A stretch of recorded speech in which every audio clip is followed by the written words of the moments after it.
An ordinary high school student wakes up one day to find himself in a strange world filled with beast tamers and interdimensional spaces. This seemingly inconspicuous boy discovers he has awakened a mysterious choice system that grants various rewards for making decisions, setting the wheels of fate into motion. In the classroom, a bizarre laughter suddenly breaks the silence. All eyes turn towards the back row, where Chen Shu has his head buried in his desk, emitting inexplicable chuckles and trembling as if experiencing extreme excitement. Chen Shu, the homeroom teacher, Li Yuan, shouts from the podium, his face dark with anger. His cold voice slices through the air, but the only response is Chen Shu's continued giggling. Li Yuan finally loses his patience and hurls a piece of chalk like an arrow toward Chen Shu. Whoosh! The chalk, however, hits Chen Shu's deskmate, Zhang Dali, instead. Mr. Li, Zhang Dali looks innocent and confused, not understanding why he's caught in the crossfire. Sensing trouble, he quickly whispers, "Class is over. Let's go." Chen Shu springs up, knocking over his chair, prompting the entire class to burst into laughter. Chen Shu finally wakes up, rubbing his sleepy eyes, only to meet Li Yuan's dark gaze. "What the heck is going on?" he exclaims, shivering involuntarily. "Good morning, Mr. Li." Chen Shu greets awkwardly. "Having a nice dream?" Li Yuan's face darkens further, as if ready to explode. "No? Haha." Chen Shu quickly shakes his head but can't help but laugh again as he recalls the dream's vivid scenes. Suppressing his anger, Li Yuan points to the blackboard and demands, "What's the answer to the problem I just explained?" "Get it wrong and you're out of the classroom." Chen Shu looks at the blackboard and feels a chill down his spine. What is the incantation for beast tamers to form a contract with their spirit beasts during the early revival era? His mind goes blank. Who am I? Where am I? What is this? Desperate, Chen Shu starts to bluff. Smack! Li Yuan slams his hand on the desk, shaking the entire classroom. "What nonsense is this? Mr. Li, please don't be angry. Give me another chance." Chen Shu pleads. "Essay questions are beyond my knowledge. Multiple choice questions are my specialty." Multiple choice. Is that all you can do?" Li Yuan roars, his voice thundering, making the ground seem to tremble. At that critical moment, a strange voice suddenly echoes in Chen Shu's mind. Ding! Beast Tamer choice system successfully activated. 3 mysterious options appear before his eyes. Option 1. Honestly admit your mistake and promise not to repeat it. Reward, a small amount of beast power. Option 2. Spread your hands and sincerely say, "I wanted to be treated as a top student, but it only led to distance. Here's the truth. I'm a slacker and know nothing." Reward, low-grade flame potion. Option 3. Remain silent and keep your head down. Reward, contract spirit obedience 1. Chen Shu quickly scans the rewards and decisively chooses the second option. With a calm expression, he looks around, spreads his hands, and sincerely says, "I wanted to be seen as a top student, but it only led to distance. Here's the truth. I'm a slacker and know nothing." The unexpected confession plunges the classroom into dead silence. Everyone stares at Chen Shu in awe. Who would have thought that the usually inconspicuous Chen Shu would dare to challenge the authority of the Black Whirlwind so boldly? It was like dancing on the edge of a knife. "Chen Shu, come to my office," Li Yuan says coldly, his tone brooking no argument. Chen Shu follows Li Yuan to the office with a heavy heart. Li Yuan sits down, lights a cigarette, takes a deep drag, and asks, "Did you really not know the answer on the blackboard today?" "Teacher, I really didn't know. I don't even know what a beast tamer is now," Chen Shu replies honestly. He had just taken a nap in class, and when he woke up, the entire world had changed, and everything familiar was gone. Surprisingly, Li Yuan doesn't explode in anger. "It's Saturday today, and tomorrow is the weekend. Go home and rest for a day." He hands Chen Shu a leave slip, his tone carrying a hint of concern. Chen Shu takes the leave slip and leaves. He does need time to adjust. His worldview has completely collapsed after just one nap. After leaving school, Chen Shu rides a shared bike home at breakneck speed. His mother, worried, asks about his condition, clearly having received a call from Li Yuan. "Mom, I'm fine, just a bit confused." Chen Shu replies casually. "By the way, Mom, is it 2021 now?" "What are you talking about?" "It's the 980th year of the revival era," his mother replies, plunging Chen Shu back into confusion. Chen Shu returns to his room and starts frantically browsing the internet. After hours of information overload, he gains a basic understanding of this strange yet familiar new world. The world has changed drastically, with interdimensional portals appearing randomly, harboring fierce beasts. Humanity relies on beast tamers to fend off these interdimensional threats, struggling on the brink of survival and destruction. Just as Chen Shu is immersed in the flood of information, his father, Chun Ping, returns home from work, covered in dust. "Son, I heard you were sick. I bought you a big gift pack," just in time for a pharmacy sale. He tosses a bag filled with colorful potions. Seriously, Dad? Do you think this is candy? Chen Shu says, exasperated. By the way, Mom and Dad, are you beast tamers? Chen Shu suddenly asks, his tone filled with curiosity and anticipation. Of course, your dad works at a beast taming unit, Chen Ping says proudly, taking out a delicate red box. This is a reward from work, a low-grade flame potion. Chen Shu looks at the bottle of red liquid and then at the red coffee in his hand. Is this potion valuable? He asks quietly, already having a bad feeling. Of course, it can permanently enhance a contract spirit's fire attribute. This bottle alone is worth thousands, Chen Ping says carefully, storing the potion. We can't use it, so we'll sell it to make some extra money. Son, what are you drinking that's so red? Chen Ping suddenly notices Chen Shu's drink and asks, puzzled. Nothing, nothing, Chen Shu says hastily, finishing the coffee in one gulp. He can't believe the system's reward was worth thousands, and he used it to make a cup of coffee. No wonder he felt warm all over, like a fire was burning inside him. Chen Shu feels speechless but doesn't worry since there are no side effects. Dad, since you're a beast tamer, you must have a contract spirit, right? Of course, that's my contract spirit, his father says, pointing to the fish tank in the living room, where a small red fish swims around. Chen Shu, the fish they've been keeping for years, is actually his father's contract spirit. Is this fish really powerful? Chen Shu kept observing the fish swimming leisurely, speculating in his heart. Could it be a super fierce beast, ready to reveal its true form in a crisis? Powerful? What nonsense, his father, Chen Ping, scoffed, glancing at the fish dismissively. I'm a level 1 beast tamer. That fish just lives longer. Otherwise, it's no different from any other fish. Hearing this, Chen Shu's head drooped, disappointment written all over his face. Seeing his son's reaction, Chen Ping added, beast tamers are ranked from level 1 to level 9. Above level 9, there are iron, silver, gold, and the almost unattainable king levels. A level 1 beast tamer is basically an ordinary person. Their contracted spirit is just a pet for show. He patted his son on the shoulder. You brat, you're still at level 0. What are you talking about? Am a beast tamer too? Chen Shu asked in surprise. If you have a contracted spirit, you're a beast tamer, Chen Ping said matter-of-factly. What's my contracted spirit? Chen Shu asked eagerly. At that moment, his mother walked in with a steaming bowl of pork rib soup and tossed a slime plush toy to Chen Shu. This is the contracted spirit you signed with when you were 15. Chen Shu's forehead creased with black lines as he fiddled with the squishy slime toy. Do we have any normal contracted spirits in this family? What are you talking about? Eat. His father smacked the back of his head. Suddenly, a virtual panel appeared before Chen Shu's eyes. Name, golden slime. Personality, lazy, kind. Attributes, all-rounder. Species, special. Talent, narcolepsy, can fall asleep for extended periods, increasing defense. Skill, charge, rushes forward wildly, damage depends on the opponent's weight. Do not use against enemies over 10 pounds. Potential rating, F. Contracted host, Chen Shu, level 0 beast tamer. Beast taming talent, ordinary. Chen Shu looked despondent. This talent, this skill, he rubbed the slime's head, feeling like he was squeezing a big piece of jelly. But he had to admit, it felt pretty good. Suddenly, Guji, Guji. The slime seemed to feel its owner's affection and woke up from its slumber. It opened its big eyes, looking very gentle as it nuzzled Chen Shu's hands. Despite being a golden slime, its color was more of a dull yellow, making it look like a moving pile of poop from a distance. Dad, if I have a contracted spirit, why didn't I join the beast taming class? Chen Shu asked, puzzled. Didn't you see the reason on the panel? His father replied. No. The potential rating section. Chen Shu was speechless.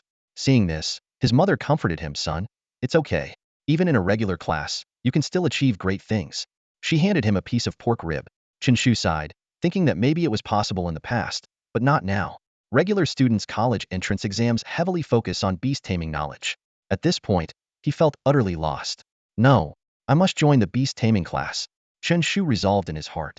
No matter what, I can't let anything stop me from becoming a beast tamer. I've crossed worlds and awakened a system. Becoming an ordinary person is not an option. Just then, 2 options appeared before his eyes. Option 1. Tell your parents you must join the beast taming class. Reward, medium beast taming power. Option 2. Promise your parents you'll get into a top university as a regular student and strive to be an ordinary person. Reward, 10 million in cash. Beast taming talent disappears. What the heck? Chen Shu's firm resolve instantly crumbled. The system's offer was too tempting. Dad, if you had to choose between 10 million cash and becoming a powerful beast tamer, what would you pick? Chen Shu asked tentatively. A kid would choose. Adults know it's all nonsense, Chen Ping replied, looking at him like he was an idiot. Ahem, you're quite rational. Chen Shu coughed awkwardly, then turned serious. Dad, I want to join the beast taming class. He expected immediate opposition from his parents, especially since he was in the second semester of his sophomore year, about to enter the crucial junior year. Switching classes now was like switching from arts to science. It was nearly impossible to get into a good university in such a short time. His father, who had been focused on eating, suddenly burst out laughing. Chen Shu was speechless. It seemed his personality was entirely inherited from his father. Can you be serious? This is your son's future. Son, stop joking and eat, his mother interjected. Chen Shu rubbed his temples. Dad, I really want to be a beast tamer. Being an ordinary person isn't my goal. He thought to himself, I gave up 10 million in cash for this. I'm destined to become a beast king. Seeing Chen Shu's serious expression, Chen Ping suddenly stopped laughing. You really want to join? Yes. All right, then join. Chen Shu was baffled. That easy? Old Chen, don't be so reckless, his mother said, clearly thinking the father and son were being too hasty. If our son has a dream, as his father, he'll support him, Chen Ping said firmly. His mother seemed to realize something and didn't object further. Chen Shu breathed a sigh of relief, glad he didn't face the expected obstacles. Dad, honestly, are we rich? Chen Shu asked hopefully. I used to ask your grandpa the same question, Chen Ping replied disdainfully. Chen Shu was speechless. He'll talk to the school on Monday. Now, eat before the food gets cold. Chen Ping interrupted his son's unrealistic fantasies.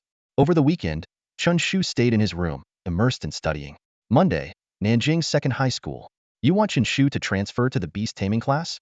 Li Yuan, nicknamed Black Whirlwind, frowned. Transferring in the second semester of sophomore year is a big deal. Old Chen, it's not that I don't support you, but if he transfers now, Chen Shu is practically doomed. 1 year isn't enough to become an excellent beast tamer.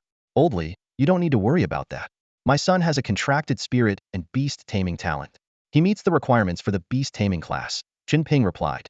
He and Li Yuan were former classmates and had a good relationship. Li Yuan, concerned about Chen Shu's future, shook his head firmly. No way. To get into a top beast taming university, there are requirements for the beast tamer level. He handed a cigarette to Chen Ping and continued. With Chen Shu's ordinary talent, he can at most reach level 2 in a year, not even enough for a regular beast taming university. Mr. Li, may I interrupt for a moment? Chen Shu suddenly spoke up. Well, I've just reached level 1 as a beast master, Chen Shu announced, immediately drawing the attention of both men. With a thought, a golden slime appeared in his palm, emitting a faint glow. Every beast master has a unique beast space where their contracted spirits reside. Initially, Chen Shu had treated the slime as a mere ornamental pet at home. But now, the two men could clearly sense the powerful aura of a level 1 contracted spirit emanating from it.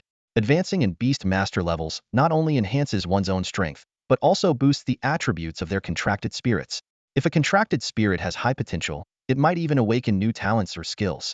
After making his last choice, Chen Shu received a moderate amount of beast power, allowing him to advance to a level 1 beast master. Dad, there's no issue now, right? Chen Ping looked at his son with a mix of surprise and pride. He hadn't expected Chen Shu to advance in level so quietly. It seemed the boy was serious. Li Yuan sighed. All right, since you're so persistent, I'll talk to the school. Father and son left the office, satisfied. Li Yuan muttered to himself. I can't tell if this is good or bad. He reached for another cigarette, but found his lighter missing. Damn it, Lao Chen must have taken it again. Back in class, Chen Shu was immediately surrounded by curious classmates, bombarding him with questions. When it was clear that Chen Shu was unharmed, they all felt a bit disappointed. I thought we'd have a feast. Too bad. I wanted to sit with the kids, Zhang Dali sighed, looking regretful. A feast? What feast? Chen Shu laughed and scolded, taking his seat. Did Black Whirlwind give you any trouble? Someone asked. Chen Shu put on a serious face. Of course he did. Oldly insisted I join the Beast Master class. I told him I wasn't interested in becoming strong and just wanted to be an ordinary person, but he kept persuading me. Get lost. His classmates jeered in unison, returning to their seats and ignoring him. Chen Shu laughed even harder, then suddenly recited loudly, a cloud in the northwest sky. Truly a phoenix among crows. He was met with disdainful looks from the entire class. Clearly, they were used to his antics, and some even suggested calling him Chen Pai or Chen Jian instead. The bell rang, and everyone sat upright, ready for class. But instead of Black Whirlwind, a scholarly male teacher walked in. Which one of you is Chen Shu? Come with me. Chen Shu stood up slowly, coughing a few times to draw attention, and then sauntered out of the classroom. Inside, the students buzzed with speculation. That's a teacher from the Beast Master class. Could Chen Pai really be transferring? Seems like it. He always had beast master potential, but gave up because his contracted spirits rating was too low. Looks like the school will have one less troublemaker. The atmosphere in the classroom grew noticeably lighter. Outside, Chen Shu was surprised to see that the teacher was Fang Kuo, the head teacher of Beast Master Class 5, whom he had met last Saturday. "Oh, it's you. Feeling better?" Fang Kuo asked. Chen Shu thought for a moment and replied, "Better, but not completely." Fang Kuo looked exasperated. "Oldly asked me to tell you to pack your books and report to Beast Master Class 5 this afternoon." "Why Class 5? What about Class 1's head teacher?" "Dream on." Fang Kuo couldn't hold back. He explained that Beast Master Class 1 was for top students, each with at least a drat contracted spirit. Unlike regular students, the competition in Beast Master classes was fierce, divided into 5 classes based on overall performance. The goal was to foster a competitive spirit and drive students to improve. Chen Shu sighed. Class 5 it is then. He thought to himself that his strength would eventually rise. One choice had already made him a level 1 beast master. A few more could make him soar even higher. That afternoon, Chen Shu packed his belongings and waited outside the Beast Master Class 5 classroom. Fang Kuo, wearing black-rimmed glasses, walked into the classroom and announced, "Class, we have a new student joining us today. He's Chen Shu from the regular class. Please welcome him." Chen Shu walked in with his hands behind his back, like a leader inspecting his troops. "Hello everyone. I'm Chen Shu from regular class 3. I'm in good health, handsome, with no bad habits. I'm proficient in all subjects and known as the immaculate young gentleman. If you don't mind, you can call me Uncle Chen or just Uncle." The classroom fell silent. No one expected such an outrageous introduction. "All right, that's enough." Fang Kuo forced a smile, sweating slightly. He thought to himself that the class was getting harder to manage with all these oddballs. "Teacher, I haven't finished my introduction. Chen Shu, your seat is over there." Fang Kuo pointed to a seat at the back, fearing he might lose his temper if Chen Shu continued. He sighed inwardly, thinking that Oldly was right. Chen Shu was indeed a handful. Chen Shu felt a bit disappointed. He had prepared a 1,000-word self-introduction, mostly filled with praises, but now he had no chance to deliver it. Carrying his stack of books, he returned to his seat, nodding and smiling at the curious glances from his new classmates. Beast Master classes were fixed at 24 students each, but with Chen Shu's addition, Class 5 became the only special class in the grade. "Let's start the lesson. Chen Shu, try to catch up with the class as soon as possible." Fang Kuo resumed a serious tone, beginning the afternoon session. "Take out your 3 years as a Beast Master, 5 years to success book. Today, we'll do a set of test questions for the monthly exam. Take it seriously." "Why does that name sound so intimidating?" Chen Shu muttered under his breath. The test covers a wide range of subjects, including history, geography, biology, and materials, all related to beast taming. In history, students learn about the wars, changes, and reforms that occurred over 900 years of the revitalization era. Geography involves the locations of dimensional gates around the world and the climate characteristics within these alternate dimensions. Biology studies the habits and combat traits of ferocious beasts from these dimensions, and materials focus on the appearance, characteristics, and value of rare materials found within these spaces. The scope of knowledge at the high school level is broad but foundational, with deeper study reserved for university. This is quite similar to the world Chen Shu is familiar with. As the school bell rang, signaling the end of the day, Chen Shu hurriedly finished his multiple-choice questions. He sighed, finding the material almost incomprehensible, but he estimated he could at least score in the double digits. Fang Kuo stood up and announced, "All right, everyone. Hand in your papers, and you can go home." Unlike regular students, beast taming students don't have evening self-study sessions. Instead, they spend their time cultivating beast taming power. This involves humans absorbing spiritual energy from the world around them. The term revitalization era actually stands for the spiritual energy revitalization era.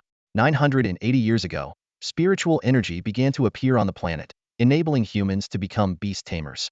Regardless of their family background, the only way to improve their power is through consistent cultivation of beast taming power. Of course, students from well-off families use various elixirs and cultivate in environments rich in spiritual energy to speed up their progress. After handing in their papers, the students left the classroom. As Chen Shu was about to leave, a voice suddenly called out, "Chen Shu, stop!" Chen Shu turned around to see a boy in a black t-shirt, arms crossed, with an unfriendly look in his eyes. Several other boys gathered around, rolling up their sleeves, creating an intimidating atmosphere. Is this school bullying? Chen Shu thought, already considering whether to shout and run or just bolt immediately. The boy approached and said menacingly, "Let me introduce myself. I'm Wang Ming from Beast Taming Class 5. I hope you don't cause trouble and disrupt everyone's studies, or you'll have to answer to me." Chen Shu was taken aback, not expecting this kind of situation. Are beast taming students really this conscientious? He wondered. "Do you understand?" Wang Ming frowned and repeated, "I understand. I totally understand. Chen Shu nodded quickly, trying to appear obedient. Wang Ming nodded, his tone softening. Good. I'm the class monitor of Beast Taming Class 5. If anyone from another class bullies you, let me know. Chen Shu shook his head, realizing that what he thought would be a fight turned out to be encouragement from a top student. He decided to head home and start cultivating his beast taming power.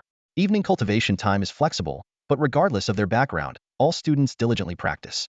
Beast taming students may have weak academic scores, but their beast taming level must be high, as it is the most crucial metric for college entrance exams. Every year, the tuition for beast taming classes costs thousands, excluding additional expenses. Students from ordinary families must work hard to improve, hoping to rise to prominence. Those from affluent families work even harder to ensure their family's continued prosperity and to inherit wealth. Chen Shu rode a shared bike home, quickly ate a few bites of dinner, and eagerly began his cultivation.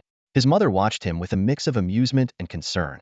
In his bedroom, Chen Shu sat cross-legged, cleared his mind, and tried to sense the spiritual energy around him. After 2 hours in the same position, he kept murmuring, "Spiritual energy, come to me, spiritual energy, come to me." Eventually, he gave up, lying flat on the floor.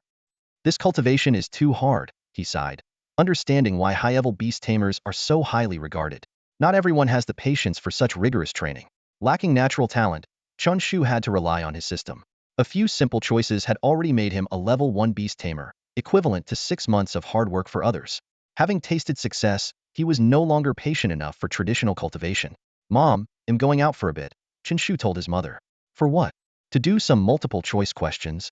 Ignoring his mother's puzzled look, Chen Shu left the house eagerly. He thought that using basic beast taming elixirs would significantly speed up his cultivation and decided to check them out, hoping for some luck. Riding his bike, Chen Shu reached the city center. At night, Nanjing City was brightly lit and bustling, much like the world he remembered. Though it was a small city, it was still very lively. Chen Shu arrived at a mall called Beast Taming Emporium, which sold various items for beast tamers. He saw descriptions and prices for different elixirs: low-grade ice elixir, low-grade fire elixir, low-grade strength elixir, each costing 5,000. A salesperson approached and asked, "Hello, sir, can I help you with something?" Just as Chen Shu was about to respond, 3 options appeared before him again. Option 1. Tell the salesperson you don't have money and are just looking around. Reward: slime weight 1. Option 2. Boldly say you want to buy everything. Reward: 2 bottles of low-grade strength elixir. Note: may involve some risk. Option 3. Ask the salesperson where you can learn about making elixirs. Reward: slime defense 1. Chen Shu didn't expect to trigger options just by shopping. Most people would choose the first option to avoid any trouble. If the second option didn't come with a risk warning, he would have chosen it for the valuable elixirs worth 10,000. Ultimately, Chen Shu decided to go with the third option. Chen Shu asked earnestly, "Can I learn pharmacology?" His heart was ignited with a desire for it because he knew that any potion for beast tamers was incredibly expensive. Even low-grade potions for level 1 to 3 contract spirits were shockingly priced. He couldn't help but imagine the astronomical cost of potions needed by a king-level beast tamer. It was like a golden road paved with wealth. However, the salesman's reaction was like a cold bucket of water poured over Chen Shu's head. The man rolled his eyes, turned around decisively, and left, leaving Chen Shu bewildered. Damn it! Chen Shu was taken aback by the disdain he encountered, making him question if his inquiry was too foolish. Eventually, Chen Shu wandered around the department store, filed a complaint about the rude salesman, and then quietly left. Although he couldn't afford any potions, he at least managed to boost his slime's defense a bit. Chen Shu resolved to study potion making more thoroughly when he got back. As he rode his bicycle towards home, he suddenly heard a woman's cries for help. His eyes quickly scanned the dim alley, and under the faint streetlight, he could barely make out what was happening. 2 men were surrounding a woman, each holding a sharp fruit knife, clearly in the middle of a robbery. At that moment, 3 options suddenly appeared in front of Chen Shu. Option 1. Ignore it and quickly leave. Reward: a small amount of beast taming power. Option 2. Confront the criminals and take them down. Reward: a large amount of beast taming power. Note: life-threatening risk. Option 3. Intervene to stop the criminals. Reward: skill book, gigantification. Chen Shu's mind raced, and he decisively chose the third option. He took a deep breath, gripped the bike's handlebars with his right hand, pointed towards the alley with his left, and shouted, "Stop! How dare you commit a crime under the broad daylight, cough, in the dead of night? I, Zhang Dali, will not let you go unpunished." In that moment, Chen Shu seemed like a righteous hero, with the streetlight casting a holy glow over him. But in the next second, he quickly gripped the handlebars with both hands and pedaled away with all his might, like a whirlwind, leaving the 2 robbers dumbfounded. The fluidity of his actions left the two robbers completely stunned. From afar, a powerful voice could be heard singing, "When injustice appears, give a shout, and then keep moving on." Is that guy crazy? One of the robbers wondered in confusion. I didn't expect to encounter someone like that. Both he and his accomplice were astounded. At that moment, the woman in the alley seized the opportunity, pushed the two men away, and ran towards the distance while calling the police. "Boss, should we chase her?" "Chase what? Didn't you see she called the cops?" "What a lousy day, running into someone like that." Chen Shu hummed a tune as he returned home. Soon, he received the system reward, a golden skill book. Although he couldn't read it, he chose to use it. In an instant, the skill book disappeared, and a new skill, gigantification, appeared in the golden slime skill list. Gigantification temporarily doubles its size, with a slight decrease in speed. Chen Shu calculated that if combined with the slime's charge skill, it could now tackle an opponent weighing about 20 pounds. Although it didn't seem very useful, he realized, it actually wasn't very useful. "Little yellow, when will you grow to weigh a few thousand pounds?" Chen Shu patted the slime, shaking his head helplessly. A level 1 contract spirit's combat power was nearly zero. The next day, Chen Shu arrived at class with dark circles under his eyes. After a night of online research, he finally had some understanding of pharmacology. It was a highly esteemed profession known as an apothecary. But the first requirement to become an apothecary was to graduate from a prestigious university with a degree in pharmacy. No wonder the salesman had looked down on him the previous night. It seemed that becoming an apothecary was not an option. Just as Chen Shu was about to doze off, his homeroom teacher, Feng Ku, appeared at the door. "Chen Shu, come to my office." Chen Shu perked up and headed to the office. Feng Ku's usually kind face had turned extremely stern, exuding an oppressive aura even more intimidating than a storm. With a wave of his hand, he tossed a test paper to Chen Shu. Caught off guard, Chen Shu failed to catch the paper. Glancing at the score, he breathed a sigh of relief. "Teacher, I admit I've been a bit distracted lately and only scored 91. I'll work harder next time," Chen Shu said earnestly, looking as sincere as ever. "That's a damn 16. Feng Ku exclaimed, his voice filled with disbelief. Chen Shu was taken aback. He bent down to pick up the test paper, examining it closely. An embarrassed expression spread across his facete. Turned out he had looked at it upside down. The glaring score of 16 was printed on the paper, a painful reminder. Feng Ku's expression grew stern, his brows furrowed. "Did you spend 2 years of high school playing in the mud?" His tone was laced with disappointment and reproach. Such a score was far beyond what he could tolerate. Even more baffling was the fact that Chen Shu was the last in the class, while the second last had over 60 points, a staggering gap. Chen Shu stood there, dazed. Just then, 3 options suddenly appeared before his eyes. Option 1. Admit your mistake honestly and promise to do better next time. Reward, double cultivation speed for 3 days. Option 2. Earnestly tell Feng Ku that there's no mud at school. Reward, master the crafting of strength potion, unlock basic alchemy. Option 3. Request a retake to demonstrate consistent performance. Reward, moderate beast taming power. Chen Shu was secretly astonished. He hadn't expected Feng Ku's words to trigger system options.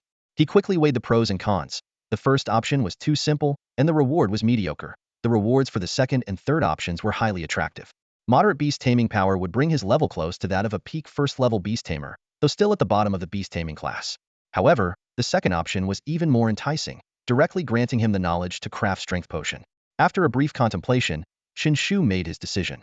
He put on a serious face and said to Feng Ku, "There's no mud at school."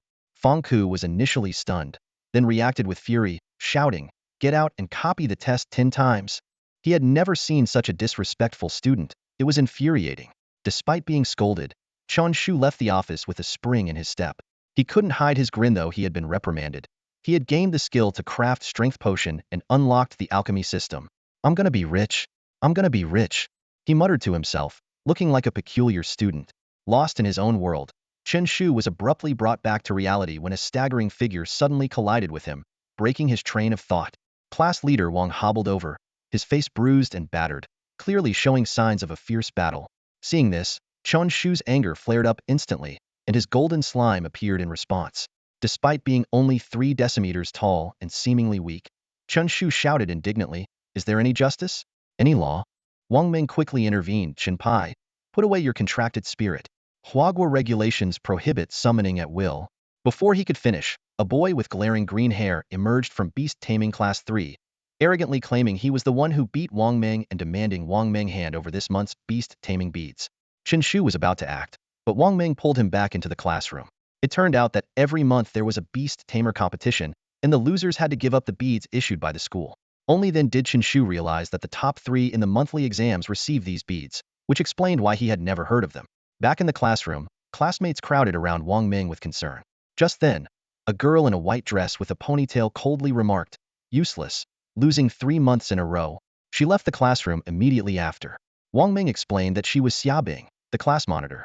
Suddenly, someone shouted, "Xiaobing is challenging all of beast taming class 3. Wang Ming sighed, saying that Xiaobing was standing up for him. Chen Shu excitedly declared he would go cheer her on, instantly uniting the whole class. The school bell rang, and Xiaobing returned to her seat. Teacher Fang Ku entered the classroom and announced the top 3 from the last test: Xiaobing, Wang Ming, and Li Zixuan, distributing precious lower-grade beast taming beads to them. Fang Ku specifically reminded Xiaobing to be careful in the afternoon. Chen Shu confidently stated that everyone would go watch the match, only to be told by Fang Ku that he didn't need to go. Chen Shu thought to himself, "I'm the main character. How can they do this without me?" The day passed quickly. Chen Shu wanted to study cultural subjects, but his basics were so weak that he felt sleepy as soon as he opened a book.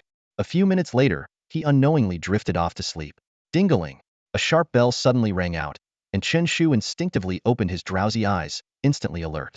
School was over. The atmosphere in the classroom changed immediately. Students began packing their bags and stood up eagerly. Xiaobing swiftly slung her blue backpack over her shoulder and was the first to step out of the classroom.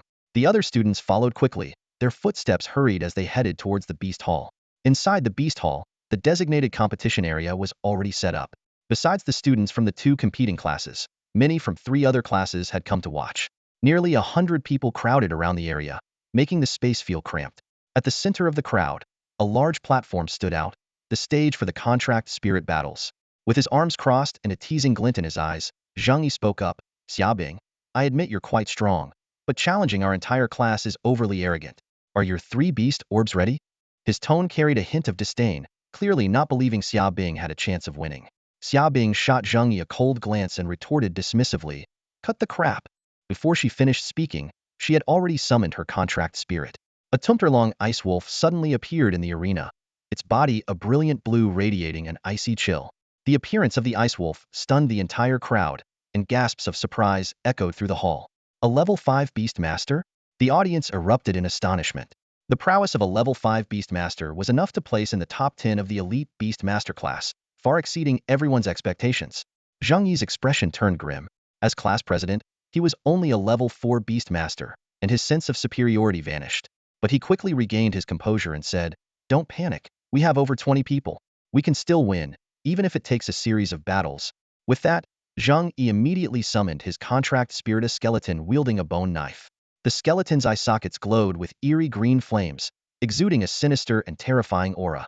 Though all were called beast masters, the types of contract spirits varied widely. Zhang Yi's skeleton was of the undead type, while Chen Shu's slime belonged to the special type, each with their own unique strengths. Suddenly, a commotion erupted in the arena. Students from all classes began summoning their contracted spirits: violent monkeys, mud monsters, green-backed insects, each exuding a formidable combat aura. Chen Shu stood to the side, his face filled with resentment as he kneaded the blob in his hand. The golden slime seemed to enjoy it, shaking its round head and making gurgling sounds. A fierce battle suddenly broke out in the field. Xiaobing, focused, controlled her ice wolf to launch a fierce attack. Contracted spirits had limited intelligence and fought in a crude, primal manner, requiring beast masters to concentrate fully to control them. High-level beast masters needed to coordinate multiple spirits, combining their skills to maximize combat power. The ice wolf was agile and sharp-clawed, slowing down other spirits wherever it went. This powerful area skill instantly knocked several opponents away. "Everyone, attack him together," Zhang Yi shouted, commanding his skeleton soldiers, who wielded bone knives and engaged the ice wolf in a fierce battle. Amid the intense fight, Chen Shu faced a choice. Option 1. Shout encouragements to Xiaobing. Reward: golden slime obedience 1. Option 2. Wave his hands and loudly shout, "Stop fighting, everyone, stop fighting." Reward: a bag of contracted spirit feed. Option 3. Take advantage of the situation and ambush Zhang Yi, beating him up. Reward: significant beast master power. Chen Shu chose the third option without hesitation. While everyone's attention was on the spirits battle, he quietly sneaked over to Class 3's position. Zhang Yi, fully focused on controlling his skeleton soldiers against the ice wolf, didn't notice the danger behind him. Suddenly, A hand covered Zhang Yi's mouth from behind. Mm. Zhang Yi struggled desperately, but Chen Shu, being tall and strong, easily dragged him out of the crowd. Surprisingly, no one in Class 3 noticed their main fighter was missing.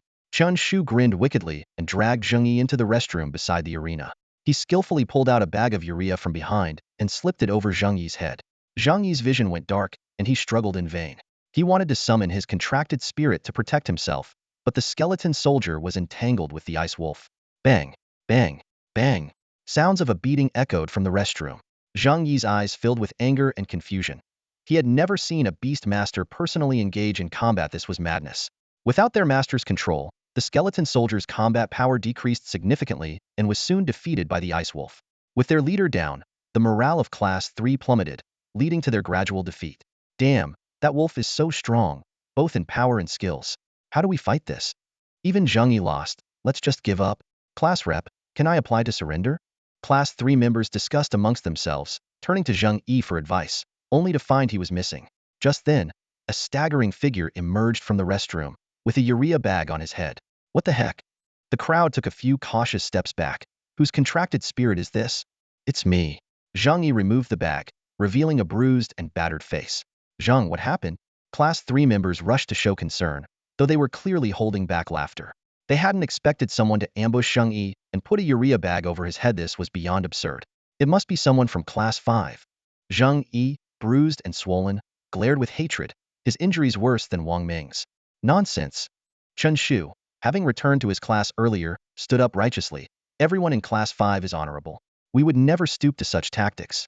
But rest assured, I will personally investigate and give you a satisfactory answer in the name of Chen Shu. The crowd was speechless, staring at the righteous-looking Chen Shu. Wang Ming whispered, Chen Pai, where did you go earlier? To throw away the urea bag, Chen Shu whispered back. Wang Ming found Chen Shu's actions bizarre but couldn't help but smile, feeling a sense of satisfaction. You've lost. Hand over the 3 beast pearls, Xiaobing said, glancing oddly at Chen Shu before turning to Zhang Yi. The ice wolf stepped forward, exuding a powerful presence. Zhang Yi, unwilling, finally took out 3 beast pearls. I remember the person was quite tall, he said, scanning Class 5 and finally fixing his gaze on Chen Shu. Don't worry, you can always trust me, Chen Shu solemnly promised again. The students in the arena began to disperse. Although Xiaobing had showcased impressive skills, the topic of most discussions was Zhang Yi and the mysterious assailant. Zhang Yi clenched his fists in embarrassment, his head buzzing. This was a disgrace. Ask the spectators. We must find out who ambushed me. Zhang Yi ordered his classmates as he retracted his skeleton soldier. Chen Shu, in high spirits after gaining significant beast master power, was promoted to a level 2 beast master. Although the golden slime hadn't developed new talents or skills, its attributes had improved. He secretly hoped that by becoming a level 3 beast master, the slime would gain some combat abilities. As Chen Shu was riding a shared bike home, Xiaobing caught up and handed him a beast pearl. Here, this is for you. If it weren't for your intervention, I wouldn't have won so easily today. My intervention? What did I do? Chen Shu scratched his head, puzzled. I saw the bag in your backpack earlier. Fine, you caught me. It was me, Chen Shu replied nonchalantly, accepting the beast pearl. Why did you decide to act personally? Battles between beast masters are extremely dangerous. You must protect yourself first. What's the big deal? Shu, love sneak attacks the most, Chen Shu said proudly and rode off on his bike. Watching Chen Shu's retreating figure, Xiaobing shook her head. What a peculiar person. Pharmacology. As soon as Chen Shu got home, he eagerly began to explore the new features of the system. Suddenly, a new interface appeared before his eyes, resembling a lush tree. Various potions hung from the branches: strength potion, fire potion, ice potion, giant potion, and more. However, only the strength potion was glowing brightly, while the others were dim. Chen Shu noticed that the lower the potion was on the tree, the rarer and more precious it seemed. With a thought, he focused on the glowing strength potion. The system immediately provided detailed information. Strength potion permanently enhances the power of the contract spirit. Proficiency, master level, reduces potion crafting materials by 30. Current materials insufficient, unable to craft. Note, each crafting attempt increases proficiency. Proficiency levels are beginner, master, expert, grandmaster. Additional note, different proficiency levels provide different extra effects. Chen Shu was ecstatic as he carefully studied this new feature. As one of the main disciplines in human society, the importance of pharmacology could not be overstated. Mastering it would be like finding a pot of gold.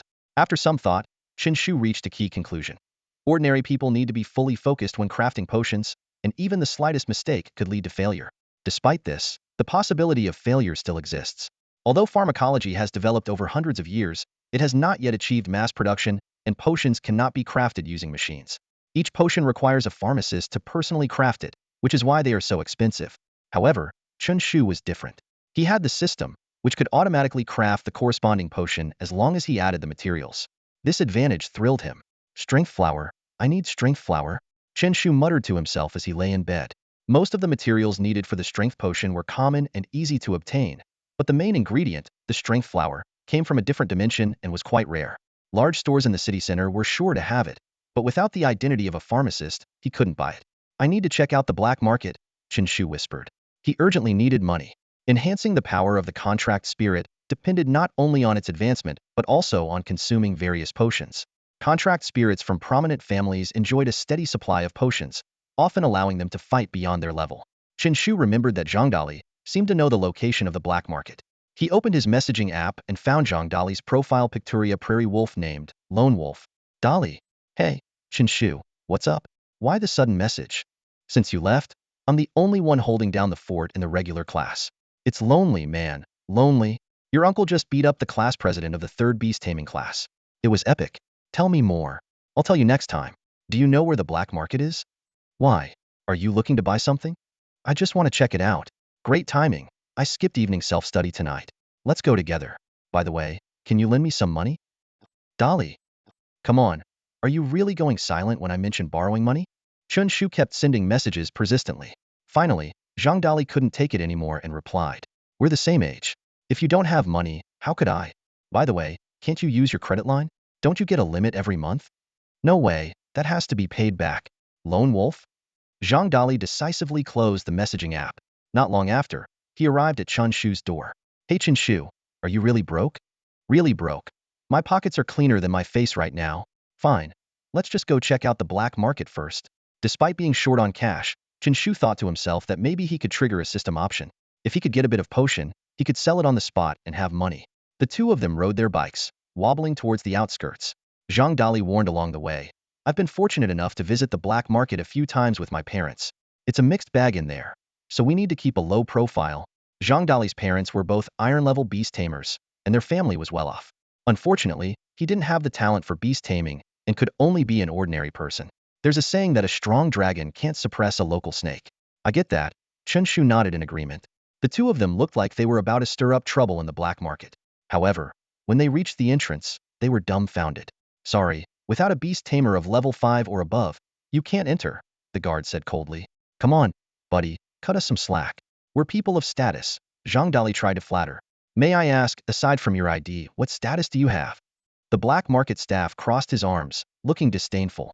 As a beast tamer, he could slightly sense their Orison was just an ordinary person, and the other was at most level 3. The two of them didn't expect the guard to be so uncooperative. Zhang Dali cleared his throat, realizing it was time to properly introduce himself. At the regular Class 3 of Nanjing Second Middle School, Zhang Dali once served as the class representative for materials. At this moment, he was standing at the entrance of a mysterious black market, with his friend Chen Shu by his side. Get lost, the guard barked harshly. All right. Zhang Dali turned around without hesitation and yanked Chen Shu along. Chenpai, looks like we can't get in. I'll have my dad bring you here next time. However, Chen Shu remained rooted to the spot. 3 options suddenly appeared before his eyes. Option 1. Use the golden slime to force your way into the black market and show your prowess. Reward, Beastmaster level up by 1. Option 2. Leave reluctantly and look for another opportunity next time. Reward, slime strength doubles for 3 days. Option 3. Top-level provocation. Lean close to the guard's ear and whisper, Wanan die. Reward, skill giant growth level up by 1. Chen Shu pondered for a moment until Zhang Dali's urging voice brought him back to reality. Dali, are you familiar with the layout here? Chen Shu suddenly asked. Sort of why? Zhang Dali replied, puzzled. Get ready to run, and whatever you do, don't look back. Chen Shu whispered mysteriously. Before Zhang Dali could react, Chen Shu had already approached the guard. Hey, I know the secret code. Can we get in? Chen Shu pretended to be mysterious. The guard looked confused. Huh? What? At that moment, Chen Shu leaned closer to the guard's ear and whispered, Wanan die. As soon as the words left his mouth, Chen Shu turned and bolted. Zhang Dali, seeing this, immediately followed. The two of them vanished down the street at an astonishing speed, leaving the guards staring in bewilderment. Chen Pai, what did you say? Zhang Dali asked, panting. Nothing much, just tried the secret code. Chen Shu grinned, secretly pleased that the giant growth skill of the golden slime had indeed leveled up. Giant growth. Temporarily increase your size by 4 times, slightly reducing speed. Chen Shu silently recited his newly acquired ability. Looks like we'll need to come up with another plan to get into the black market. Chen Shu mused. Let's talk about it later. How about some ramen? Zhang Dali suggested, pointing ahead. Looking up, they found themselves in front of a ramen shop called La Damian. This name sounds kind of gross, Chen Shu frowned. It reads like Ladabian, a pun on poop. Zhang Dali didn't seem to mind. Shows it's special, I guess. I haven't had dinner yet. With that, he pushed the door open and walked in. Boss, 2 bowls of ramen. Zhang Dali called towards the kitchen. Big bowls? The owner replied. Big, definitely big. Zhang Dali answered enthusiastically. It'll be out soon. Eat it while it's hot. The owner's response left the two of them looking at each other, unable to suppress their laughter. Chen Shu and Dali stood at the entrance of the ramen shop, their foreheads lined with confusion and their expressions odd. They looked around, puzzled. Does anyone actually come to such a remote place? Inside, the owner beamed with enthusiasm, finally welcoming his first customers in a week.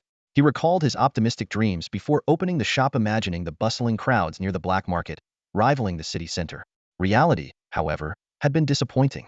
By the way, for an extra 2 yuan, you can get 2 cans of cola. Interested? The owner eagerly suggested. No way. What kind of place is this? Chen Shu muttered under his breath, his mouth twitching. Just then, Chen Shu's eyes caught sight of a striking figure outside the shop. He quickly turned to Dali, excitedly saying, Dali, come with me. I know how to get to the black market. Seeing this, the owner hurriedly asked, You two aren't staying?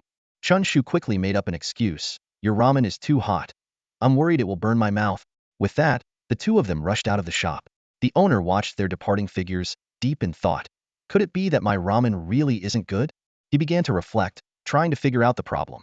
On the busy street, Chen Shu and Deli weaved through the crowd and soon arrived at the entrance to the black market on the outskirts. Despite its remote location, the place was bustling with activity. Xiao Yu Jia, Xiao Yu Jia. Chen Shu suddenly shouted enthusiastically. In the crowd, a girl with a ponytail turned her head. She had a delicate face, fair skin, and clear, bright eyes, making her the goddess in many boys' hearts. Seeing the two approaching, Su Xiaoyu looked puzzled. Who are these two? Chen Shu and Dali, panting, introduced themselves. Xiao Yu Jia, we're classmates. I'm Chen Shu from the Beast Master class. I'm Zhang Dali. You must have heard of my legendary stories. Su Xiaoyu was well known as the top student in the school, consistently ranking first in her grade. She excelled in almost all subjects and had exceptional talent in beast mastery. She had even contracted a rare A-level spirit beast, making her a future star in Huaxia Academy. In comparison, Chen Shu and Dali were on a completely different level. At that moment, a handsome boy stepped beside Su Xiaoyu, subtly positioning himself between her and Chen Shu and Dali. Xiaoyu, do you know these two?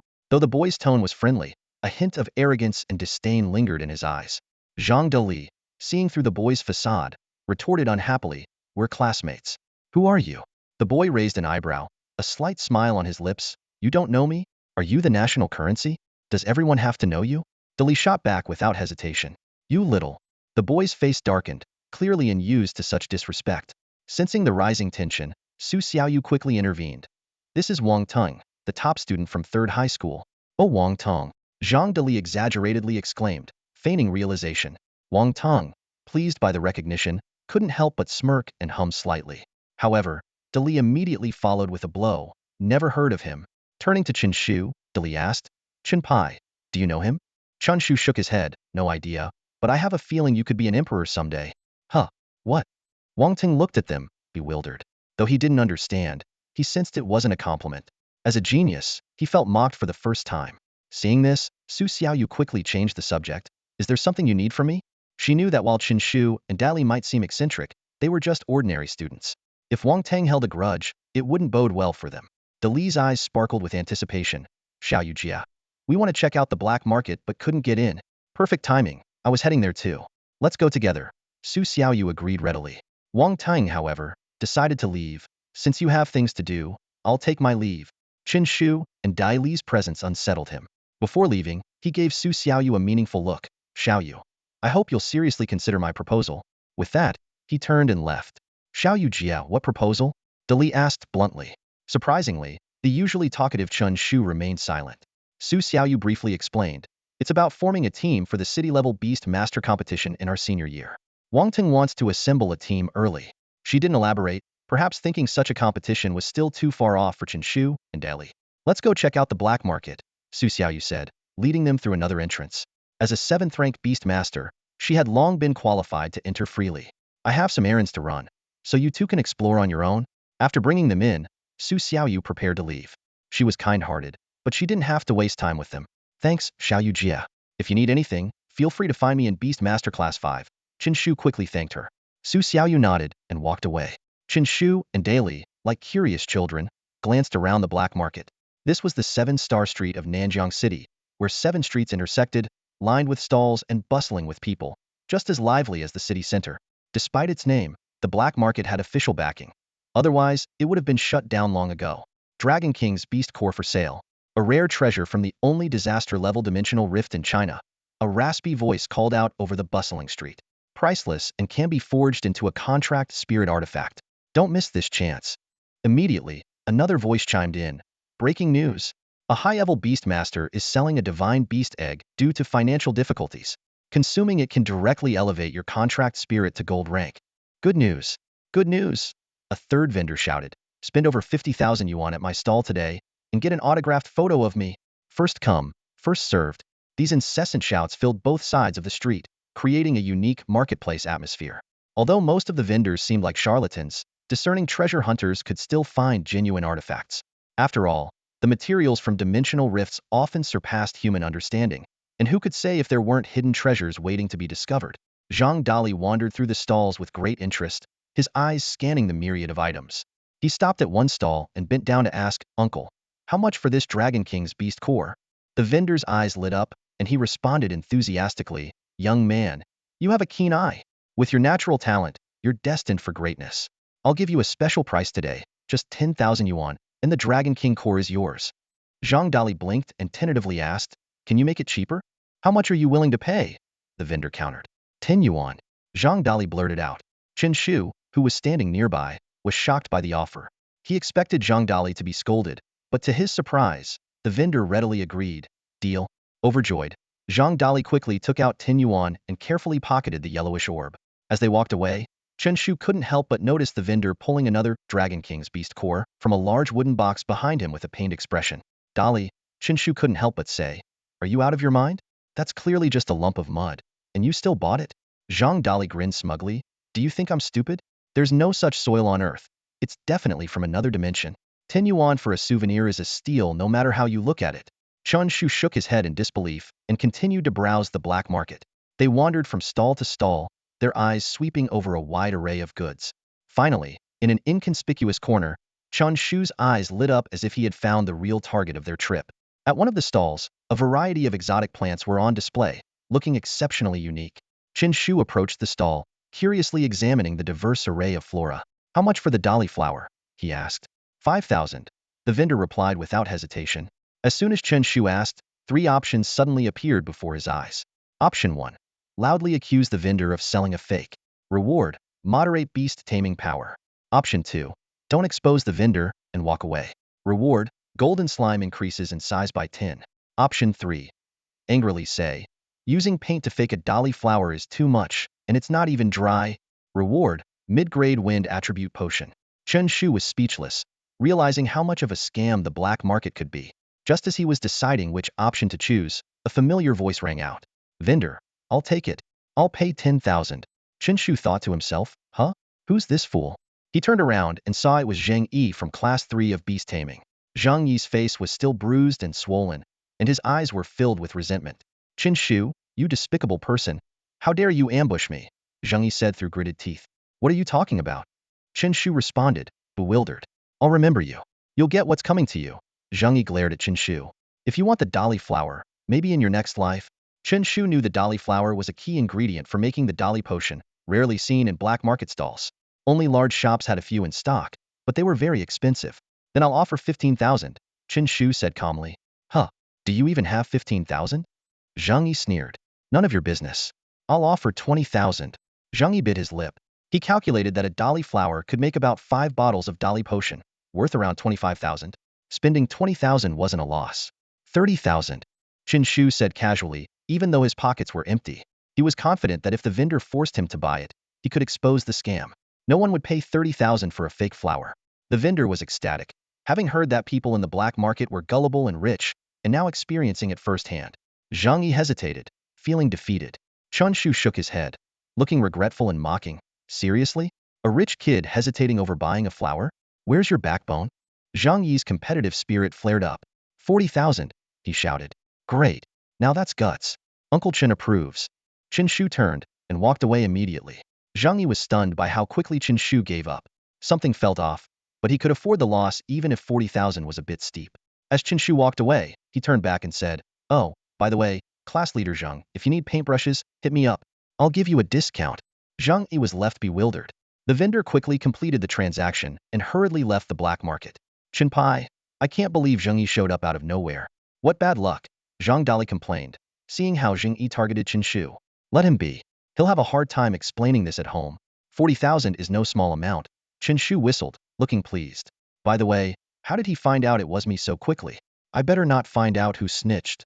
Chen Shu grumbled, clearly annoyed at the informant. Of course it was me. Zhang Dali proudly admitted. You? Yeah, you told me last night, so I shared it in the grades group chat. Everyone's talking about you. Chen Shu checked his phone and saw countless messages in the group chat. Lonely Wolf Zhang Dali. Zhang Yi, the one who beat you up is my buddy Chen Shu. If you dare retaliate, come find me. Zhang Dali, don't mind playing with you. Zhang Yi, Chen Pai, it was you who ambushed me. I won't forget this. Wang Yu Gang. Chen Pai is ruthless, a true role model. Teacher Fang Ke. Chen Shu, come to my office tomorrow. Zhou Bu Wei, this is the brute squad. Shouldn't we beast tamers leave? Wu Kai, as a beast tamer, choosing to physically ambush someone is disgraceful. Oh, I've done it too, so it's fine. Chen Pai, look at how lively the group is. Everyone's talking about you. Zhang Dali grinned, oblivious to the trouble. Dali, we don't need to be so high profile. Loki is the ultimate show-off. Got it? Chen Shu advised, realizing Zhang Dali had unwittingly exposed him. Got it, got it. Zhang Dali nodded, understanding. Let's go see if we can find another Dali flower. They continued to browse the black market, but unfortunately, there were no more Dali flowers to be found. Such rare resources were mostly bought up by large corporations and the government since Dali potions were commonly needed to boost the strength of contracted spirits. Let's check out the shops here. Eventually, Chen Shu reluctantly decided to enter the black market shops. There were only a few shops, but they had a comprehensive range of goods. More importantly, as long as you had money, you could buy anything without needing any special qualifications. A Dali flower for 20,000? No thanks. Chen Shu muttered as he stepped into a shop. The prices were outrageous. Including other materials, the cost would be 25,000. Most alchemists could only make 5 bottles, breaking even at best. Chen Shu wasn't interested. By the way, are you hiring? Chen Shu suddenly asked. With the end of his sophomore year approaching and summer break on the horizon, he wanted a part-time job to earn some money and gain experience. The more people he met, the higher the chances of triggering system options. Yes, we are. The notice is posted outside. Chen Shu quickly went outside and saw the job posting. Urgent, urgent, urgent. Hiring shop assistants interns. Job description. Primarily responsible for sorting and categorizing various goods. Working hours, 9 a.m. to 9 p.m. Salary, 400 per month, with double pay upon permanent employment. Note, summer job applicants will receive half the salary. Wow, this place is a real ripoff. Chen Shu was speechless. The black market shops were truly cutthroat. Even Wall Street wolves would shed a tear. Young man, interested? You look decent. I can skip the interview and hire you on the spot. Give me a break, muttered Chen Shu as he and Zhang Dali decisively turned away from the black market, quickening their pace to leave without a second glance. Suddenly, a thunderous roar echoed through the area, shaking the entire black market.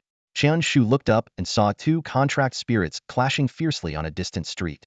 A fiery red bird soared through the air, its talons glinting with a faint glow of fire. Opposing it was a towering black shadow, standing nearly 2 meters tall, seemingly intangible yet undoubtedly solid. The 2 spirits were locked in a vicious battle.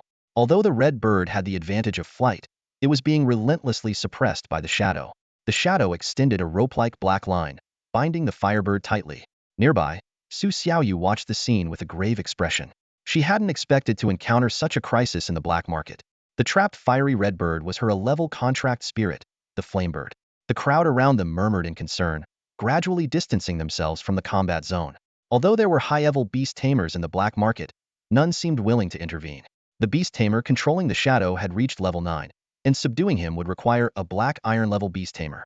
However, such powerful individuals typically formed their own beast tamer groups and ventured into alternate dimensions, rarely appearing in the black market. Zhang Dali, though an ordinary person, could act recklessly here because both his parents were black iron-level beast tamers. He recognized Su Xiaoyu's flamebird and recalled the awe-inspiring moment when she awakened it, stunning the entire grade. Chen Shu, what do you think? Looks like it's our turn to step in, Zhang Dali said, turning to Chen Shu with a serious expression. Indeed, it's time to act. Chen Shu clenched his fists slightly and exchanged a knowing glance with Zhang Dali. They nodded in silent agreement. To everyone's surprise, the next moment, the two of them bolted towards the nearest southern exit. Their years of surviving in the underworld had honed their escape skills to perfection. With the battle between the contract spirits about to spill over, they knew it was now or never to make a run for it. As Chen Shu sprinted, a series of options suddenly appeared in his field of vision. Option 1. Release the golden slime and overpower the shadow creature. Reward: Beast Tamer level up. Option 2. Ignore the situation and escape amidst the chaos. Reward: Slime gains the charge skill. Option 3. Attack the shadow creature's master directly. Reward: Golden Slime's attributes increase by 5, and the master's position is locked. Option 4. Shout for help and rally the crowd. Reward: Gain the title non-human, increasing damage to non-human entities by 20. Chen Shu's heart skipped a beat. The title non-human sounded impressive, but its effect seemed rather niche. He abruptly stopped and shouted, "Dali, let's go beat him up." He pulled out a large bag from his backpack. "Are you seriously carrying a fertilizer bag with you?" Zhang Dali was stunned. He had always considered himself invincible, but he hadn't expected anyone to be even crazier. "Cut the crap, let's go." Chen Shu's vision suddenly shifted, revealing a figure bathed in a crimson glow at the end of the street. It was a burly man with a buzz cut, calmly controlling the shadow creature with a sinister smile on his face, as if he were a textbook villain. To distract the man, Chen Shu released the golden slime ahead of time. Though he was only a level 2 beast tamer, his slime had evolved significantly through multiple choices, now standing nearly half a meter tall, resembling a giant moving blob. Squish! The slime, with its big eyes, bounced around happily.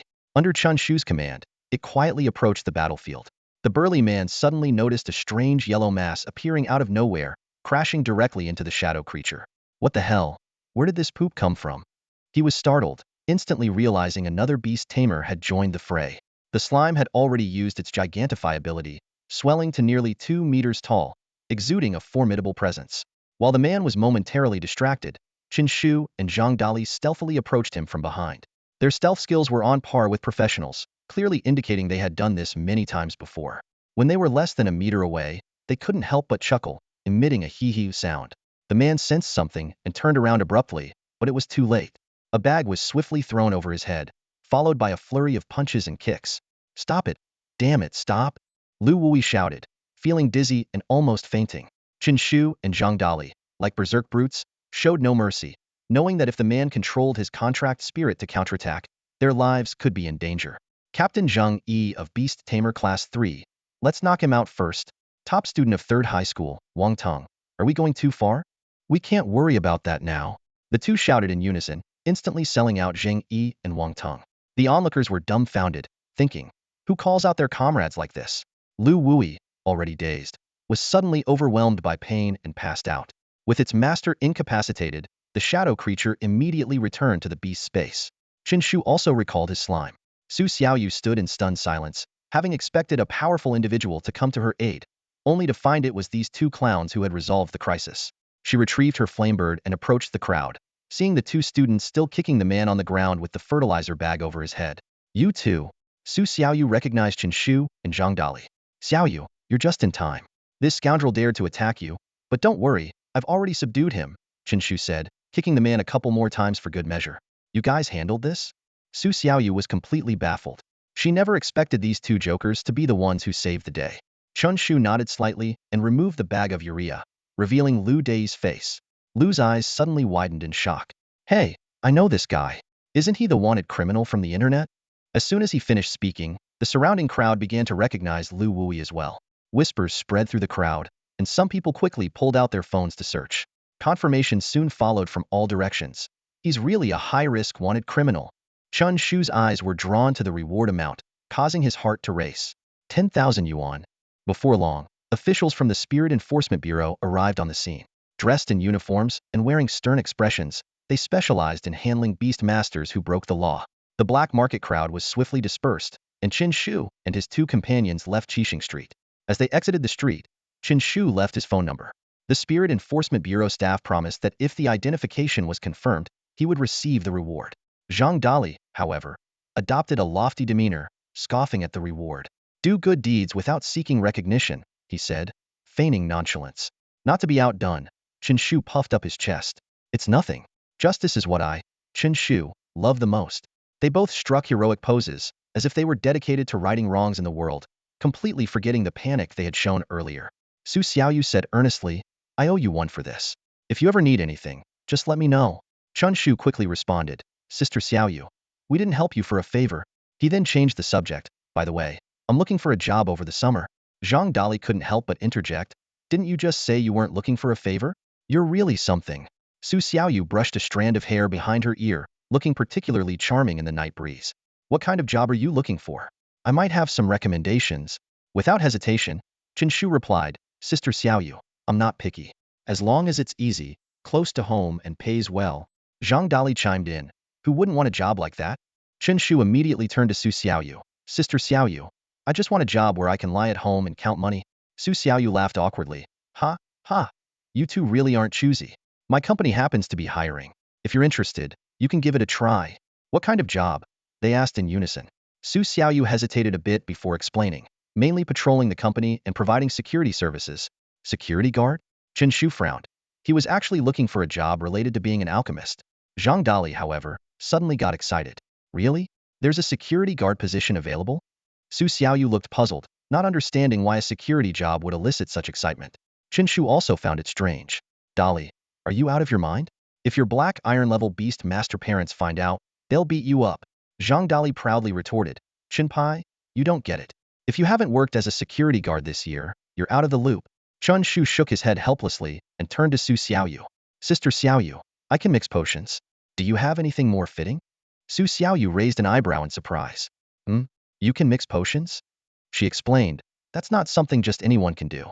Becoming an alchemist requires extensive knowledge of complex pharmacology, usually attainable only by graduates from top universities. She hesitated for a moment. I can't make that decision, but if you really want to try, you can check out my company. But if you want to be a security guard, just say you're my classmate. Su Xiaoyu gave a slight bow. Thanks again for your help. The three exchanged contact information and then went their separate ways. On the way home, Zhang Dali sighed. Who would have thought we'd save a top student just by helping out? Chen Pai, do you think we're the main characters? Chen Shu teased. I'm not, but you might be. Why do you say that? You have the traits of a main character. Zhang Dali was instantly thrilled. I've been hiding it for 17 years, and you still saw through me. Chen Pai, your insight is incredible. Chen Shu's mouth twitched. Can we have a bit of humility? Huh. You just said I have main character traits. Yeah, most main characters start out as underdogs. You fit that perfectly. You're such a jerk. Zhang Dali flipped him off in disdain. The two bantered as they walked back to their neighborhood. Once home, Chen Shu prepared for bed. Suddenly, a set of options appeared before him. Option 1. Train all night, absorbing spiritual energy. Reward, title, diligent talent, which boosts training efficiency by 10. Option 2. Go straight to sleep. Reward, a small amount of beast master energy. Without hesitation, Chen Shu chose the second option. He turned on the air conditioner, covered himself with a blanket, and lay down. If I have to train hard even after activating the system, what's the point of having it? Who doesn't understand the perks of being the main character?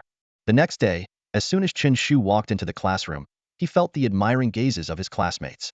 Paigu, you're amazing. Everyone else fights with their contracted spirits, but you go hand to hand. You've really paved a new path in combat. Of course, Pai Ge's reputation in the regular class is even bigger than Su Xiaoyu's. Just the way you handled that urea bag is something we could learn from forever. Paigu, do you have any more urea bags at home? Give me one. I want to hang it on the wall to ward off evil. Chen Shu waved his hand modestly, closing his eyes slightly. Everyone, keep it low-key. It was mainly thanks to class monitor Zheng's cooperation. Just as he was bragging, a harsh voice suddenly rang out. Move. Who the hell is Chen Shu? A thin, sharp-eyed student appeared at the classroom door. Zhang Nan from senior year? What are you doing here? Wang Meng was the first to stand up, blocking Chen Shu. Zhang Nan sneered, crossing his arms. What? Not welcoming me? I heard someone in junior year bullied my brother and made my family lose 40,000 yuan. As his big brother, I have to ask about it. What's wrong? Afraid to own up now? Think you can just get away with it, you little punk? Zhang Nan's gaze locked onto Chen Shu like an eagle eyeing its prey, and he strode forward with unwavering determination. The tension in the classroom soared instantly, and the other students instinctively took a few steps back, as if pushed by an invisible force. The natural authority of a senior student was on full display, a tacit rule in the school. Zhang Nan looked slightly up at Chen Shu, a contemptuous smirk playing on his lips. So, you must be Chen Shu, huh? His right hand shot out, aiming to slap Chen Shu's face. However, Chen Shu's reaction was lightning fast. He grabbed Zhang Nan's wrist, his expression calm and unflinching. In that split second, 3 options flashed before Chen Shu's eyes. Option 1. Release Zhang Nan's hand, allow him to slap your face, and smile ingratiatingly while saying, "Nange, that feels great." Reward, title, one who knows when to yield, which increases food intake by 50. Option 2. Seriously say, "Big brother, you've got the wrong person. My name is Zhang Dali." Reward, golden slime size 10. Option 3. Directly counterattack and show your prowess. Note, Zhang Nan is a level 6 beast tamer. Reward, skill book, dominant body. Chen Shu almost burst out laughing at the first option. The content was absurd, and the reward was even more ridiculous, a title that increased food intake, essentially one who knows when to eat. Without wasting another second, he decisively chose the third option. After all, if he could take down a level 9 beast tamer fugitive, what was a mere level 6 beast tamer? Chen Shu tightened his grip on Zhang Nan's wrist with his left hand and swung his right hand like a flash of lightning. With a loud smack, Zhang Nan's head snapped to the side, his ears ringing. Yeah, I'm Chen Shu. Got a problem with that? Chen Shu's voice was as cold as ice. Zhang Nan hadn't expected such ferocity from a fellow student. Where were the rules of the school? The respect for seniors? Though he was a level 6 beast tamer, his thin frame was no match for Chen Shu. You're asking for it. Zhang Nan's face turned livid, his fists clenched in rage. Oh, thinking about summoning your contract beast? Chen Shu raised his right hand again and delivered another heavy blow. Classmates from Beast Taming Class 5 shouted warnings. If you dare summon, well, call the Spirit Bureau. According to the official Beast Taming Code, beast tamers were not allowed to summon their contract beasts at will, or the Spirit Bureau would intervene. Meet me at the school's beast taming arena if you've got the guts. Zhang Nan roared, humiliated beyond measure. Chen Shu sneered. You think I'm as dumb as you? Walk into a trap willingly? His tone was dripping with sarcasm, only adding fuel to the fire. I bet you've played too much Plants vs. Zombies. Huh, what do you mean? Dazed from the blows, Zhang Nan asked reflexively. Your brain's been eaten, duh. Chen Shu lightly patted Zhang Nan's face, arrogantly saying, last chance, Chen Shu. Any issues? The crowd exchanged bewildered glances, unsure who the real villain was. No issues. Zhang Nan conceded, swallowing his pride and thinking he should have brought more people. At that moment, their homeroom teacher, Fang Ku, arrived late. All right, break it up. Chen Pai, what's going on here? Chen Shu quickly covered. Teacher Fang, we were just messing around. Nan here recently leveled up and wanted to spar with me. The crowd silently criticized the flimsy excuse. Which beast tamer would choose to fight personally over the arena? However, Fang Ku accepted the explanation with a nod. All right, Zhang Nan, get back to your class. As Zhang Nan left, his face bruised and battered, he shot Chen Shu a venomous glare. Fang Ku warned, Chen Pai, be careful. Zhang Nan is a troublemaker. Push him too far, and he might do something drastic. Chen Shu scoffed, yeah, right? If he can do anything, let him solve a set of college entrance exam questions. Fang Ku sighed, stop joking around. Come to my office. Chen Shu's face fell, and he reluctantly followed her. In the classroom, discussions erupted. Chen Pai is really tough, beating up both Zhang brothers. They're pretty well known in Nanjing City No. 2 High School. No kidding, Zhang Yi is the class president of Beast Taming Class 3, and Zhang Nan is a member of Beast Taming Class 1. Both future top university candidates. Won't Chen Pai face retaliation? If they ambush him, it could get serious. Worry spread among the students. Although beast tamers couldn't summon their contract beasts arbitrarily, in secluded places, anything could happen. As long as there were no serious injuries or deaths, the Spirit Bureau wouldn't dig too deep. Even the usually aloof Xiaobing quietly said, I don't think Chen Shu will be ambushed. Everyone was momentarily stunned, but quickly nodded in agreement. Although Chen Shu's beast taming skills were not particularly advanced, his devious and cunning nature made him a formidable opponent. The most troublesome aspect was his ability to take everyone by surprise with his unexpected actions. Fang Ke frowned at Chen Shu and said sternly, "Teacher, I really didn't hit him. Zhang Nan just came to me to discuss a problem." "What problem?" Fang Ke pressed further. Chen Shu innocently explained. "He asked if my name was Chen Shu, and I kindly answered him." Fang Ku was speechless and pointed to the wounds on Zhang Nan's face, questioning, "Then how did he get those injuries?" Chen Shu blinked and replied casually, "Every time I answered, he was so moved that he headbutted my hand." It left me quite bewildered. Seeing Chen Shu's innocent demeanor, Fang Ku couldn't help but marvel. How can this kid lie so calmly? Fang Ku sighed. "All right, I won't pursue this matter further since he provoked you first." In truth, he already knew what had happened and had deliberately delayed taking action, hoping Chen Shu would teach Zhang Nan a lesson. However, Fang Ke's expression turned serious as he continued. "Zhang Nan brought this upon himself, but what you did to Zhang Yi was wrong. The school doesn't allow students to fight personally in battles between beast tamers. If someone gets hurt, how are we supposed to explain it to their parents? If everyone behaved like you, the school would be in chaos." He went on to explain, "From a young age, we're taught that the human body is fragile and that in battle, we can only rely on our contracted spirits. These spirits have strong vitality and can recover even from severe injuries. But if a person dies, it's all over." Chen Shu nonchalantly retorted, "Teacher, I was just showing him how dangerous the world can be. If he goes through a dimensional gate, the beasts there won't only target his contracted spirit. If he can't protect himself, no matter how powerful his spirit is, it's useless." With a sly smile, he added, "Tough love breeds strength." Ahem, I was just trying to toughen them up." Fang Ku was momentarily speechless, unable to respond. Seeing this, Chen Shu smugly said, "It seems my words have deeply touched your soul." With that, he clasped his hands together in a formal gesture and said, "Mr. Fang, take your time to reflect on this. Farewell." As he watched Chen Shu walk away, Fang Ku could only shake his head in exasperation, unsure how to handle this cunning and peculiar student. Chen Shu returned to the classroom, whistling cheerfully. His golden slime had just mastered its third combat skill immunity, allowing it to temporarily ignore control effects from contract spirits of the same level.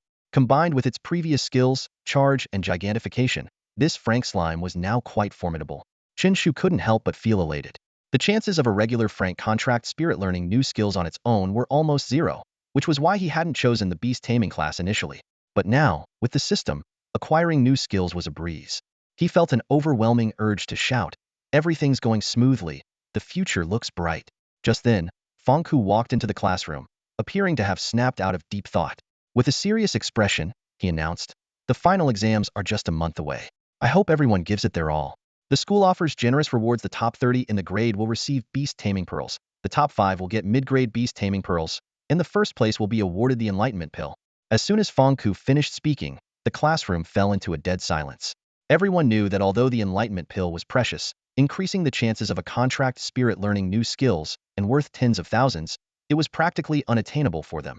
The top student, Su Xiaoyu, was already a level 7 beast tamer, while the strongest in their class, Xiaobing, was only at level 5.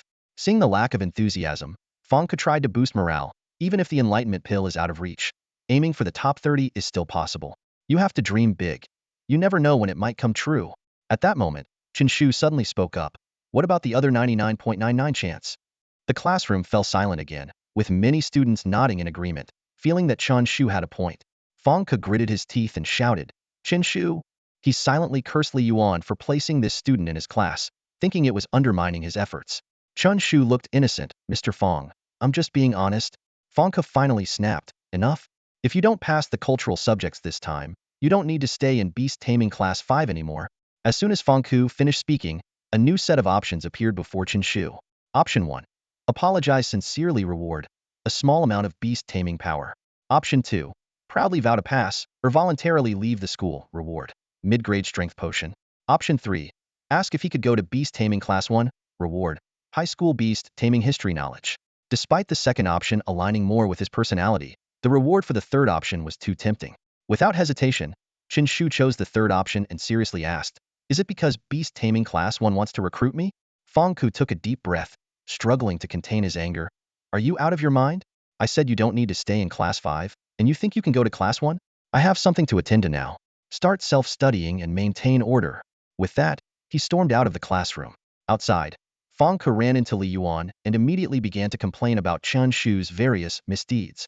Li Yuan, however, remained calm, as if saying, "You haven't seen the worst yet." In the classroom, Chen Shu's eyes sparkled as he swiftly went through various test questions, easily finding the answers.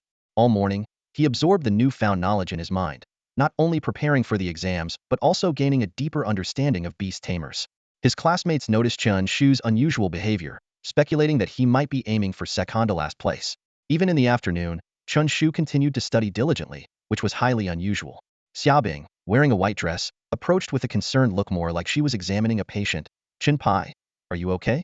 Only then did Chen Shu realize the strange looks from everyone. He quickly explained, I'm just reading, that's all. This made everyone even more convinced that he had lost it, with some suggesting he should be sent to the school clinic.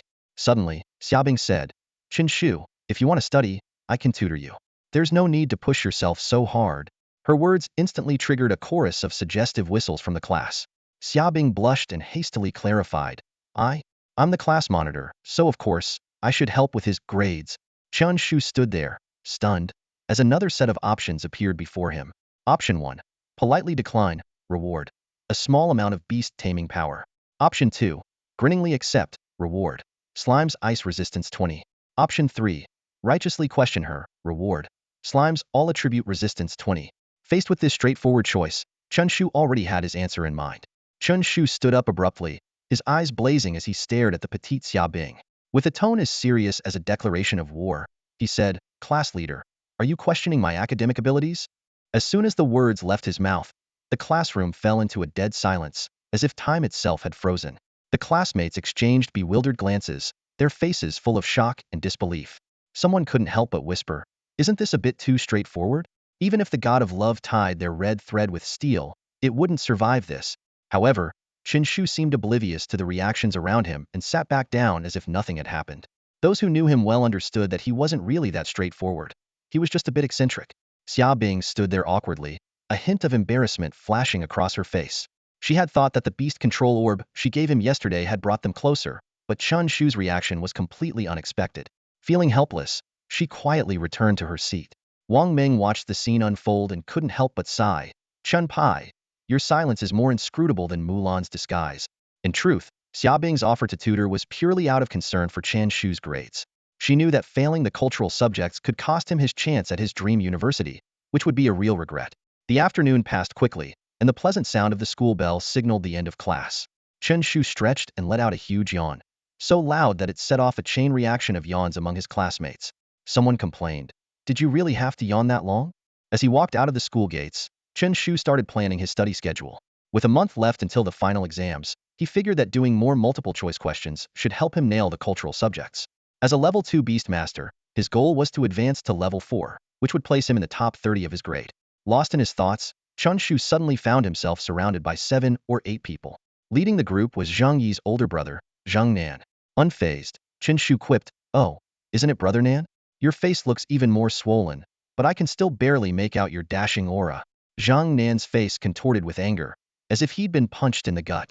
A bespectacled, scholarly-looking man beside him spoke up, are juniors in their second year of high school this arrogant now? Chen Shu scoffed, come on, what century is this? Using age to intimidate people? He remained calm, knowing the school guards were nearby. Just as the group was about to make a move, Chen Shu suddenly shouted, high school seniors are committing murder. The outcry nearly scared everyone senseless. Zhang Nan and his gang panicked and tried to flee. At that moment, several guards in blue uniforms rushed over. One of them recognized Chen Shu and asked what was going on.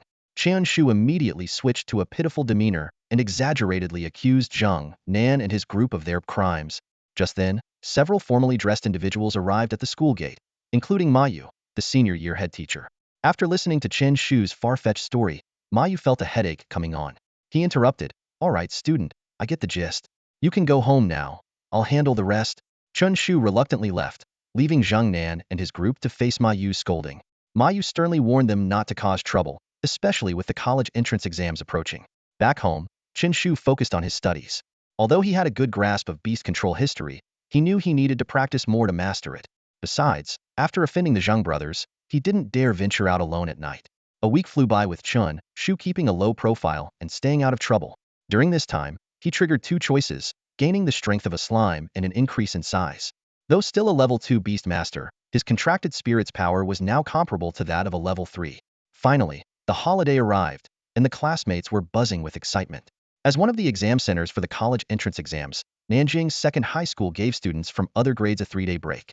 Some planned to visit beast control dojos, while others signed up for beast control tutoring classes. Despite their excitement, everyone remained focused on preparing for the upcoming exams. Wang Meng and several classmates were enthusiastically discussing their holiday plans. As top students, a 3-day break for them meant only one thing: burying themselves in their studies. The Beast Taming Dojo, a social education institution renowned for its rich spiritual energy, was highly sought after. Countless students were vying to get in and improve their beast taming skills. Chenpai, what about you? Any plans? Wang Meng turned to Chen Shu. Chen Shu answered nonchalantly, Me? I'm planning to interview for a summer job. Hearing this, Wang Meng raised an eyebrow. You really have a laid-back attitude.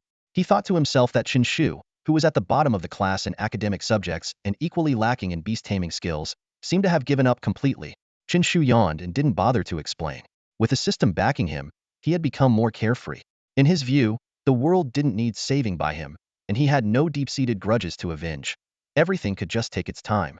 Just then, a dark-skinned figure appeared at the classroom door. Chunpai. It was their former homeroom teacher, Li Yuan. Chen Shu was taken aback, not expecting Mr. Li to be looking for him. He crossed his arms behind his head and lazily asked, Mr. Li, what's up? Li Yuan gave Chen Shu a smack on the head. You little rascal. But he quickly got to the point, his expression serious. Did you get into trouble? The Spirit Regulation Bureau is here looking for you. The Spirit Regulation Bureau? Chen Shu sat up straight, knowing their authority far surpassed that of the police. They hurried to the office, where they found Zhang Dali chatting animatedly with a man in a black, short-sleeve shirt. Zhang Dali stood up immediately upon seeing Chen Shu. Uncle Wang, this is my buddy Chen Shu, but you can call him Chen Pai. He then vividly recounted the heroic deeds of that day, spitting as he spoke and occasionally twitching as if reliving the intense moments. Wang Qian shook his head with a wry smile. All right, I've watched you grow up. I know what you're like. He turned to Chen Shu, a glint of admiration in his eyes. I bet it was this young hero who led the charge, right? A set of options appeared before Chen Shu. After a brief thought, he decisively chose the third one. He dramatically turned around, hands behind his back, looking out the window with a lofty tone. Uncle Wang, your judgment is spot on. He vividly recalled the scene of that day. That thug was too brazen, acting out in broad daylight right in front of me. Without a second thought, I pulled out a bag of urea and covered his head, then delivered a dose of justice. Stop. Wang Qian quickly interrupted, his mouth twitching. You two have been thick as thieves since you were kids. He thought to himself that these two had such quirky thought processes, like they were from another planet. I want to know, how did you pinpoint his location? That fugitive only summoned his contract spirit and hid among the crowd. Even experienced beast tamers found it hard to identify him quickly. Chen Shu replied earnestly, I could tell by his evil face. He just looked like a bad guy. He couldn't reveal that the system had given him a clue, showing a red glow around the man that nearly blinded him. That's it. Wang Qian was incredulous. Could you be any more reckless? What if it wasn't him? You could have attacked the wrong person. Chen Shu shrugged. No worries, we had bags over our heads. He couldn't see us. Wang Qian and Li Yuan stood in the office of the Spirit Suppression Bureau, their faces flushed with embarrassment. They had just learned that their heroic deeds, which they had been so proud of, were actually the result of a mere coincidence. Seriously? We just got lucky? Wang Qian thought to himself in shock. And we even had a backup plan? Despite this, the officials at the Spirit Suppression Bureau still acknowledged their efforts. Regardless, you did save Su Xiaoyu, the heiress of 666 pharmaceuticals. If something had happened to her, we would have been in for a lot of trouble. As he spoke, the official pushed a check for 100,000 yuan towards them. Here is the Spirit Suppression Bureau's reward. Wang Qian had no desire to ask any more questions. To him, these two were just lucky. He had initially thought that Chen Shu's contracted spirit had mastered some advanced detection skills, but it turned out not to be the case. From Li Yuan, he learned that Chen Shu's contracted spirit was actually a Slimea low-level spirit with almost no chance of mastering high-level skills. Zhang Dali, however, had no interest in the reward. With a face full of dissatisfaction, he asked, Uncle Wang, isn't there going to be any citywide coverage? Clearly, he was eager for fame and recognition. Wang Qian shook his head. A 9th-level beast tamer isn't enough to warrant that, unless it's an iron-rank criminal. If you really want it, you can pay for a media interview yourself. With that, Wang Qian got up and left the office. The college entrance exams were approaching, and the Spirit Suppression Bureau was getting busier to prevent any disturbances. The city might seem peaceful on the surface, but it was thanks to the protection of various official agencies working behind the scenes. Back at school, Zhang Dali was still not giving up. He pitifully asked Li Yuan, Mr. Li, can we arrange a school-wide announcement? If he couldn't get citywide fame, at least he wanted to be recognized in school. Li Yuan was surprised. You guys actually caught a wanted criminal? He was astounded. These two students not only saved the top student Su Xiaoyu, but also captured a 9th-level beast tamer? Zhang Dali boasted. No need to doubt, Mr. Li. It wasn't a coincidence. What did you call me? Li Yuan's face suddenly turned stern, his fierce expression making Zhang Dali shiver. Mr. Li, Zhang Dali quickly lowered his head. Li Yuan coldly replied, forget about the 3 days off for the exams. Go home and copy the history notes 10 times. Can't control Chen Pai, but I can definitely control you. Zhang Dali's head drooped as he sighed inwardly. Great, not only did I not get famous, but now I have to copy history notes as punishment. Li Yuan looked at the two students with a serious expression and said earnestly, both of you should go back. You got lucky this time, but you can't count on that next time. Even when standing up for justice, you need to consider your own abilities, understand? As a teacher, he didn't want his students to sacrifice themselves heroically. Without the necessary skills, they'd only bring harm to themselves and others. As for the dream of being publicly commended by the school, they should abandon that thought. The two students left the office dejectedly, walking home together. On the way, one of them spoke up, Dali, you deserve half of the reward this time, but I know you won't take it. So I'll just hold on to it for now.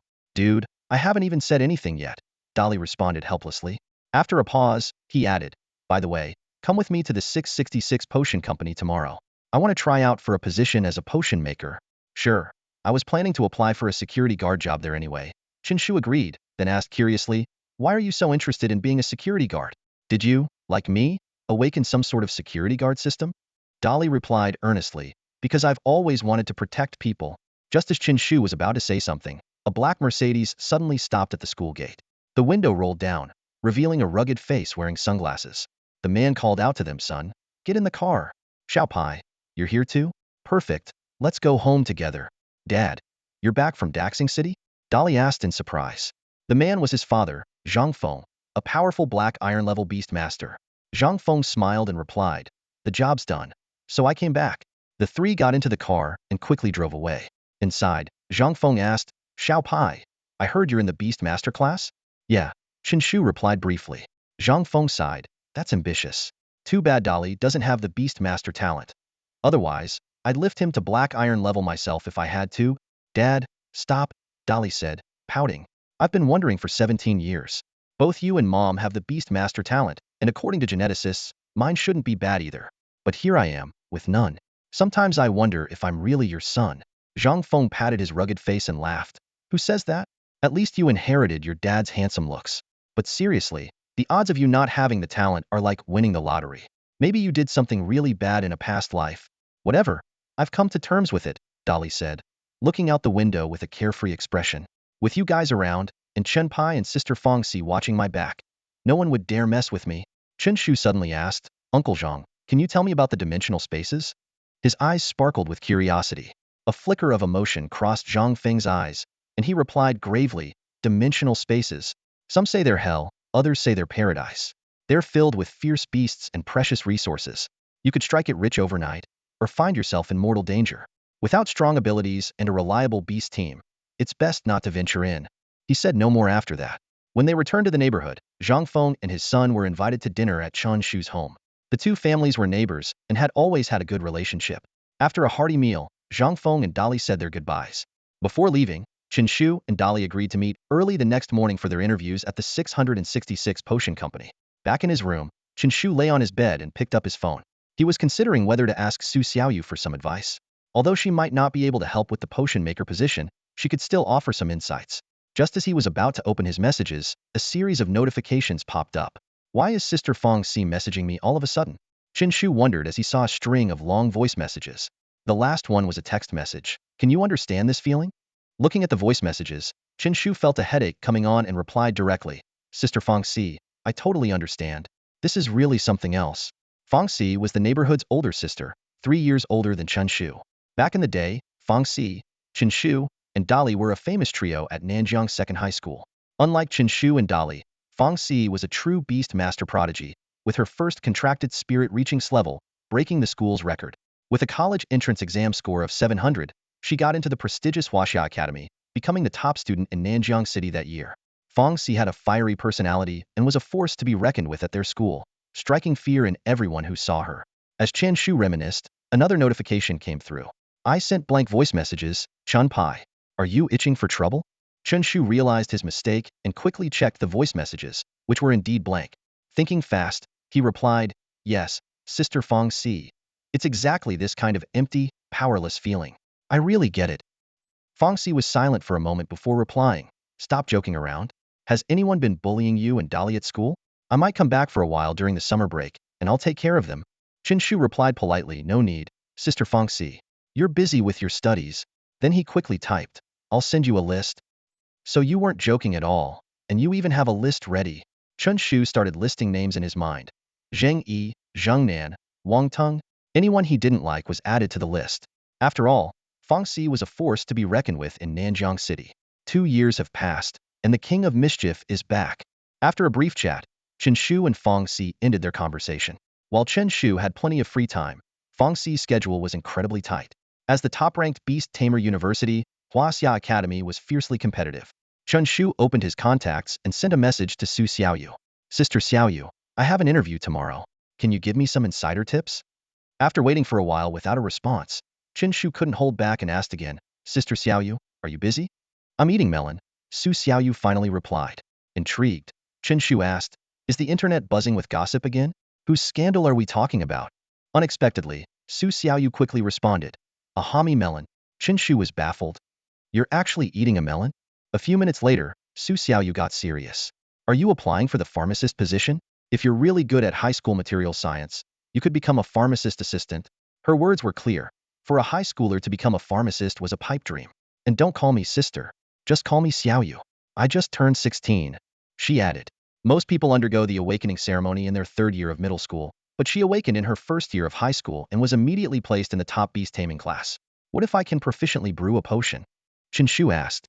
His mastery of the strength potion was at the expert level, with a 100 success rate and a 30 reduction in materials. A cold remedy? Su Xiaoyu's tone was skeptical.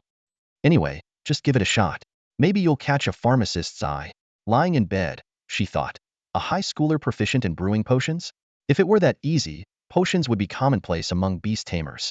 Su Xiaoyu, used to Chen Shu's eccentricities, turned off her phone and focused on cultivating her beast taming power. Seeing her disbelief, Chen Shu shook his head and turned off the light to read a novel. At 1 a.m., as he prepared to sleep, a set of options appeared before him. Option 1. Train all night, absorbing the world's spiritual energy. Completion reward. Earn the title Super Diligent Talent, with a 20 increase in training efficiency. Option 2. Fall asleep immediately. Completion reward. A small amount of beast taming power. Without hesitation, Chen Shu chose to sleep. Suddenly, a surge of beast taming power filled his body, roughly equivalent to 2 days' worth of training for a highly gifted beast tamer. The next morning, sunlight streamed through the curtains. Groggily, Chen Shu picked up his phone to check the time. 12:07 p.m. Why is it so early? It's only midnight. Chen Shu mumbled, almost drifting back to sleep. Suddenly, he jolted awake. How can there be sunlight at midnight? He checked the time again and exclaimed, wow, I slept until noon? Only then did he realize why holidays seemed to fly by. There were no mornings. After a quick wash, Chen Shu headed to Zhang Dali's house and knocked vigorously. Dali. Zhang Dali. With no answer, Chen Shu shouted, fire, fire. Soon, a group of neighbors, holding fire extinguishers, rushed over, looking worried. Where's the fire? Embarrassed, Chen Shu explained, Uncle Wang, Aunt Lu, I was just trying to liven things up. The neighbors sighed in relief, scolded Chen Shu briefly, and left. Moments later, a sleepy Zhang Dali appeared at the door. Chen Pai, why are you shouting in the middle of the night? Whoa, what a big moon. But why is it so bright? He shielded his eyes from the glaring sunlight.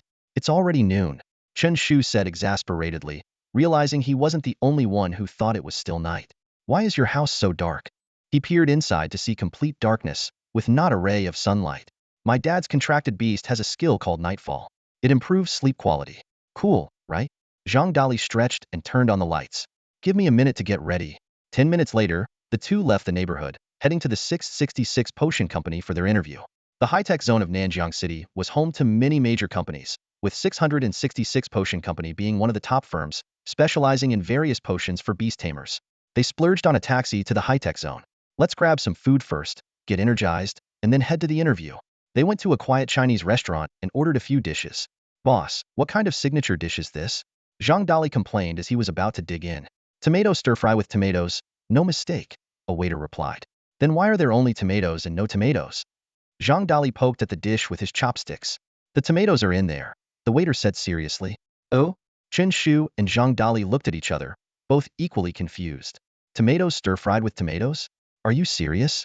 Chen Shu and Zhang Dali exchanged puzzled glances, their mouths twitching involuntarily. The dish name completely shattered their expectations, as if opening the door to a whole new world. Seeing their confusion, the waiter couldn't help but chuckle and explained, it's just a regular stir-fried tomato dish. The boss added some extra words to make the menu look more interesting. He offered a slightly apologetic smile, laying it all out plainly. Chen Shu shook his head, deciding not to dwell on it. Whatever, let's just eat. Despite the odd name, he had to admit the dish was quite well cooked. The two of them quickly finished their lunch and soon arrived at the entrance of 666 Pharmaceutical Company. They looked up at the imposing office building, feeling a slight sense of intimidation, but they quickly composed themselves and walked in with determined strides. The security guard at the entrance politely asked, "Who are you here to see?" Zhang Dali eagerly replied, Senior, I'm Zhang Dali, a classmate of Su Xiaoyu. I'm here to apply for a security guard position." The security captain, recognizing the names, couldn't help but smile. "Oh, it's you two. Miss Su has already informed us about you." His tone was friendly, clearly indicating that Su Xiaoyu had given them a heads up. After all, these two had saved her life, and this small favor was the least they could do. Turning around, the captain called out, "Xiao Wang, take this gentleman to the pharmaceutical department." A young security guard responded and led Chen Shu inside the company. Zhang Dali stayed with the security team, confident that with Su Xiaoyu's help, his position was practically guaranteed. As for Chen Shu's job, that would depend on his own abilities. In the elevator, Xiao Wang couldn't help but glance at Chen Shu with a hint of curiosity. "Brother, becoming a pharmacist's assistant isn't easy," he said, his tone carrying a friendly warning. Chen Shu, however, remained unfazed. "I'm not here to be an assistant. I'm here to make medicine." His eyes roamed over the elevator's sleek interior. "Make medicine?" Xiao Wang chuckled.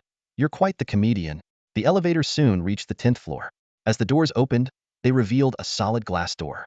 Through the glass, small laboratories could be seen, each bustling with several lab-coated staff members. Turning back to Chen Shu, Xiao Wang gave him another once-over and asked uncertainly, "Are you really here to become a pharmacist?" A cold, indifferent voice pierced the silence as a woman with flowing long hair and a stern expression stepped into view. Her tall stature and innate air of arrogance made the security guard, Xiao Wang, avert his gaze. He mumbled a few words and quickly left. Chen Shu, eyeing the imposing woman, mustered his courage and said, I'd like to give it a try." Without even looking at Chen Shu, the woman coldly replied, "This isn't a place for children. Go home." She then turned and walked away, muttering to herself, "What Xiao you thinking? Introducing all kinds of people to the company and causing trouble." Unwilling to be dismissed so easily, Chen Shu shouted, "My interview hasn't even started yet." The woman's voice echoed from the laboratory, "It's already over." 3 options appeared before Chen Shu. 1. Stay silent and go home dejectedly. Reward, title, defeated before the battle. Bad luck 1. 2. Kick the woman when she's not looking to break her composure. Reward, moderate beast taming power. 3. Sneak into the lab and look for an opportunity. Reward, collision skill 1. Although the second option was tempting, reason made Chen Shu choose the third. After the woman walked away, he casually approached the lab door and noticed a lab coat hanging nearby. He quickly put it on, donned a mask, and easily blended into the lab. Chen Shu entered a small laboratory where 3 people were focused on concocting a flame potion. Acting like a leader, he greeted them with his hands behind his back. The 3 didn't know him but responded politely. After making a show of inspecting the lab, he left, almost losing his balance when he heard someone respectfully say, "Goodbye, leader." Finally, Chen Shu found the lab for the strength potion. It was empty, but the table was filled with ingredients, including 5 precious strength flowers. The system prompted him that he could make the strength potion, and Chen Shu, driven by curiosity, chose to proceed. Instantly, Chen Shu felt his body taken over by the system, his hands moving with the precision of an experienced alchemist. Before long, a bottle of fragrant, sweet-smelling white potion was completed. The system indicated it was a low-grade strength potion, and after 10 successful attempts, he could unlock the medium-grade version. Chen Shu continued making potions and eventually ended up with 13 bottles, worth over 60,000 yuan. Just as he was about to celebrate, he heard footsteps approaching. He quickly stored 7 bottles in the system space. The door opened, and 2 people in lab coats walked in. One of them was the woman who had previously dismissed Chen Shu. She frowned and asked, Who are you?" Chen Shu's heart sank, but he feigned calmness, saying, "Nice lab layout." He then tried to leave. The woman immediately recognized him. "It's you, the student." Chen Shu had no choice but to remove his mask and admit, "Wow, you recognized me?" The woman angrily retorted, "How dare you enter the lab without permission?" Chen Shu tried to explain, "Miss, I'm really here for an interview. Why make it difficult for me?" As they stood in a standoff, the other alchemist noticed the 6 bottles of strength potion on the table. He exclaimed, "These are real strength potions." Su Qingxue, incredulous, asked Chen Shu, "Did you make these?" Chen Shu shrugged, "I told you, I can really make strength potions." The room fell silent. The idea that a high school student could produce 6 high-quality strength potions was beyond belief. After a while, Su Qingxue asked, "Is your failure rate high when making potions?" Chen Shu confidently replied, "I hardly ever fail." Su Qingxue immediately changed her attitude and formally said, "On behalf of the company, I'd like to invite you to join us as a department alchemist." Chen Shu raised an eyebrow and, with a teasing tone, said, "I didn't appreciate your attitude earlier, though." Su Qingxue was at most a few years older than him, so young that she hadn't even graduated from college yet. There was no way she could be a pharmacist. At best, she was an assistant. However, her surname was Su, which meant she must be related to Su Xiaoyu. Chen Shu thought to himself that even as an assistant, she couldn't be underestimated in this potion company. After all, pharmacists were indispensable to the company. "What do you want?" Su Qingxue asked coldly, her brows furrowing. Chen Shu replied calmly, "At the very least, you should apologize. You looked down on me from the start, and no one would tolerate that. Back then, you ignored me, but now you can't even reach me. Besides, I can attempt to brew both mid-grade and high-grade strength potions. I'm just not very proficient yet." His words startled Su Qingxue, and before she could respond, a nearby pharmacist exclaimed, "You can brew high-grade strength potions?" "Of course, it's easy. Anyone with hands can do it," Chen Shu said with a smug smile. Su Qingxue hesitated for a moment before decisively saying, "All right, I apologize, but if you're lying, don't expect to stay in the company." Is that the attitude of someone apologizing? Chen Shu frowned, his tone dissatisfied. Su Qingxue bit her lip and lowered her head, saying, I'm sorry." "What? I can't hear you without my glasses," Chen Shu said, rubbing his eyes and deliberately making things difficult for her. Su Qingxue cursed silently. What does glasses have to do with hearing? But she knew that someone with Chen Shu's talent was more important to the company.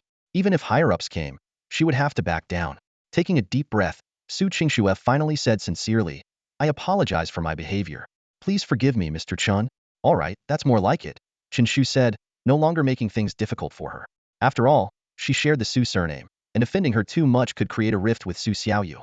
He continued, "But I'm only here for 2 months during the summer, so just pay me a temporary worker's wage." Chen Shu wasn't too concerned about the salary. His real goal was the strength potion.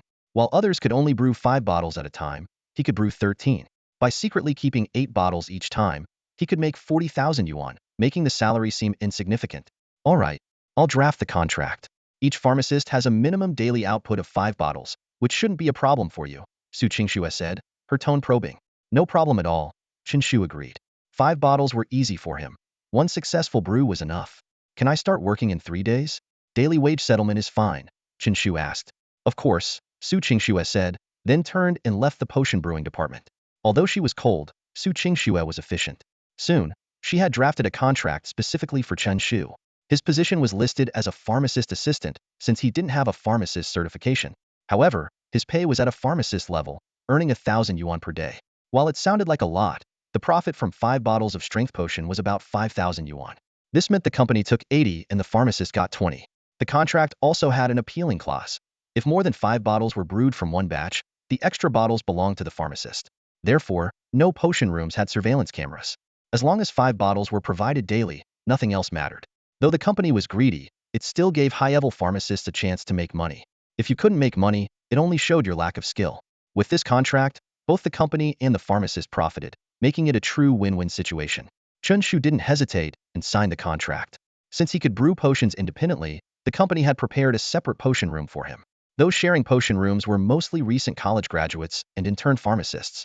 With the system's golden finger, Chen Shu had a much higher starting point than others.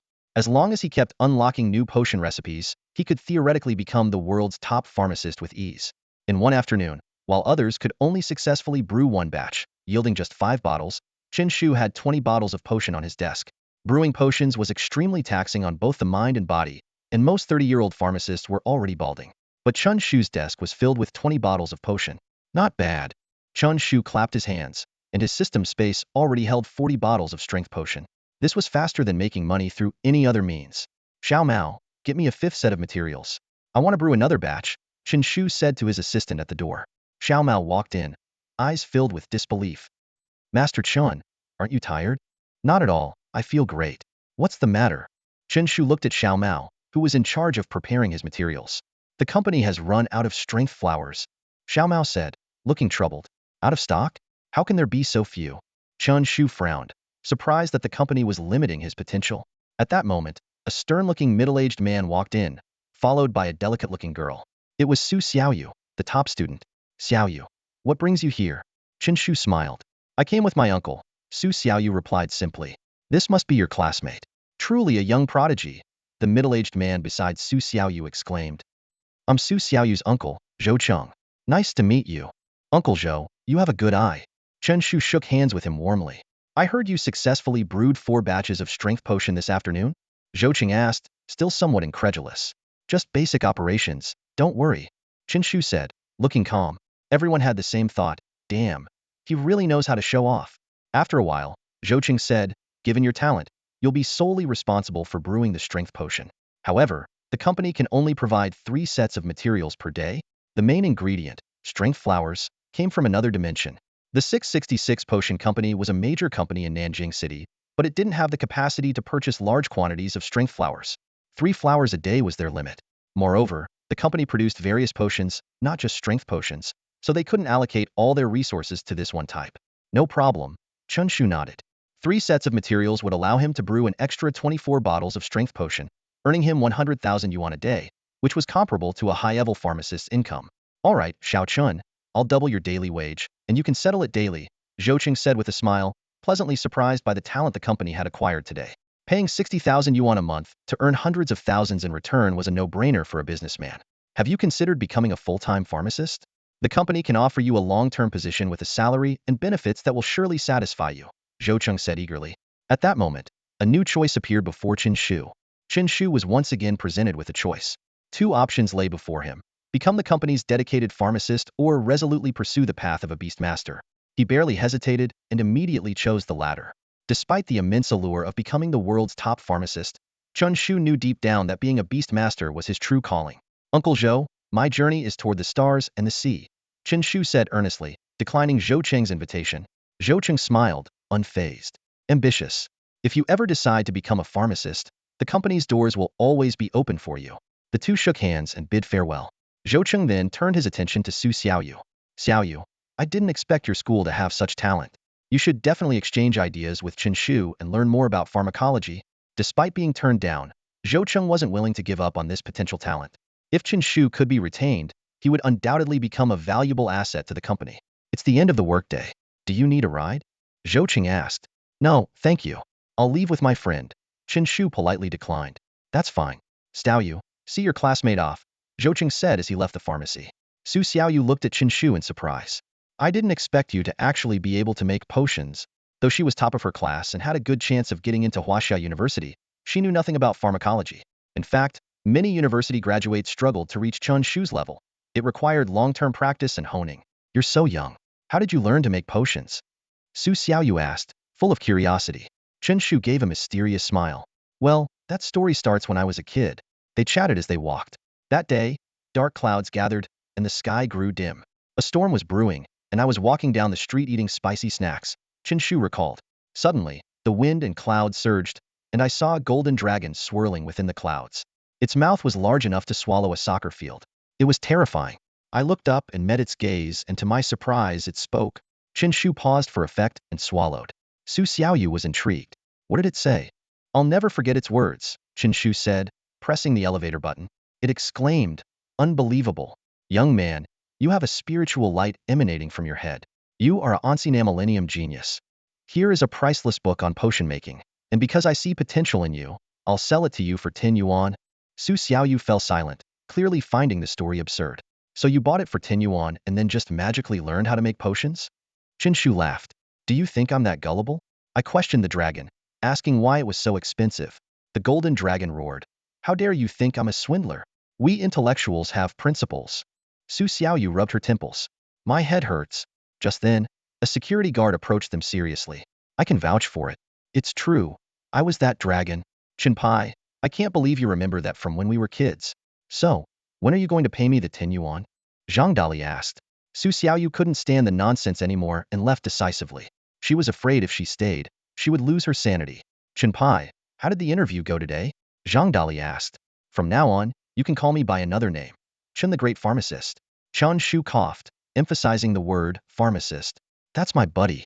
The two friends walked together, had dinner in the city center, and then went home.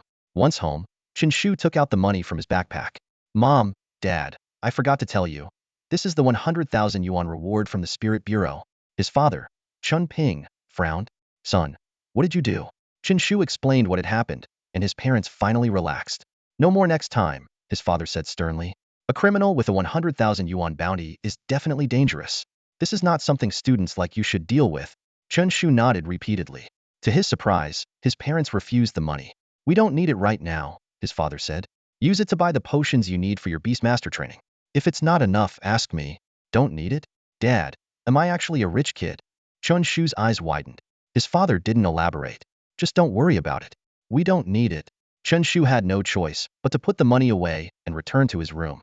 He began to wonder if there was some secret about his family. Uncle Zhang was an iron-level Beastmaster, but often called his father Brother Chen, without any arrogance. Was there a deeper reason behind this? Chen Shu shook his head and stopped thinking about it. He believed that if there was a secret, his father would tell him eventually. He took out all the strength potions from his system space and placed them on the table, feeling a sense of joy. 40 bottles of strength potion, each worth 5,000 yuan, amounted to a total of 200,000 yuan. Hope you won't disappoint me, Chen Shu thought as he summoned a golden slime from his pocket. Squishy, squishy. The slime wriggled happily in his arms. Although its potential rating was only E, it had a gentle temperament and over 80 obedience to its master. Chen Shu opened bottle after bottle of strength potion and fed them all to the golden slime. The strength potion could permanently increase the power of a contracted spirit, with each bottle boosting it by about 0.5. Squishy, squishy. The golden slime opened its mouth wide and gulped down all 40 bottles of strength potion. Burp, the slime let out a satisfied burp and bounced around excitedly. Though you're weak, at least you can eat, Chen Shu said, stroking the golden slime before putting it back into the Beastmaster space. The 40 bottles of strength potion had permanently increased the slime's power by 20, giving it a significant edge in battles. Peidoan never gets old. This is the power of a wealthy player. Chen Shu thought smugly. The maximum limit for the low-grade strength elixir is a 20 increase in power. At this point, the golden slime has developed resistance to the elixir and can no longer gain more strength from it.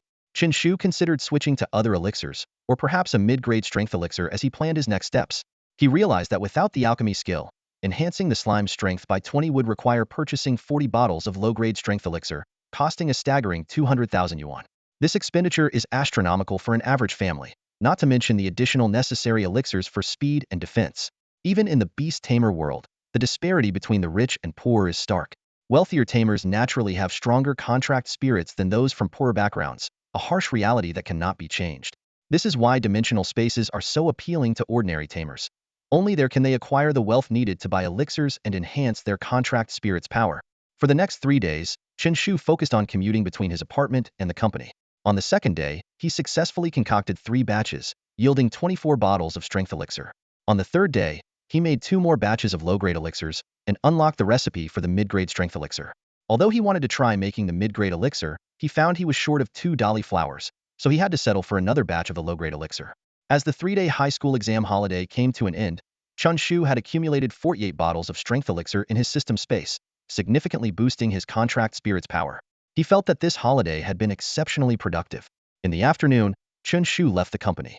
Completing 3 batches a day took less than an hour, far surpassing the efficiency of other alchemists, leaving him with plenty of free time. He decided to check out the black market. He hailed a taxi and found a man already sitting in the front seat. Driver, can you take me to the black market? Chen Shu asked. The bathroom is just ahead. You don't need to go all the way to the black market, the driver responded, confused. Chen Shu was momentarily stunned, thinking this must be some kind of misunderstanding. I mean, can you drop me off at the black market on the way? Oh, I see. This passenger is getting off just ahead, the driver said, finally understanding. An hour later, Chen Shu arrived near Qixing Street. Even during the day, the black market was bustling, as lively as the city center. He waited at the entrance, looking for an opportunity to blend in since he couldn't enter directly without Su Xiaoyu to guide him. At that moment, a man strode confidently toward the entrance. Chen Shu quickly approached and greeted him. "Hey, Lao Zhang, long time no see." He enthusiastically put his arm around the man's shoulder, pretending to be an old friend. "Who are you?" Zhang Ming looked puzzled, not recognizing him at all. "It's me, Lao Chen. Remember, we had drinks together last time." Chen Shu continued, naturally guiding Zhang Ming into the black market. "Oh, right. Lao Chen, you look familiar. How have you been?" Zhang Ming, still confused, played along warmly. Chen Shu felt a twinge of amusement at Zhang Ming's convincing act. Same old, same old. Let's catch up another time. Gotta go now." He quickly turned and left, leaving Zhang Ming bewildered in the crowd. Navigating through the stalls, Chen Shu headed straight for the shops. "Only 3,000 yuan for each strength elixir? That's too low," he grumbled. "These are genuine products from 666 Elixir Company, complete with the trademark." "I know, but if they were black market goods, they'd only be 1,500 yuan, the shop assistant replied calmly. "That's really lowballing," Chen Shu sighed. "Do you have any Dali flowers?" "Yes, we do. They're 20,000 yuan each. We have 4 in stock." "All right, give me the materials for 4 batches of strength elixir," Chen Shu said. "That's 100,000 yuan. Do you have that much?" The assistant looked skeptical. Without a word, Chen Shu pulled out 48 bottles of strength elixir from his backpack and neatly placed them on the counter. The assistant's eyes widened. "Whoa, did you rob the 666 Elixir Company? I'm a law-abiding citizen, not a criminal." Chen Shu snapped, slightly annoyed. "Just exchange these for the materials and the rest in cash." Got it, got it. We don't ask questions about the source here." The assistant quickly packed away the elixirs. Chen Shu felt a sense of relief, surprised at how cheap the prices were. He had expected 5,000 yuan per bottle, the retail price, but naturally, selling them himself meant taking a discount. It was a pity he didn't have an alchemist certification. Otherwise, he could sell them at higher prices in a legitimate shop in the city center. "Here are the materials for 4 batches and 44,000 yuan. Please count them," the assistant said, handing over the goods and cash to Chen Shu. Chen Shu gave the powerful flower a quick inspection to ensure it wasn't a fake dyed version. His eyes then caught the price tag on the shelf, 5,000 yuan. The price made his mouth twitch slightly as he thought to himself, "Bought it for 3,000 yuan, and they mark it up this much right in front of me." Shaking his head, Chen Shu turned and left the shady shop. Walking through the bustling black market streets, Chen Shu pondered getting a vendor's license for his own stall next time. "If I sell it myself, I can get at least 4,000 yuan per bottle," he mused. "These shops are too greedy." Calculating quickly in his head, Chen Shu realized that 4 sets of herbs could be refined into 2 batches of medium-grade strength potions, yielding about 26 bottles. The value nearly doubles instantly, he thought smugly. The shady shops make a killing, but I never lose out. His immediate priority was to find a place to mix the potions. Looking around, the black market was too noisy and crowded to find a quiet corner. Suddenly, an unexpected option appeared before Hema public restroom. Without hesitation, he walked in. After waiting a while, a stall finally became available. Chen Shu swiftly entered, laying out all the herbs neatly on the floor. Just then, a system notification sounded, and a new recipe appeared in his view: medium-grade strength potion. "Do you want to refine the medium-grade strength potion?" Chen Shu chose yes without hesitation. Instantly, he felt his body being taken over by the system, his movements precise like those of a top-tier alchemist. The herbs were methodically placed into the container without a single error. The process was more complex than he had anticipated.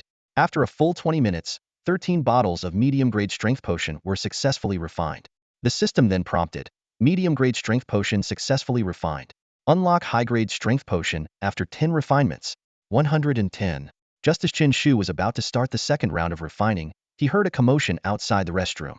A young man rushed in, only to find all the stalls occupied. He squeezed his legs together, his body trembling slightly, with a song playing repeatedly in his mind. "With my last bit of stubbornness, I'll never let go." There were only 3 stalls in the restroom, and the other 2 were also occupied.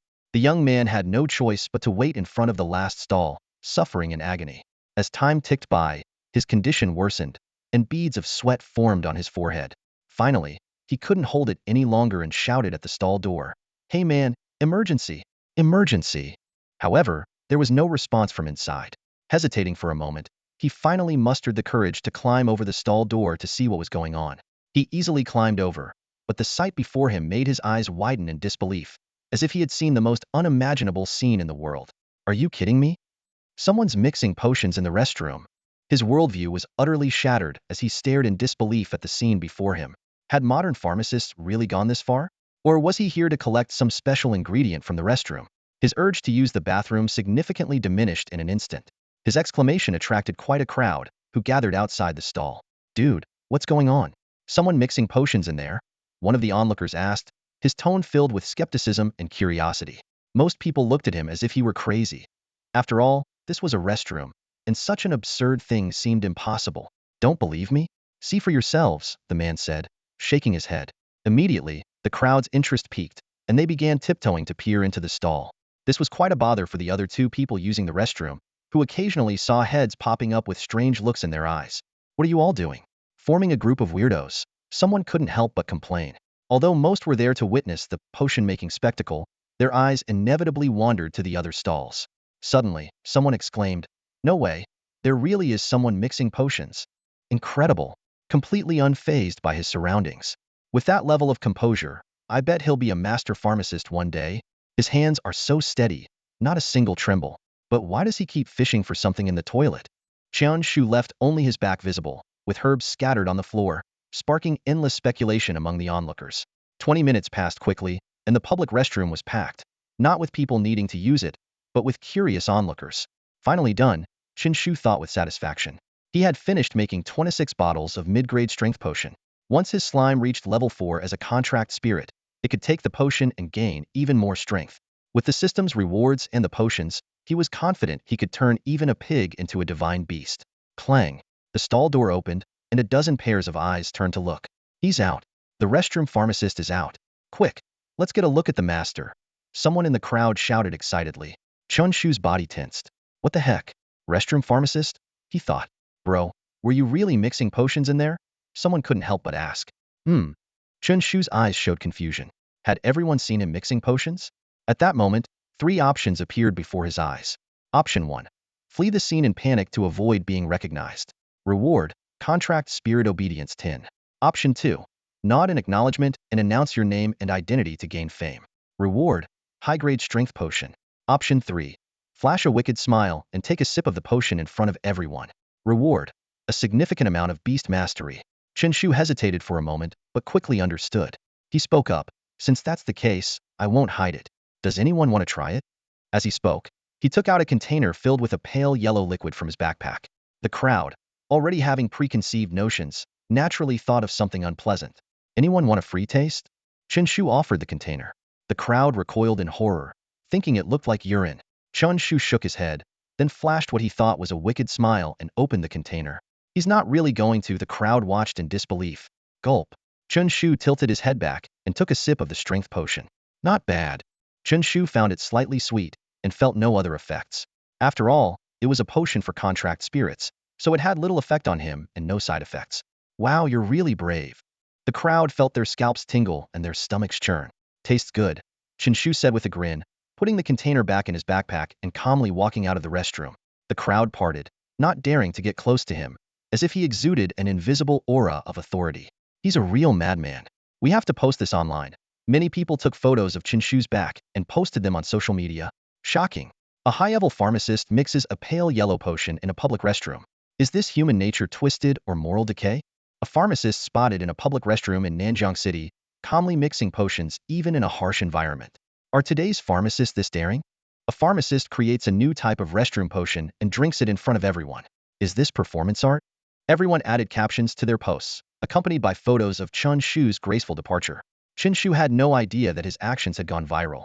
He quietly left the black market, and the significant amount of beast mastery he gained from his choice had elevated him to a level 3 beast master. He was no longer the underdog in his class. In just 1 week, Chen Shu had gone from level 0 to level 3, a testament to the system's power. As evening approached, he rode his bike home. As for Zhang Dali, he had lost interest in being a security guard after just 2 days. He was only doing it for the experience, not because he wanted to be a security guard. Such was the confidence of a rich second generation. Today is a good day. Everything I wish for will come true. Chen Shu hummed a tune, in a good mood, as he passed the dimly lit alley from before. Hopefully, there won't be another robbery today, he thought as he glanced at the alley, recalling his previous experience. Just then, a black figure suddenly darted out of the alley. A black snake about half a meter long shot towards him, its eyes gleaming with venomous malice. What the heck? Chen Shu was startled. The snake was incredibly fast, closing in on him in an instant.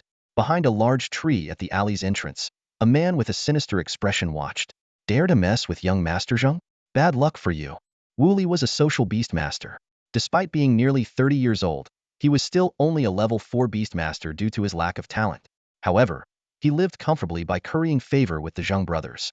Before the college entrance exams, Zheng Yi had told Wuli to teach Chen Shu a lesson. Wuli had coincidentally spotted Chen Shu at the black market today and had followed him, finally finding the opportunity. Although it was a harmonious society where murder was not an option, sending someone to the hospital for a couple of weeks was still feasible. Wuli controlled his contract spirit, the black, venomous snake, which bared its fangs and lunged at Chen Shu. Just as the snake was about to strike, a sudden, unexpected yellow object appeared in the dim night. Boom! Wuli felt the ground tremble as a huge pile of excrement appeared out of nowhere. What the heck is this? Wuli was dumbfounded, unable to comprehend the scene before him. Wuli was utterly shocked. He knew Chen Shu's contracted spirit was a golden slime, but he had never seen it in action.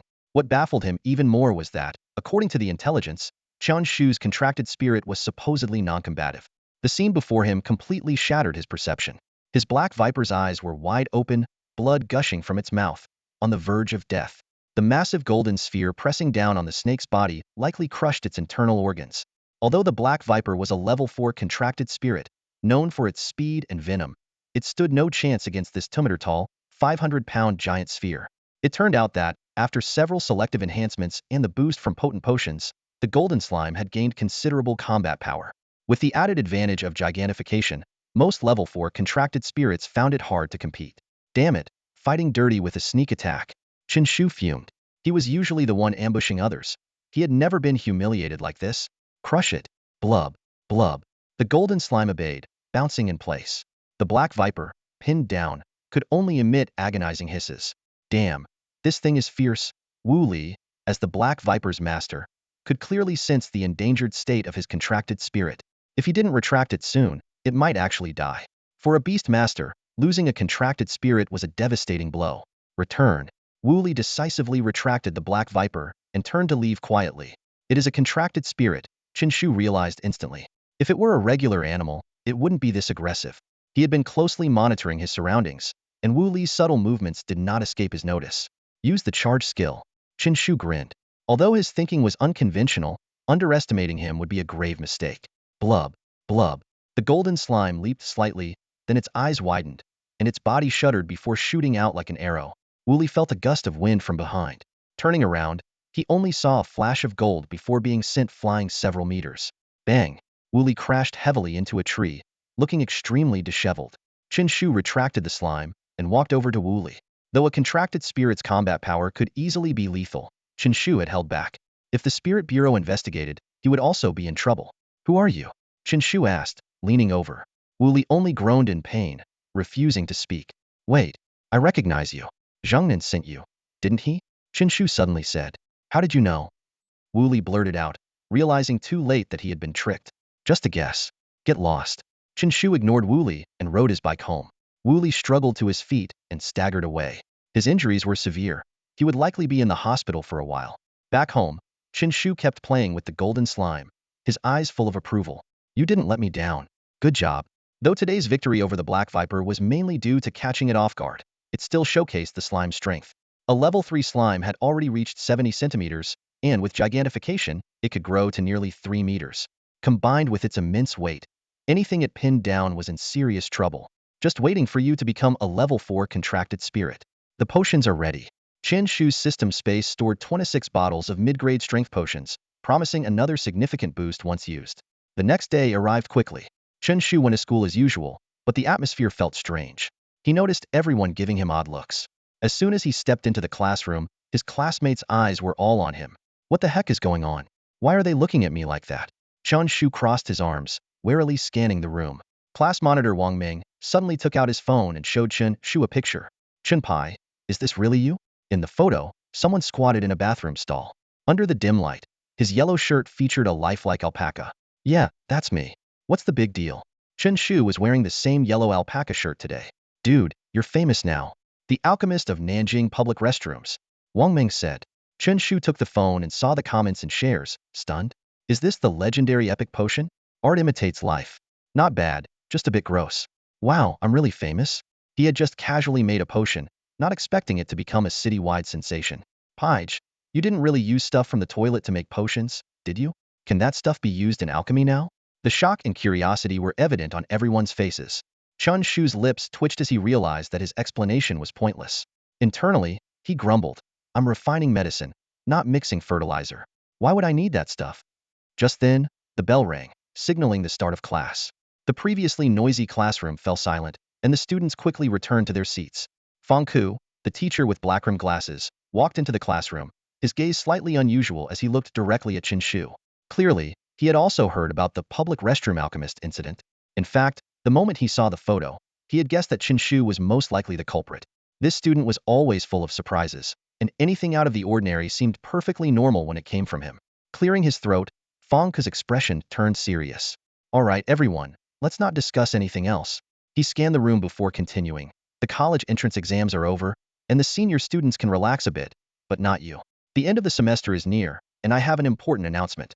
Your final exam results will directly determine if you can enter the special training class for seniors. The classroom erupted in murmurs. As students of the beast taming class, they had all heard of the special training class for seniors. It was an elite program set up by the school to nurture top students and prepare them for the best universities in China. Getting into this class meant not only a significant boost in their beast taming skills, but also access to costly training resources provided by the school. This was an enviable privilege, even among professional beast tamers. For the beast taming class students, the special training class was like a small gateway. Once through it, their college entrance exam scores would be almost guaranteed. Wang Meng raised his hand to ask, Teacher, isn't the special training class usually formed in the second semester of senior year? Fang Ku sighed and explained, this year, our school's college entrance exam results were disappointing and might drop us out of the top 3 in the city. If our performance declines, the Ministry of Education will reduce our teaching resources accordingly. Just the monthly supply of beast taming beads is a huge expense that the school can't cover alone. To turn things around, the school has decided to form the special training class earlier. His eyes swept over the top students in the class, and his tone became stern. Your final exam scores will be a crucial factor in determining whether you can enter the special training class. Xia Bing and Wang Meng felt a surge of determination, their eyes brimming with resolve.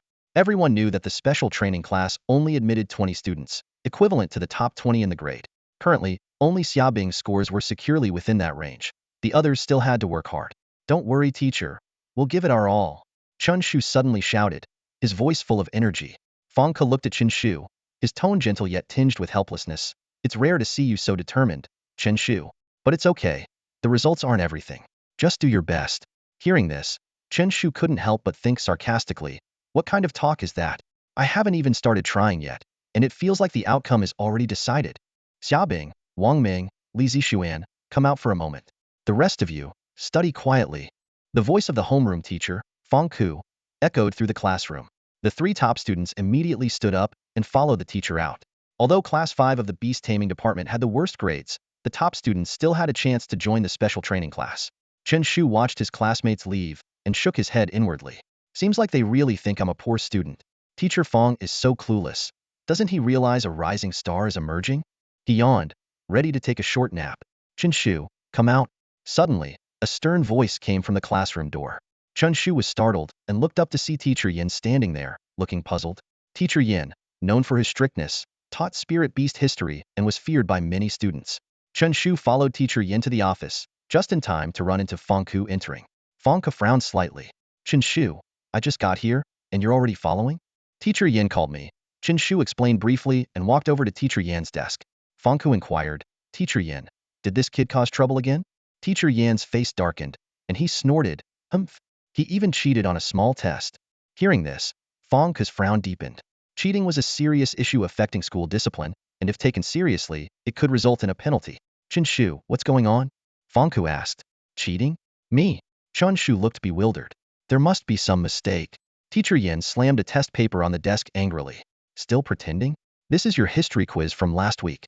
The paper had no score but was entirely correct. The most unusual thing was the name, Chen Shu, the same Chen Shu who was last in the monthly exam. Explain to me how you went from last place to first in just a week. Teacher Yin demanded. Options suddenly appeared before Chen Shu. Option 1. Admit and say, I'm only 17. I just cheated a bit. What's wrong with that? Reward, a small amount of beast taming power. Option 2. Deny the cheating accusation. Reward, high school beast taming material knowledge. Without hesitation, Chen Shu chose the second option.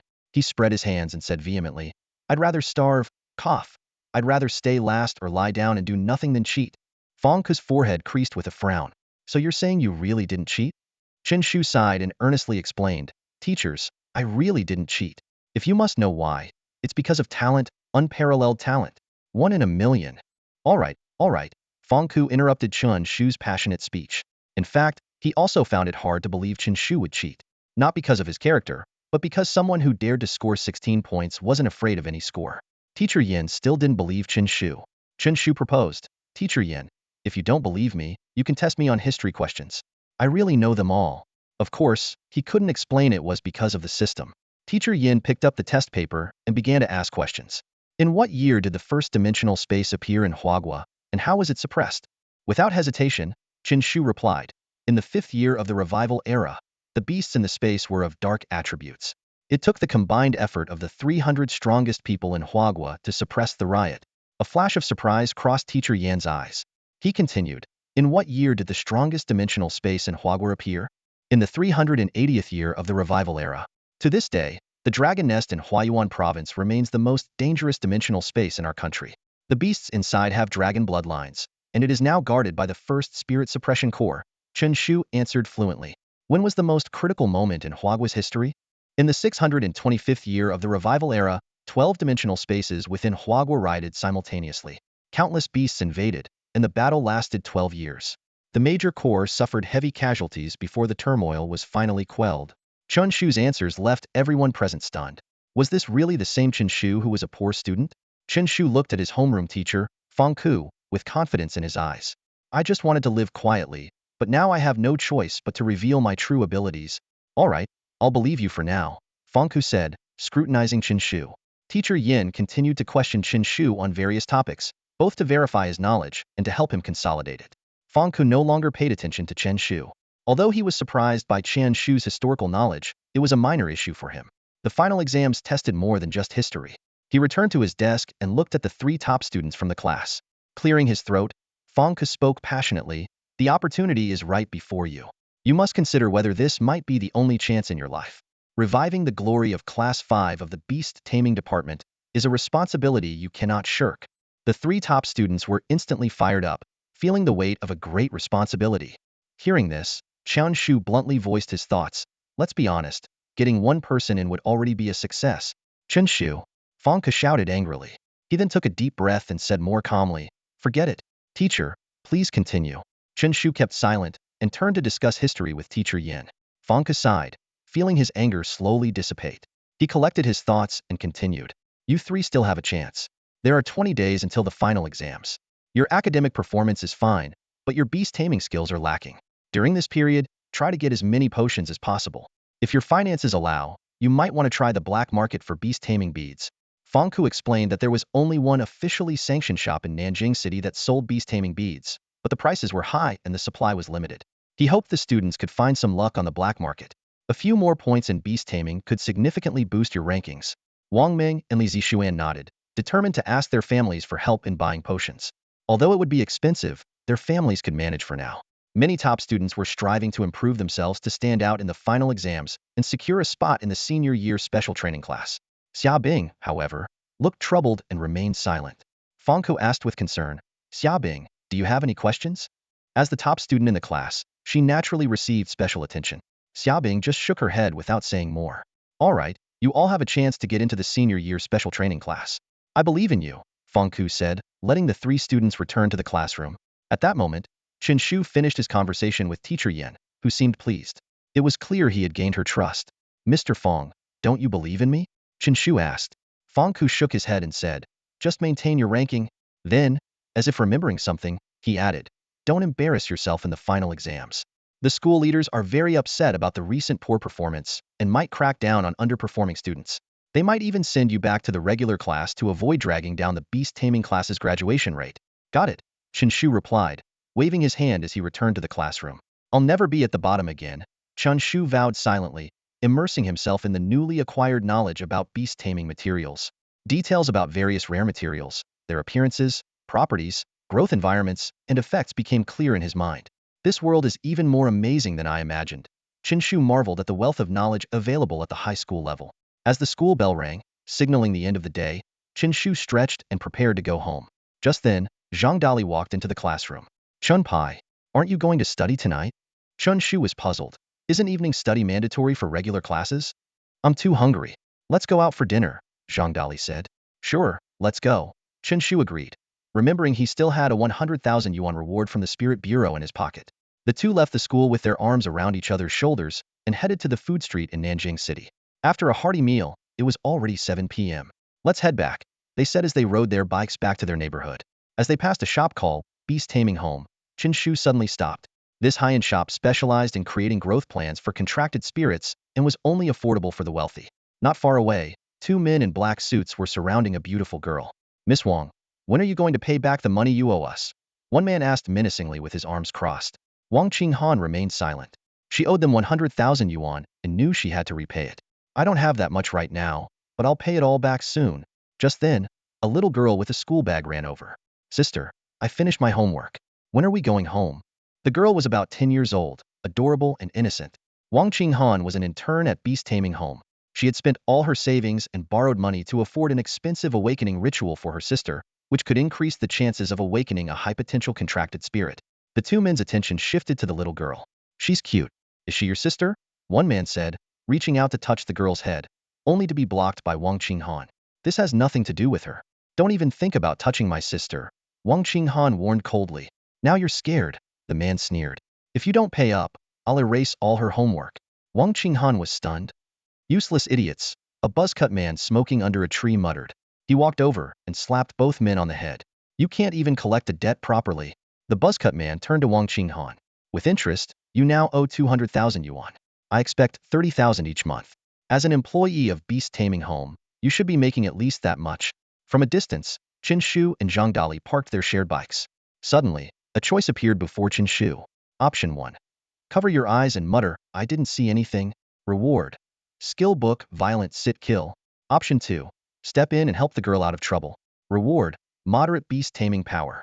Option 3. Join the thugs and demand repayment. Reward. Title corrupted, which turns your contracted spirit's personality evil and cruel. Without hesitation, Chen Shu walked forward resolutely. Chen Pai, those guys look like trouble. Don't get involved, Zhang Dali warned. Ordinary students should think twice before facing such people. Chen Shu didn't respond and kept walking. Fine, I'll back you up this time, Zhang Dali said, rolling up his sleeves, ready to fight. Hey, kid! The buzzcut man noticed the two approaching and got ready for a confrontation. As the tension rose, Chen Shu suddenly covered his eyes and began muttering, I didn't see anything. I didn't see anything. In an instant, the entire room fell silent. The buzzcut man's mouth twitched, and his face darkened with disbelief. Zhang Dali felt a sudden tightness in his chest, staring incredulously at the scene before him. Wang Qinghan was equally speechless, his brows furrowed in confusion. Chen Shu couldn't help but feel a surge of joy. He had quietly stashed the skill book Violent Sit Kill into his system space. Breathing a sigh of relief, he turned and ran, with Zhang Dali hot on his heels. The two moved like phantoms, disappearing into the night, leaving a group of stunned onlookers behind. Bro, do you think we just got played? One man asked, his voice tinged with uncertainty. The buzzcut man roared angrily. Idiot! What do you mean, do you think? We definitely got played. He gritted his teeth. Remember those two, and next time you see them, beat them to a pulp. Chen Shu and Zhang Dali ran until they were out of breath. Gasping for air, Zhang Dali asked, Chen Pai, is your condition getting worse? Chen Shu grinned smugly. You don't understand. I always have my reasons. He explained that the skill Violent Sit Kill was perfect for his golden slime. He couldn't wait to teach the slime this skill, which immediately boosted its power. In high spirits, Chen Shu bought a large bag of skewers as a treat, and the two went their separate ways. Back home, Chen Shu enjoyed the delicious skewers while scrolling through his phone. The topic, Public Toilet Alchemist, was still trending on Weibo, and his alpaca t-shirt had become an overnight sensation, with someone even offering 10,000 yuan to buy it. Chen Shu was thankful that only photos of his back had been circulated online, with no frontal shots. He preferred to stay low-key and didn't want fame to ruin his element of surprise.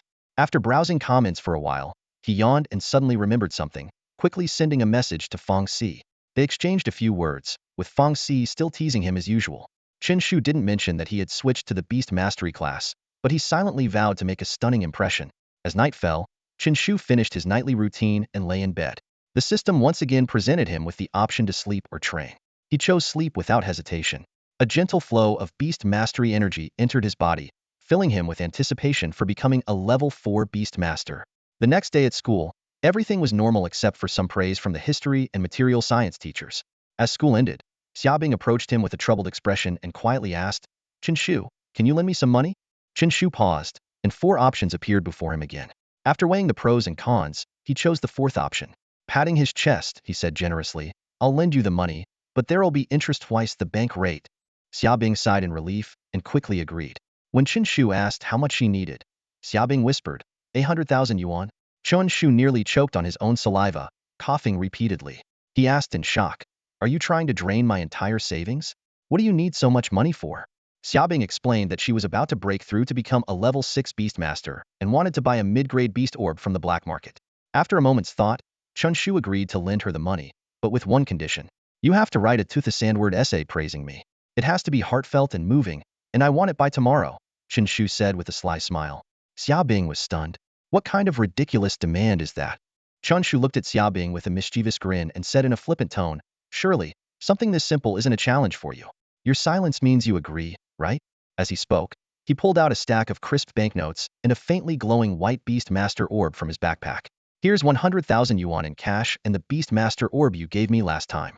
I'll lend them to you since I don't need them. Xiaobing accepted the money and the orb, her expression complex. She knew that even after consuming the orb, it would take time to cultivate and assimilate its power. Chen Shu was well aware that he could never rely on cultivation to enhance his abilities and had to depend on system rewards to get by. Xiaobing looked at Chen Shu seriously. Chen Shu, even if you can't get into the Beast Master University, since you've chosen this path, I hope you take it seriously. As the class monitor, she clearly felt Chen Shu was slacking off and wanted to help him. Chen Shu, however, didn't seem to care and replied earnestly, Monitor Xia, I know what I'm doing. A low-grade Beast Master orb is worth about 20,000 on the black market, making it a total of 120,000 yuan. Even though we're friends, let's do this properly and write an IO. He quickly wrote the IOU, and after both signed it, Chen Shu felt relieved. Xiaobing sincerely thanked him. Thank you, Chen Shu. For a Beast Master student, borrowing such a large sum at once was undoubtedly a huge favor. Chen Shu waved it off, pretending to be magnanimous. We're classmates. No need to be so formal. Then he added, oh, and don't forget to pay back the interest. Xiaobing was taken aback, momentarily speechless. Chen Shu slung his backpack over his shoulder, ready to head home, while Xiaobing hurried to the black market, hoping to buy a rare Beast Master orb. Days went by. Chen Shu had been planning to teach Zhengyi a lesson for last time when Zhengnan had someone rough him up. But Zhengyi had been extremely cautious lately, always hanging out with the group, even when going to the restroom, making it impossible for Chen Shu to get to him. 2 weeks later, Chen Shu successfully advanced to a level 4 Beast Master. Each increment of Beast Master power was hard-earned, making him deeply appreciate the challenges of being a Beast Master. He had also mastered all high school Beast Master knowledge and excelled in cultural subjects, even surpassing the top student, Su Xiaoyu. One day, their homeroom teacher, Feng Ku, walked into the classroom with a serious expression. Students, this year's college entrance exam results are out. The class fell silent, everyone listening intently. Feng Ku continued, Nanjiang's second high school ranked 5th in overall scores, 2 places lower than last year. The top score in our grade was 630, ranking outside the city's top 10. His tone was heavy. If next year's results are also poor, Nanjiang's second high may never recover. This is both a pressure and an opportunity for you. The school will invest various resources to support you. With only a week left until the final exams, I hope you all make the most of it. Feng Ke looked around the classroom before leaving the students to bury their heads in their books. Chen Shu, however, looked bored. He had already mastered all high school knowledge and only needed to improve his Beast Master level. To get into the top 20 in his grade, he needed to become a level 5 Beast Master. Just as Chen Shu was feeling bored, a set of options appeared before his eyes. Option 1. Stay in the classroom and study. Reward. Earn the title Diligent Scholar, which increases study efficiency by 20. Option 2. Leave the classroom and do as you please. Reward. Unlock new alchemy recipe. Size-altering potion. Without hesitation, Chen Shu got up and strode out of the classroom. Xiaobing was about to stop him but swallowed her words, remembering the money he had lent her.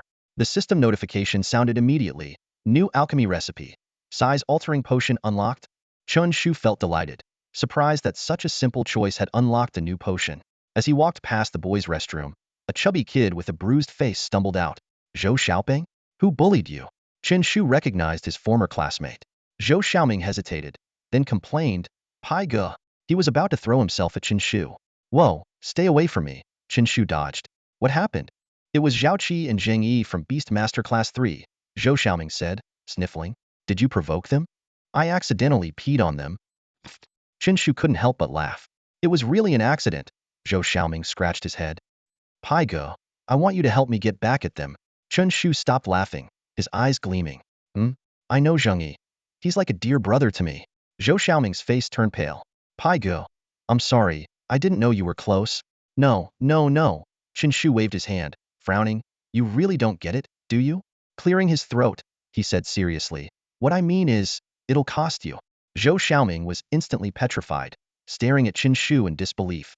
Brother Pai, how much do you want? He stammered. Although he was often bullied at school, Zhou Xiaoming came from a wealthy family that ran a shop specializing in rare medicinal herbs, including materials from other dimensions. A sly gleam appeared in Chen Shu's eyes. Talking about money is too impersonal. Do I look like that kind of person? I want to discuss a business deal with your family. Zhou Xiaoming was taken aback. What kind of business deal?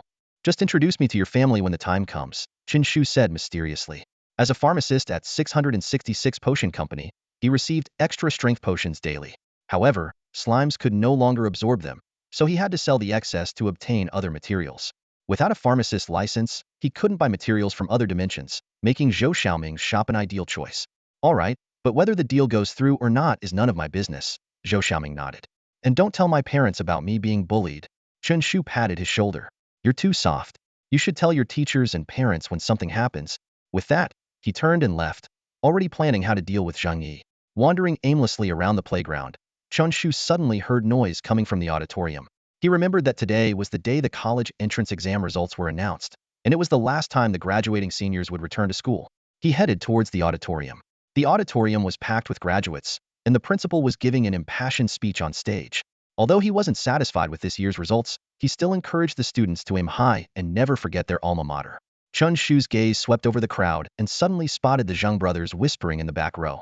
He quietly sat down behind them, pretending to tie his shoelaces while eavesdropping. Bro, you scored 590 on the college entrance exam. You can definitely get into a top-tier beast mastery university, Zheng Yi whispered. It's a pity I didn't do well in the academic subjects. Otherwise, I could have aimed for a prestigious university. Zhang Nan comforted him. It's already quite good. At least you can choose a good major, and the family will support you.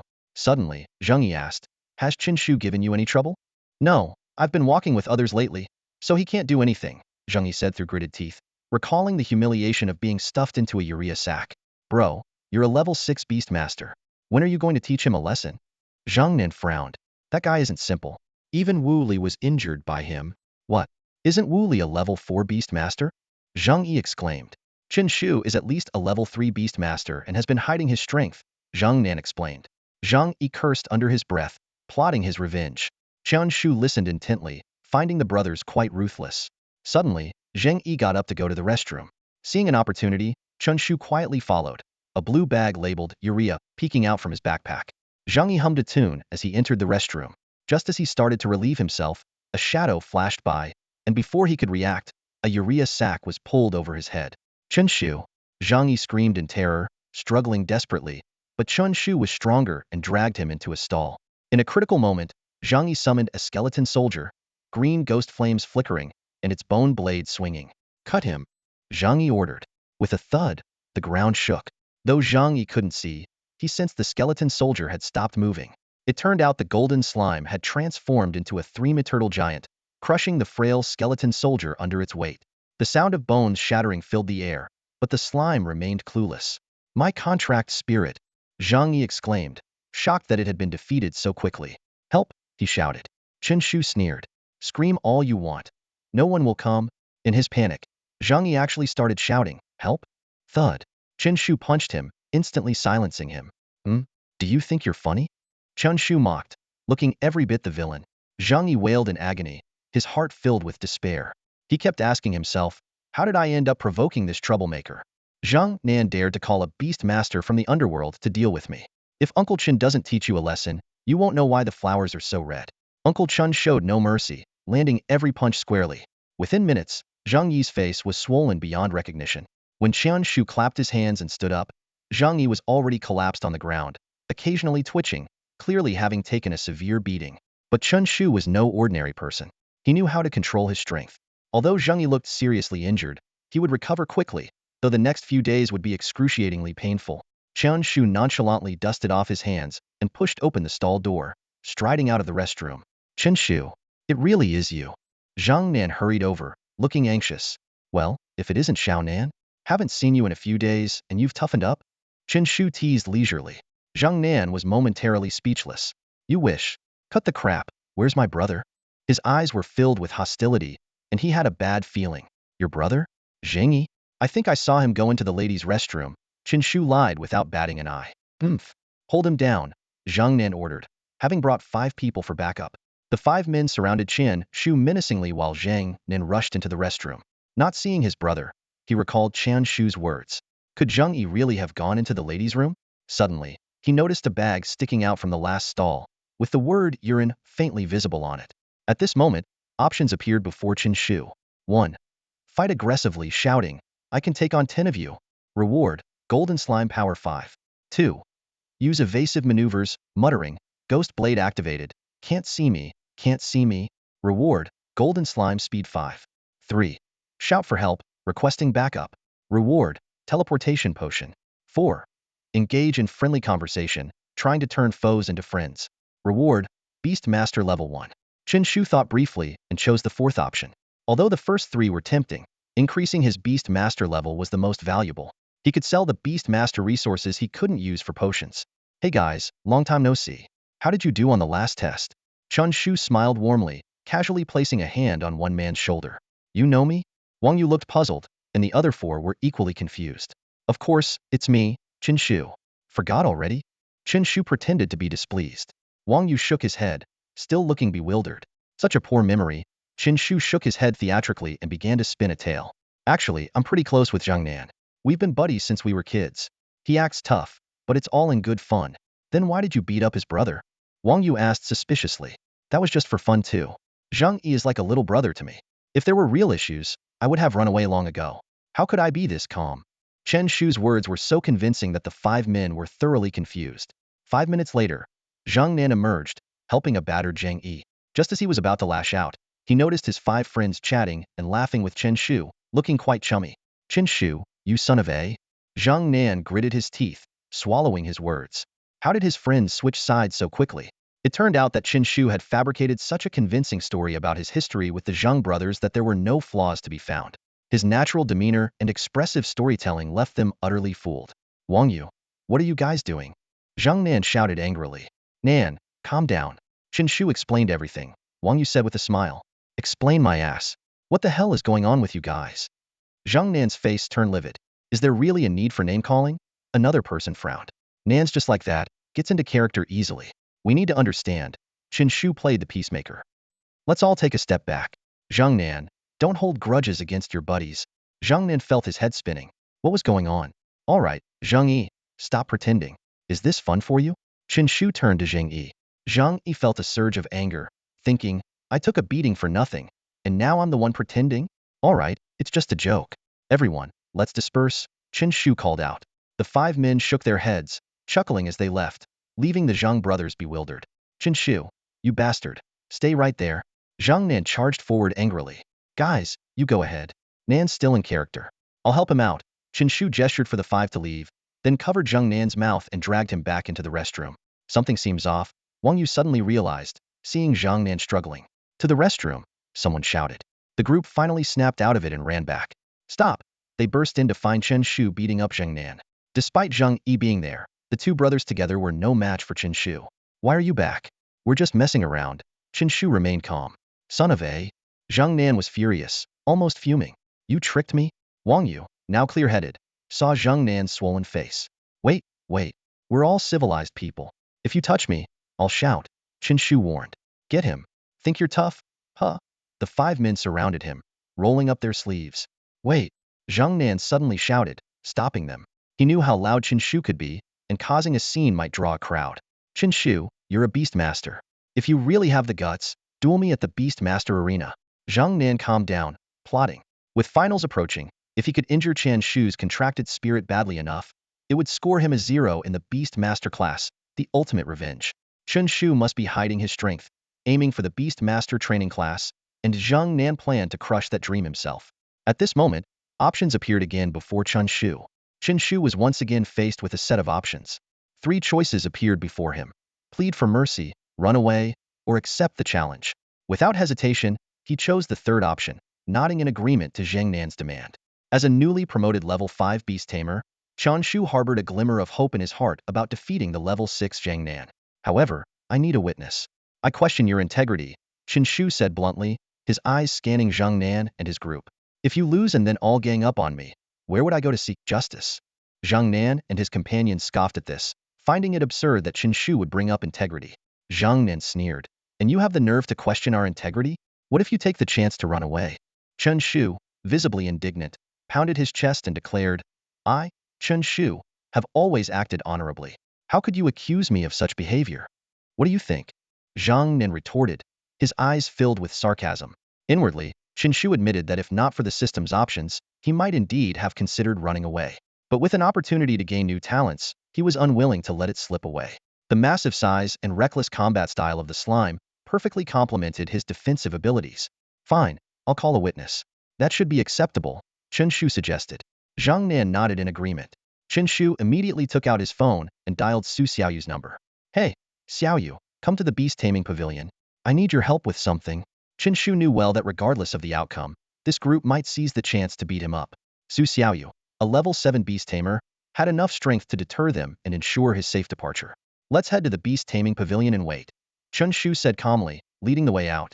The group quietly slipped out of the auditorium, leaving the principal still passionately speaking on stage while the students below dozed off. They quickly made their way to the beast taming pavilion. Su Xiaoyu was already waiting inside the pavilion. Seeing Chen Shu arrive, she immediately approached him. Chen Shu. Xiaoyu, Chen Shu responded with a smile. Zhang Nan and his companions were taken aback to recognize Su Xiaoyu, the top student of their grade. Hesitation flickered across their faces. Her strength and background were indeed intimidating. Nan, maybe we should reconsider, Wang Yu suggested quietly. Zhang Nan remained silent for a moment, hatred still evident in his eyes, but ultimately shook his head firmly. Let's get started, Zhang Nan said, stepping forward and summoning his contracted spirit. A large eagle with green feathers and a half-meter wingspan appeared, letting out a series of harsh cries. Su Xiaoyu frowned slightly, realizing that Chen Shu was up against a level 6 beast tamer with a flying contracted spirit. Show me what you've got, Zhang Nan said confidently. Not to be outdone, Chen Shu summoned his own contracted spirit. A massive golden figure descended from the sky, aiming directly at the green-feathered eagle. Zhang Nan was shocked and quickly commanded his eagle to dodge. The golden slime landed steadily but made no further moves. Its eyes were closed, and it emitted soft snores. It was still asleep. The crowd exchanged puzzled looks, thinking this contracted spirit was a perfect match for Chen Shu, both seemingly unconventional. Under Chen Shu's silent command, the golden slime slowly woke up, yawning sleepily. It began to bounce around, but due to its massive size, it could only make small hops in place, taunting the green-feathered eagle with a series of googie, googie sounds. The spectators watched this comical scene, wondering if this was really a combat-type contracted spirit. The battle had only just begun, and the real showdown was about to unfold. Chen Shu sighed, caught off guard by the failure of his surprise attack. Without hesitation, Zhang Nan ordered the Qingyu eagle to launch an assault. The airborne contract spirit spread its wings and struck with lightning-fast claws aimed at the slime. The golden slime's defenses crumbled instantly under the Qingyu eagle's attack, and pure, colorless mucus's blood flowed from the wounds. Guji, Guji. The slime cried out in pain, its round eyes wide with a pitiful expression. However, the Qingyu eagle remained unmoved. With a fierce look, it dove again. Despite lacking special skills, the Qingyu eagle's superior physical attributes were enough to overpower the slime. This was the advantage of a high-potential contract spirit. Chen Shu's brow furrowed. He knew the golden slime was at a severe disadvantage against a flying contract spirit. To win, he would need to take a risky move. A bold plan formed in his mind, and he quickly conveyed new instructions to the slime. The next moment, the slime clumsily began to move. But the Qingyu eagle was too fast, completely overwhelming the slime. Its claws struck repeatedly, and soon the slime's blood stained the ground. Already slow, the slime was now almost immobile, severely injured. Chen Shu's face turned ashen, his fists clenched tightly. Finally, unable to bear it any longer, he spoke up. Stop fighting. Stop, I surrender. A smug smile appeared on Zhang Nan's face as he silently cursed, "Idiot." He then ordered the Qingyu eagle to deliver the final blow. The eagle let out a sharp, piercing cry and swooped down, its claws gleaming menacingly. "Chen Shu, recall your contract spirit. Surrendering won't work." Su Xiaoyu shouted anxiously. "A match only ends when the contract spirit is withdrawn or leaves the arena." "Too late." Zhang Nan grinned triumphantly as the Qingyu eagle closed in on the slime, ready to strike with full force. However, at the last possible moment, a sly smile appeared on Chen Shu's lips. The slime suddenly leaped into the air, soaring 5 meters high like an agile, chubby acrobat. It now hovered above the Qingyu eagle, showing no signs of its previous injuries.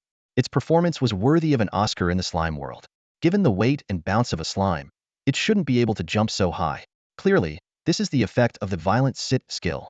At the same time, the slime activated the enlarged skill, instantly swelling into a formidable high yellow sphere, plummeting down with force. Everything happened so quickly that no one had time to react. Qingyu eagle's pupils contracted as it tried to escape, but it was too late. Boom! A loud crash shook the ground violently. "Damn it! How dare you trick me?" Zhang Nan's face turned ashen as he watched the massive golden slime pin down Qingyu eagle. Despite its speed and ability to fly, the eagle was thoroughly subdued, unable to break free. "Crush that feathered beast." Chen Shu's mouth twisted into a sinister smile. Although the golden slime was generally good-natured, it was still furious from being attacked earlier. Its massive body wiggled, causing Qingyu eagle to screech in pain, as if its insides were being crushed. Being sat on by a slime was a nightmare-level torment. How is this possible? An grade slime shouldn't have two active skills. Zhang Nan clenched his fists, eyes filled with disbelief. In a short time, Qingyu eagle had been severely injured, blood pooling on the ground. The sudden turn of events left everyone else stunned. "This slime is so cunning," Wang Yu whispered. Everyone had assumed the slime was on the brink of death, but now it seemed full of energy, showing no signs of weakness. Despite being in grade contract spirit, the slime had an undeniable advantage: its incredible resilience. Everyone had overlooked this due to Qingyu eagle's overwhelming power. "Got to admit, the contract spirit reflects its master," someone murmured. "I've lost." Zhang Nan admitted his defeat, looking disheveled and beaten. As he prepared to recall Qingyu eagle, the golden slime voluntarily bounced away, no longer suppressing its opponent. A flicker of surprise crossed Zhang Nan's eyes. He hadn't expected the slime to relinquish its advantage. With the eagle now on guard, it would be much harder for the slime to succeed with its skills again. Qingyu eagle fluttered its wings slightly, still feeling dizzy. "Chen Shu, don't let it take off," Su Xiaoyu urgently reminded. In the next moment, Chen Shu gave a mental command, and the golden slime's eyes widened as it trembled, launching forward like an arrow, activating the charge skill.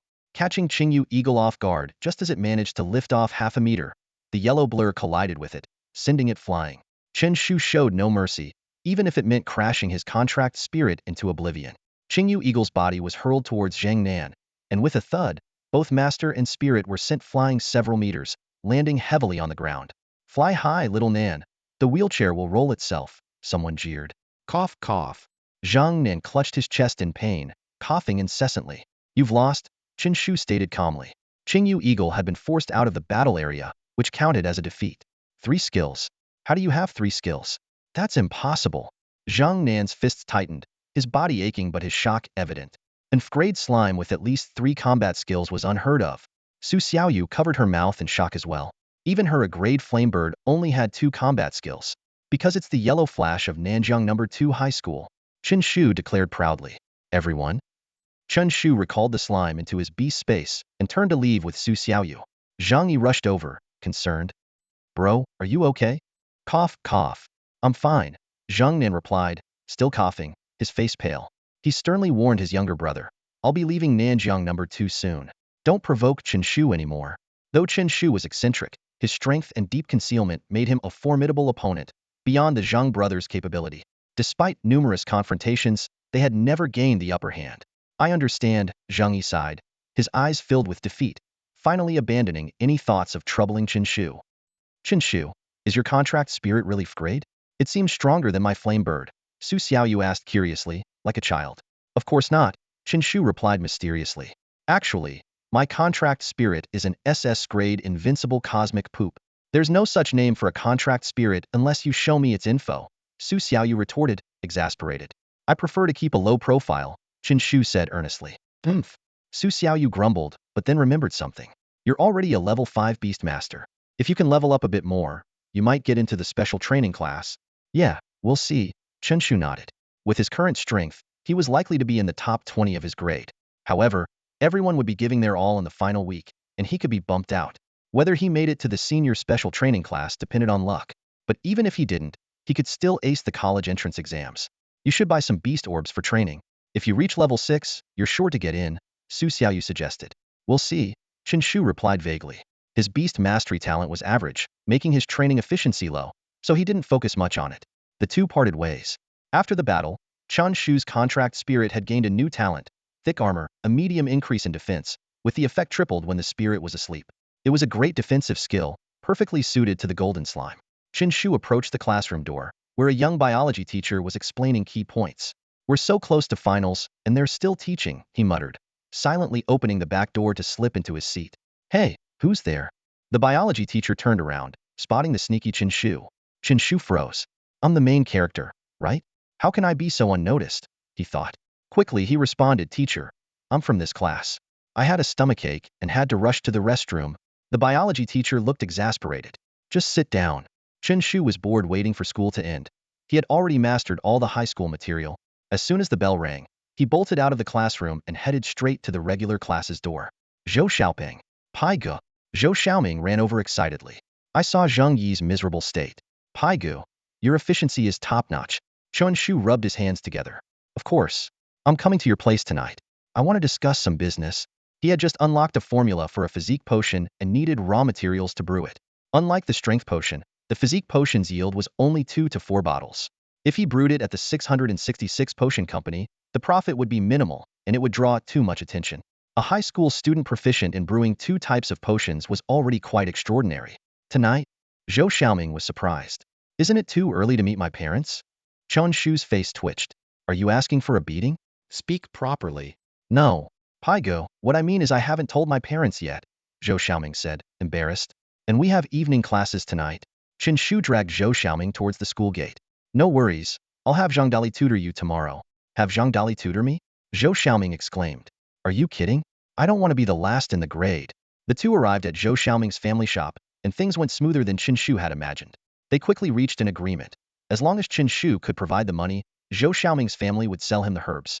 Unfortunately, they didn't sell potions, nor were they interested in buying Chen Shu's potions. The next day, Chen Shu skipped school and went straight to the 666 potion company.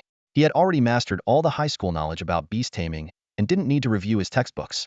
As a beast tamer, studying outside of school was justified. He quietly entered the potion department, and the other employees ignored him. The company hadn't publicized his presence since Chen Shu didn't have a potion master certificate. If exposed, he might be fired. Chen Shu, what brings you here today? His assistant, Xiao Mao, asked in surprise. I had some time, so I came by. Do we still have any Dali flowers in stock? Chen Shu inquired. We have 14 right now. Do you need all of them? Yes, bring them all. Chen Shu nodded.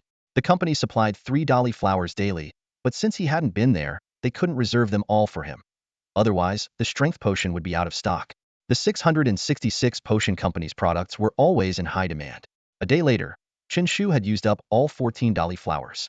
6 were used to brew low-grade strength potions, yielding 78 bottles.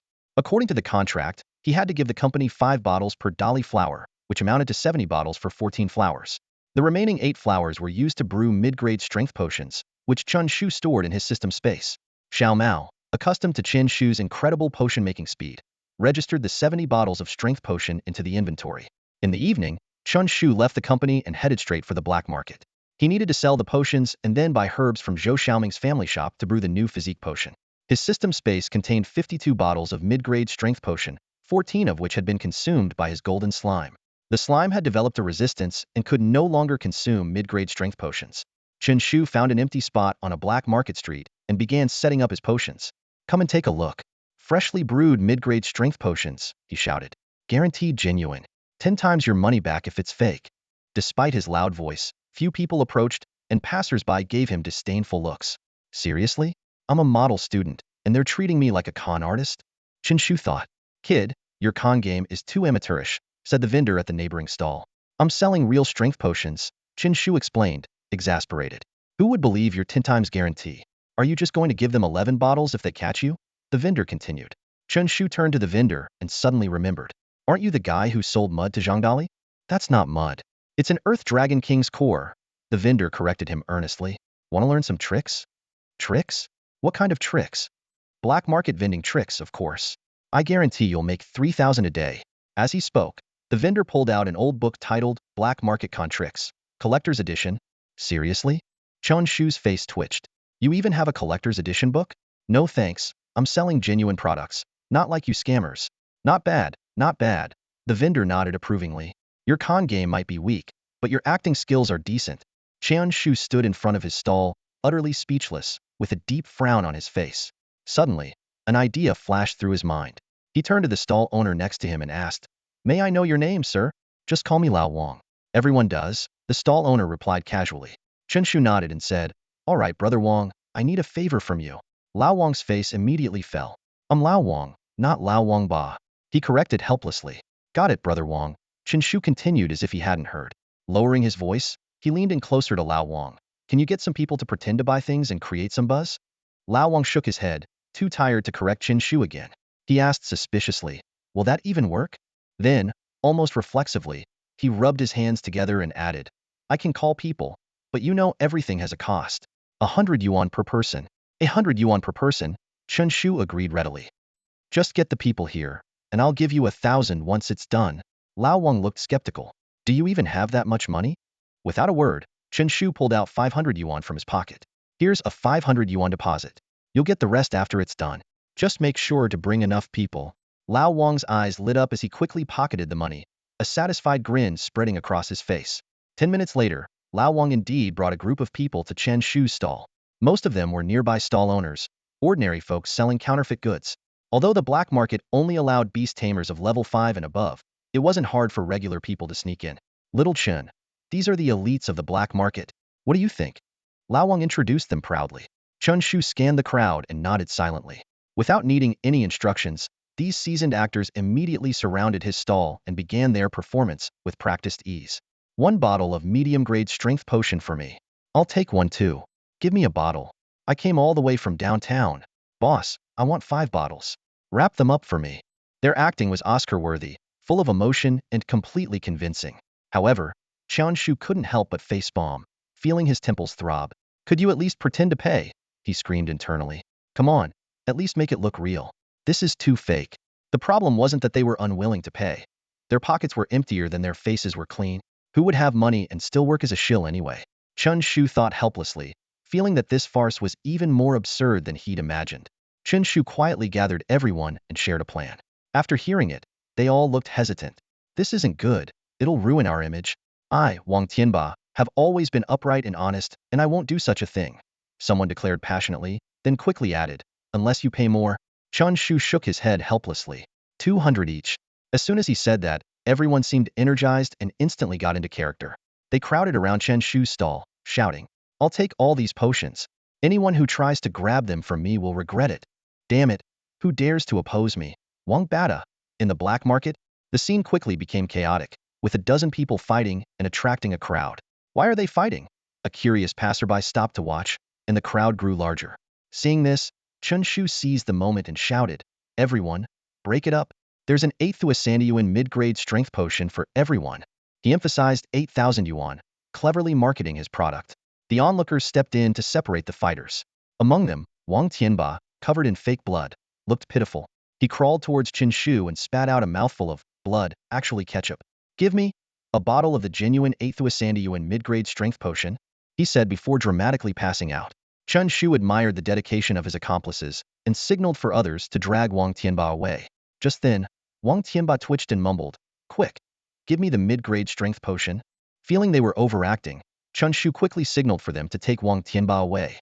At this moment, the stall owner, Wang Beige, approached and admonished, Xiao Chun, I told you, selling mid-grade strength potions for 8,000 disrupts the market. The crowd finally realized what was happening and turned their attention to the yellow potions at Chen Shu's stall. Mid-grade strength potions typically sold for around 10,000 yuan, sometimes even 12,000 on the black market. A college student stepped forward, skeptical. Is it fake? Chen Shu sized him up and asked, Are you a student at Nanjiang University? Yes, are you? The student, Luo Yu, replied. Chen Shu shook his head and asked to see Luo Yu's student ID. After verifying it, he opened a bottle and handed it to Luo Yu. If you want to buy, you can try it first. Luo Yu summoned his contracted spirit, a half-meter-long blue insect, and let it consume a bit of the potion. Moments later, Luo Yu excitedly confirmed, "It's real mid-grade strength potion." Hearing this, the crowd grew even more excited, trusting Luo Yu's assessment. Chen Shu seized the opportunity and shouted, "Only 8,000! Only 8,000! Limited time offer. Verified by a Nanjiang University student." Soon, all of Chen Shu's potions were sold out, including the lower-grade strength potions. He made over 300,000 yuan in total, thanks to a special bank card he had prepared. As a gesture of gratitude, he sold 3 bottles to Luo Yu at a discounted price of 7,000 each. Wang Beige stood in awe, muttering, "This guy's really raking it in." He thought about how it might take him a year to make that much money from his stall. As Chen Shu closed up shop, he handed Wang Beige 500 yuan as compensation. Wang Beige looked at the money, feeling somewhat disheartened.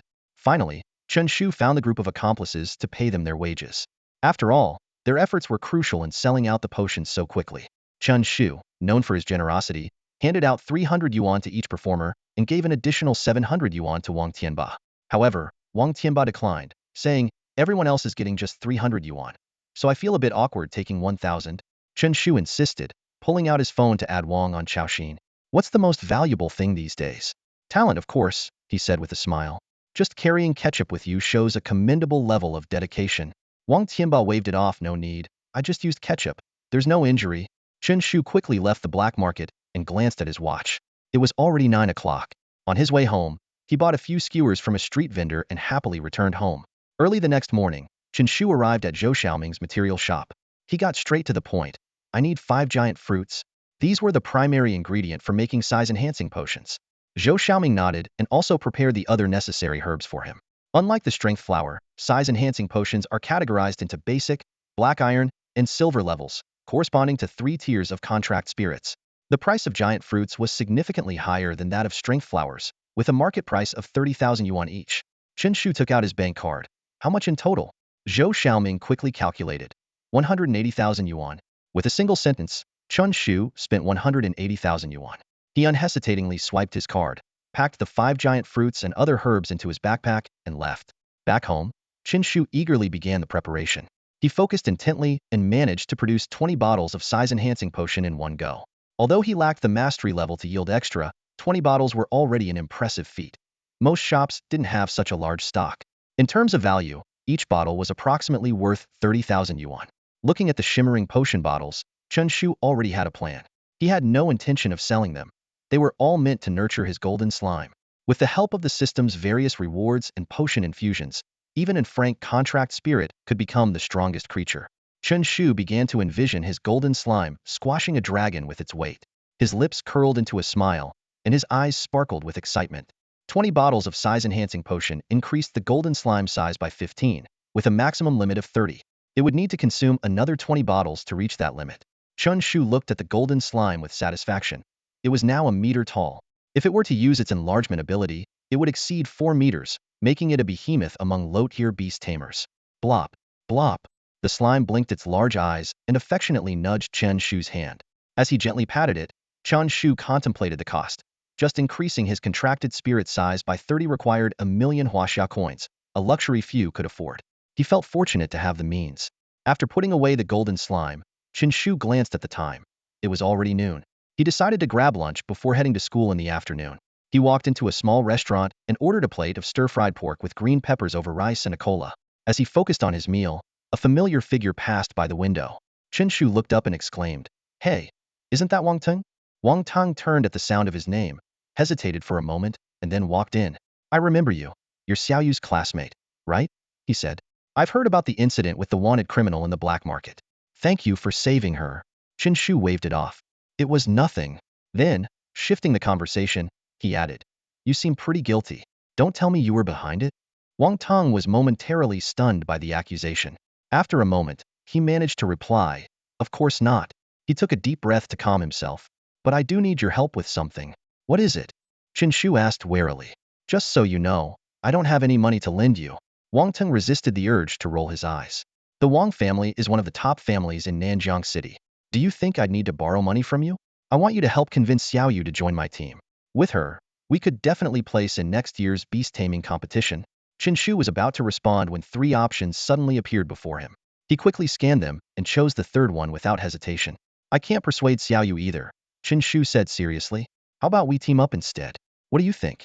If your skills meet my expectations, I wouldn't mind. Wang Teng's expression turned incredulous, as if he had swallowed a fly.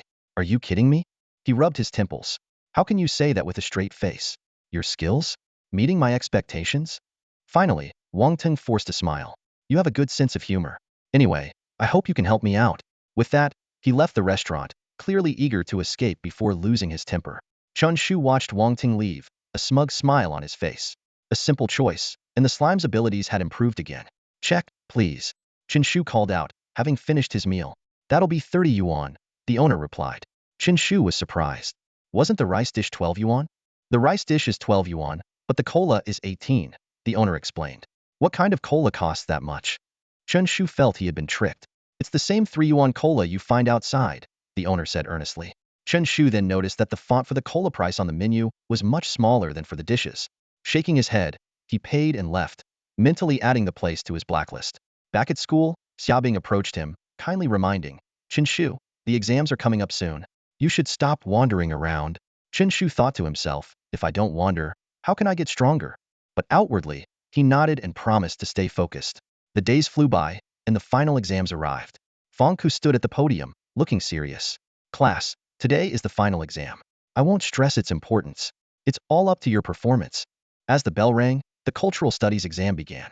Besides Fang Ku, there were 3 other proctors in the classroom, making cheating nearly impossible with 4 teachers watching 25 students. The cultural studies exam covered history, materials, geography, and biology, each worth 100 points. The content was extensive, testing the students' grasp of their second-year knowledge. Chen Shu confidently completed the exam without much thought. Feeling bored, he saw new options appear before him.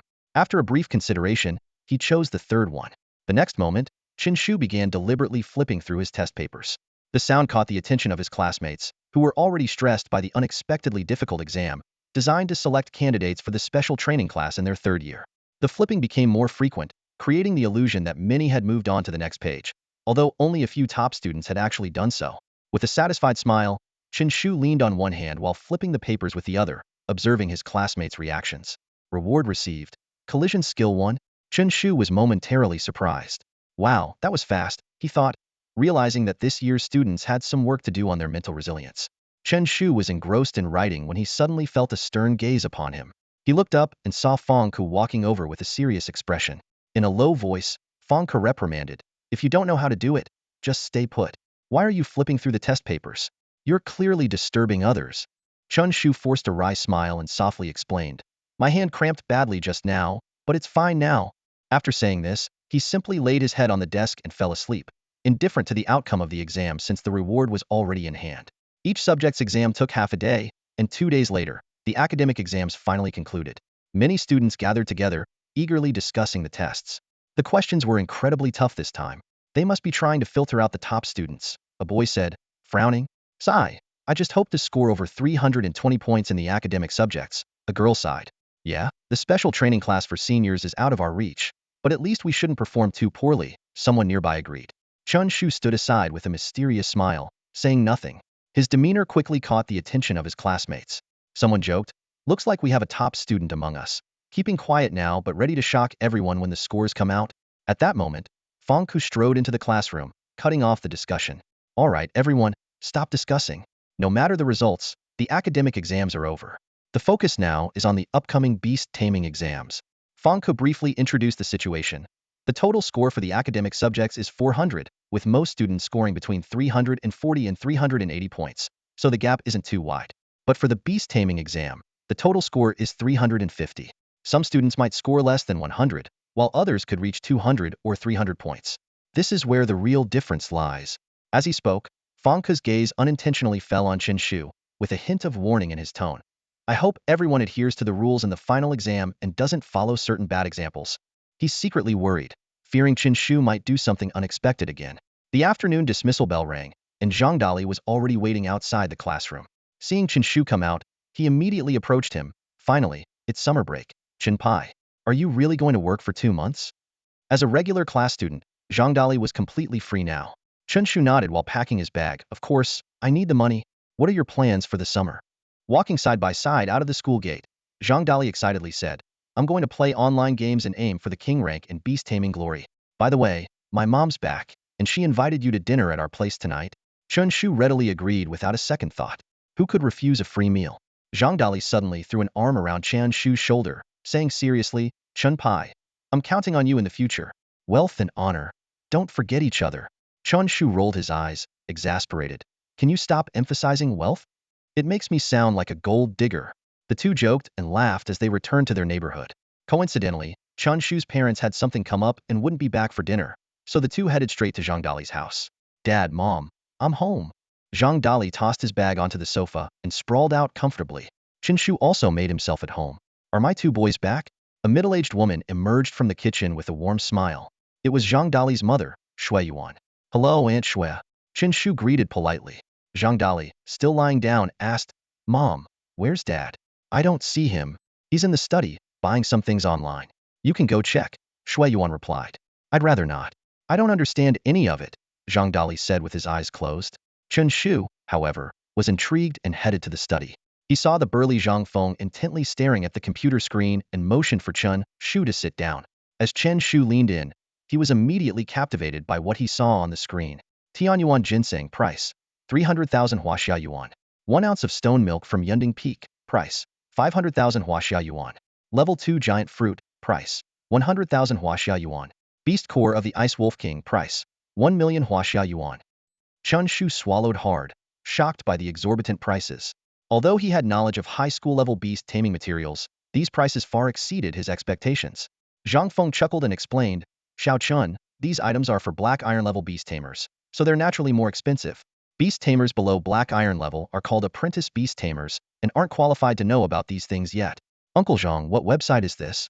Chen Shu asked curiously, knowing these materials could be extremely useful to him. This is the Beast Tamer Association's website, established by the state for beast tamers to trade and communicate, Zhang Feng explained. Once you become a black iron level beast tamer, someone will invite you to join. Chen Shu sighed, realizing how limited the knowledge of apprentice beast tamers was. No wonder the physical stores in the city had so few exotic materials. Most were for apprentice beast tamers. Rare materials were mainly sold on the Beast Tamer Association's website, out of reach for ordinary people. Chen Shu watched in awe as Zhang Feng easily spent 1 million Huaxia yuan on materials, all necessary for black iron level beast tamers. He couldn't help but wonder how much more expensive the materials for silver or gold level tamers would be. Come on, Xiao Chun, let's eat, Zhang Feng said, stretching and turning off the computer. The items he purchased would arrive in 2 days. Smelling the delicious food from the living room, Zhang Feng's appetite was piqued. The four of them gathered around the dining table, enjoying a harmonious meal. Shui Yuan suddenly asked, Xiao Chun, you have the beast taming exam tomorrow, right? If you get a chance to join the special training class, don't miss it. Aunt Shui, you know about the special training class? Chen Shu was surprised. Of course, Zhang Feng laughed. Your Aunt Shui was in the first special training class at Nanjiang Second High School, Shui Yuan added. Most students who get into prestigious universities come from the special training class. The resources they provide will significantly boost your beast taming skills. The senior special training class isn't unique to Nanjiang Second High. Almost every beast taming school in the country has one, though the resources may vary. Chen Shu pondered this. In his previous world, senior year was indeed a crucial period for students to improve their grades comprehensively. It was the same in this world. For the sake of college entrance exams, families would spare no effort, even going into debt, hoping their children could get into a good beast taming university. Let's leave it to fate. I'll do my best, Chen Shu replied calmly. There was a hint of indifference in his eyes. He didn't place much importance on the special training class for seniors. If he could get in, great. If not, it didn't matter much since he had a system as his trump card. At that moment, Zhang Dali, who was standing nearby, suddenly spoke up, his face full of dissatisfaction. Mom, Dad, why don't you care about my grades? I am your son, aren't I? My final exams are over, and you don't show any interest? Zhang Dali's father, Zhang Feng, glanced at his son with a touch of helplessness in his tone. Your grades have always been stable. What's there to ask? Or do you finally have hopes of not being second to last this time? Well, not really, Zhang Dali admitted, a bit embarrassed. I just wanted you to ask. Zhang Feng shook his head with a smile, a hint of teasing in his voice. Come on, you've never disappointed me in terms of being disappointing. Suddenly, Zhang Dali seemed to think of something, his eyes lighting up. By the way, Mom, Dad, I'm about to turn 18. I want to try living on my own and experience some independence. Zhang Feng's eyes widened, looking his son up and down with surprise. You actually have that kind of awareness? Of course, after all, I am your son. Zhang Dali said proudly, patting his chest. Mom, Dad, I've already packed your bags. You can leave any time. As soon as he finished speaking, an awkward silence fell over the dining table. Chen Shu couldn't help but smile, thinking this kid was really something. Zhang Feng's expression darkened instantly, his voice carrying a hint of threat. Are you itching for a beating? Before he finished speaking, a shadow flashed, and a loud thud echoed as something hit Zhang Dali's head. Dad, who uses a contract spirit to hit their son? Zhang Dali complained, holding his head with a look of grievance. It was then that Chen Shu noticed a small monkey, about 3 decimeters tall. Zhang Feng snorted, putting away the contract spirit, while Aunt Shui stood by, smiling silently. Chen Shu's eyes flickered, recognizing the black monkey. In high school biology classes, most of the creatures were ferocious beasts from other dimensions, but some common human contract spirits were also recorded. Zhang Feng was an iron-tier beast tamer, and his contract spirit had undergone a bloodline evolution. The monkey had evolved from a power monkey to a violent monkey, with its potential rating jumping from C to B. Although bloodline evolution could change potential ratings, the initial rating of a contract spirit still significantly impacted a beast tamer's life. Chen Shu's slime was rated F. If it followed a common evolutionary path, its rating would rise to E when he became an iron tier. However, other people's contract spirits would also evolve, meaning the gap would remain. Unless Chen Shu could awaken a rare evolutionary path, drastically increasing the potential rating, but the odds were slim. So, beast tamers were essentially categorized by talent from the start, with innate ability far outweighing hard work. Of course, those with cheats were exceptions. The family finished their dinner in this loving atmosphere. Chen Shu returned home, eagerly anticipating the beast taming exam the next day. The next day arrived quickly. Nanjiang's second high school was much quieter, with only the first and second year beast taming students remaining. The rest were already on summer break. Fang Ku entered the classroom, speaking calmly. Today's beast taming exam is crucial. I hope you all give it your best. With that, he led the beast taming class 5 to the school's beast taming hall. Outside the hall, long lines had already formed, with over 200 students waiting for the exam. Soon, the second-year beast taming class 5 entered the hall in an orderly manner. The beast taming hall was vast, featuring not only combat arenas for students, but also 3 large exam rooms for each grade.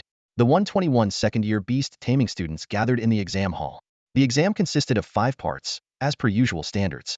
The grade director stepped forward to announce the rules. First, the potential ratings of the students' contract spirits. If there's any mistake, students can come forward to correct it. The potential ratings were recorded when students enrolled, so errors were rare.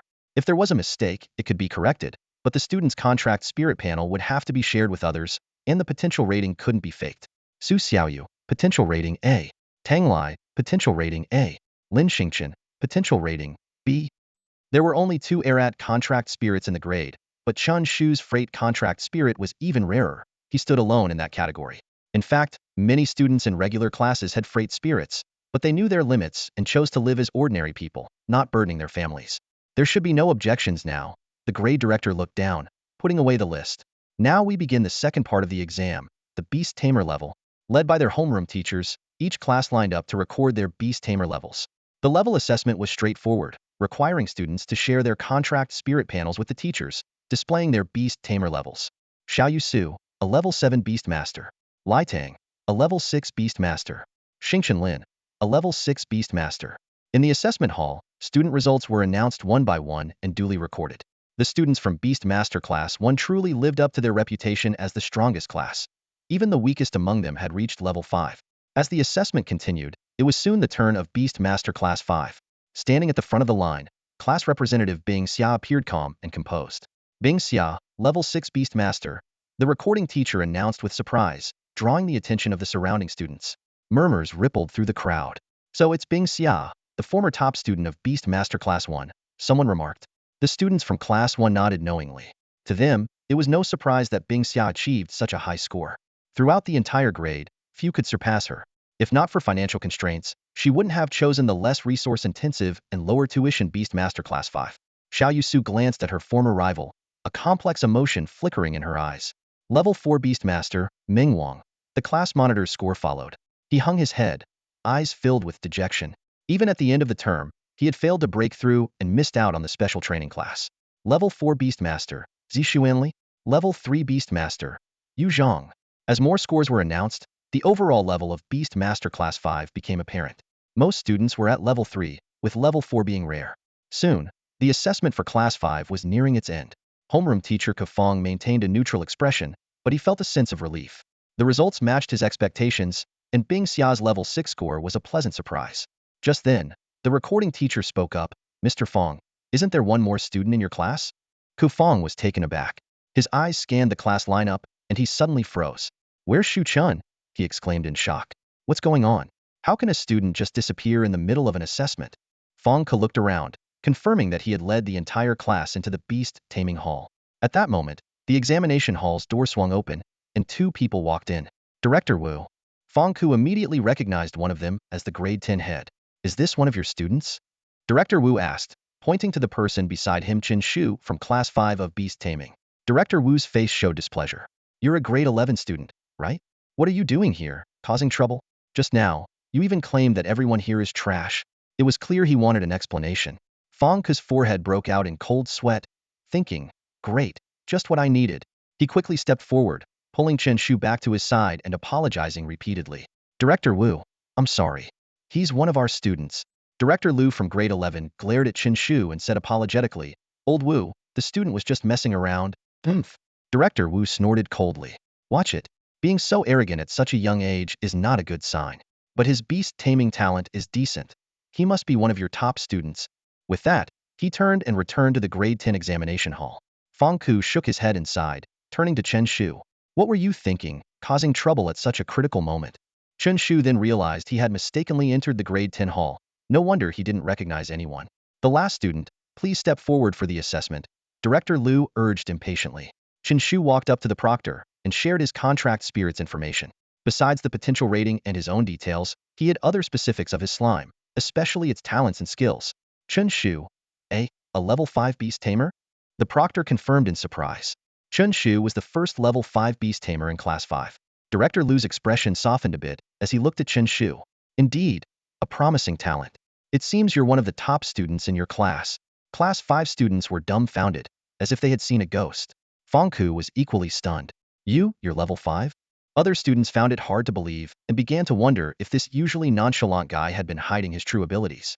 Faced with the sudden attention, 3 options flashed through Chen Shu's mind. After a moment of thought, he chose the second one. Chen Shu suddenly walked to the front, gazed at the ceiling, and lamented sorrowfully. "I've tried my best to suppress my growth, but I still ended up surpassing you all. I hate myself for not being able to hide my talent." His words left everyone in Class 5, and even students from other classes, utterly speechless. They all wondered when Class 5 had produced such a character. Chen Shu continued his act. "Here, I sincerely apologize to everyone. I, Chen Shu, feel deeply guilty." "Enough. Enough." Director Liu finally couldn't take it anymore and interrupted. "Are you even making sense? What do you mean by suppressing your talent? Are you implying that if you unleashed your full potential, you'd go straight to Huaxia Academy? And what's with this sudden apology? Who asked you to apologize?" The entire grade's eyes were fixed on Chen Shu, all thinking the same thing. "You really are something else. All right, let's move on to the next ability test." Director Liu hurriedly ended the round of assessments, worried that Chen Shu might say something even more outrageous. Despite Chen Shu's potential rating being F, his beast tamer level had significantly boosted his score. After all, there were less than 40 level 5 beast tamers in the entire grade. "Let's start with the attack test," Director Liu announced.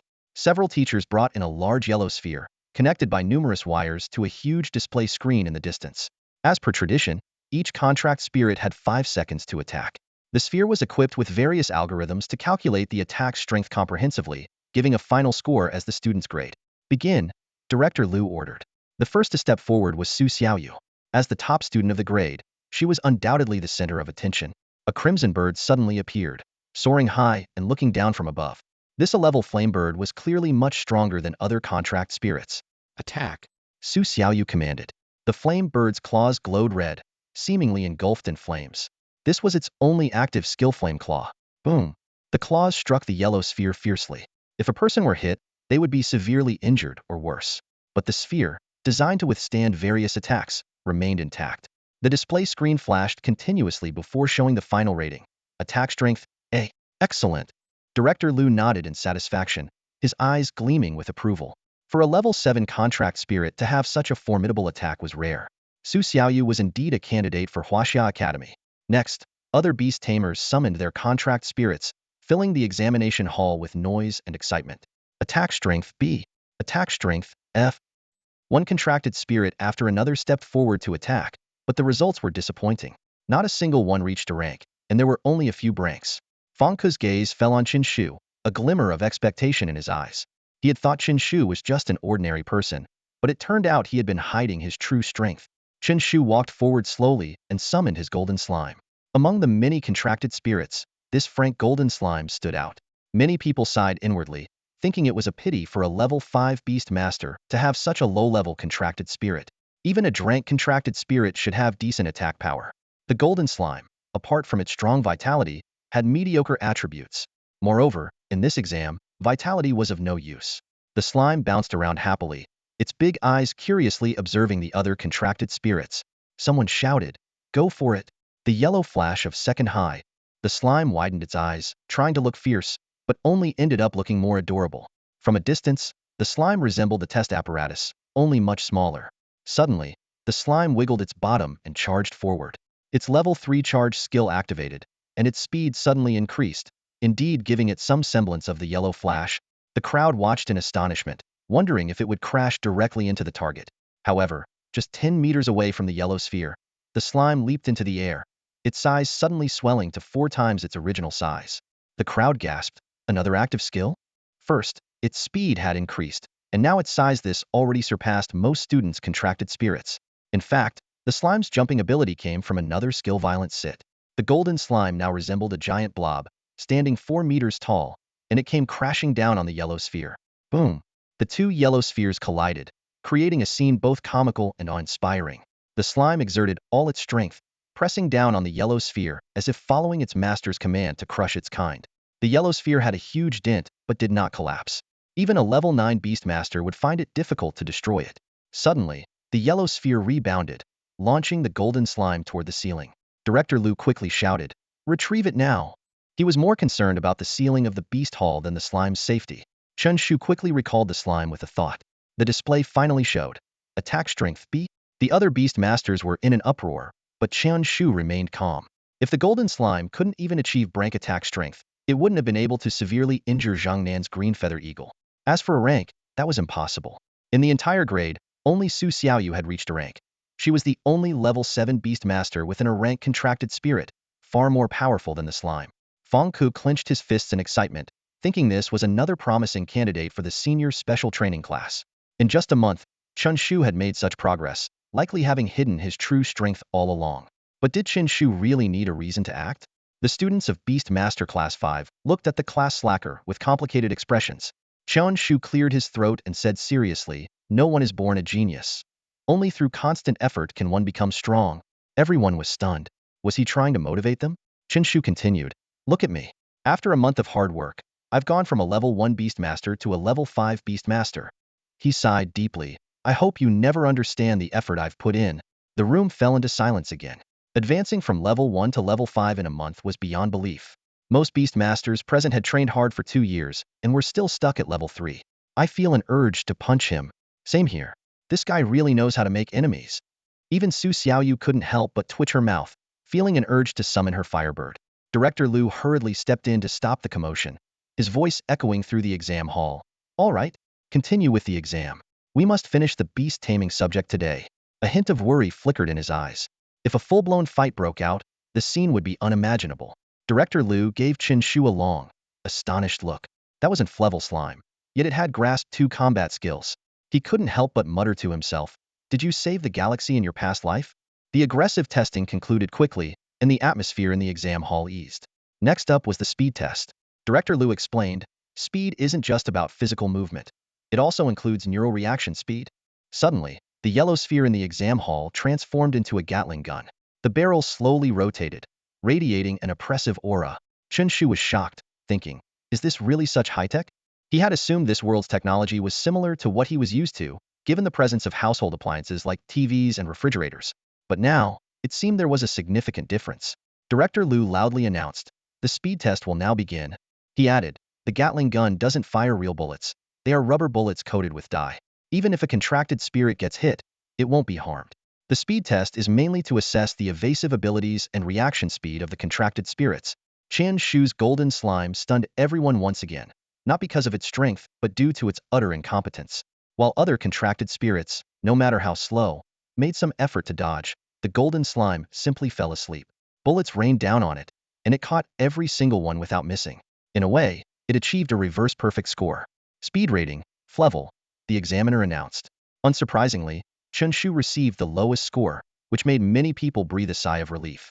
It seemed slimes were highly specialized contracted spirits. Now, Chen Shu had 2 F ratings, significantly impacting his overall score, making it almost impossible for him to get into the special training class.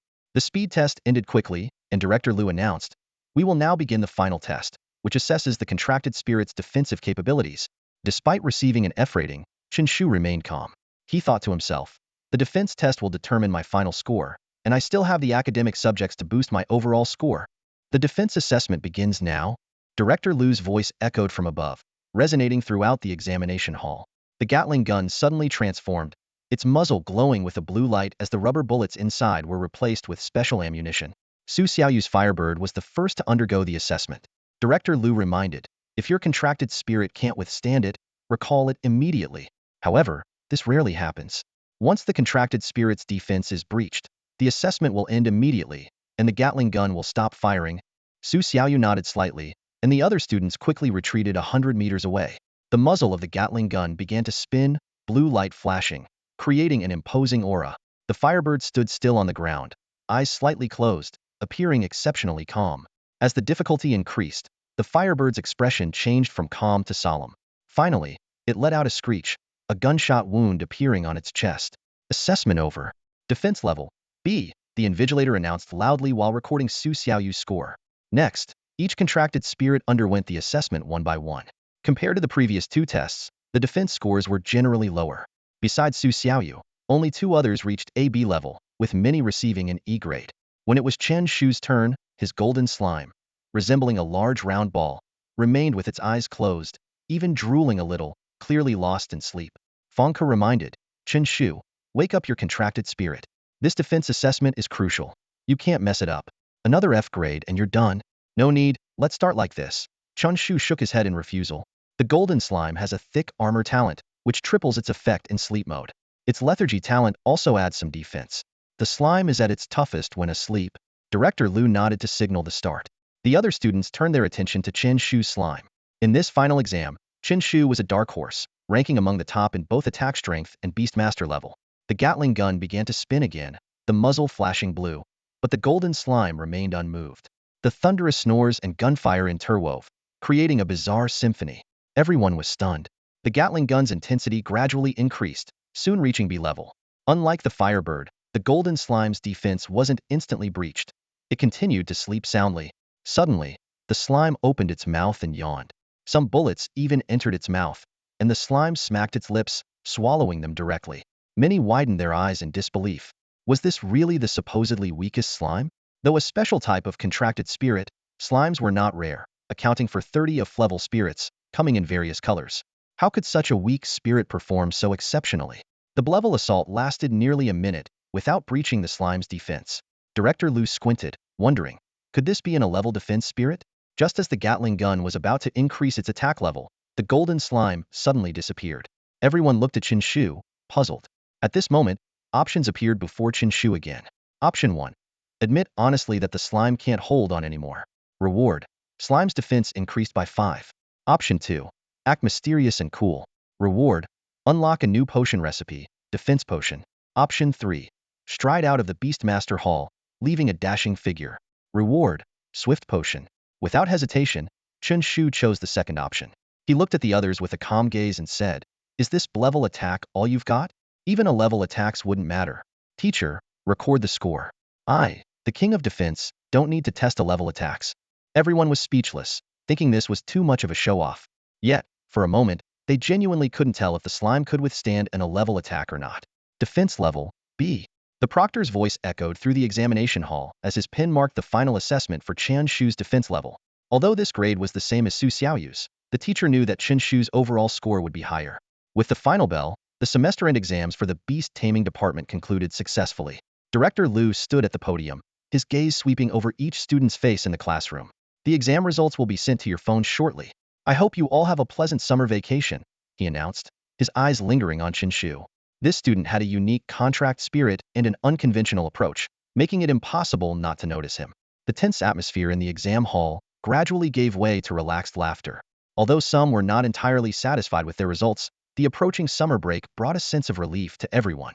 Yet, most conversations still revolved around Chen Shu and his extraordinary slime. Chen Shu, Chen Shu. A girl with a ponytail hurried over to him, her face full of curiosity. Waving his hand, Chen Shu joked, "No need to be so formal, just call me uncle." The girl paused, ignoring the joke, and asked directly, "I want to know how you train your contract spirit to become so powerful." Chen Shu stroked his chin and replied seriously, "Read more books, watch the news, eat less junk food, and get plenty of sleep." Just then, Fang Ke's voice interrupted their conversation. "Chen Shu, come with me for a moment." Before leaving, Chen Shu added, "Remember, you have to get your contract spirit to read more. Awaken its intelligence. My slime can even use a smartphone now." The girl looked puzzled, wondering if she really needed to make her contract spirit read books and newspapers. Following Fang Ke out of the exam hall, Chen Shu arrived at the school's playground. A gentle breeze brought a hint of coolness. "Do you think you can get into this special training class this time?" Fang Ke asked, his voice tinged with anticipation. Chen Shu crossed his arms behind his head, looking relaxed, 1 part effort, 9 parts fate. "I'll know when the results come out." His tone was carefree, as if he had complete confidence in the future. Fang Ke looked at Chen Shu's calm demeanor and couldn't help but smile wryly. "You really are at ease." He sighed and continued, "I underestimated you before. I never thought your talent was this strong." Chen Shu suddenly grinned and looked up at the sky. "Talent is important, but it's not the most important thing." "Oh." Fang Ke looked at him curiously. "Do you think it's hard work?" "How could it be hard work?" Chen Shu said with a mysterious smile. "Of course, it's having a cheat." With that, he leisurely turned and walked away from the playground. The setting sun cast long shadows on the ground, elongating Chen Shu's silhouette. Fang Ke stood there, a hint of awe in his eyes, as if he was witnessing the future of a great beast tamer. Chen Shu returned home to a warm celebratory dinner. To mark the successful completion of his final exams, his father, Chen Ping, had specially invited Zhang Dali's family and Fang Xi's parents to join them. The three families had always been close, almost like one big family. Unfortunately, Fang Xi, who was studying at Huaxia Academy, couldn't make it back to Nanjing City. During the dinner, Fang Xi's father, Fang Guowei, wore a friendly smile, his dark skin glowing under the lights. Zhang Feng shook his head and sighed. "These two boys just don't have the same talent as Fang Xi. An scrayed contract beast makes a huge difference for a beast master." Fang Guowei immediately responded seriously, "I wouldn't say that. Both Xiao Chun and Dali have their unique qualities. Even if they don't become powerful beast masters, they can still excel in other fields." Chen Ping chuckled, trying to smooth things over. "The younger generation will find their own paths. Let's not interfere too much." Despite Fang Xi's significant achievements, the three families remained close. Chen Ping said with a hint of regret, "It's a pity Fang Xi can't come back for the summer. Otherwise, you three could reunite." Chen Shu frowned at this, a hint of disappointment in his eyes. "Fang Xi can't come back for the summer?" Fang Guowei explained. "Her beast team took on a temporary mission in another dimension. She probably won't be able to return." He thought Chen Shu missed Fang Xi. Chen Shu sighed and turned to nudge Zhang Dali, who was engrossed in his phone. "Fang Xi can't come back. Doesn't that make my enemy list useless?" "Dali, how come you don't have any reaction?" Without looking up, Zhang Dali animatedly replied, "Don't worry, I'm in the middle of a promotion match." Chen Shu glanced casually at Dali's phone screen and was shocked, almost losing his composure. "The game just started a few minutes ago, and you've already died 10 times. You're either dying or on the path to dying." Zhang Dali explained earnestly, "I have social anxiety. I can't handle team fights."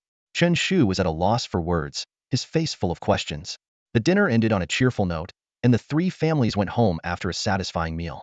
Early the next morning, Chen Shu went to Zhou Xiaoming's shop. He had just unlocked the formula for a defense potion and was eager to try making it. "Uncle Zhou, do we have any iron core fruits in the shop?" Chen Shu asked. Zhou Xiaoming's father brought out 2 black fruits from the storeroom. "We have 2 in stock. I'll get them for you. Also, we're currently out of giantification fruits." Zhou Xiaoming's shop primarily sold materials from Blue Star, but occasionally they would get materials from other dimensions from freelancers. Most beast teams had their own specialized channels, often collaborating with big families or companies, or selling to the government in exchange for other benefits. After thanking Zhou Xiaoming's father and taking the iron core fruits, Chen Shu reminded him, "If you get any giant power flowers, iron core fruits, or giantification fruits, please save them for me. I'm willing to pay a premium." Chen Shu then hurried to the 666 Potion Company. His assistant, Xiao Mao, sighed inwardly upon seeing him. As a graduate of Beast University, working as an assistant to a high school student felt like a cruel twist of fate. Xiao Mao had even started drafting a book titled, My Days as a Filler in the Mortal World. For the next 10 days, Chen Shu followed his routine, making potions at the company in the morning, selling excess potions at the black market in the afternoon, and wandering around at night to trigger system options. He earned nearly 1,000,000 huaxia coins from his potion business, an efficiency that would make many envious. However, high income came with high expenses. Unable to directly purchase raw materials, Chen Shu had to buy standard potions from shops. He spent all his earnings on basic cell potions to enhance the life force and recovery speed of his golden slime. While his contract beast grew stronger, his wallet became emptier. Just when Chen Shu thought he would spend his summer trading potions, Zhou Cheng, Su Xiaoyu's uncle, arrived at the company early the next morning with 3 giant power flowers and some bad news. Xiao Chun, these are the last 3 giant power flowers left in the company, Zhou Cheng sighed. Chen Shu was surprised. Really? The company is closing down this quickly? Zhou Cheng's mouth twitched as he replied helplessly, You really speak your mind. Can't you hope for the best for the company? The contract we had for giant power flowers has expired, and it will take some time to secure a new one. Didn't you renew it? Chen Shu asked, puzzled. A big company like this shouldn't run into such issues. Running out of giant power potions will definitely impact the company. Zhou Cheng's eyes flashed with anger. A new player signed a contract with that supplier, beating us to it. For the potion company, running out of raw materials is like pulling the rug out from under us. Chen Shu didn't understand the business intricacies and was only concerned about his potion making. All right, does the company still have any defense or size-altering potions? Zhou Cheng looked troubled. Those are the main products of the company, so there's no shortage of staff for them. He explained that the main potion makers had high salaries and benefits, and it wouldn't make sense to let a summer intern handle them. It would also cause dissatisfaction among other potion masters, especially since Chen Shu was just a high school student. I'll try to find new suppliers as soon as possible. Zhou Cheng patted Chen Shu's shoulder to comfort him. Your salary won't be affected? Chen Shu shook his head. I'm more interested in the potions than the salary. The small salary was no longer enough to satisfy him. Zhou Cheng admitted, recently, the company's beast team plans to venture into an alternate dimension. They should bring back some materials. As he finished speaking, a system prompt appeared before Chen Shu. Option 1. Apply to join the company's beast team on their adventure to the alternate dimension. Reward, contract beast exclusive skill book. Option 2. Say, then hurry up and go. Chop shop. Reward, moderate beast power. Is this even up for debate? Chen Shu spoke decisively, his eyes gleaming with excitement. Uncle Zhou, can I come along? Zhou Cheng blinked, looking Chen Shu up and down with a slight frown. You? He hesitated. Entering the other dimension requires a ticket. No problem. I'll cover the ticket myself, Chen Shu said eagerly. I just want to experience it firsthand. As a newcomer who hadn't yet reached the black iron level, he couldn't enter the other dimension on his own. This was a rare opportunity. Zhou Cheng thought for a moment before finally nodding. All right then, come to the company in 3 days. Xiaoyu will be joining us too. You'll need to rely on your contract spirit to protect yourself. Evidently, Chen Shu's impressive performance in the final exams had reached Zhou Cheng's ears, especially how his golden slime's defensive capabilities surpassed Xiaoyu's flamebird, earning his appreciation. Thank you, Uncle Zhou. Chen Shu beamed with joy. Although he couldn't configure the strength flowers anymore, experiencing the other dimension firsthand was invaluable. He quickly used up the last 3 strength flowers, leaving with 13 bottles of mid-grade strength elixir. The black market was bustling, filled with people coming and going. As a newly promoted level 5 Beastmaster, Chen Shu could now freely enter and exit the area. He arrived at his designated spot, laid out a blue cloth, and displayed the surplus elixirs from his system backpack. Chun, back to make some money? Quipped Wang Beige from the neighboring stall. Wang Beige, how's business today? Chen Shu responded leisurely, not bothering to shout for customers. As the most renowned elixir seller in the black market, his reputation spoke for itself. Wang sighed, terrible. If I don't sell something soon, I'll be eating dirt. Chen Shu teased. Well, you could always eat the Earth Dragon beast cores on your stall. Waste not, want not. Ignoring Chen Shu's joke, Wang leaned in and whispered, seriously Chun, where do you get these elixirs? Can you hook me up with a supplier? No suppliers. I make them myself, Chen Shu replied earnestly. Yeah, right. Wang rolled his eyes and walked back to his stall, frustrated. Chen Shu sighed inwardly, thinking how no one believed the truth these days. Boss, I need a bottle of mid-grade strength elixir. A customer's voice interrupted his thoughts. In no time, a queue had formed in front of his stall. At 8,000 yuan a bottle, the mid-grade strength elixir was a steal. Although it lacked a brand and couldn't be resold, it was perfect for enhancing contract spirits. Chen Shu handed the elixir to the customer, accepting 8,000 yuan via his payment app. Today was shaping up to be another lucrative day. Suddenly, a young man in the queue grumbled, "Ma'am, can you please queue up? Ever heard of first come, first served?" A middle-aged woman, trying to cut in line, reluctantly moved to the back, muttering, "No respect for elders and children these days. What a world." The young man shot her a glare before turning back to Chen Shu. "Boss, how many bottles of elixir do you have left?" 12 bottles of mid-grade strength elixir, 15 bottles of low-grade strength elixir, Chen Shu replied, a hint of excitement in his eyes. He might be able to close up shop early today. Ahem. Just asking for the guys behind me, the young man coughed. "I'll take 1 bottle of mid-grade strength elixir." Chen Shu. "Ugh, what a jerk," the middle-aged woman muttered from the back. The queue quickly dwindled. The middle-aged woman had hoped to buy a bottle of each elixir, but the college student in front of her bought up the remaining stock. "Young man, can you really use all that?" the woman asked anxiously. She had only just heard about the affordable elixirs in the black market and wanted to get some for her grandson. "Why would I drink this stuff?" "It's for my contract spirit," the student replied, rolling his eyes as he walked away with the elixirs. Chen Shu happily packed up his stall, ready to head home. Just then, his phone beeped. Final exam results are out? Chen Shu eagerly checked his phone. Name, Chen Shu. Cultural Studies, 396. Beast Mastery, 215. Total score, 611. Class rank, 2. Grade rank, 20. Chen Shu grinned. He had just made it into the top 20, as expected. His cultural studies score was undoubtedly the highest in the grade, but his beast mastery score was less impressive. Despite his strong defense and attack capabilities, his beast master level was average. The most critical issue was his contract spirit's potential rating and speed test, both graded F, which dragged down his total score. It was like excelling in all subjects in his previous life, but scoring only 50 or 60 in English no matter how good the other scores were. It was hard to rank high. Fortunately, his cultural studies score was exceptional. How can I break free from this colorful world? Suddenly, his new phone's ringtone interrupted his thoughts, displaying a call from Fang Zhengjing. Chen Shu was momentarily surprised. It was his homeroom teacher. He quickly answered, "Hello, Mr. Fang?" Chen Shu's phone suddenly rang, displaying a call from Mr. Fang Ku. When he answered, he immediately heard Fang Ku's excited and slightly trembling voice. "Chen Shu, you've been accepted into the senior year special training class." Chen Shu smirked and replied calmly, "Mr. Fang, take it easy. Wasn't this expected? We're adults now. Shouldn't you be more composed?" Fang Ku took a deep breath, trying to calm himself, and then said, "Chen Shu, I really underestimated you before. Who would have thought you were gold hidden under a pile of dung?" Chen Shu's smile froze, and he frowned slightly, sensing something was off. "Of course, I was just, wait, what? Dung? What do you mean, gold hidden under dung?" Fang Ku quickly tried to smooth things over. "Don't mind the details. Having a student like you makes me very proud." Chen Shu, sharp as ever, got straight to the point. "The school's bonus must be pretty good, right?"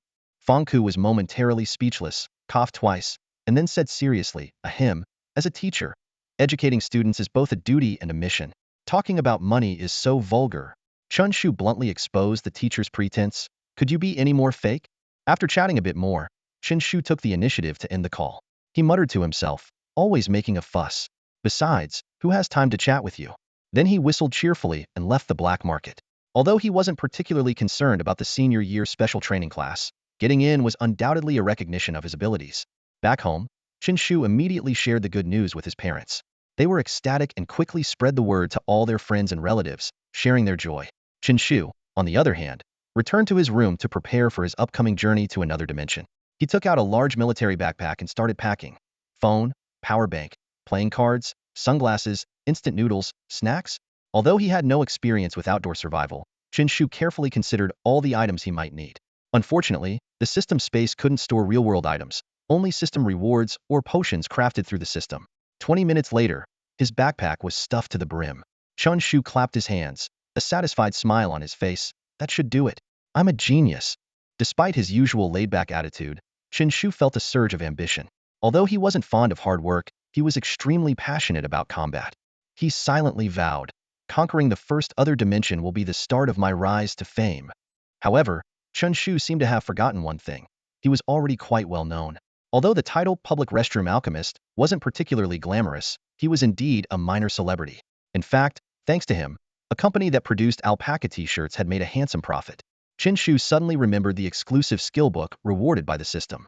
He took it out from his backpack and gently tapped it. Instantly, A dazzling golden light emanated from the golden slime's body, and it immediately learned a new skill, Invincible Squash. This is a passive skill that prevents any creature pressed by the slime from using active skills, but it is ineffective against contract spirits that are one major level higher. Chen Shu's eyes lit up, thinking that this skill was a perfect match for the golden slime. Although the slime's weight was formidable, making it hard for any contract spirit to escape once pressed, the situation changed if the opponent used skills. Even a simple charge skill could make it difficult for the slime to suppress them. According to Chen Shu, the advantages of skills and innate abilities are crucial in battles, directly determining the combat power of contract spirits. 3 days passed quickly. Early in the morning, Chen Shu, carrying a large military backpack, announced to his parents, "Mom, Dad, I've decided to go on a trip to relax." After saying that, he left home. His parents didn't think much of it, assuming their son was just traveling to another city, unaware that he was heading to a different dimension. If they knew the truth, they would probably keep him grounded for the entire summer. After all, a level 5 beast master venturing into another dimension is sheer madness. In front of the 666 Potion Company, 2 black SUVs were parked quietly. A group of people waited at the entrance. A fierce-looking middle-aged man complained to Zhou Cheng, "Brother, you suddenly threw a burden into the team. Isn't this just adding to our load?" The speaker was Zhou Cheng's younger brother, Zhou Shi, who is also the captain of the Beast Master team and a powerful black iron-level Beast Master. Zhou Cheng calmly replied, "It's just a normal-level dimensional space. With your strength, I believe you can protect the team, and that kid can take care of himself." Zhou Shi shook his head and said, "I hope so." At that moment, a young man wearing sunglasses came speeding on a shared bike. Su Xiaoyu excitedly waved and shouted, "Chen Shu!" She was delighted to have a companion. Zhou Shi scrutinized Chen Shu, frowning slightly, thinking that this kid didn't look reliable. Chen Shu dismounted gracefully, but just as he was about to park the bike, he realized it wasn't a designated parking spot. He got back on the bike and shouted, "Wait for me," before riding off again. Everyone exchanged glances. Zhou Shi forced a stiff smile and asked, "Brother, are you sure he can take care of himself?" Zhou Cheng hesitated and mumbled, "Well, maybe, probably, hopefully." Before long, Chen Shu returned, carrying his backpack. Zhou Cheng introduced, "This is the captain of the Beast Master team, Zhou Shi, also my brother." Chen Shu greeted warmly, "Hello, Uncle Zhou. I'm Chen Shu." Zhou Shi shook his head and said, "Since you're here, let's get going." The group boarded the SUVs. Inside, Chen Shu looked around excitedly and remarked, "This is way more comfortable than riding a bike." He leaned back in his seat, appearing quite relaxed. Su Xiaoyu teased, "Thinking about buying a car?" Chen Shu replied, saying he was still undecided. He explained, "I recently won a $5 coupon for a Rolls-Royce, which is tempting, but on the other hand, the shared bike monthly pass discount is hard to give up." The car came to a sudden stop, and the Beast Master driving wore a constipated expression. Su Xiaoyu quickly clarified, "Uncle Wang, Chen Shu is just joking. He's not, he should be normal." Chen Shu, however, was oblivious. He took out various snacks from his backpack and even suggested playing cards. The others were completely stunned. Old Ding, sitting in the front passenger seat, couldn't help but ask, "Qian, didn't you bring anything important?" Chen Shu proudly replied, "Of course I did. I specifically brought a pair of slippers." Wang Yi and Old Ding exchanged looks, both feeling a headache coming on. The SUVs headed out of the city towards the nearest dimensional space to Nanjing City Qingyuan Forest, a normal-level dimensional space. The country categorizes these spaces by the strength of the beasts within: normal, dangerous, nightmare, destructive, and the highest level, catastrophic. 5 hours later, the group arrived at Qingyuan Town, a small town built for the Qingyuan Forest, with a history of nearly 50 years. Every time a dimensional space appears, it attracts countless merchants, powerful beast masters, large enterprises, and beast master families seeking opportunities. At the town's entrance, several burly soldiers in military uniforms stopped the SUVs, requesting identification.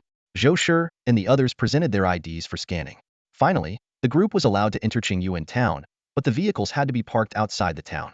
Chen Shu whispered to Su Xiaoyu, "Xiaoyu, the security here is so tight. It's making me a bit nervous." Su Xiaoyu rolled her eyes and teased, "You? Nervous? That's a first. This is Qingyuan town, the closest settlement to the dimensional rift." Su Xiaoyu suddenly remembered something and warned gravely, "You better not cause any trouble. These soldiers have the authority to kill. The dimensional rift is the most important area for the country, and they won't tolerate any disruptions." Chen Shu nodded in agreement, his gaze sweeping over the town's buildings. Unlike modern cities, Qingyuan town's architecture was extremely archaic, even dilapidated, as if it only existed to provide shelter.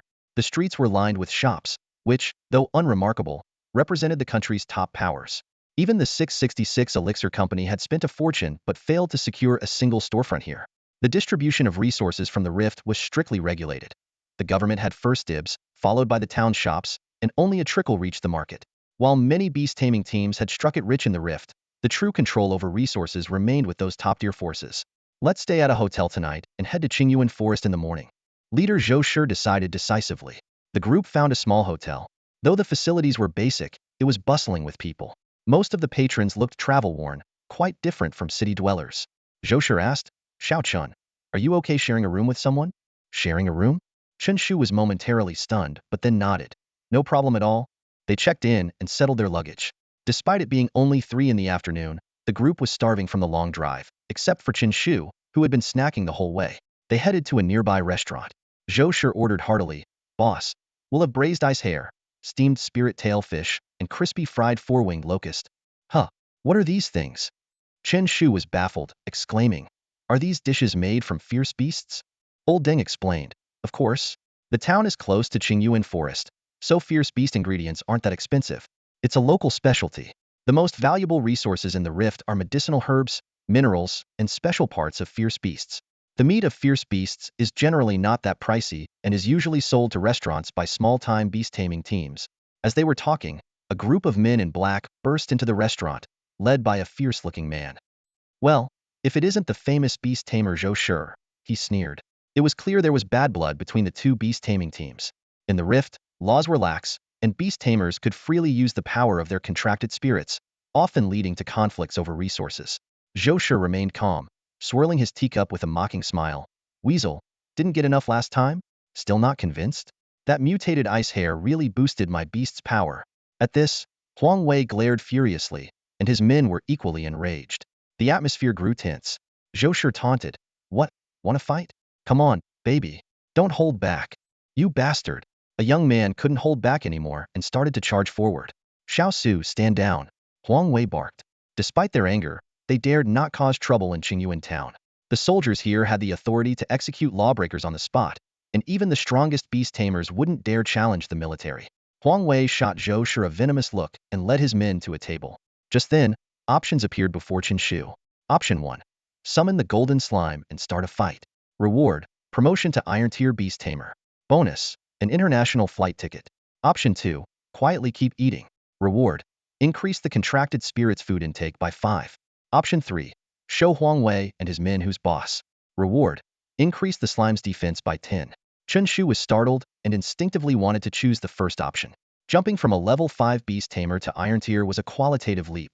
Not only could he awaken a second contracted spirit, but his golden slime would also undergo a bloodline evolution. Becoming an Iron Tier beast tamer would mean that Huaxia Academy would immediately process his admission. The gap between level 9 and Iron Tier was vast, and few could break through before college. But the system's bonus reward gave him pause. An international flight ticket suggested he should be ready to flee. The cost of becoming an Iron Tier beast tamer seemed too high. Chen Shu lowered his voice and leaned close to Uncle Zhou's ear, asking, "Uncle Zhou, if I use my contract spirit to crush them now, what would be the consequences?" Zhou Shi shuddered, grabbing Chen Shu's hand tightly as if facing a great enemy, urgently pleading, "Brother, my dear brother, please don't be impulsive." Old Deng stood nearby, his expression serious as he explained, "We'd be sentenced to prison and you'd probably become a blurry pixel on tomorrow's news." Chen Shu's mouth twitched, thinking to himself, "Just say we'd be minced into pieces and leave no bones behind. Why be so euphemistic?" Looks like the option of using violence is off the table. As for the second option, the reward is too paltry. As an apprentice beastmaster, his contract spirit's level was still low, and the energy in his beast space was only enough to sustain a slime. Only upon advancing to an Iron Tier beastmaster would his contract spirit start requiring a balanced diet. However, the third option was equally risky. Even without summoning his contract spirit, a fierce fight would likely ensue, attracting soldiers' intervention. Chen Shu didn't want his life to become more and more like living in a prison. Suddenly, Chen Shu's eyes lit up as he seemed to think of a brilliant idea. He whispered to Uncle Zhou, "Uncle Zhou, I'm going to give them a taste of their own medicine." Before Uncle Zhou could react, Chen Shu had already pulled something out of his pocket and strode towards Huang Wei's table. Zhou Shi exclaimed, "Oh my god, this is too much." He wanted to stop him, but it was too late. He could only watch as Chen Shu approached the other table. Huang Wei squinted, his tone unfriendly, "Kid, what do you want?" The others also showed hostility, their presence intimidating. Chen Shu, however, grinned and said, "I'm here to show you some colors." Bang! Huang Wei slammed the table, roaring, "Arrogant brat. I want to see what tricks you have up your sleeve." The others stood up, assuming provocative stances, but none dared make the first move. Whoever struck first might be seen as the instigator. Zhou Shi shook his head and sighed. "I knew it. This kid just can't let people have peace." He prepared to pull Chen Shu back. But in the next moment, Zhou Shi and everyone present widened their eyes, their minds blank. Chen Shu suddenly had a stack of colorful cards in his hand. He picked up a red card and said to Huang Wei, "Here, look, this is red." Then he took out other colored cards. "This is yellow. And what color is this?" "That's right, it's green." Everyone, Zhou Shi and his companions, were completely stunned. This kid was literally showing them colors. Huang Wei took a deep breath, feeling his head flush with blood. He glared at the young man before him with seething anger and gritted his teeth. "Kid, are you looking for trouble? A student daring to mess with our Beast Master group? I really just want to teach you a lesson." Chen Shu responded innocently, "Boss, bring out your signature dishes." Huang Wei and his companions clenched their fists in rage, but dared not act rashly. At that moment, two soldiers walked into the restaurant, instantly quelling their fury and any thoughts of violence. Chen Shu calmly placed a card on the table and said, "It seems you all have learned your lesson. These cards are for you. Practice with them when you have time." "Damn it." Huang Wei couldn't help but curse. Chen Shu returned to Zhou Shi's side, feeling the defensive power of his golden slime increase by another 10. He thought, the system told him to teach them a lesson, and he did so precisely, meeting the requirements perfectly. The system seemed a bit speechless. "Chun, you're really not afraid of offending Huang Wei, huh?" Watching Chen Shu enjoy his meal, Zhou Shi looked helpless. After all, Huang Wei was the leader of a Beast Master group and a Black Iron level Beast Master himself. He thought, this kid seems a bit reckless. "No worries, I usually don't leave the city," Chen Shu said with satisfaction, finding the beast meat even tastier than he had imagined. As for Huang Wei, he wasn't worried at all. As long as he didn't venture into the alternate space, not even a golden level Beast Master could touch him. The key point was that Huang Wei didn't know him and would only target Zhou Shi's Beast Master group. And since Huang Wei's group had just returned from the alternate space, they wouldn't go back just for him, considering the high cost of entry. This kid? Zhou Shi shook his head, not dwelling on it further. Despite the conflict with Huang Wei's group, they already had a grudge, so he didn't care. After a hearty meal, the group strolled around Qingyuan town. They reached the back of the town and saw a large building with armed soldiers patrolling around it. Behind the building, white mist shrouded the area, making it hard to see inside. "Is that the entrance to Qingyuan Forest?" Chen Shu asked. "It's almost dusk. There shouldn't be such dense fog." Zhou Shi nodded. "Yes, we'll head there early tomorrow morning." At that moment, a group of people emerged from the mist, dressed in camouflage with dull bloodstains on their clothes, looking exhausted but with excitement on their faces. "The mutated azurite snake? Highest bidder wins," the leader shouted, and the surrounding vendors instantly became excited, gathering around. "I'll pay 100,000, 200,000, 400,000. The price of the azurite snake quickly escalated, eventually being sold to a vendor for 800,000. Su Xiaoyu looked puzzled. "Can a basic level beast sell for that much?" Zhou Shi explained. "The strength of an azurite snake is at most equivalent to a level 9 contract spirit, and it's quite common in Qingyuan Forest. But besides strength, beasts are also classified by bloodline levels: ordinary, mutated, lord, and king. Bloodline levels are akin to the potential rating of contract spirits. An S-level contract spirit is definitely not on the same level as an F-level one, except for Chen Shu's golden slime." He continued. "An ordinary azurite snake isn't worth much, but a mutated one is different. Its gallbladder can boost beast master power, and its eyes might grant a contract spirit the keen vision skill, though the chance is very low. Wealthy people are willing to spend a lot to try their luck." Su Xiaoyu suddenly understood, recalling that as the top student in the year-end exams, she received a spirit awakening pill, which could give a contract spirit a chance to learn a skill or talent upon breaking through, though the chance was also low. The pill was worth tens of thousands, and was difficult to find in the market. Anything related to skills or talents would be priced sky high. Old Deng shook his head and said, "Let's go back. Hopefully, we'll have some luck in this adventure." Everyone nodded in agreement, and returned to the hotel. At night, Chen Shu lay on his bed, struggling. On the bed next to him, Uncle Wang, who drove during the day, was snoring loudly, the sound rising and falling like a symphony. "I should have slept alone," Chen Shu muttered. He had tormented the others during the day, and now the roles were reversed at night. "I can't take it anymore." Chen Shu splashed cold water on his face to wake himself up. Looking out at the night in the small town, he suddenly felt an urge to leave the room. At night, the hotel became incredibly quiet, with only the receptionist engrossed in watching a suspense drama. Chen Shu decided to take a stroll around the town, since they hadn't finished exploring it during the day. As soon as he stepped out of the hotel, he noticed a couple embracing on the street. Under the moonlight, the guy softly said, "Xiaofeng, did you know? I've always liked you." The girl, blushing, buried her face in his chest, too shy to look up. Passing by, Chen Shu impulsively blurted out, "What about when you're not straight?" Realizing his mistake immediately, he bolted away without another word, moving with both grace and determination. Behind him, the guy's furious roar echoed. He felt a surge of anger, thinking, what does he mean by when I'm not straight? The romantic atmosphere was completely ruined by this meddlesome guy. After fleeing the scene, Chen Shu whistled, enjoying the breeze on his face. He was relieved to have escaped the thunderous bombardment from the room.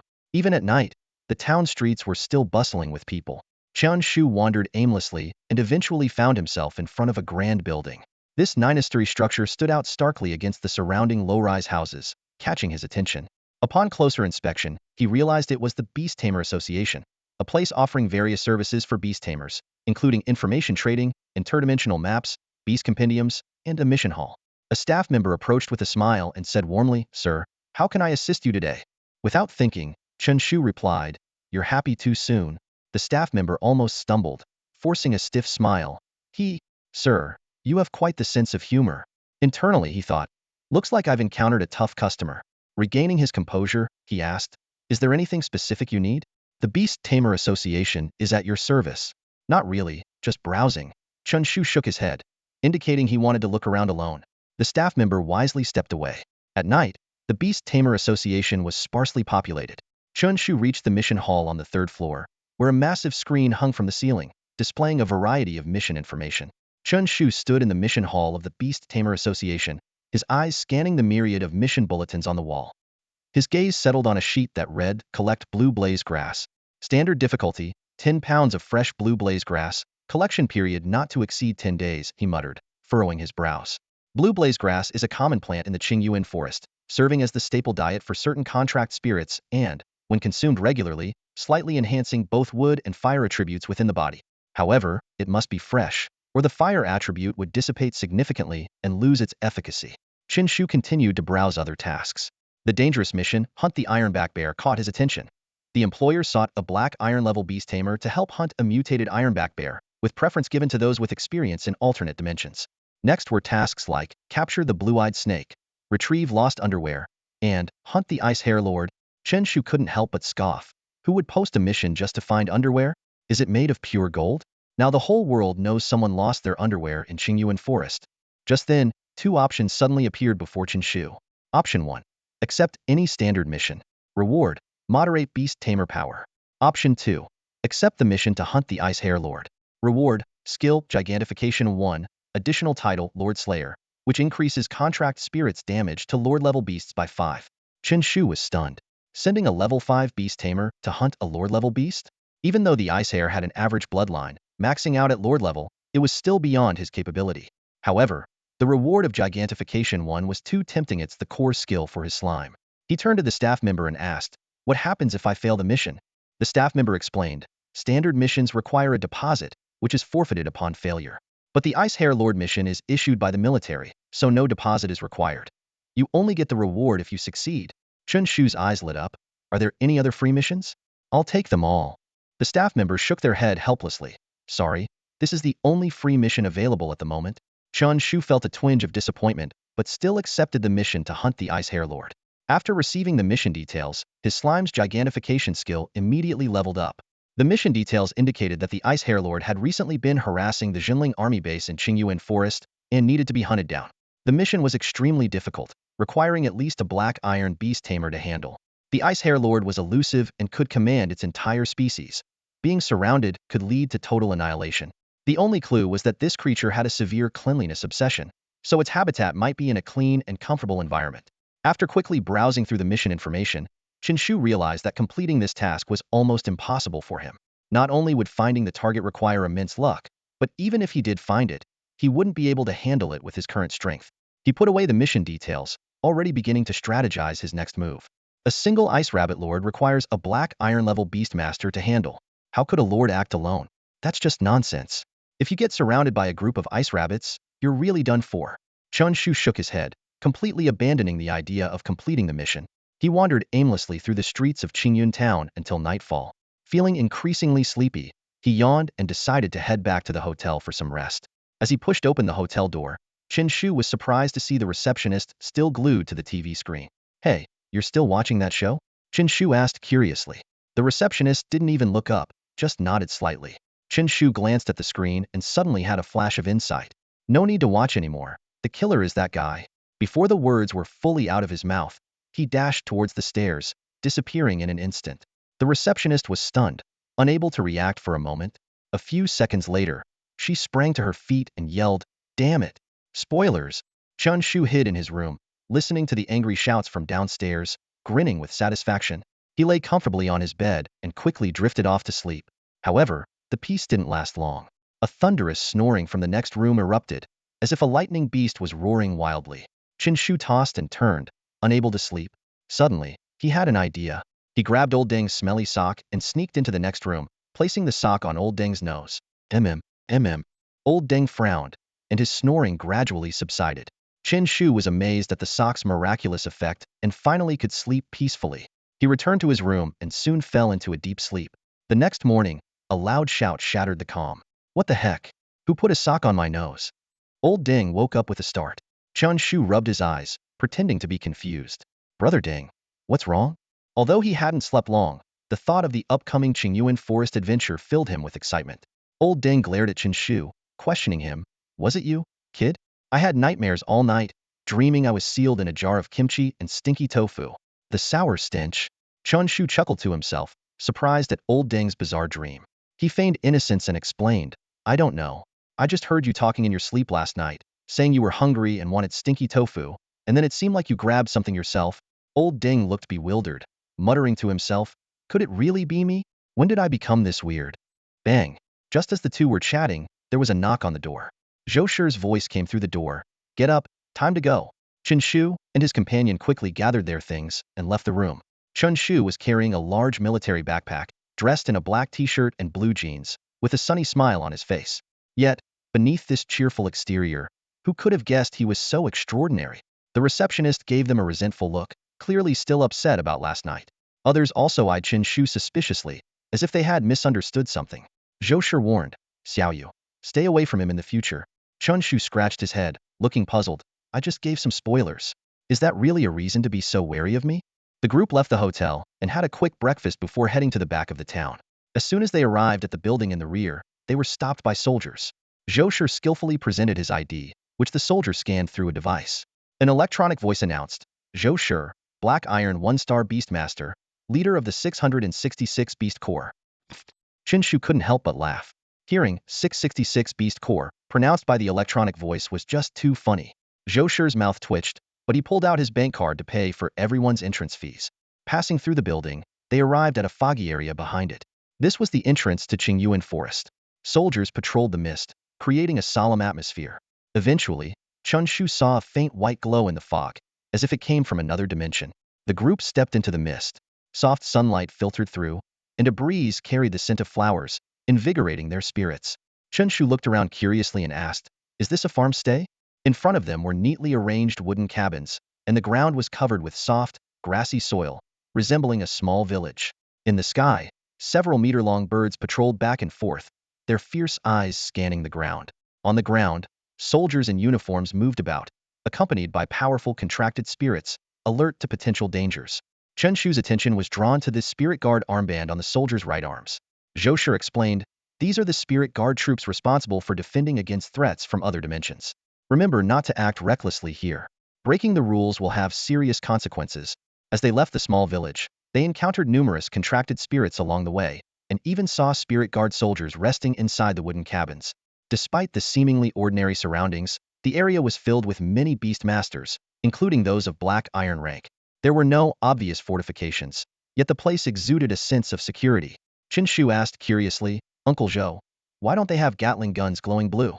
Zhou Shi explained, "Modern technology is significantly weakened in other dimensions. Beast masters are the main combat force." Chen Shu nodded in understanding. No wonder beast masters had become the backbone of society. They were crucial to human survival. After leaving the spirit guard base, they saw ancient towering trees in the distance.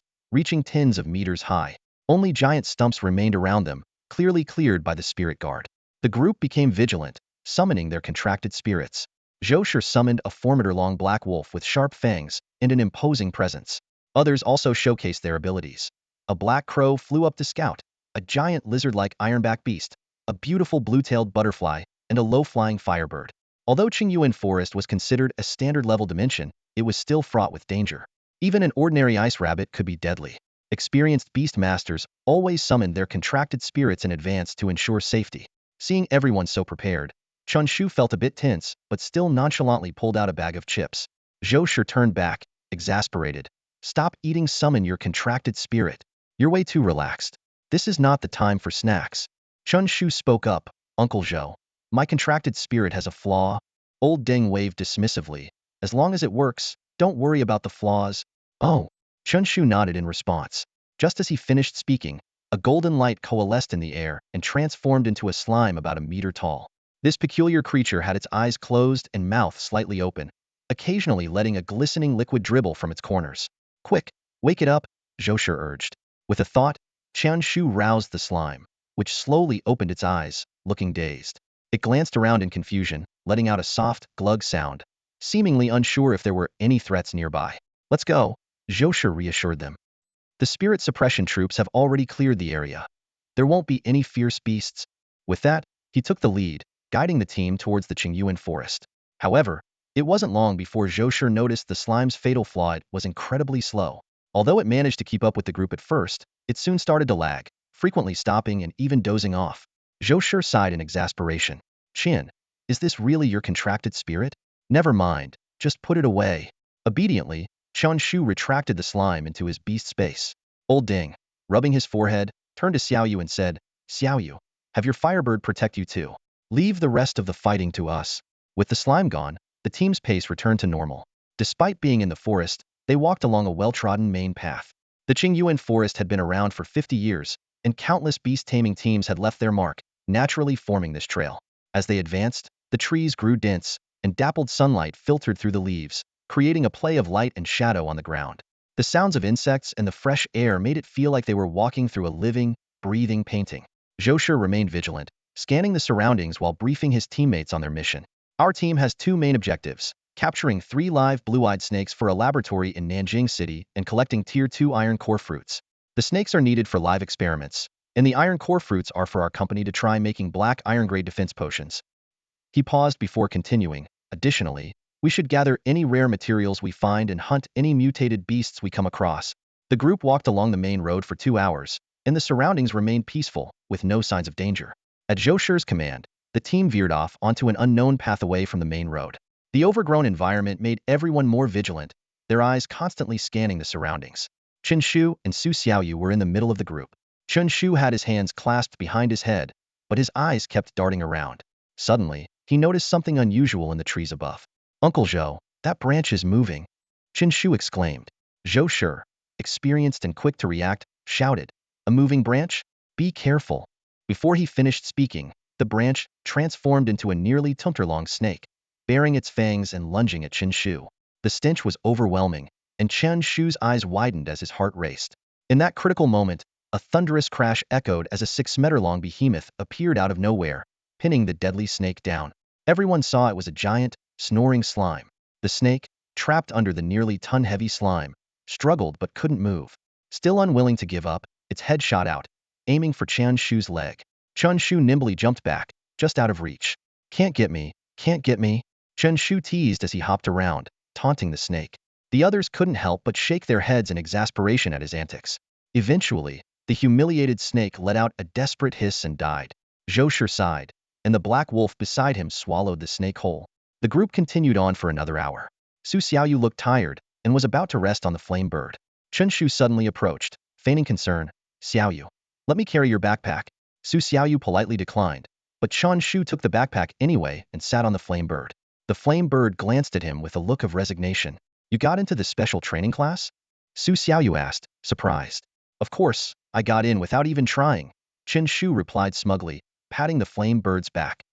Flamey, you can start flying. Zhou Shi could only shake his head in resignation and led the team onward.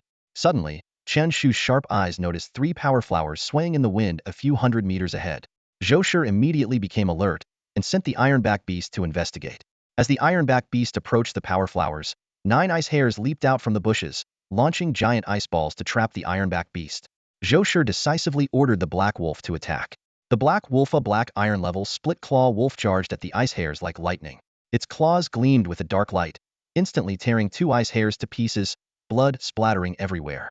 Su Xiaoyu gasped at the sight, but forced herself to keep watching. She sneaked a glance at Chen Shu to see his reaction. To her surprise, Chen Shu swallowed hard and muttered to himself, "Should it be cumin or spicy?" Su Xiaoyu slapped her forehead, frustrated that she had expected Chen Shu to be afraid. Just as she was about to mock herself, a deafening roar interrupted her thoughts. Roar!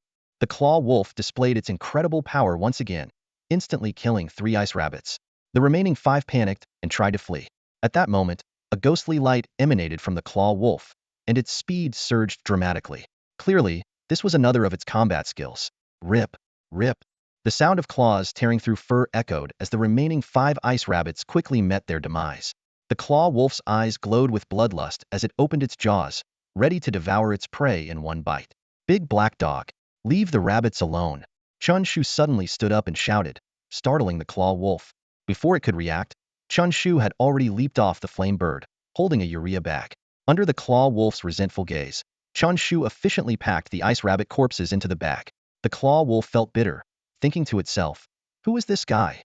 Stealing food from a wolf? And I was the one who killed them." But with Zhou Shi's prior orders, it could only watch helplessly, drooling uncontrollably. "Xiao Chun, ordinary ice rabbits aren't worth much," Zhou Shi couldn't help but remind him. "Even if you sell them to restaurants in Qingyan town, you'll only get a few hundred yuan each." Chen Shu responded earnestly, "I know, but aren't you guys hungry now?" As he spoke, he pulled out various metal rods from his backpack, assembling a portable barbecue grill. Zhou Shi was stunned, his mind momentarily blank. "Wait, hold on." He twitched his mouth. "Dude, this is Qingyan Forest. We're not here for camping. It's daytime, and our time is limited." Despite his words, the thought of delicious ice rabbit made him involuntarily swallow. "Even if we're hungry, we should wait until evening." Chen Shu reluctantly put away the grill. Considering the ice rabbit's large size, a single urea bag could only hold 2. If they didn't deal with them on the spot, carrying them would be challenging. "Big black dog, you can have a few," he said, tossing 5 ice rabbits to the claw wolf and placing the remaining 4 on the ironback beast.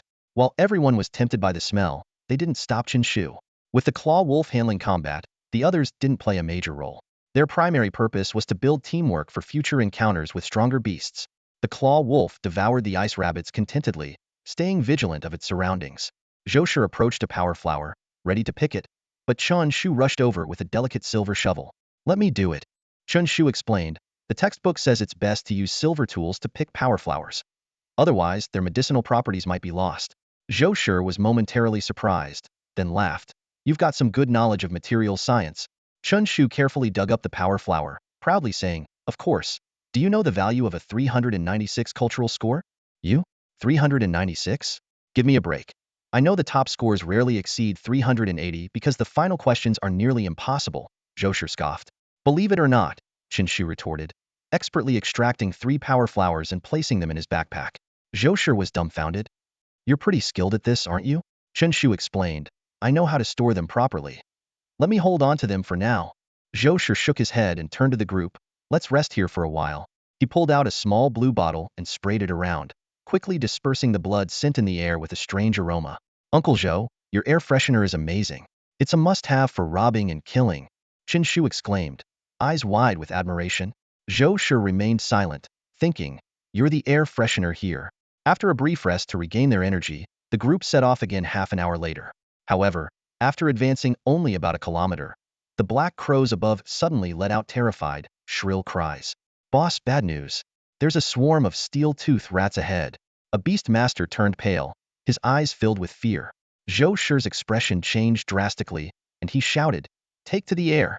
In an instant, everyone's contracted spirits vanished back into the beast's space, including the claw wolf.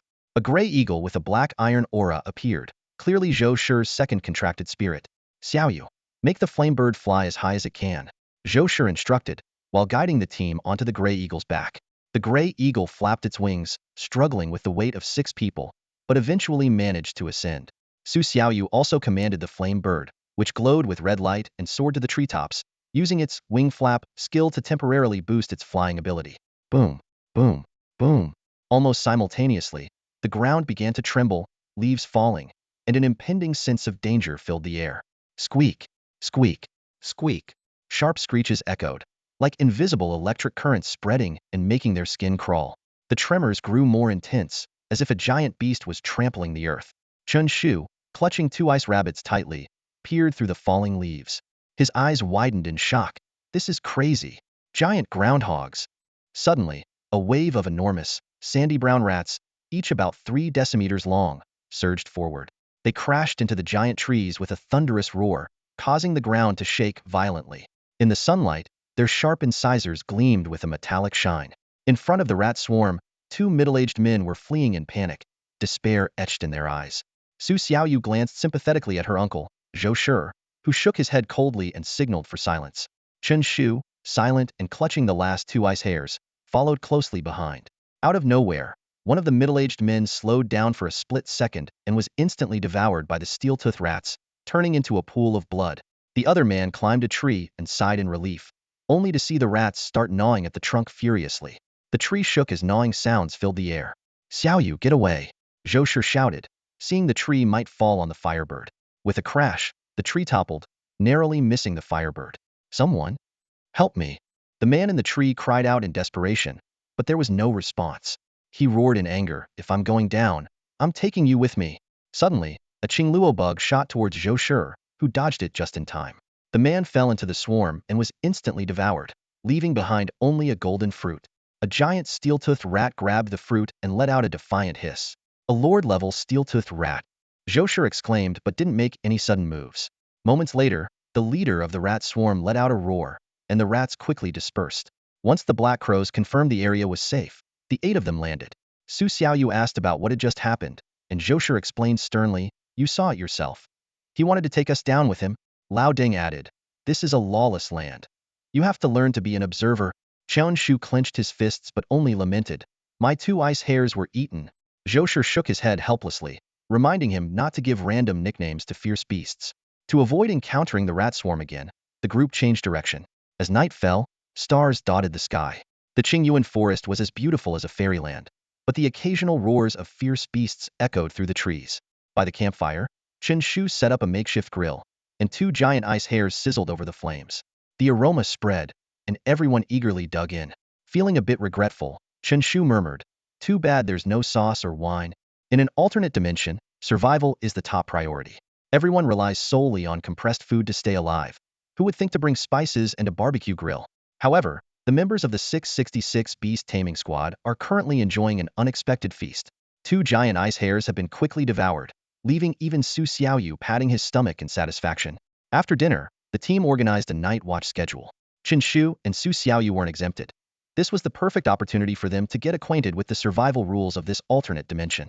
Zhou Shi carefully sprinkled a precious yellow powder droppings from a silver-grade lord beast around the camp. This costly defensive tool, worth thousands, effectively deterred low-level beasts. The claw wolf lay alert by the campfire, ready to respond to any potential threats. The next morning, the team set off again.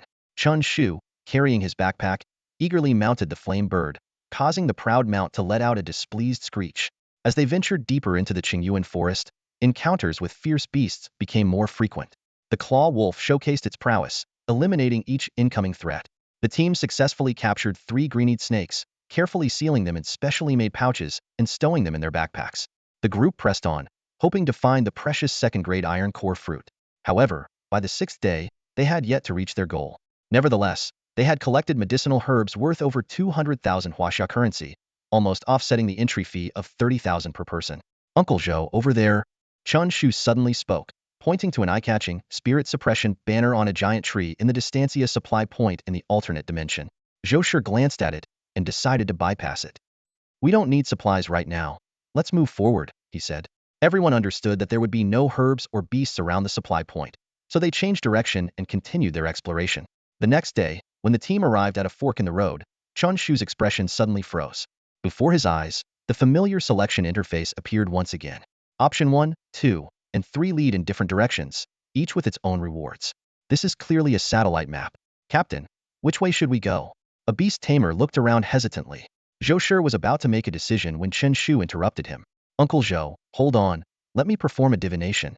Chen Shu said seriously, pulling out a deck of playing cards. Zhou Shi raised an eyebrow. You can do divination? Just a little, Chen Shu replied with an air of importance. He drew a card and threw it forward, and it landed on the right. The divination says we should go right. Everyone exchanged puzzled glances. They had thought he had real skills, but it turned out to be just nonsense. Let's go right then. Since we don't know which way to choose anyway, Zhou Shi decided decisively as the leader. The group moved right and continued for several hours.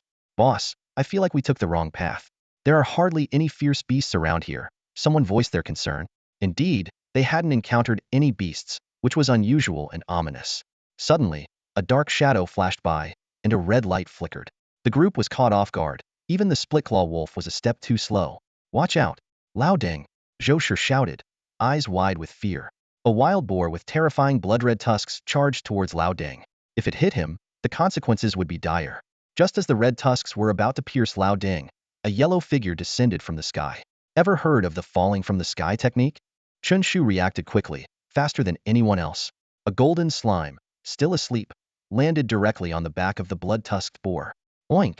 The boar shuddered, using its immense strength to fling the slime away. It then leapt and its tusks pierced the slime's body. Blop! Blop! The golden slime's eyes welled up with tears, looking pitiful. I just wanted to take a nap. Why do I have to suffer like this? Come back? Chen Shu recalled the injured golden slime back into his beast space for recovery. The blood-tusked boar was about to attack again when the black, split-claw wolf stepped forward. The two black iron-level creatures stared each other down, eyes filled with killing intent. Well done, Xiaochan. Zhou Shi sighed in relief. That beast is too cunning. Lao Deng almost got hurt. In the alternate space, there's a saying. You never know whether opportunity or death will come first. Oink! The blood-tusked boar's hind legs trembled slightly, and it charged forward in an instant. The split-claw wolf wasn't about to be outdone, its claws gleaming with a deep black light. Boom! The two black iron-level beasts clashed and then retreated, seemingly evenly matched. The mutated blood-tusked boar? Zhou Shi pondered. Ordinary blood-tusked boars were usually level 8 or 9 fierce beasts, but this one had reached the black iron level, indicating extraordinary bloodline. Though not a terrifying lord, it was definitely a mutated level. Zhou Shi made a quick decision and summoned another contract spirit. A windwing eagle soared into the sky, its sharp eyes exuding a black iron level aura. Oink! Oink! Facing two black iron level creatures, the blood-tusked boar didn't retreat. It grew even more frenzied.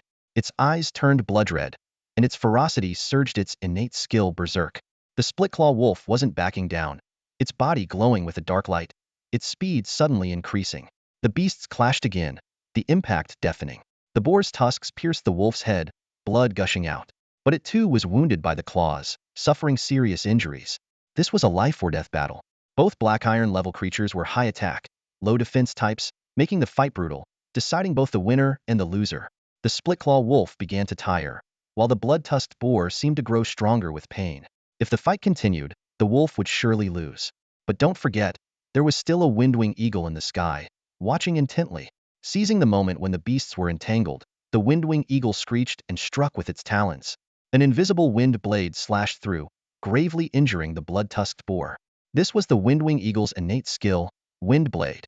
With the two contract spirits working together, the blood-tusked boar was in mortal danger, and the tide turned instantly. Oink! The boar's eyes gleamed with a fierce light, its tusks glowing a deep red. Xiao Yuan, use psychic shock. Zhou Shi ordered decisively. A piercing caw echoed from a black crow in the sky. This sudden noise caused a momentary confusion in the eyes of the bloodfang boar. In that brief instant, its fate was sealed. The clawwolf and windwing eagle seized the opportunity and swiftly launched their attack. Their claws and fangs tore through the boar's flesh, blood splattering everywhere, and soon, the ferocious beast was no more. Zhou Shi let out a sigh of relief, thinking with lingering fear that if the bloodfang boar had activated its skills, their team might have suffered casualties. He took a green pill from his pouch and gently tossed it to the clawwolf. The pill arced through the air and landed in the wolf's mouth. This pill could accelerate wound healing, and soon, the wounds on the clawwolf began to heal visibly. Zhou Shi murmured softly, I didn't expect to encounter a mutated bloodfang boar. He then recalled the clawwolf into his beast space, while the windwing eagle circled low, vigilantly guarding the group. As an experienced team leader, Zhou Shi knew that a mutated beast wouldn't appear here without reason. His eyes flashed with contemplation, deducing that there must be valuable herbs or minerals nearby. Sure enough, the windwing eagle soon made a discovery. Its call caught everyone's attention, and behind a large tree, a green plant was quietly growing, bearing several fruits. Level 2 iron core fruit. Zhou Shi exclaimed, his eyes filled with delight. He turned to Chen Shu and said with a smile, "You really are the team's lucky star. Even your guesses hit the mark." Upon closer inspection, Zhou Shi found that apart from the topmost iron core fruit, which had reached level 2, the other 3 were level 1. He immediately made a decision. One more day of exploration, then we head back. At this point, the team had completed 2 tasks and collected hundreds of thousands worth of herbs. Combined with the bloodfang boar's carcass, their haul was substantial. Zhou Shi instructed, "Xiao Li, dissect the bloodfang boar's body." A young man with a crew cut immediately set to work. He skillfully took out a sharp boning knife and deftly cut away the boar's vital parts. The most precious among them was the boar's heart meat, which was said to have a slight chance of bestowing the talent skill Berserk upon a contracted spirit, a highly valuable combat skill. The young man continued the dissection and soon discovered a red orb inside the Bora beast pearl. This rare item could rapidly enhance beast power upon consumption and was found only in mutated or higher-level beasts. Zhou Shi calculated in his mind that this beast pearl was superior to the human-made beast beads, which required a beast master to refine them before converting them into beast power. After clearing the battlefield, the group packed up and ventured deeper into the Qingyuan forest, hoping for more exciting discoveries in their next exploration. "Xiao Chun, Lao Ding, owe you my life." Lao Ding suddenly stepped closer to Chen Shu, his face serious. If it weren't for Chen Shu summoning the slime at the critical moment, Lao Ding would probably be a cold corpse by now. Chen Shu felt a sense of pride, but maintained a nonchalant facade. "What's the big deal for me? It was just a small effort. With me around, what's there to worry about?" Listening to Chen Shu's self-assured response, Lao Deng felt a bit odd but couldn't help but develop some respect for this seemingly carefree young man. In crucial moments, Chen Shu could indeed step up.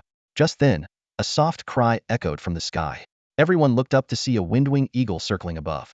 Suddenly, an invisible wind blade descended, slicing a green-eyed snake on a tree in half.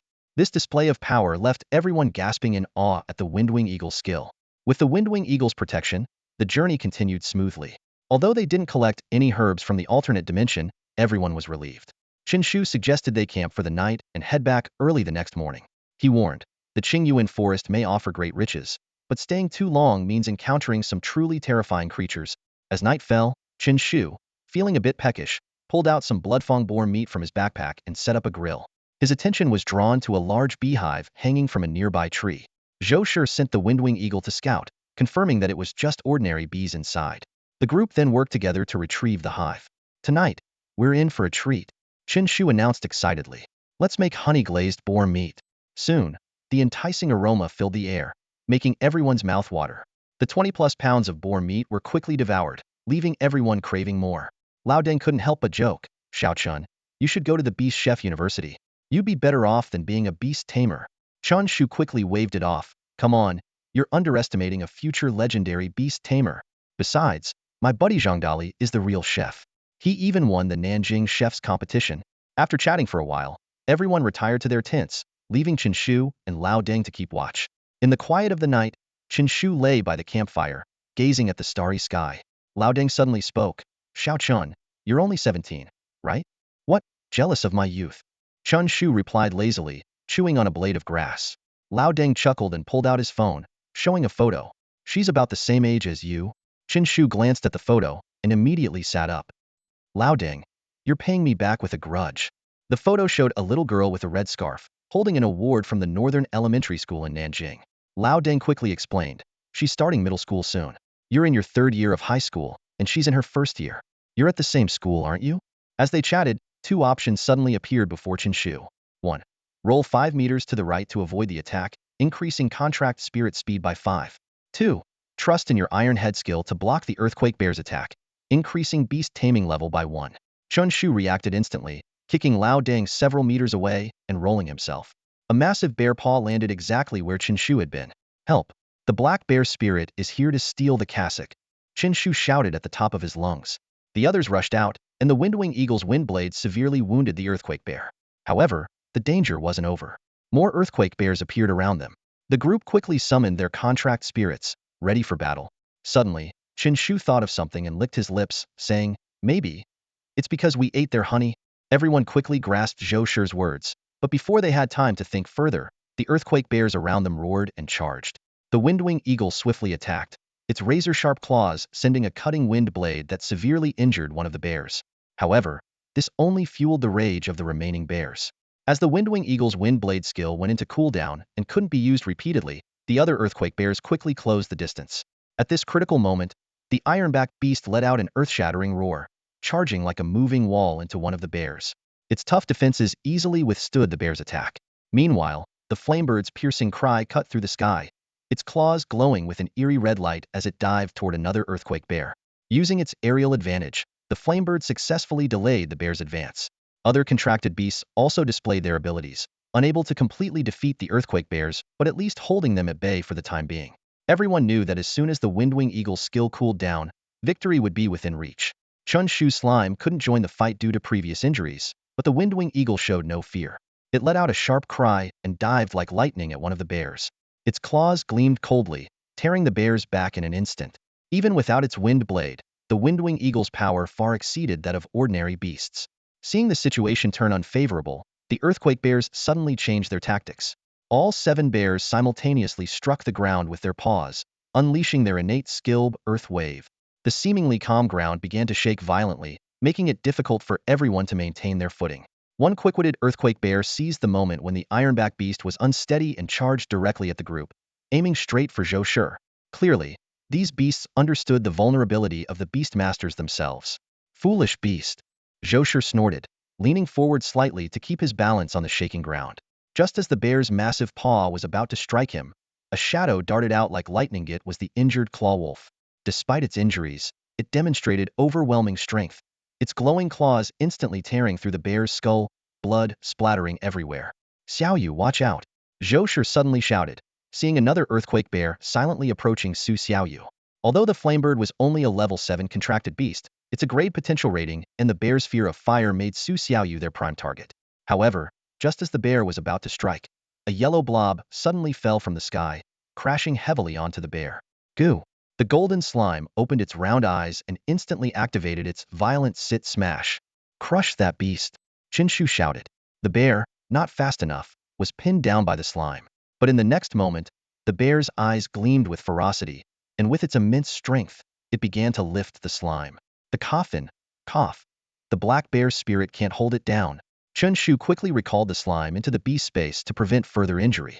Although they couldn't subdue the bear, this move bought them precious time. The claw wolf, like a black lightning bolt, struck swiftly and decisively, instantly killing the bear. With Zhou Shi having summoned the claw wolf, he wouldn't recall it anytime soon, opting for a swift battle.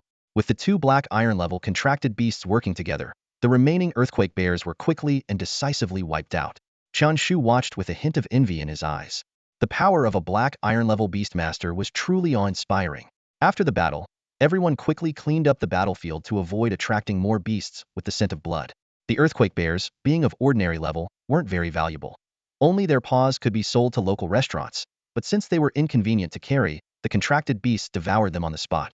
Rest up, Zhou Shi said once everything was settled, instructing Old Ding and Chen Shu to return to their tents while he and Su Xiaoyu took turns keeping watch. The night passed without incident.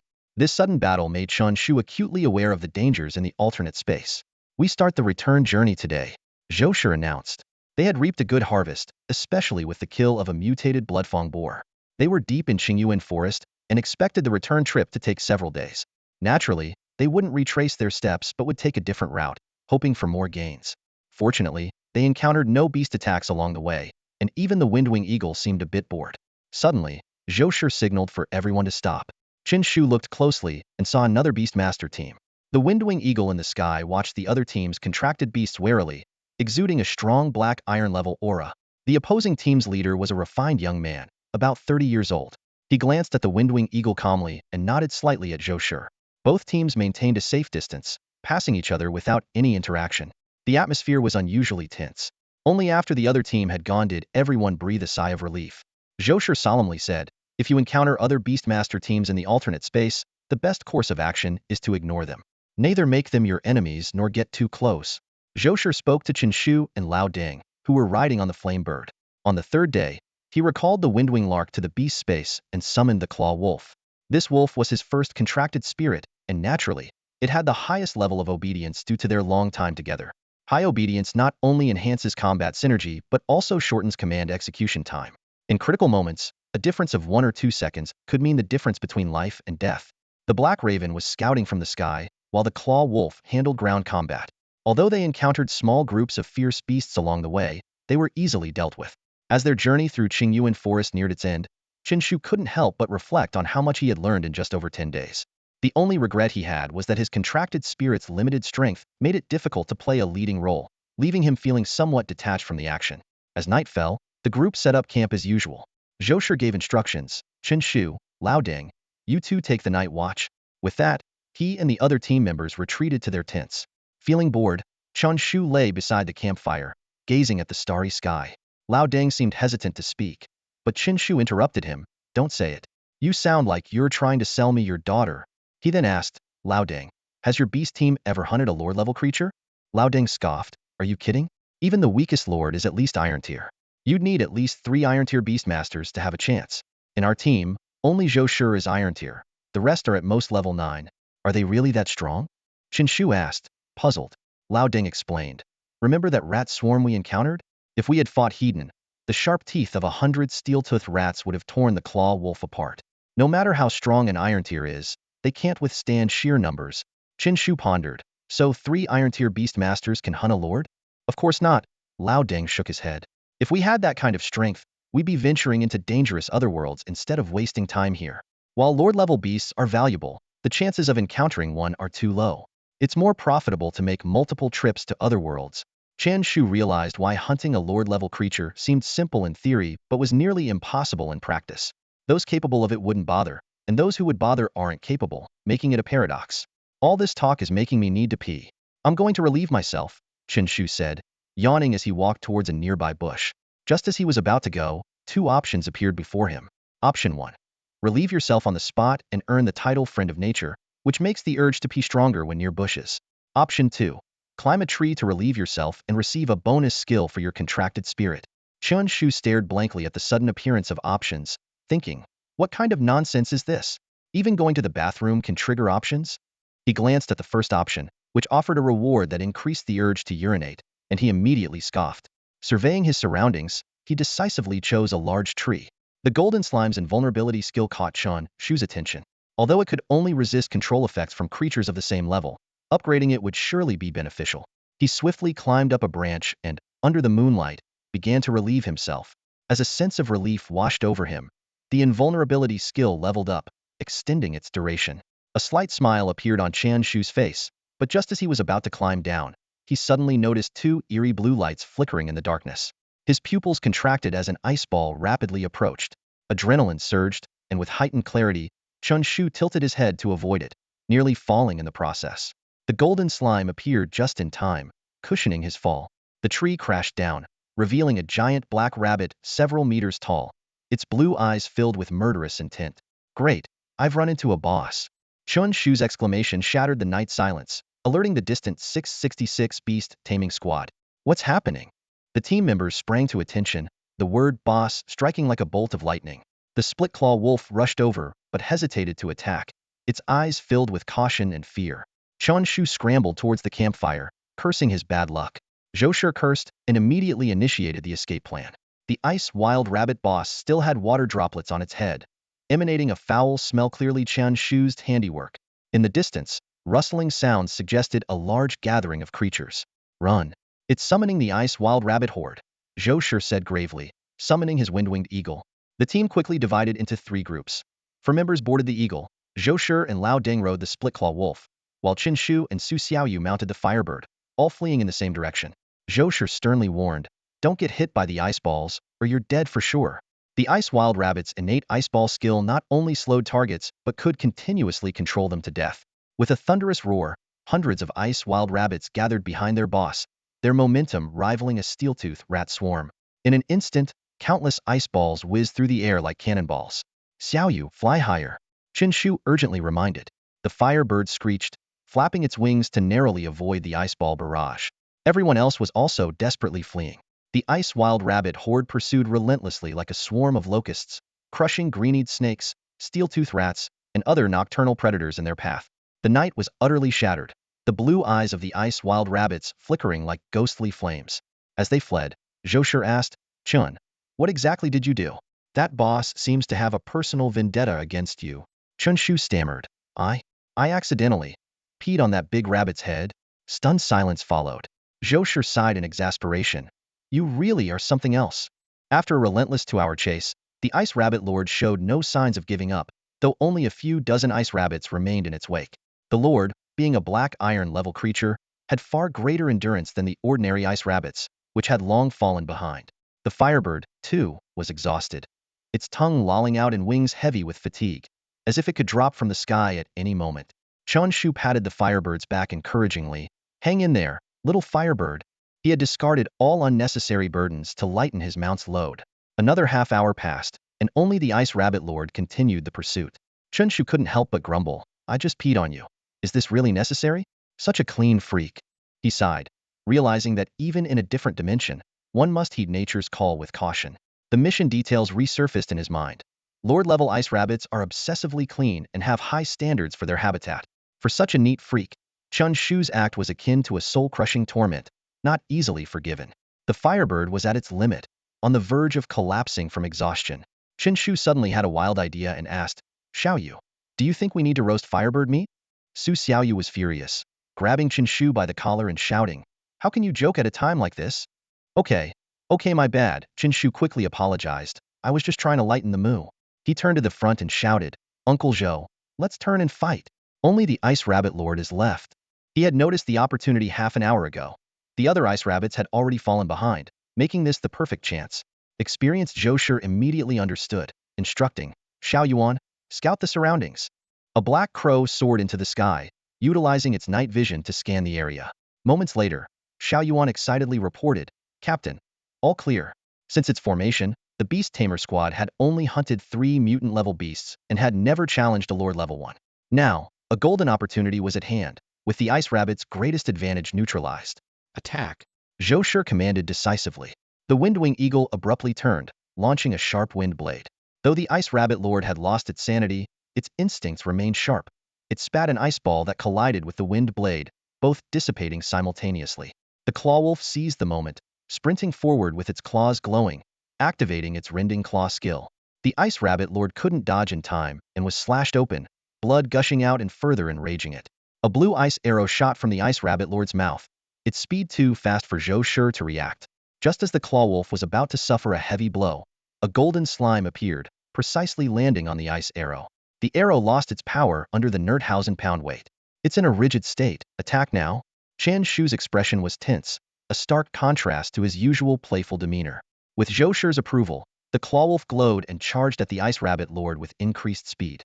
The ice rabbit lord, unable to move, glared with intense hatred at the human who had humiliated it. Though the golden slime successfully blocked the ice arrow, it was flung into a tree, dazed but unharmed. The clawwolf's claws continued to slash the ice rabbit's skin, its head drenched in blood, intensifying its bloodthirsty nature. Retreat!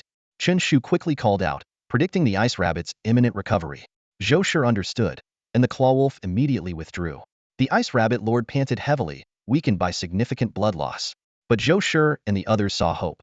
Killing a lord-level beast would bring great renown to the beast tamer squad. The ice rabbit lord's vicious gaze swept over them, as if to remember each face, vowing revenge if it escaped. Its hatred for Chen Shu, in particular, was palpable. Next time, it would make him suffer. Standing on the firebird's back, Chen Shu taunted, What's the matter? Want another round? Instantly, the ice rabbit lord's blue eyes filled with killing intent, its blood boiling, wounds sizzling as blood hit the grass. The skill, Blood Fury, was activated. Hold it down, Chen Shu commanded, his expression serious, directing the clawwolf. The ice rabbit leaped, its massive body moving swiftly. The two black iron-level creatures clashed, but the clawwolf soon suffered severe injuries. Prolonging the fight could mean death.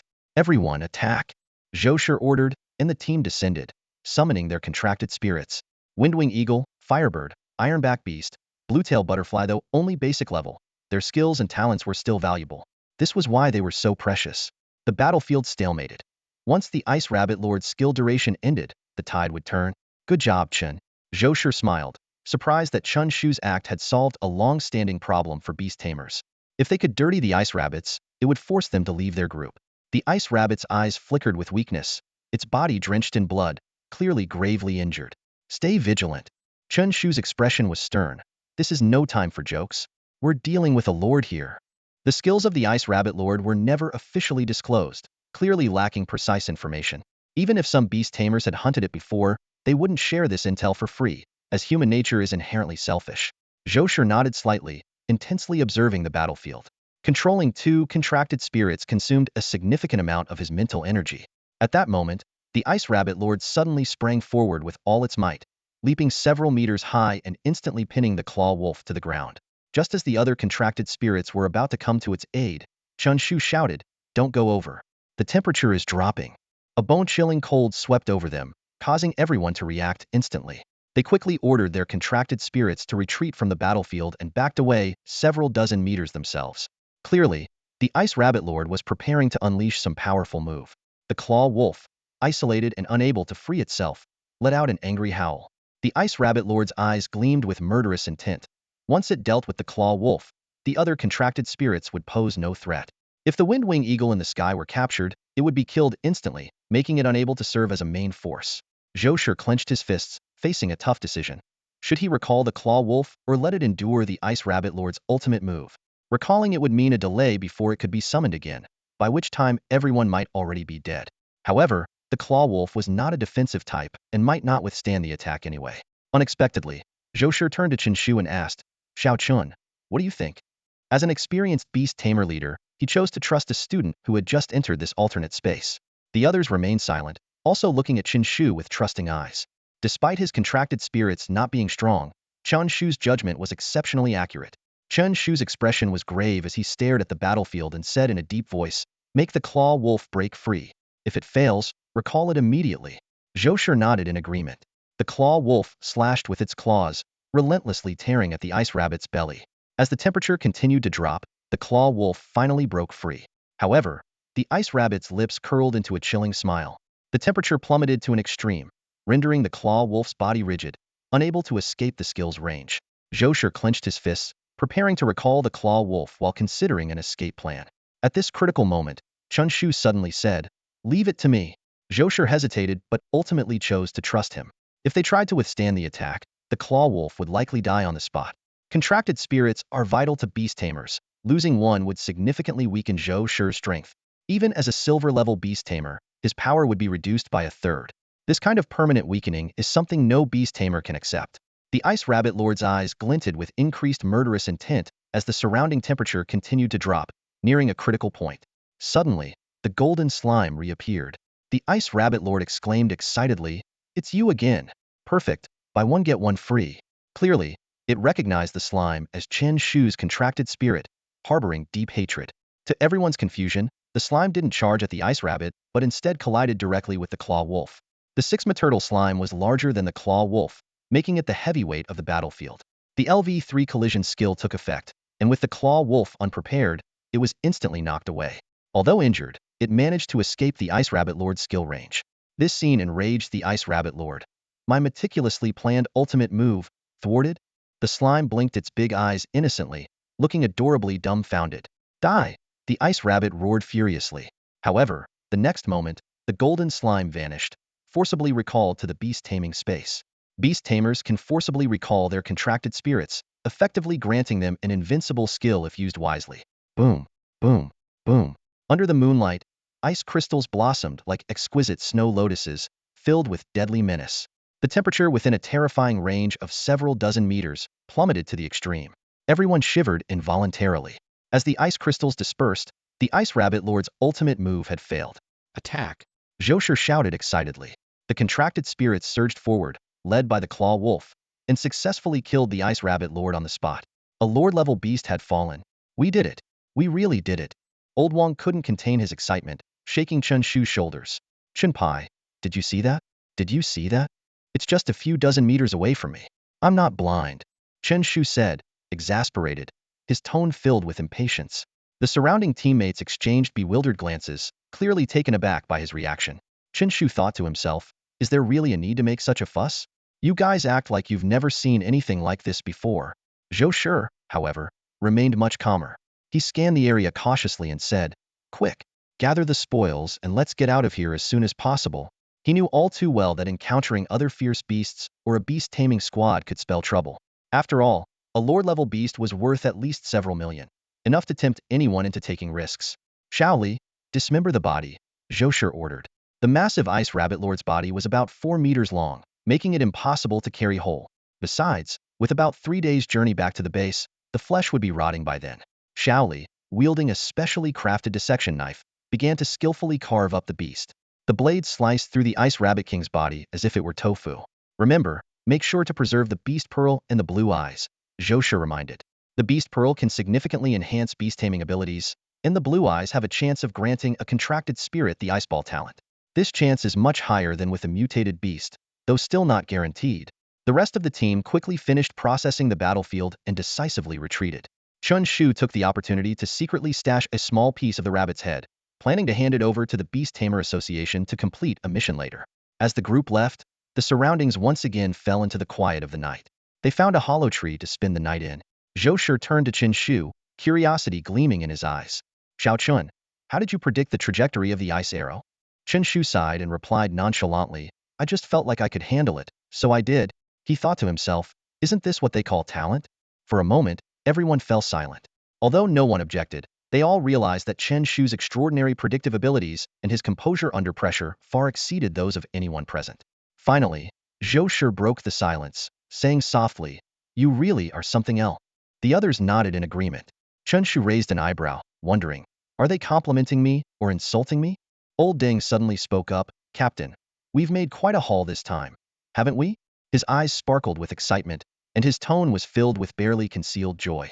Zhou Shi glanced around, making a rough estimate, and his eyes also lit up with exhilaration. "Yeah, it's about 5 million yuan," he said with satisfaction in his voice. "We've ventured into Qingyuan Forest many times, but we've never been this lucky." Old Deng's face suddenly showed a hint of regret. "It's a pity we didn't take on the task from the Beastmaster Association. I heard the reward was valuable Huaxia points." He shook his head. "Who would have thought we'd managed to hunt down a lore-tier creature?" Zhou Shi nodded, adding, "This expedition is equivalent to 4 or 5 of our usual hauls. Generally, a Beastmaster team only makes about 1 million in half a month's adventure. It sounds like a lot, but when divided among everyone, 1 million only comes to a little over 100,000 per person, and that's earned at the risk of their lives. It seems hardly worth it." He paused before continuing, "But the greatest allure of adventuring lies in its unpredictability. If you can take down a lore-tier creature or gather top-tier herbs and minerals, it's a huge windfall." Old Deng chimed in, analyzing their gains in detail. "Of the 5 million, the Ice Wild Rabbit Lord accounts for most of it.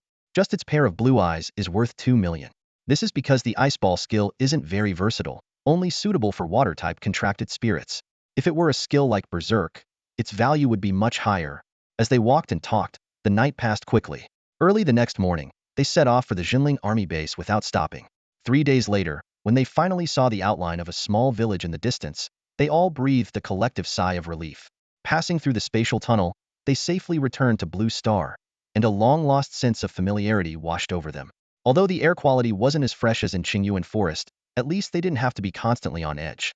The threats from steel-toothed rat swarms, blood-tooth boars, nighttime tremor bear packs, and the Ice Wild Rabbit Lord had all made them acutely aware of the dangers. A single mistake could easily result in casualties.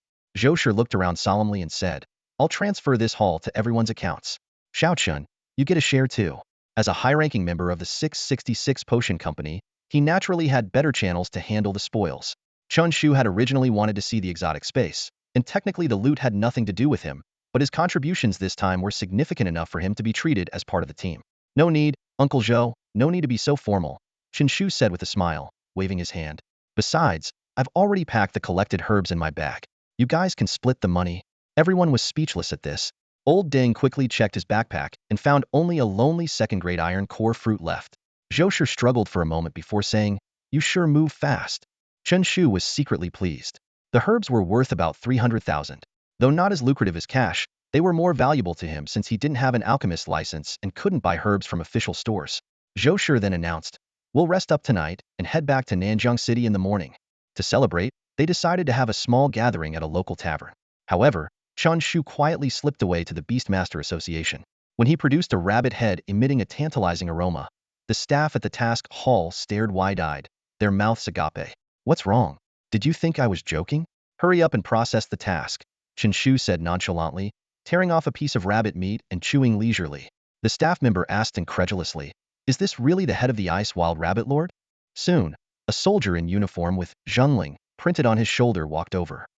Hello. I'm Xie Shan, he said, smiling and extending his right hand. Chen Shu shook his hand but glanced at the rabbit head on the table, joking, want a bite? Xie Shan was momentarily speechless, shaking his head and saying quietly, this is indeed the Ice Wild Rabbit Lord. Could you please provide your ID? The Huaxia points will be automatically recorded. When he saw that Chen Shu was only 17, Xie Shan was astonished and kept sizing up the young man in front of him. Chen Shu joked, don't I look like one? I'm a fresh-faced youth after all. Xie Shan remained silent, taking out a communication device and reporting Chen Shu's ID number. Moments later, he handed the ID back to Chen Shu and said, all right, 50 Huaxia points have been credited to your ID. You can exchange them for resources at any government office. Chen Shu nodded in thanks, thinking how simple the process was. He left the rabbit head with the staff and quietly exited. Only then did the other beastmasters in the task hall gather around, chattering away. Xiao Su, which restaurant did this roasted rabbit head come from? It's pretty good, just a bit dry, probably because it's been sitting for a while, one beastmaster commented. The staff member rolled his eyes and said, you guys are eating the head of the Ice Wild Rabbit Lord. Of course, it's good. Ice Wild Rabbit Lord? You're kidding, right? If that's true, I'll walk on my hands and, well, you get the idea. The task hall was soon filled with laughter and lively chatter. Early the next morning, the group set off on their return journey. By the afternoon, Chen Shu was back in Nanjing City. As soon as he stepped into the house, his father, Chen Ping, who was resting, eagerly asked, son, how was your half-month trip? Chen Shu excitedly replied, one word, thrilling. With that, he hurried back to his room to sort through his spoils. In his room, Chen Shu carefully laid out his treasures. 6 crystal-clear power flowers, 3 iron-hard iron core fruits, 2 faintly glowing enlightenment fruits, and some other valuable herbs like century-old ginseng and polygonum multiflorum essence. Although some herbs from Blue Star could also be found in the alternate space, they were no longer rare due to modern technology. The truly precious items were unique herbs like the power flowers. Chen Shu mentally calculated the uses of his haul. The power flowers and iron core fruits were self-explanatory, while the enlightenment fruits were the main ingredient for crafting intelligence potions, known as the brain platinum, for contracted spirits, enhancing their intelligence and combat awareness. Chen Shu then fully immersed himself in the potion-making process. He skillfully prepared various auxiliary ingredients, almost exhausting his 10,000 yuan budget. Another boring day of potion-making, fun potion-making time, he joked to himself as he got busy. The afternoon flew by, and Chen Shu finally finished all the potions. He was quite satisfied with the outcome: 13 bottles of mid-grade power potions, 9 bottles of basic defense potions, and 6 bottles of intelligence potions. He immediately fed his contracted spirit, a slime, the 9 defense potions, boosting its defense by 4.5. However, when it came to the 6 intelligence potions, Chen Shu hesitated. Looking at the slime, which was sleeping soundly and drooling, he doubted, does this brain platinum really work? In the end, Chen Shu decided to give it a try. Let's see if it at least looks a bit smarter. He fed the slime all 6 intelligence potions, but saw no noticeable effect. Shaking his head in resignation, he said, forget it. Let's sell the power potions on the black market first. After tidying up and taking a comfortable bath, Chen Shu headed straight to Zhang Dali's house. To his surprise, Zhang Dali opened the door immediately. Chen Pai, you're back? Zhang Dali asked, sounding a bit dejected. Chen Shu was puzzled. Why did you open the door so quickly today? Not gaming. Zhang Dali sighed, don't mention it. My game account got banned. The system said I was playing passively. Chen Shu nodded, not surprised at all, thinking that Beast Glory had one less toxic player. Zhang Dali, however, was indignant. I've been learning to jungle recently. How could that be considered passive play? He took out his phone to show Chen Shu his game stats. Looking at the dismal stats, Chen Shu thought to himself, you say you know how to jungle, but you really only know how to jungle. Don't be upset. Chen Shu patted Zhang Dali's shoulder sympathetically, though the sympathy was clearly for Zhang Dali's former teammates. I'll treat you to dinner tonight, and then we'll head to the black market together. They went to a restaurant near the black market. The waiter greeted them with a smile. What would you like to eat? Chen Shu cautiously asked. Wait a minute. You don't serve any overpriced noodles, do you? The waiter looked confused, but politely shook his head. Chen Shu continued, and your main dish isn't something silly like tomato stir-fried tomatoes, right? The waiter's smile froze. Tomato stir-fried tomatoes? That's nonsense. We don't have such a dish. Chen Shu persisted. Do you sell sodas that cost 3 yuan outside but 20 yuan here? The waiter finally rolled his eyes and walked away. Seems like a legit place. Chen Shu nodded. 2 orders of fried rice, please. After eating, they headed to the black market. Zhang Dali curiously asked, Chen Pai, what are we doing here? Let me show you the real deal of the black market's top seller. Chen Shu boasted. He went to his usual spot, but didn't see old Wang. Even scammers aren't diligent these days, he muttered, spreading out a blue cloth and displaying all his mid-grade power potions. Zhang Dali's eyes widened. Chen Pai, have you resorted to scamming? I'm selling genuine potions. Understand? Chen Shu said proudly. Just watch. I don't even need to shout. Regular customers will come. As he spoke, 2 people approached. Hey buddy, how much for a bottle of this potion? One of them asked. Chen Shu's face lit up. 8,000 yuan a bottle. Are these bottles made of gold? Or are the ingredients gold? The man exclaimed. Chen Shu frowned slightly. Where can you find cheap power potions nowadays? These are freshly made. I'll take one, the other person said. Chen Shu scrutinized the buyer before handing over a bottle of mid-grade power potion. Is this potion genuine? The buyer asked. I run a potion stall. Do you think I'd sell fake potions? Chen Shu laughed. The buyer's expression suddenly turned hostile. I asked you, is this potion genuine? Chen Shu felt a bit uneasy. Are you trying to cause trouble? Do you want it or not? If it's real, of course I want it. The buyer moved closer to Chen Shu. But what if it's not? If it's fake, I'll drink it myself. Satisfied? Chen Shu replied warily. Though it was the black market and the buyer wouldn't dare act rashly, he felt an invisible pressure and instinctively wanted to protect his stomach. You said it. If it's fake, you'll drink it yourself. The buyer's eyes turned fierce as he grabbed a bottle of power potion, about to open it. You dare touch my potion without paying? Don't you know the reputation of the black market's top seller? Chen Shu reached out to stop him. At that moment, a silver handcuff appeared out of nowhere, and before Chen Shu could react, he was cuffed. What the heck? What's going on? Chen Shu exclaimed. Zhang Dali was equally startled and was quickly subdued by the other person. Nanjing City Spirit Bureau. Do not resist. One of them flashed his badge, instantly quelling any thoughts of resistance. Pai, you're really something. Is this the kind of influence you have in the black market? Truly extraordinary, Zhang Dali said, feeling wronged. I just came out for a bowl of fried rice. What did I do wrong? This isn't how it was supposed to go. Chen Shu was equally bewildered, sir. You must have the wrong people. We're upstanding citizens. I even caught a wanted criminal last time. Save it. We've been investigating you fake potion sellers for half a month, the officer said sternly, giving them no chance to explain. Chen Shu stood bewildered in the interrogation room of the Spirit Bureau, replaying the absurd events that had just unfolded. He and Zhang Dali had inexplicably been mistaken for counterfeit drug dealers and were brought here before they could even explain. Speak up. Where's your gang hiding? Confess now, and your punishment will be lighter. Resist, and it will be severe. A Spirit Bureau officer demanded sternly, his gaze as sharp as a knife fixed on Chen Shu. Rubbing his throbbing temples, Chen Shu forced a bitter smile. Officer, I really don't sell fake drugs. How did everything change after just one trip to another dimension? The officer snorted and left the interrogation room. Only then did Chen Shu get a chance to look around, silently wondering. The black market has always been a mix of real and fake products, and the Spirit Bureau usually turned a blind eye. Why are they suddenly targeting us? Half an hour later, Chen Shu was brought to the Spirit Bureau's main hall. Over a dozen angry victims were already waiting there, and they erupted in outrage upon seeing him. That's him. The black market Dali, a young man shouted, pointing at Chen Shu. Because of him, our contracted spirits have all turned into projectile warriors, and their stomachs are ruined. Chen Shu was stunned, quickly trying to explain. Everyone, are you sure it was me who sold you the drugs? At that moment, someone pulled out a phone displaying a picture of Wang Beige. Chen Shu suddenly realized it was the scam artist using his name to deceive people. Just as Chen Shu found himself unable to defend against the accusations, Captain Wang Qian of the Spirit Bureau walked in. Zhang Dali, seeing him as a savior, immediately called out, Uncle Wang. After listening to his subordinate's report, Wang Qian thoughtfully looked at Chen Shu. Xiao Chun, what do you have to say for yourself? Chen Shu bitterly explained his situation, mentioning his connection with the 666 pharmaceutical company. After hearing his explanation, Wang Qian signaled his subordinates to return Chen Shu's phone. Upon checking his phone, Chen Shu found an invitation to the Beast Taming Group's celebration banquet. He had a sudden idea and sent a message to Uncle Zhou explaining the situation. Not long after, Zhou Shi hurriedly arrived at the Spirit Bureau. Xiao Chun, how's the prison food? Zhou Shi teased, a playful smile on his face. Chen Shu shook his head helplessly. Uncle Zhou, stop it. With everyone pointing fingers, I'll end up repenting in jail sooner or later. Hey Wang, long time no see.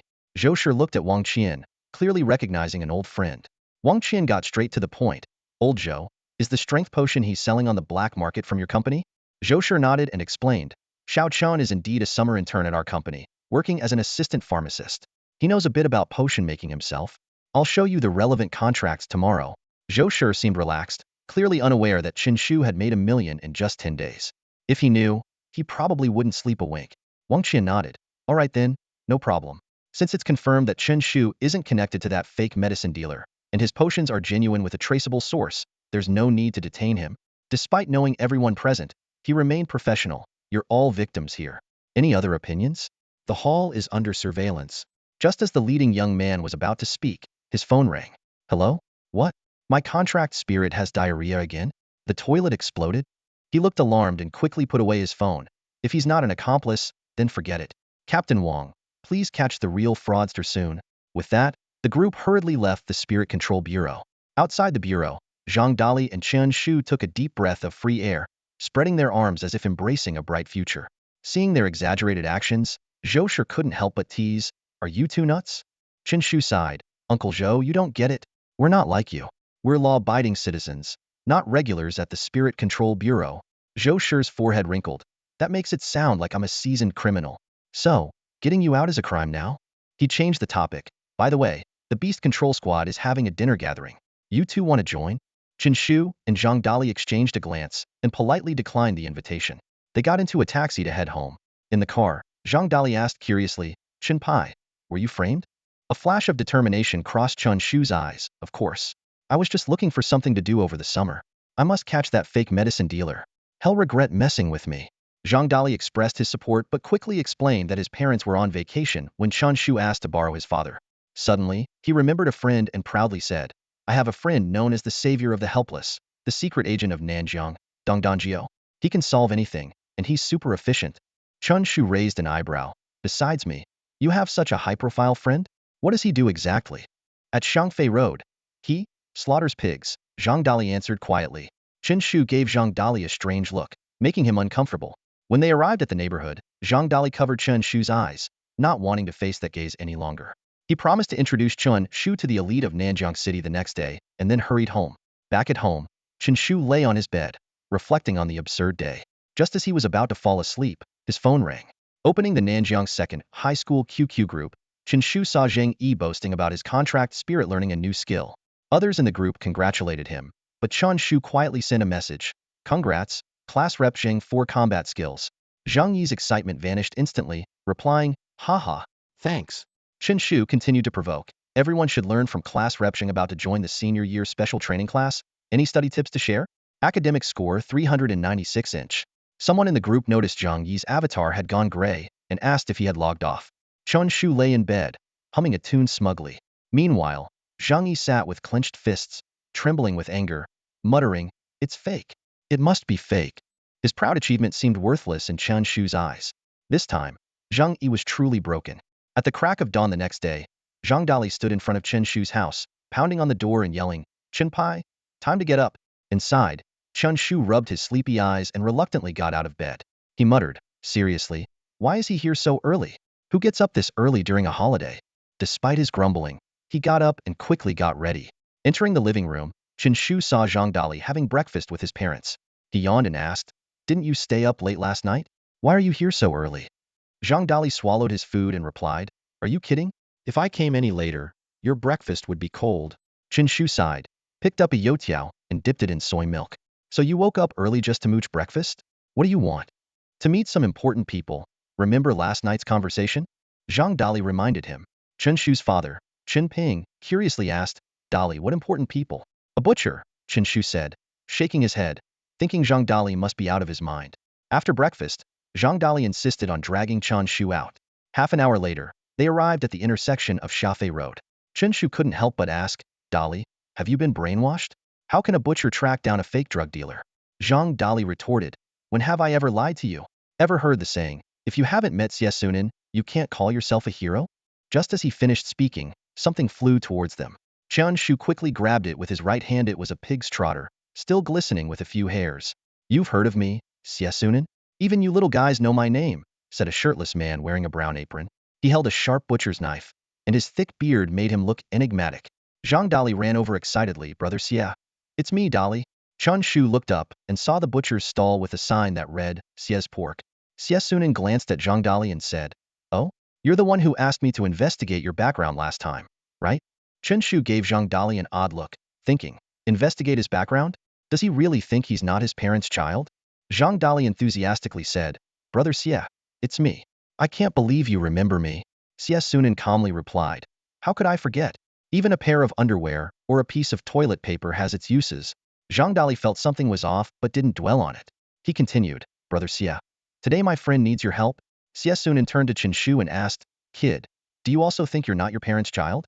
Chen Shu hurriedly shook his head and explained, "I need to find someone, a black market fake drug dealer. Do you have any other information? Appearance? Height? Squatting posture?" Xie Sunan asked seriously. Chen Shu was bewildered. "Squatting posture is important information?" Xie Sunan earnestly asked back, "Is there a problem with that?"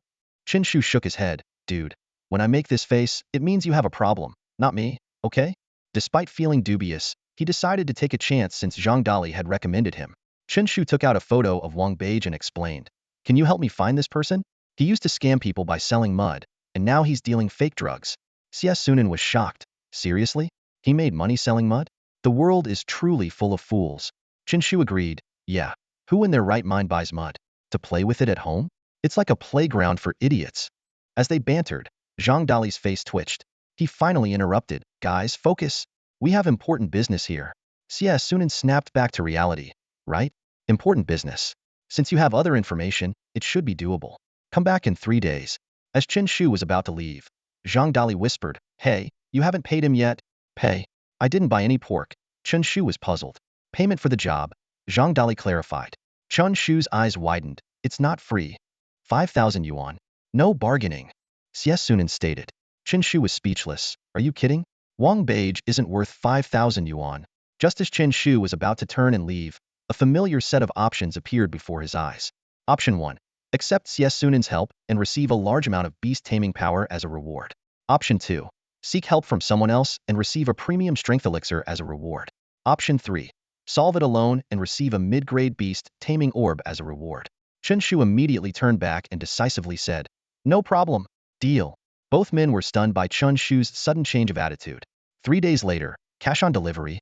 Xie Sunan agreed, then asked, "By the way, are you a beast tamer from Nanjiang Second High?" "Why?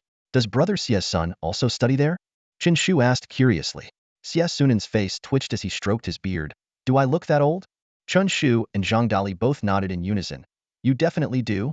Just then, a middle-aged man rode by on a bicycle, shouting, "Brother Xie, give me 2 pounds of ribs."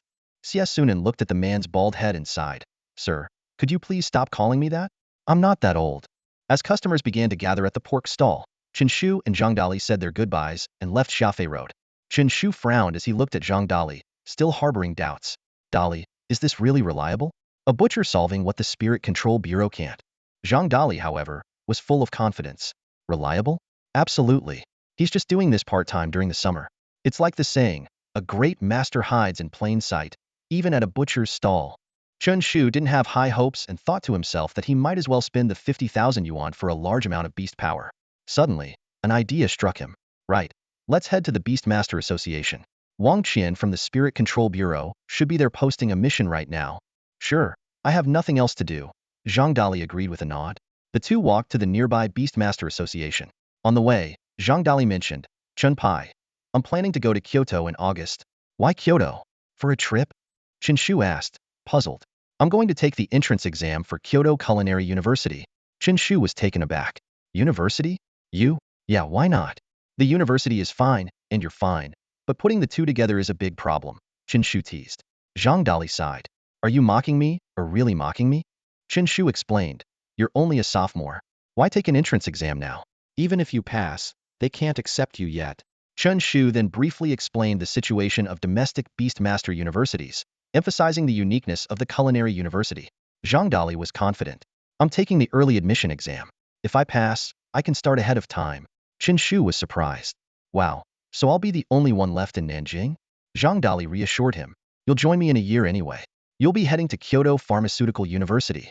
Seeing Chen Shu's brightened expression, Zhang Dali added, "Of course, I mean the Bailon Academy." Chen Shu's smile froze. "Bailon? More like barely passing academy." As the two bantered, a shout suddenly rang out from the street. Stop! Thief! A young man clutching a bag was running wildly, with an older woman chasing him from behind. The distance between them was closing rapidly. Anyone who blocks my way, I'll kill, the thief shouted menacingly, causing pedestrians to step aside. Chen Shu was presented with options in his mind. 1. Take action and catch the thief, earning a small amount of beast power. 2. Ignore it and blend in with the crowd, earning a disguise potion. 3. Cheer loudly, urging the crowd to make way, earning the title cheerleader of crime. 4. Run alongside the thief, keeping pace, unlocking the new entry, speed burst potion. Chen Shu quickly dismissed the first 3 options and sprinted towards the thief. Zhang Dali followed closely behind, the two of them chasing like a whirlwind. The thief glanced back, his heart sinking. Are there really people this fearless? Fine, let's see what you've got. Bring it on. Chen Shu and Zhang Dali accelerated their pursuit.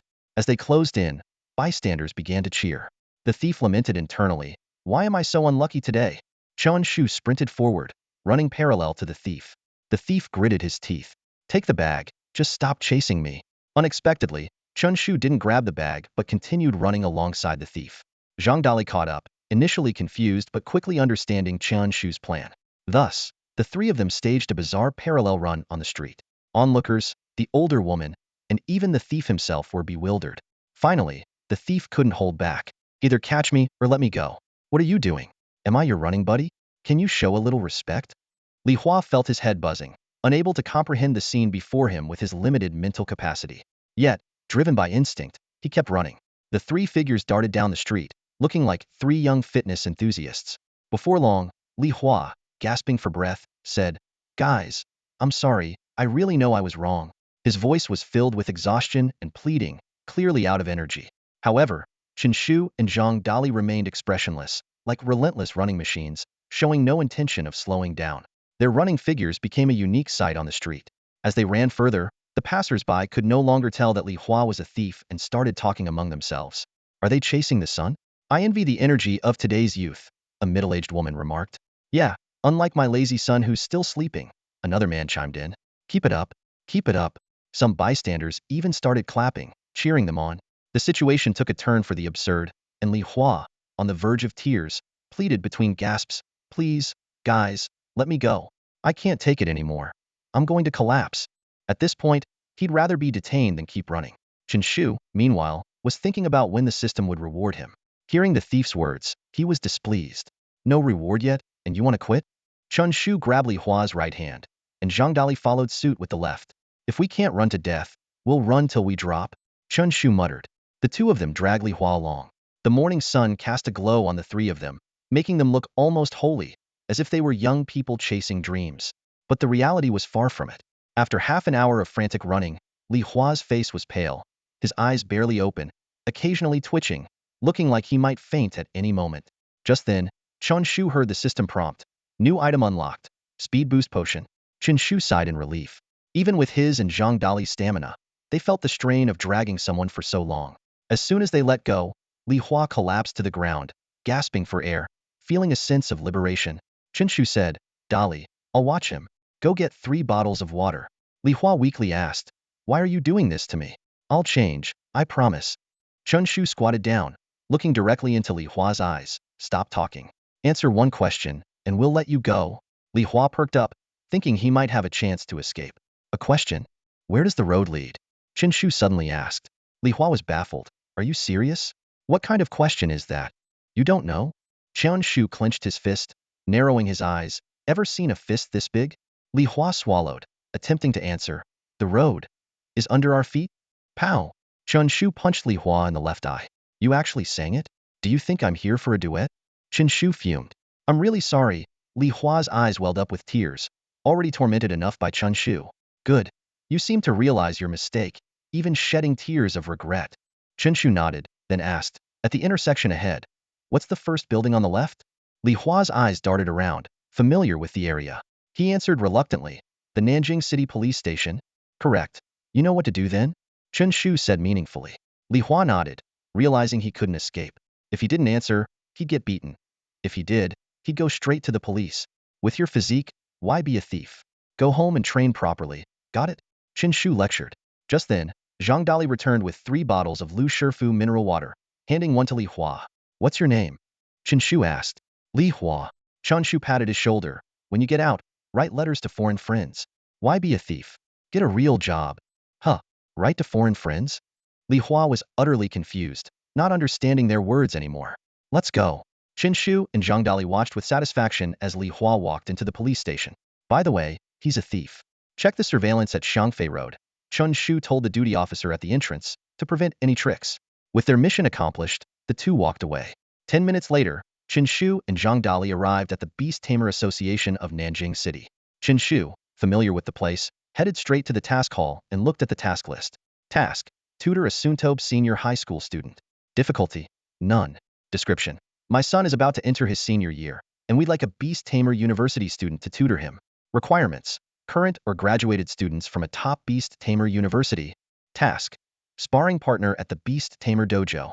Task: eliminate mutant rat infestation. Line after line of tasks appeared.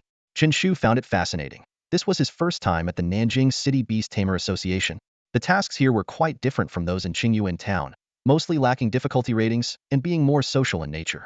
Qingyuan Town, adjacent to Qingyuan Forest, had tasks related to the forest.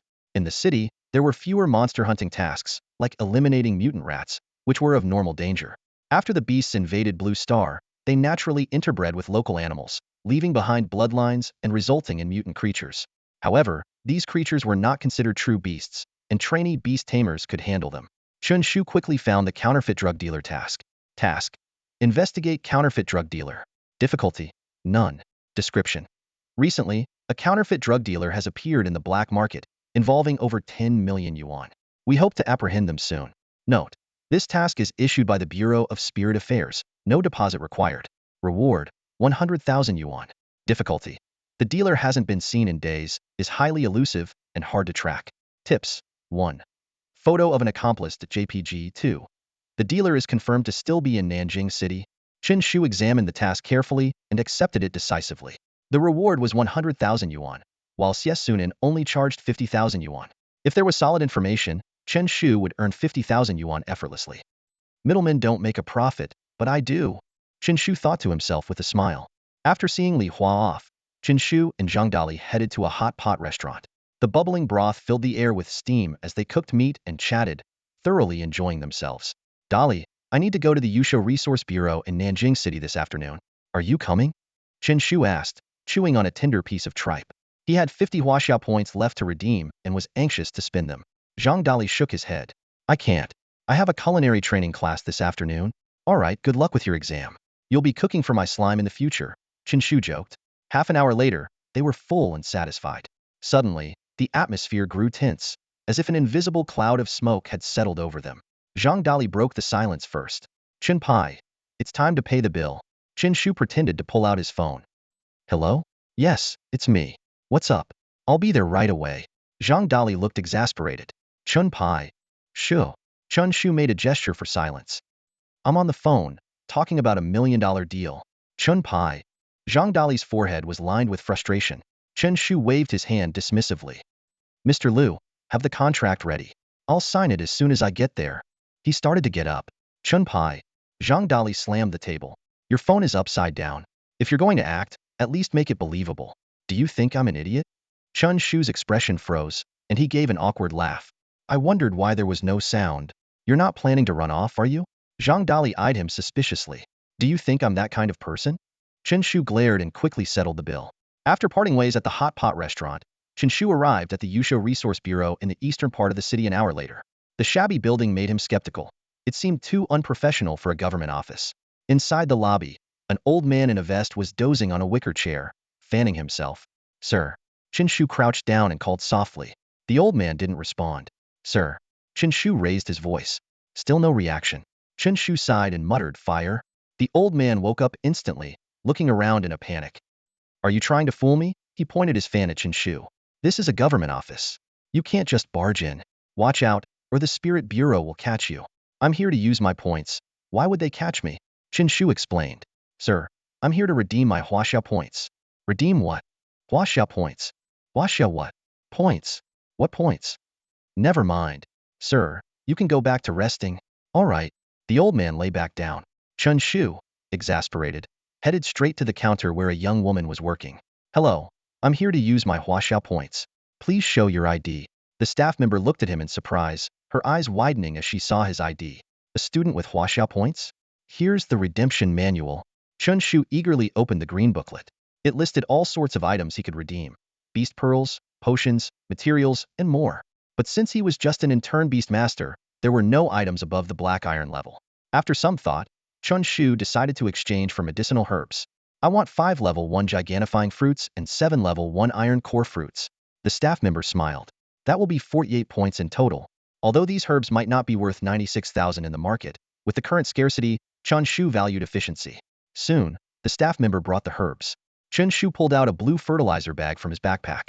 No need for a bag, just put them in here. The staff member's mouth twitched, thinking how odd it was for someone to carry a fertilizer bag around. Chen Shu packed the herbs and whistled as he prepared to leave. At the door, the old man asked, Kid, why are you buying so many herbs? Planning to grow them yourself? Do you know how important Huaxiao points are? You didn't get them through shady means, did you? Chen Shu smiled and countered, Sir, did you hear about the stray dog having puppies at the black market in trance? What does that have to do with me? The old man was puzzled. Are you out of your mind, jumping topics like that? Then what I do with my own points is none of your business. The old man was left speechless.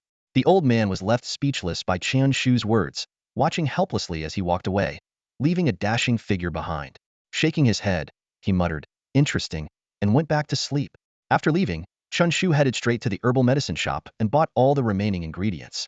This shopping spree emptied his already meager savings, making him feel as if he had returned to square one overnight. Laden with herbs, he trudged back to his neighborhood, ready to start preparing the concoction. However, the commotion at the entrance of the complex caught his attention. A crowd of more than 10 people had gathered, seemingly watching some drama unfold. Curiosity piqued, Chen Shu squeezed his way through the crowd. He saw a girl with delicate makeup but a harsh expression questioning, Can someone explain why I'm missing 1,000 yuan from my bag? And why is my phone broken? Opposite her stood a little girl with red, teary eyes, stammering and unable to speak. The onlookers whispered among themselves, but no one intervened. Chen Shu recognized the little girl as Nyonyo, his downstairs neighbor's daughter. He immediately pushed to the front, picked her up, and gently asked, Nyonyo, what's going on? Seeing a familiar face, Nyonyo's pent-up emotions burst forth, and she cried as she nestled into Chen Shu's arms. The girl with the makeup frowned impatiently and said, Are you her guardian? Ignoring the girl, Chen Shu softly comforted Nyonyo. Tell me, what happened? Through her sobs, Nyonyo recounted the events. She had found a small bag while playing at the entrance of the complex and waited for 2 hours for the owner to return. Instead of being thanked, the owner accused her of stealing money and breaking the phone. Chen Shu Gij, did I do something wrong? Nyonyo asked, her eyes full of grievance, unable to understand why her good deed was met with such hostility. Chen Shu was furious upon hearing this and felt an urge to punch the girl. Just then, the girl impatiently said, So, how are you going to handle this? I don't have all day. Clenching his fists and suppressing his anger, Chen Shu suddenly saw 3 options appear before his eyes. Option 1. Compensate the girl for her losses. Reward, title Legendary Sucker, which increases the frequency of encountering unlucky situations. Option 2. Ignore the girl and leave with Nyonyo. Reward, mid-grade ice potion. Option 3. Argue the case and, if necessary, use special means to make the girl apologize. Reward, significant beast mastery. Without hesitation, Chen Shu chose the third option. Holding Nyonyo, he sneered at the girl. How do you want to handle this? A glint of greed flashed in the girl's eyes as she said, Return the 1,000 yuan and replace my phone and bag with new ones. Chen Shu chuckled. Haha, dreaming big, aren't you? The girl fumed. What the hell do you mean? Are you going to compensate or not? If not, I'll get the police involved. She pulled out her phone, pretending to call the police.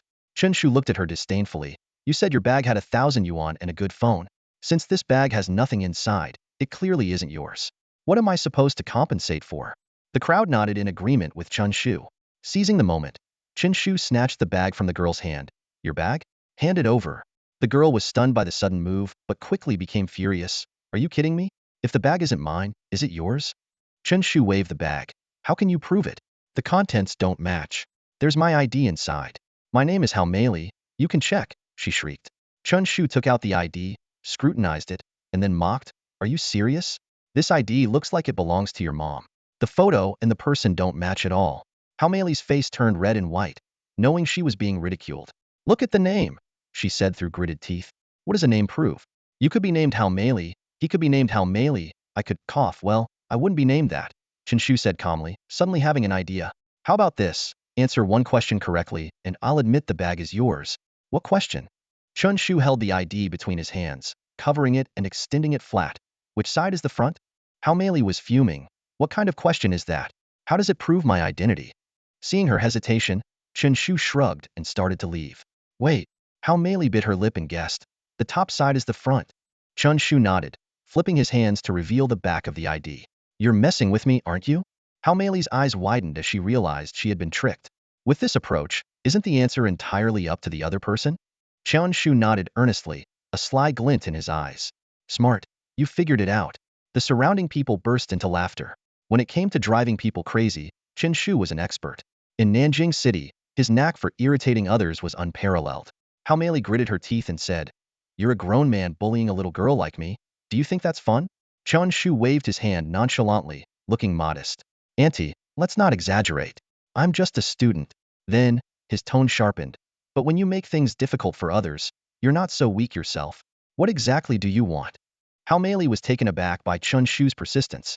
After a moment of silence, her tone softened slightly. What do you want? Chen Shu responded casually. It's simple. Apologize first, then we can talk about the rest. Hao Meili hung her head, struggling internally for a while before muttering. I'm sorry. Nyonya didn't hear you clearly without her glasses, Chen Shu teased. You? Hao Meili was trembling with anger. She took a deep breath and raised her voice. I said, I'm sorry. That's better. Chen Shu nodded in satisfaction, then turned to the girl in his arms and asked gently, Do you forgive her, Nyonya? Nyonya, being kind-hearted, replied, I forgive her. She couldn't bear to make things too difficult. Chen Shu, however, pretended not to hear and told Hao Meili, Did you hear that? Nyonya didn't forgive you. I'll be taking the bag for now. With that, he carried Nyonya and walked into the residential area. Hao Meili was furious, her anger boiling over. Are you deaf? She already forgave me. She pointed at Chen Shu's retreating figure, her hand shaking with rage. Without turning back, Chen Shu said, You can't prove the bag is yours. Go to the police and have them verify it for you. With that, he walked away with Nyonya in the bag. Curse you. Hao Meili was trembling with rage, breathing heavily, her body shaking as if she might faint at any moment. The onlookers, witnessing this scene, began to whisper among themselves, feeling a sense of satisfaction with Chen Shu's actions. Someone murmured, It's true what they say. Evil will be punished by evil. Nyonya, if that lady comes by again, just tell her to come upstairs and find me, okay? Chen Shu gently patted Nyonyo's head and sent the little girl home. Back at his place, he casually tossed Hao Meili's bag aside without a second thought. He figured if the police showed up, he'd return it. Reporting it, or checking the surveillance footage would be too much trouble. When it came to annoying people, Chen Shu was quite the expert. Returning to his bedroom, Chen Shu immediately summoned his golden slime. After making the previous choices, he had successfully advanced to a level 6 Beastmaster, significantly boosting the slime's attributes. Even its snoring sounded louder than before. To Chen Shu's surprise, the slime's charge skill had automatically leveled up. Each breakthrough had a chance for the contracted spirit to learn new skills or upgrade existing ones. Although skill upgrades were more likely, for in Frank's spirit, both probabilities were extremely low. You better not let me down. Smash all those weaklings for me. Chen Shu patted the slime's head and began focusing on potion crafting. By the next afternoon, the slime had fully absorbed the potion, significantly increasing its defense and size. If it used its gigantification ability, the slime would reach an impressive size of nearly 10 meters, something most Black Iron ranked spirits couldn't achieve. Although its strength was far from Black Iron rank, its imposing presence was noteworthy. In the afternoon, Chen Shu and Zhang Dali lounged on the couch, playing games all day. They dropped from the gold rank to silver. Chen Shu couldn't help but complain, Dali, you're really dragging us down. Zhang Dali retorted, How am I dragging us down? I don't even stay in the jungle anymore. Yeah, you're not in the jungle. You're stealing Lane Farm now. Chen Shu took a deep breath. It's fine to steal farm, but turning a jungler into the top mid laner is too much. Zhang Dali was silent for a while before finally saying, Is that why you reported me? I'm just doing a public service. Chen Shu suddenly remembered something. By the way, I'm meeting Xie Sunan tomorrow. Want to join? Me? No. I have to attend spirit chef training. Feeling confident? Chen Shu asked. Although Zhang Dali was an excellent cook, being a spirit chef required handling beast meat, which was much more challenging. I might barely get first place. Zhang Dali shook his head, looking dissatisfied. When will your parents be back? I'm getting hungry. You're just freeloading everywhere. Just then, the door opened. Chen Shu's parents came home, but they were accompanied by a police officer and a girl. Oh, so you confirmed it's your bag? Pretty efficient. Chen Shu immediately recognized Hao Meili from the previous day. Chen Shu, mind your manners, his father, Chen Ping, scolded sternly. Hello, officer. Chen Shu stood up and smiled, completely ignoring Hao Meili. She had lost her arrogance from the day before and seemed intimidated by Chen Shu. The officer spoke. Hello, Chen. The investigation is complete. Ms. Hao miscounted the money, and her phone was accidentally broken. If you could, please return the bag to her. Chen Shu nodded, picked up the bag from beside the trash bin, and said, I'll return it, but you need to apologize to Nyonyo downstairs. Do you realize you're harming the future generation, auntie? He asked sternly. Hao Meili remained silent and nodded. Chen Shu, not wanting to prolong the matter, handed the bag back to her. After they left, the others immediately asked Chen Shu what had happened. When he explained, Zhang Dali slammed the table, should have given her a good beating. Chen Shu looked at him, sharing the same sentiment. Early the next morning, Chen Shu went to Shafei Road to deal with the fake medicine seller. As he reached the intersection, a familiar voice called out. Chen Shu. A girl with a ponytail ran over. Xiaobing? Chen Shu recognized the former class monitor instantly. What a coincidence. What brings you here? I live nearby, Xiaobing explained. I still owe you money, so I wanted to repay you today. No rush, I'm not in desperate need of money. Chen Shu said generously, then asked, by the way, bank transfer or cash? Xiaobing looked exasperated. I thought you weren't in a hurry. But it's not me rushing. The interest accumulates daily. I'll do a bank transfer. I borrowed 120,000 from you, using double the bank interest, so that, no need for interest, Chen Shu said magnanimously. Xiaobing looked him up and down. Did you really say that? Are you possessed? I need a favor from you. Chen Shu grinned mischievously. Xiaobing felt uneasy. This doesn't sound good. Chen Shu said righteously. Why not? Help me catch a scammer. As law-abiding young citizens, we should maintain public order. After hesitating for a moment, Xiaobing nodded. All right, consider it repayment for the loan. Based on Chen Shu's assessment, Wang Bago was definitely not the mastermind. How could a mud seller have such audacity? There had to be someone else involved, likely a beastmaster. Ordinary people wouldn't dare to scam millions. Chen Shu might not be able to handle it alone, but with Xiaobing and her Ice Wolf spirit, which had both attack and control abilities, things would be different. If they were outmatched, the Ice Wolf could delay the enemy, allowing for a strategic retreat. Who could say no to a willing ally? Thanks for the pork. Chen Shu arrived at the pork stand where Xie Sunan was idly waving a cleaver. You're here? Xie Sunan looked up slightly, pulling a pair of sunglasses from his apron pocket and putting them on, giving him an air of mystery. Did you bring the money? His sharp gaze fixed on Chen Shu. Chen Shu shivered as if infected by something, and responded with a deep look, of course I did. Where's the stuff? Right here. Xie Sunan pulled out a few photos from his pocket, placing them carefully on the greasy pork stand. I need to inspect the goods first, Chen Shu said coldly. Bam. The tough Xiaobing snatched the photos, saying irritably, what's with the mobster act in broad daylight? The two fell silent. Chen Shu took the photos and examined them closely. The person in the photos was unmistakably Wang Beige. Despite the mask, his sleazy posture was recognizable. One photo showed him at the entrance of a small shop with two large bags. Another was of his back as he left. The last was the exterior of an abandoned factory. It's certain that he's living inside. Xie Sunan put away his greasy sunglasses, wiping them with his apron. He carefully placed them back in his pocket and continued, I must warn you. There are beast tamers inside. More than one. Chen Shu furrowed his brow, rubbing his chin, muttering, this could be tricky. Then he confidently analyzed, even if there are beast tamers, the highest level would be 9, definitely not black iron level. What black iron beast tamer would resort to selling fake medicine? That's absolutely absurd. Xiaobing, let's go. Chen Shu grabbed the photos and was about to leave when Xie Sunan suddenly swung a gleaming cleaver. The smell of pork hit Chen Shu, making him dizzy. He couldn't help but shout, in broad daylight, are you going to hack me? Cut the crap. I knew you weren't honest. Trying to double-cross me? Xie Sunan flicked his wrist, trying to show off a fancy knife trick, but the greasy handle slipped, sending the cleaver flying. Damn! Chen Shu instinctively jumped back, narrowly avoiding the flying cleaver, cold sweat soaking his back. You really tried to cut me? My bad, my bad.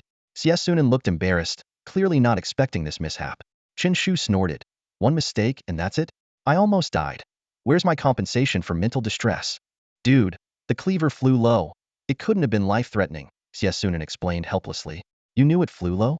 I'm the only heir of the Chen family. If something happened down there, my ancestors would haunt you every night. Chen Shu raged. Xie Sunan was speechless, regretting his earlier bravado. All right, 4,000 should cover it. Just sell your pork properly. Stop pretending. Chen Shu took out his phone, transferred the money, and left with Xiaobing. If Xiaobing hadn't paid back, he planned to use a medium strength potion as collateral, as it wasn't selling well anyway. Driver, take us to this place. Chen Shu showed the photo to the taxi driver. Isn't this the abandoned factory in the west of the city? What are you doing there in broad daylight? The driver took a glance and recognized the place. Just wandering around? Chen Shu grinned. The driver shook his head and drove them to the west of the city. Due to the poor road conditions, they had to get off halfway. Chen Shu and Xiaobing arrived in the desolate west city, surrounded by overgrown weeds, giving the place an eerie feel. The city had been developing other areas, leaving the west side neglected. They found a small path and followed the driver's directions towards the abandoned factory. Soon, Chen Shu saw the factory, identical to the one in the photo. Xia Sunan did a good job, finding such a hidden place. Suddenly, Chen Shu heard a noise and quickly hid in the weeds with Xiaobing. They saw a person wearing a mask and heavily dressed despite the hot weather, carrying a large bag, hurrying past.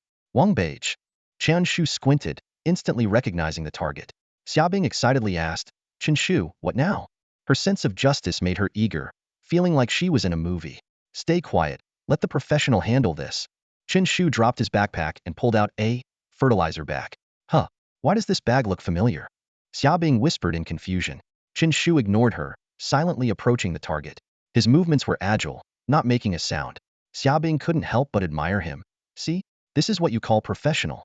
Wang Beige stopped for a moment, feeling the heat. Damn, I shouldn't have taken this job.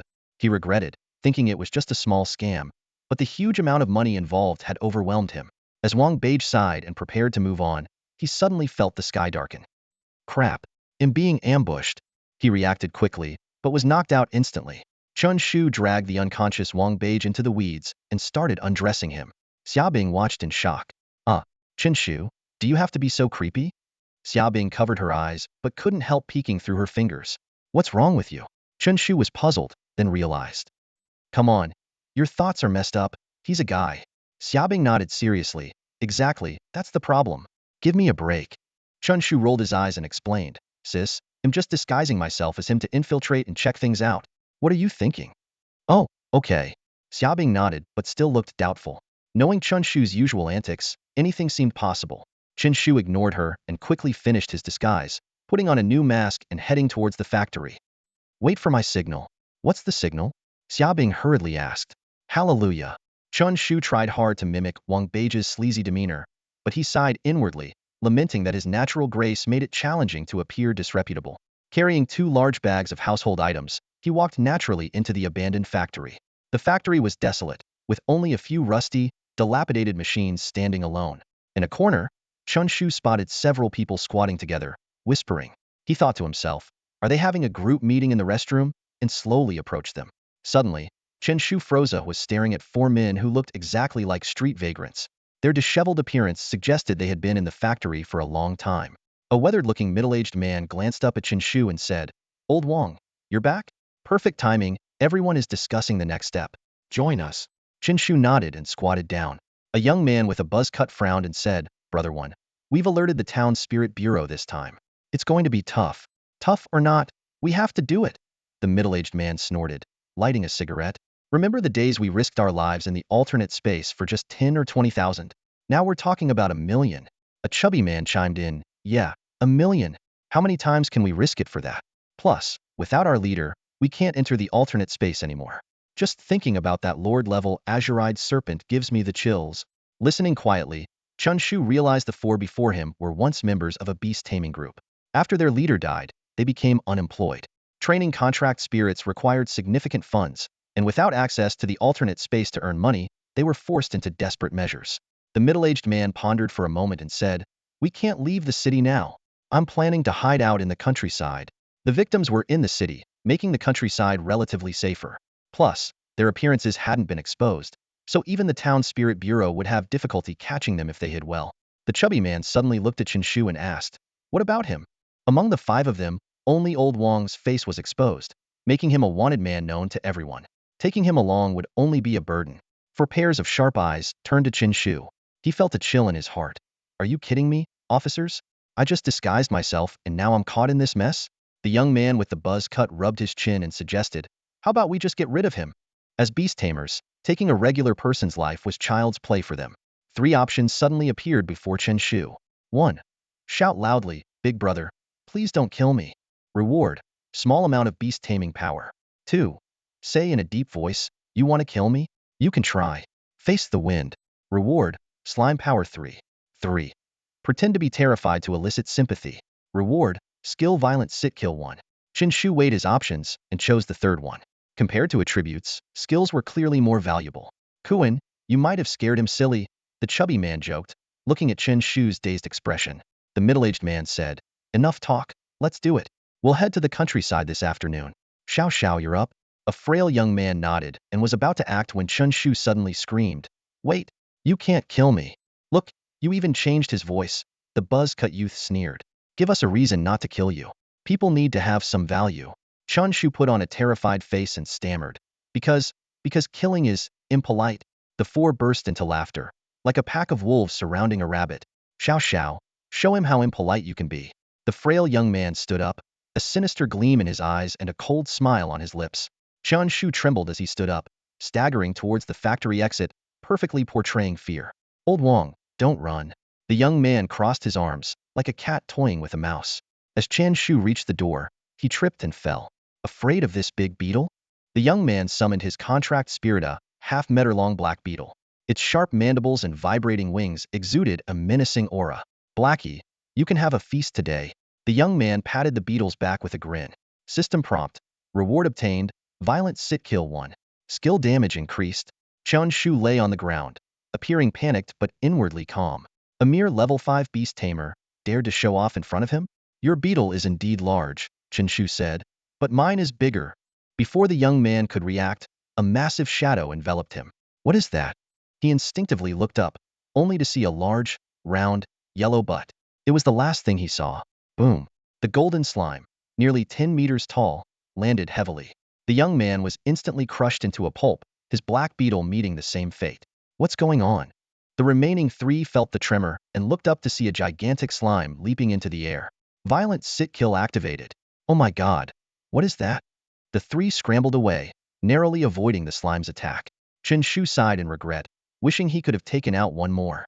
"Damn it, he's not old Wang," the buzz-cut youth cursed, summoning his contract spirit, a black wild boar with fierce eyes and steam rising from its body. The other two quickly summoned their contract spirits, a blue bird circling low and a flaming humanoid figure standing tall. A fire elemental spirit? Chen Shu's eyes fixed on the flaming figure. This was a special type of fire elemental spirit, with a wide bloodline range from F to S rank. The middle-aged man's eyes flashed with killing intent. "A level 6 beast tamer dares to come here? Brother one, are you sure he's only level 6? The chubby man petted his blue bird, thinking if it got crushed by the slime, it would be flattened to a pulp. "Yes, he's level 6. Brother one could sense Chen Shu's beast taming power, but his eyes kept darting to the 10-meter tall slime, filled with uncertainty. "He should be, probably, maybe level 6. Wengu, this is not the time for shoots." Fatty's lips twitched, a hint of panic flashing in his eyes. The enormous slime in front of them exuded a terrifying aura, making him wonder what it had consumed to grow to such an astonishing size. The buzz-cut young man's eyes glinted with a fierce light as he whispered, "It doesn't matter anymore. Xiao's gone, and he won't spare us. Wengu and I will distract this thing. You, use your blue-feathered bird to kill him." With their numbers, they had the upper hand. If they could kill Chen Shu, his contract spirit would also be doomed. At that moment, Chen Shu decisively ordered, "Go to sleep." He then turned and bolted out of the abandoned factory. The golden slime obeyed, immediately falling asleep and greatly boosting its defense, becoming an unmovable mountain. "Chase," Fatty commanded, and the blue-feathered bird soared into the sky, following Chen Shu. Though the two remaining were a level 7 Beastmaster and a level 8 Beastmaster, it would take time to seriously harm the sleeping slime. Fatty's eyes were fierce as he urged the blue bird to speed up. In an instant, the bird's eyes glowed blue, and it shot a volley of sharp ice needles straight at Chen Shu's back. Just as the needles were about to hit, Chen Shu suddenly shouted, "Hallelujah!" Fatty was momentarily stunned, confused by the abrupt outburst. Before he could react, a sharp claw descended from the sky, shattering all the ice needles. "What the heck?" Fatty was taken aback, witnessing a nearly 3-meter blue ice wolf materialize, exhaling frosty breath with an intimidating presence. An accomplice? Fatty's alarm bells went off. At this point, Xiaobing emerged from the bushes, concerned. Chen Shu, are you okay? Chen Shu shook his head, a smile playing on his lips. You handle the bird. Leave Fatty to me. With that, he dashed back into the bushes and pulled out a blue urea bag, chuckling sinisterly. Fatty's face turned pale as he tried to flee back to the factory, screaming in terror, "Stay away from me!" But Chen Shu was swift, catching up in no time and pulling the urea bag over Fatty's head. He then began to pummel the bagged head mercilessly, Fatty's muffled cries echoing from within. Did you know your brother Chin here is also known as the South River Bandit? Trying to stick me with needles, huh? Don't you know I faint at the sight of needles? Chen Shu mocked as he beat Fatty, finally knocking him out cold. Despite all four being on the Spirit Suppression Bureau's wanted list, and even if they accidentally killed someone, they wouldn't face severe consequences. This was why the public feared the Bureau once targeted. There was no escape. Inside the factory, the two remaining men sensed trouble from the commotion outside. Damn, something's happened to Fatty. Realizing they might be in serious trouble, they exchanged worried glances. The slime, though massive and heavily armored, was slow as a snail and couldn't fit through the narrow factory doors. They nodded at each other and decided, we'll use the other exit. With their contract spirits in tow, they sprinted towards the alternative exit. Just as they were about to make their escape, the blue ice wolf appeared, blocking their path.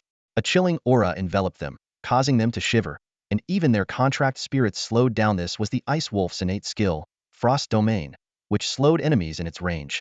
It's just a level 6 contract spirit. Kill it. Their eyes gleamed with malice as they ordered their spirits to attack.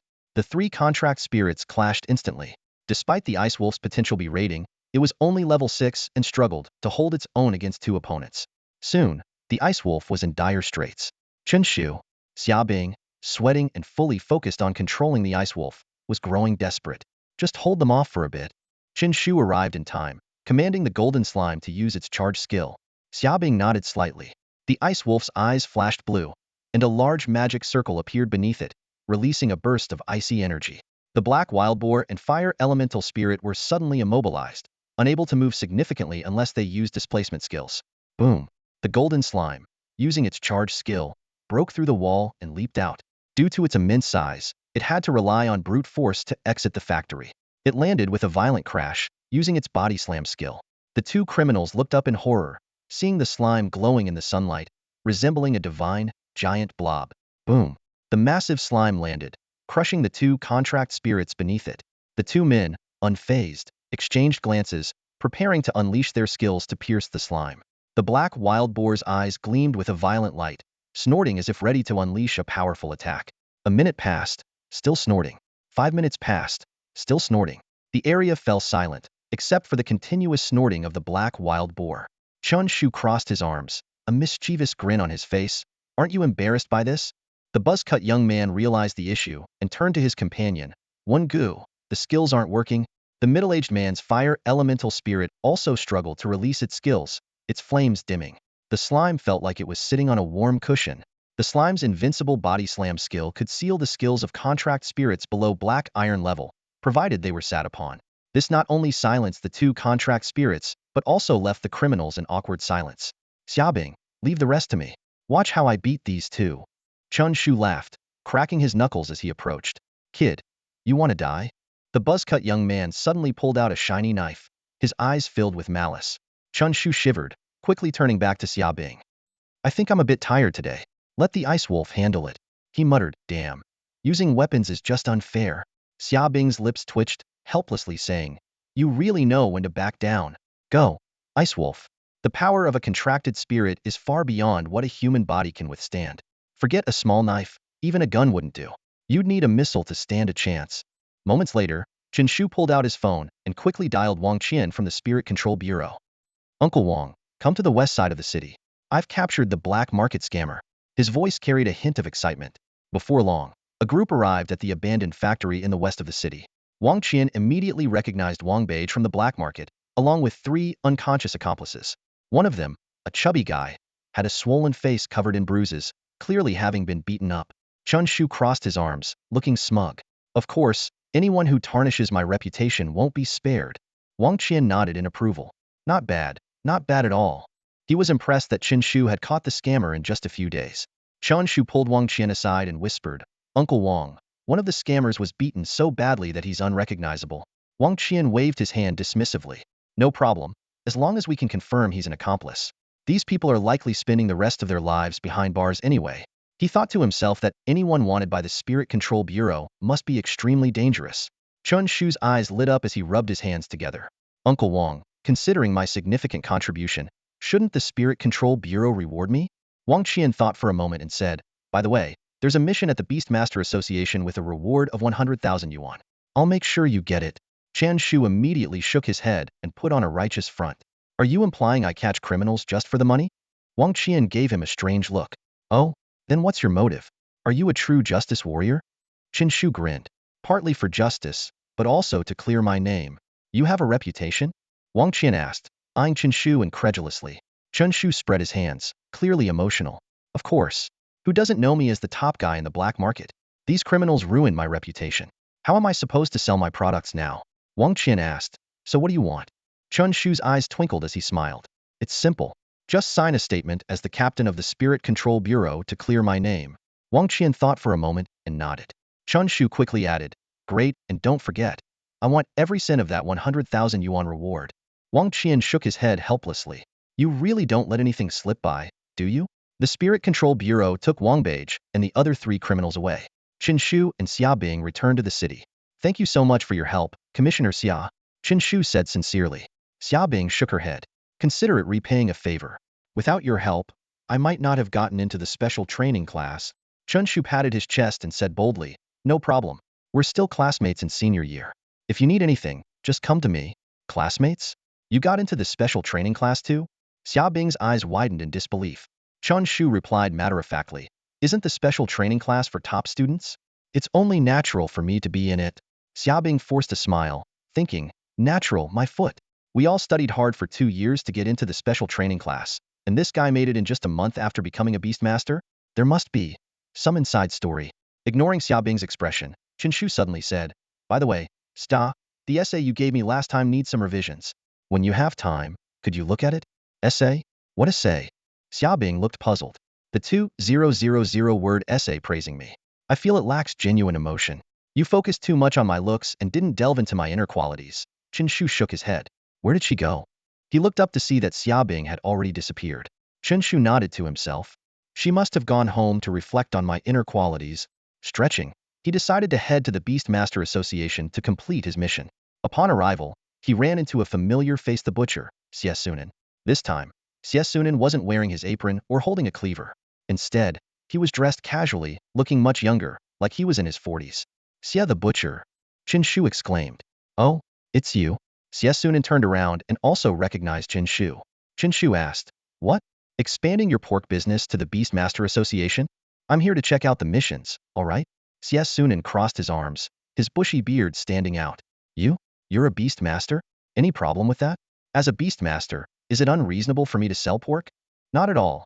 Very reasonable. Chen Shu's mouth twitched as he approached the counter. I'm here to submit a mission. Chen Shu handed over the proof Wang Qian had given him. The staff smiled. Please wait a moment.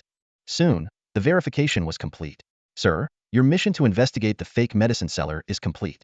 The reward of 100,000 yuan has been transferred to your account. Thank you. Chen Shu smiled and nodded. What the heck? Your mission was worth 100,000 yuan. Xie Sunan leaned in suddenly. You middleman, you're too sneaky. Sneaky? Do you know what I went through? Chen Shu glared, clearly agitated. 5 whole criminals. Do you know what I went through today? Do you?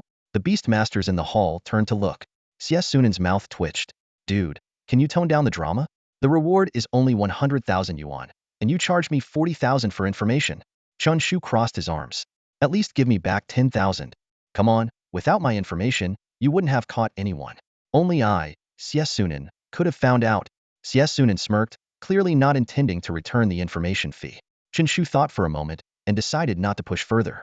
He thought, if he pushed Xie Sunan too hard, the butcher might pull out his cleaver. Chen Shu spent 3 days hustling in the black market, leveraging the reputation of Wang Qian from the Spirit Control Bureau to restore his own standing.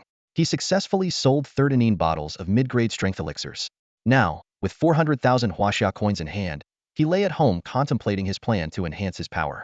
Bored, Chen Shu opened an unofficial Beastmaster forum. He was about to post a query on how to use his 400,000 to boost the power of his contracted spirit, but then had a flash of inspiration. He deleted his original post and instead wrote, Prove me wrong. 400,000 huaxia coins can't enhance a contracted spirit at all. The post immediately sparked heated discussions among netizens. Some suggested buying attribute-enhancing elixirs for the contracted spirit, others recommended training at a beast master dojo, and some even proposed purchasing a mutated ferocious beast. One person half-jokingly suggested buying a rich woman's contact list. Though most of the suggestions seemed unreliable, they gave Chen Shu an idea he could post beast master tasks to acquire materials from alternate dimensions. With this in mind, Chen Shu rushed to the Beastmaster Association. He posted a task to purchase power flowers at the high price of 30,000 per flower, shocking the staff. Chen Shu was confident, knowing that his proficiency in potion making would still yield significant profits even at this price. Back home, Chen Shu was in high spirits, daydreaming about earning millions by the end of the summer. His father's scolding snapped him back to reality. To cover up, Chen Shu casually threw out a bizarre question about population growth, leaving his parents speechless. Just then, a call from the Beast Master Association interrupted the awkward moment. Chen Shu was thrilled to learn that 6 power flowers had already been acquired, and he immediately went to retrieve them. Upon returning, Chen Shu quickly set up a stall in the black market, displaying his strength elixirs. He prominently featured a sign claiming, endorsed by Wang Qian from the Spirit Control Bureau, though Wang Qian was unaware of this. With the help of 6 employees including the previously mentioned Wang Tianba, all the elixirs were sold out in just one afternoon. As they were packing up, Chen Shu generously handed each employee 5 North coins as payment. When asked about his strategy, he mysteriously replied, "Start small, grow bigger, step by step, to achieve greatness again." With that, he turned and left the black market, leaving a group of eager employees behind. For 10 whole days, Chen Shu shuttled between the Beastmasters Association and the black market, his pockets now heavy with 3 million huaxia yuan. As he walked down the street, he shook his head and sighed. Times are tough. Making money is no easy task. Saying this, he retrieved 12 power flowers from the Beastmasters Association, intending to go home and concoct some potions. Meanwhile, the top floor of an office building in the high-tech zone of Nanjing City was brightly lit. In the conference room of Xingyao Liquid Company, a stern-faced middle-aged man slammed the table in anger, demanding, "Can someone explain to me why the sales of power potions have dropped by 30 this month? Especially at the end of July, they plummeted by 70. The company's executives around the table exchanged worried glances. To dominate the power potion market in Nanjing City, they had even cut off the supply channels of their competitor, 666 Liquid Company. A man wearing black-framed glasses broke the silence and said, "Power potion is a basic liquid. Such a significant fluctuation in sales is impossible without human intervention." The middle-aged man roared, "Investigate. Investigate thoroughly. I want to know who dares to mess with our company's profits." The company had paid a huge price to capture the power potion market share, and they hadn't even recouped their costs yet, only to face such a problem now. Back at Chen Shu's place, he was carefully preparing power potions. Suddenly, a system notification sounded. Power potion successfully concocted. Mastery increased. Upgraded from proficient to master level. Master level potions have special effects, allowing an additional 25 dosage. Chen Shu was pleasantly surprised. He immediately summoned his golden slime, letting it consume a bottle of mid-grade power potion. As expected, the original resistance disappeared, and its strength increased by 0.5. Ultimately, the golden slime consumed 10 bottles of mid-grade and 10 bottles of low-grade power potions, increasing its strength by a total of 10. Just as Chen Shu was basking in his success, his phone buzzed with a new message. He opened it to see, "Lone Wolf requests to pair with you." Confused, he thought, "What is Zhang Dali up to now?" He clicked yes, only for another message to pop up. "Sorry, you don't qualify." Chen Shu immediately called Zhang Dali. "Dali, what are you doing?" Zhang Dali calmly replied, I clicked the wrong button. I clicked on Bluetooth pairing." Chen Shu was skeptical. "I feel like you're doing this on purpose." Zhang Dali changed the subject. "Don't worry about the details. I'm planning to head to Kyoto tomorrow. Are you coming?" "Why so early? Are exams starting soon?" Chen Shu asked with a frown. "Going a few days early to visit Sister Fang Xi," Zhang Dali explained. Hearing Fang Xi's name, Chen Shu's expression changed. He remembered she was supposed to come back during the summer break but had been delayed by a last-minute task. Suddenly, a system prompt appeared in front of him. Option 1. Go to Kyoto with Zhang Dali. Reward, slime size 5. Option 2. Continue setting up your street stall and expand your business. Reward, low-grade power potion production 1. After a moment of consideration, Chen Shu chose the first option. "All right, I'll go with you tomorrow. I don't have much to do anyway." Even though Chen Shu's mastery of power potions had reached the master level, giving them additional effects, the original effect of reducing material costs by 30 had disappeared. This meant he could only produce 10 bottles of mid-grade power potion at a time, with a profit of less than 10,000 yuan. Other potions were too expensive and had low demand, making them hard to sell in large quantities. Chen Shu's money-making plans had to be temporarily put on hold, but he also felt that continuing like this was too boring. Zhang Dali breathed a sigh of relief. With you around, I feel at ease. My parents aren't home, so you'll have to cover the travel expenses. Chen Shu raised an eyebrow. So that's your real motive, huh? Zhang Dali half-jokingly replied, if you don't go, I'll have to take out an online loan. I already have the photos ready. What photos? Don't you need a private photo for a loan? Chen Shu hung up the phone in exasperation and started packing. He stuffed his backpack with essential items like clothes, his phone, and his ID, then bought train tickets. Before going to bed, Chen Shu sent a message to Fong Si. Sister Fong Si, I have some good news to tell you. Fong Si quickly replied. What's the good news? Chen Shu had a sudden inspiration and replied. The good news is, I'll tell you the good news tomorrow.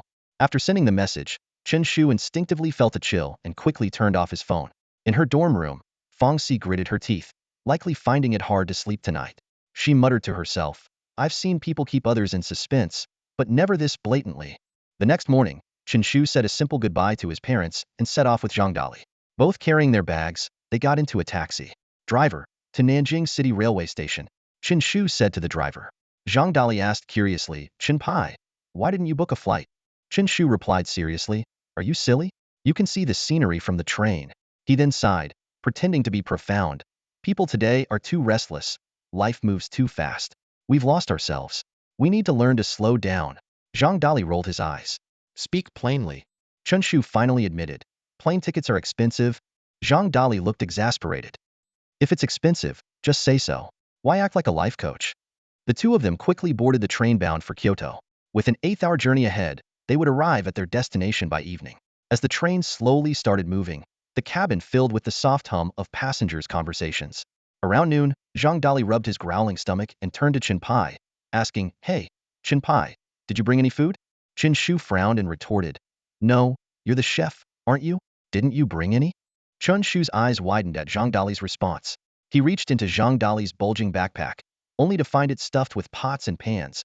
In disbelief, Chen Shu exclaimed, You actually brought cookware? The clattering noise drew curious glances from other passengers. Zhang Dali carefully took out the kitchenware and explained earnestly, I'm a chef. What else would I bring? Chen Shu rubbed his forehead in exasperation and sighed. Is there anyone more ridiculous than you? Zhang Dali nodded, a mischievous glint in his eye. Of course there is, he said, pulling out a bag of urea from Chen Shu's backpack. Seriously? You brought your secret weapon? Chen Shu hurriedly shoved the bag back into his pack and defended himself. I'm a beast tamer. Of course I need this. Their conversation left the entire cabin's passengers bewildered, unsure what these two odd characters were up to. Thankfully, lunch was provided on the train. After eating, Zhang Dali quickly nodded off. Chen Shu yawned, thinking they wouldn't encounter any options today. One of the main reasons he bought the train ticket was to trigger an option.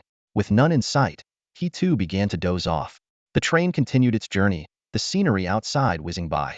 As both of them drifted into sleep, a sharp female voice suddenly pierced the air. Someone took my bag. Stop him. Chen Shu woke up instantly, a set of options appearing before his eyes. Option 1. Stop the thief. Reward. Moderate beast taming power. Option 2. Go back to sleep and ignore it. Reward. Basic speed boost potion. Without hesitation, Chen Shu chose the first option. A man was shoving past passengers, trying to escape. Are you an idiot? You can't get away from the train station with that bag, Chen Shu muttered, quickly pulling out the bag of urea from his backpack. The man was running when suddenly he felt a shadow looming over him. Who? Who's there? He struggled, throwing punches and kicks. Bang! A crisp sound echoed, and the man fell to the ground. It turned out Zhang Dali had hit him with a frying pan, knocking him out cold. Their seamless teamwork left the surrounding passengers in awe. What they thought were ordinary travelers turned out to be hidden experts. The train police soon arrived, thanking the two before taking the unconscious man away. However, the police officer's eyes held a hint of suspicion as he left. Just standard procedure. No big deal. Chen Shu said nonchalantly, clasping his hands in response to the admiring looks from other passengers. At that moment, a sweet voice called out, Hey, it's you guys. Chen Shu scrutinized the sweet-looking girl and joked, Even though my charm is irresistible, please don't use such cliched pickup lines. Zhang Dali recognized her and whispered, It's the girl who borrowed money at high interest. After some explanation, Chen Shu finally remembered Wang Qinghan. The three chatted along the way, gradually becoming closer. By evening, the train arrived at Kyoto East Station. Chen Shu and Zhang Dali initially intended to part ways with Wang Qinghan but ultimately decided to share a cab. Just as they were about to leave, a sharp voice commanded, "Watch your leg." Before Chen Shu could react, he was kicked from behind and nearly fell. Just as he was about to shout about an attacker, he got slapped on the back of his head. After a round of discipline, Chen Shu finally admitted defeat. "Sister Fong Si, I was wrong." A girl with a short, neat haircut stood with her arms crossed, a smug smile on her face.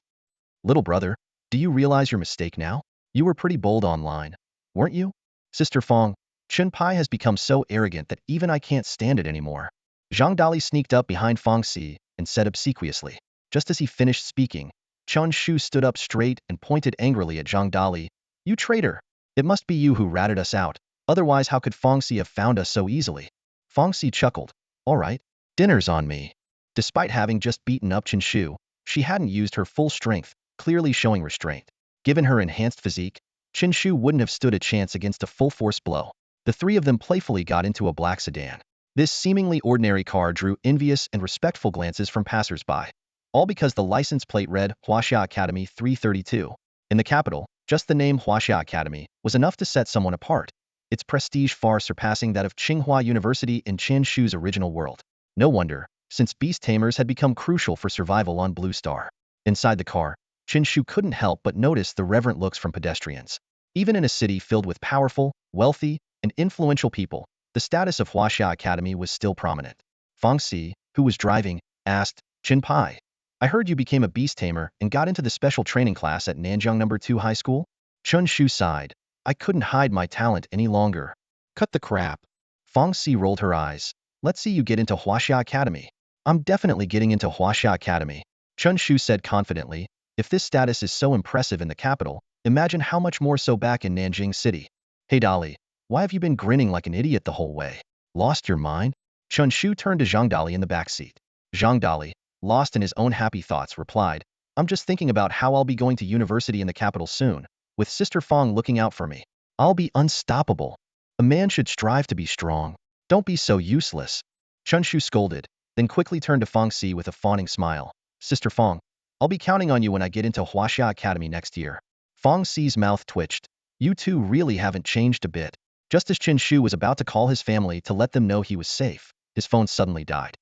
"Damn it, my power bank is dead too," he said, puzzled. That was me," Zhang Dali admitted with a sheepish grin. "But wait, I saw your phone was dead too," Chen Shu said, confused. Zhang Dali explained. "Well, I was charging my power bank." "What?" Chen Shu's eyes widened. "You used my power bank to charge your power bank? Are you kidding me?" Saying this, he grabbed Zhang Dali by the neck and shook him back and forth. Zhang Dali let out a pig-like squeal. Listening to their antics, Fong Si shook her head and chuckled. 2 hours later, the three arrived at a restaurant called Sister Zhao's Food Stall. "Sister Fong, you're taking us to a food stall? Can't we go somewhere a bit nicer?" Chen Shu asked in surprise. "Be glad you have something to eat. I have to feed 2 gold-eating beasts. You think it's easy?"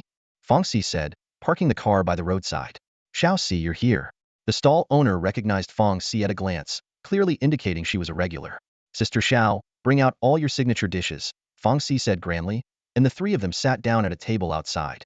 Looking at the bustling crowd and flashing neon lights, the two of them felt a wave of emotion.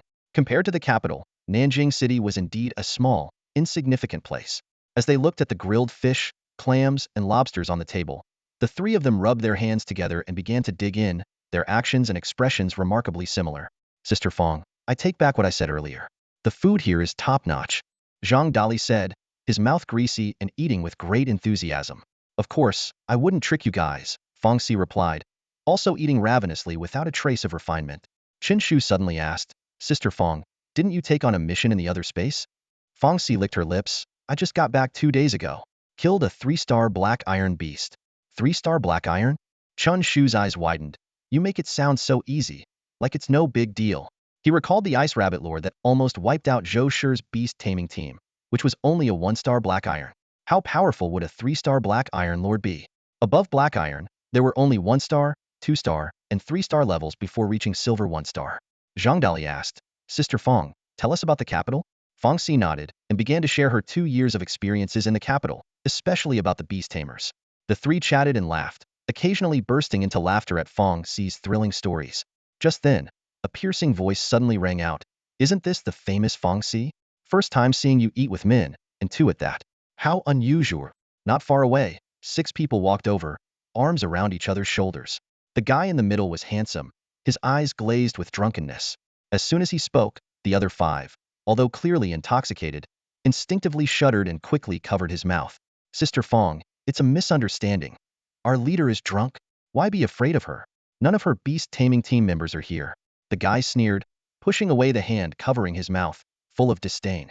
Fong Si stopped chewing, wiped her mouth with a napkin, and smiled gently. It's fine. You guys can go. The guy became even more arrogant. See? I told you. She wouldn't dare do anything. As the 6 of them walked away, Fong Si looked at Chen Shu and raised an eyebrow. Chen Shu got the message and quietly took a bag of urea from his backpack.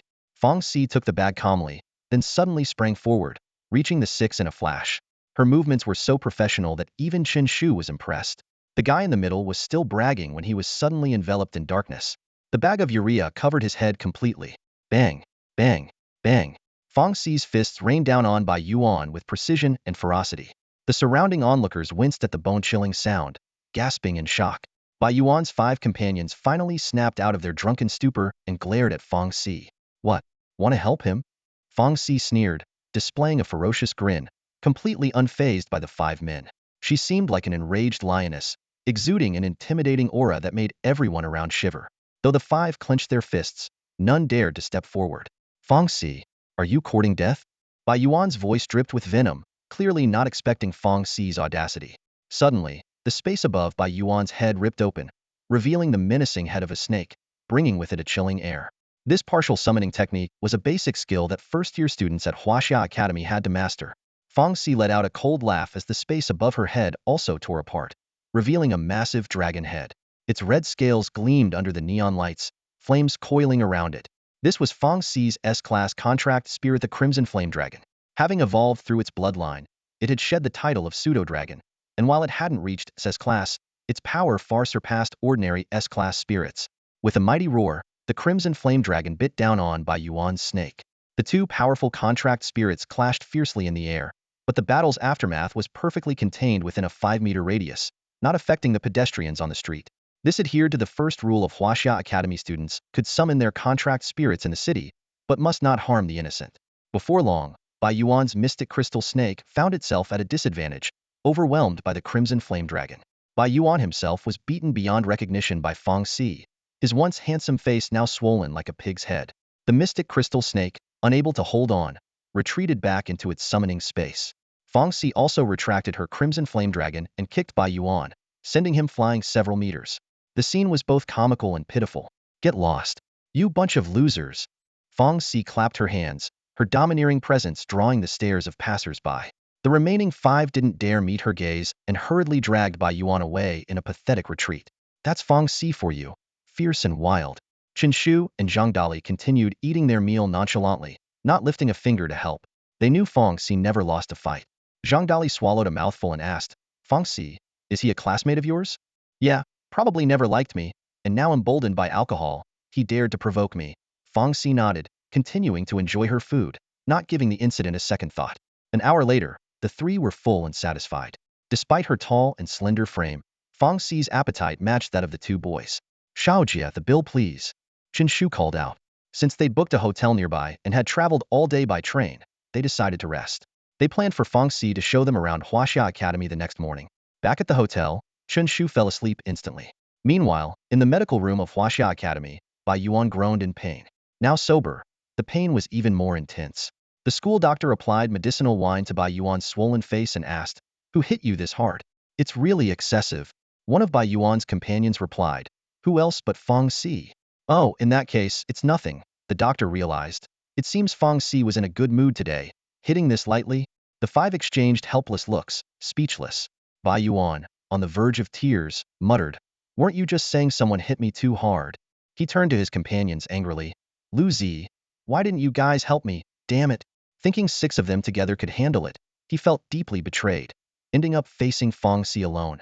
Lu Zi sighed. Bai, you know how strong Fong Si's 2 contract spirits are.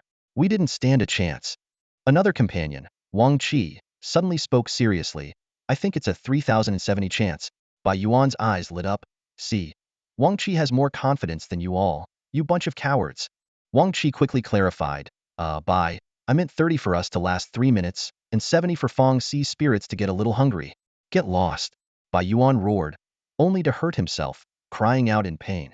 Bai, seriously, don't mess with Fong Xi, his companions advised, resignedly. A student sighed deeply, his tone filled with helplessness. We're about to be juniors, and most seniors are out hunting in other dimensions. There's really no one left at the school who can control her. Bai Yuan, looking frustrated and slightly tipsy, said, Do you think I wanted this? I got drunk. Why didn't you guys stop me? The others quickly defended themselves. We tried to stop you. You insisted on doing it anyway. The next morning, the sun was shining brightly. Chen Shu and Zhang Dali arrived at the gates of Huaxia Academy. 2 majestic stone dragons stood guard at the entrance, exuding an imposing aura. Chen Shu carefully observed the students going in and out, noting their extraordinary demeanor and the impressive skills they displayed with every movement. Let's go in and take a look, Chen Shu said in a low voice. As they approached the entrance, they saw a male student skillfully pull out a card and swipe it on the scanner at the gate. With a beep sound, the gate opened, and the student strode in confidently. Zhang Dali leaned in and whispered to Chen Shu, Looks like we need a card to enter. Don't most universities allow free access? Huaxia Academy has such strict security. At that moment, 3 options suddenly appeared in Chen Shu's mind. Option 1. Wait for Fong Xi to come out. Reward, a small amount of beast taming power. Option 2. Try to sneak into Huaxia Academy. Reward, Slime's defense increased by 5. Option 3. Force your way in. Reward, title, Fearless Warrior. Effect, Slime's personality becomes brave. Chen Shu immediately dismissed the third option. Forget about the teachers. Any random student could easily subdue him. After weighing his options, he decided to go with the second one. Chen Shu tried to look as calm as possible as he casually pulled out his ID card. He waved it in front of the scanner, even mimicking a beep sound. However, the gate remained closed. He turned to the security guard, maintaining his composure, and said, Sir, I think my card is malfunctioning. Could you help me open the gate? The security guard's mouth twitched as he retorted, Do you really think I'm senile? Can you not make the sound yourself? And at least try to get it right. It's beep, not beep. Chen Shu chuckled awkwardly and quickly apologized. Sorry. He then tried again with his ID card. Beep this time. His imitation was spot on. The security guard looked exasperated, wondering where this fool had come from. He started patting his pockets, muttering, Where's my stun baton? Where's my stun baton? Chen Shu and Zhang Dali stood at the entrance of Huaxia Academy, facing the security guard's obstruction. They decided to make a strategic retreat. Silently waiting, they soon saw the confident and poised Fong Xi walking out. Fong Xi Jia! Zhang Dali shouted excitedly. This shout drew the attention of students coming and going at the gate, who looked at Fong Xi with respect. The security guard's attitude changed instantly, and he said with a smile, Little Fong, is this your brother? You should have told me earlier. Next time, you can come straight into Huaxia Academy. Zhang Dali felt a sense of pride and thought to himself that if he stayed in the capital, good times were ahead. Fong Xi began showing them around the campus. Chen Shu and Zhang Dali looked around curiously, like country bumpkins visiting a grand estate. They spent 3 hours in the Beast Pavilion, witnessing students' duels and various powerful contract beasts, which opened Chen Shu's eyes. Although Huaxia Academy's admission standards value total exam scores, the average potential level of students' contract beasts was a grade. Here, a grade contract beasts were as common as cabbages. Only if the first contract beast was a grade could it evolve to Scrade when becoming a black iron beast master. Fong Xi's red flame dragon was above Scrade, capable of defeating most students. The 3 of them enjoyed a free meal of rare beast meat in the school cafeteria, which made Chen Shu even more determined to apply to Huaxia Academy. The campus was so large that it took them 3 days to explore it thoroughly. Whether it was the library, the Beast Pavilion, or the teaching buildings, Chen Shu was deeply impressed. The campus even had beast dojos and beast homes, top-notch facilities nationwide. 3 days later, Zhang Dali, carrying his cooking utensils, prepared to head to Kyoto Culinary University for his exam. This exam only tested cooking skills. As long as he could cook perfect beast dishes, he had a chance to become a student at the Culinary University. Chen Shu cheered him on. Good luck. After Zhang Dali left, Chen Shu felt bored alone in the hotel and decided to explore Kyoto. He visited the Beast Commercial Street in the Huaxia district, where most shops sold basic potions, but some specialized in expensive premium items.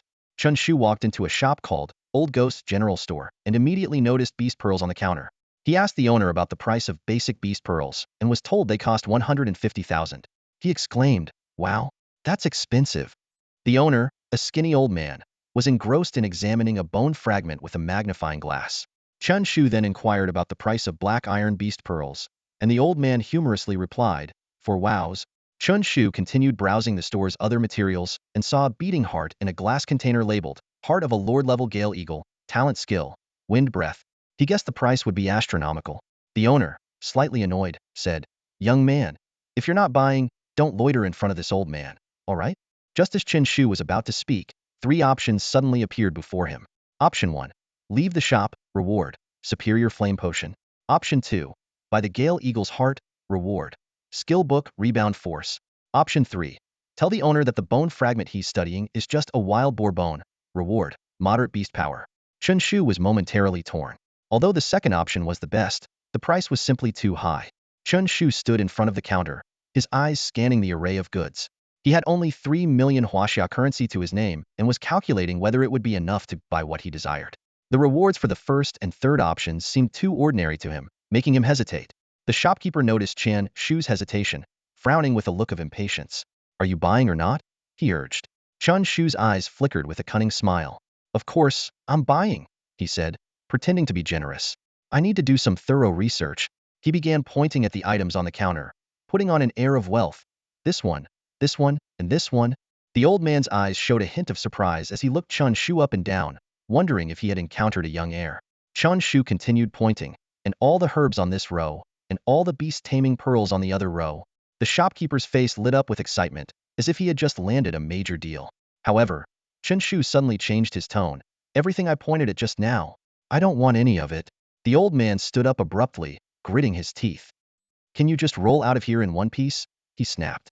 Chen Shu remained calm, pointing at a particular item. "I didn't point at this heart, did I? How much is it?" 3 million? No bargaining." The old man replied angrily. Chen Shu's eyes widened, suspecting the old man had somehow checked his bank balance. He tentatively asked, "Really? No bargaining?" "No bargaining," the old man answered firmly. Chen Shu fell into thought, weighing the pros and cons.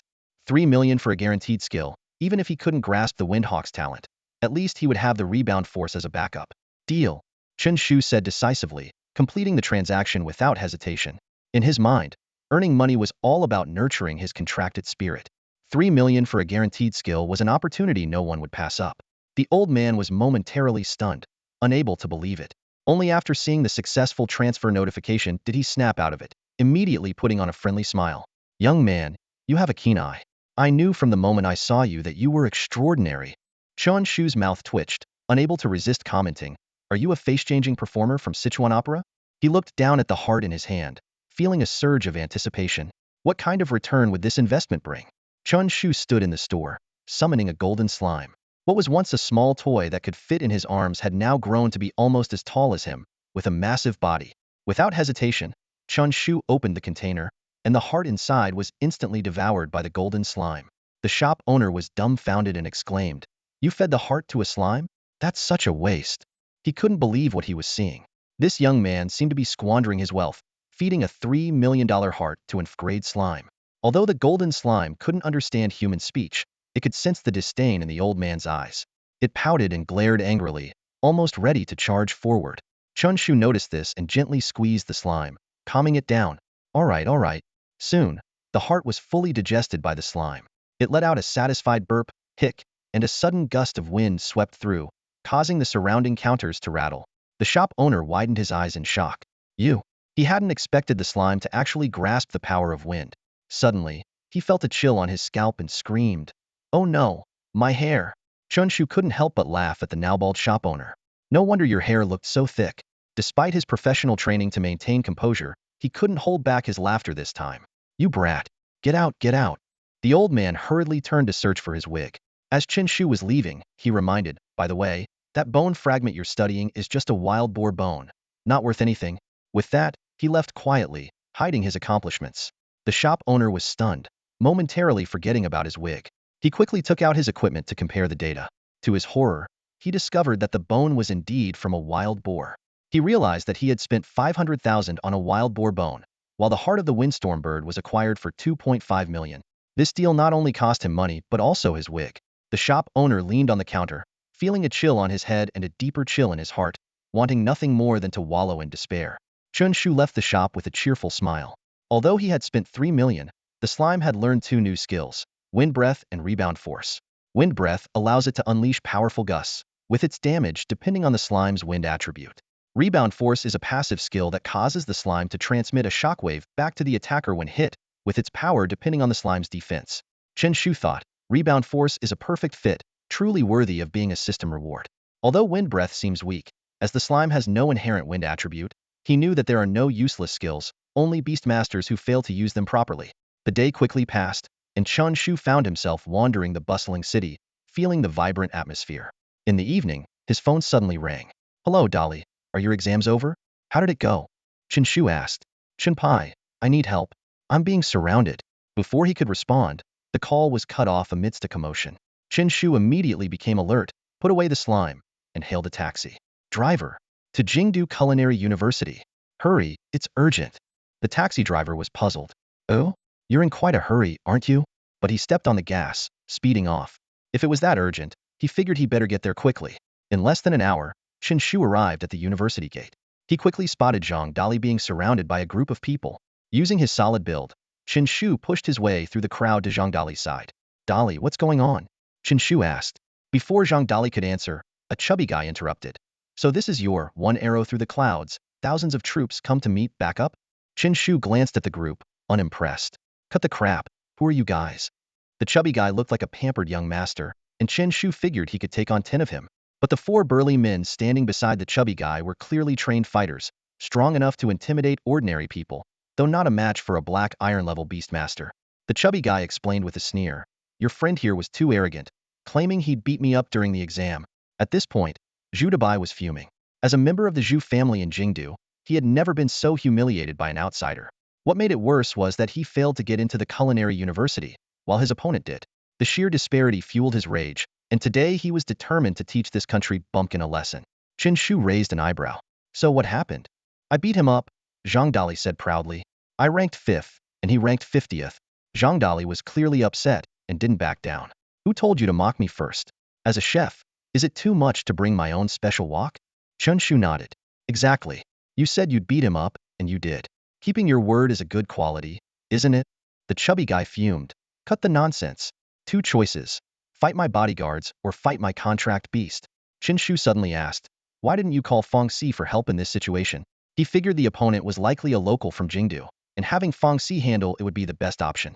Zhang Dali shrugged. "I did, but she didn't pick up. She might be busy."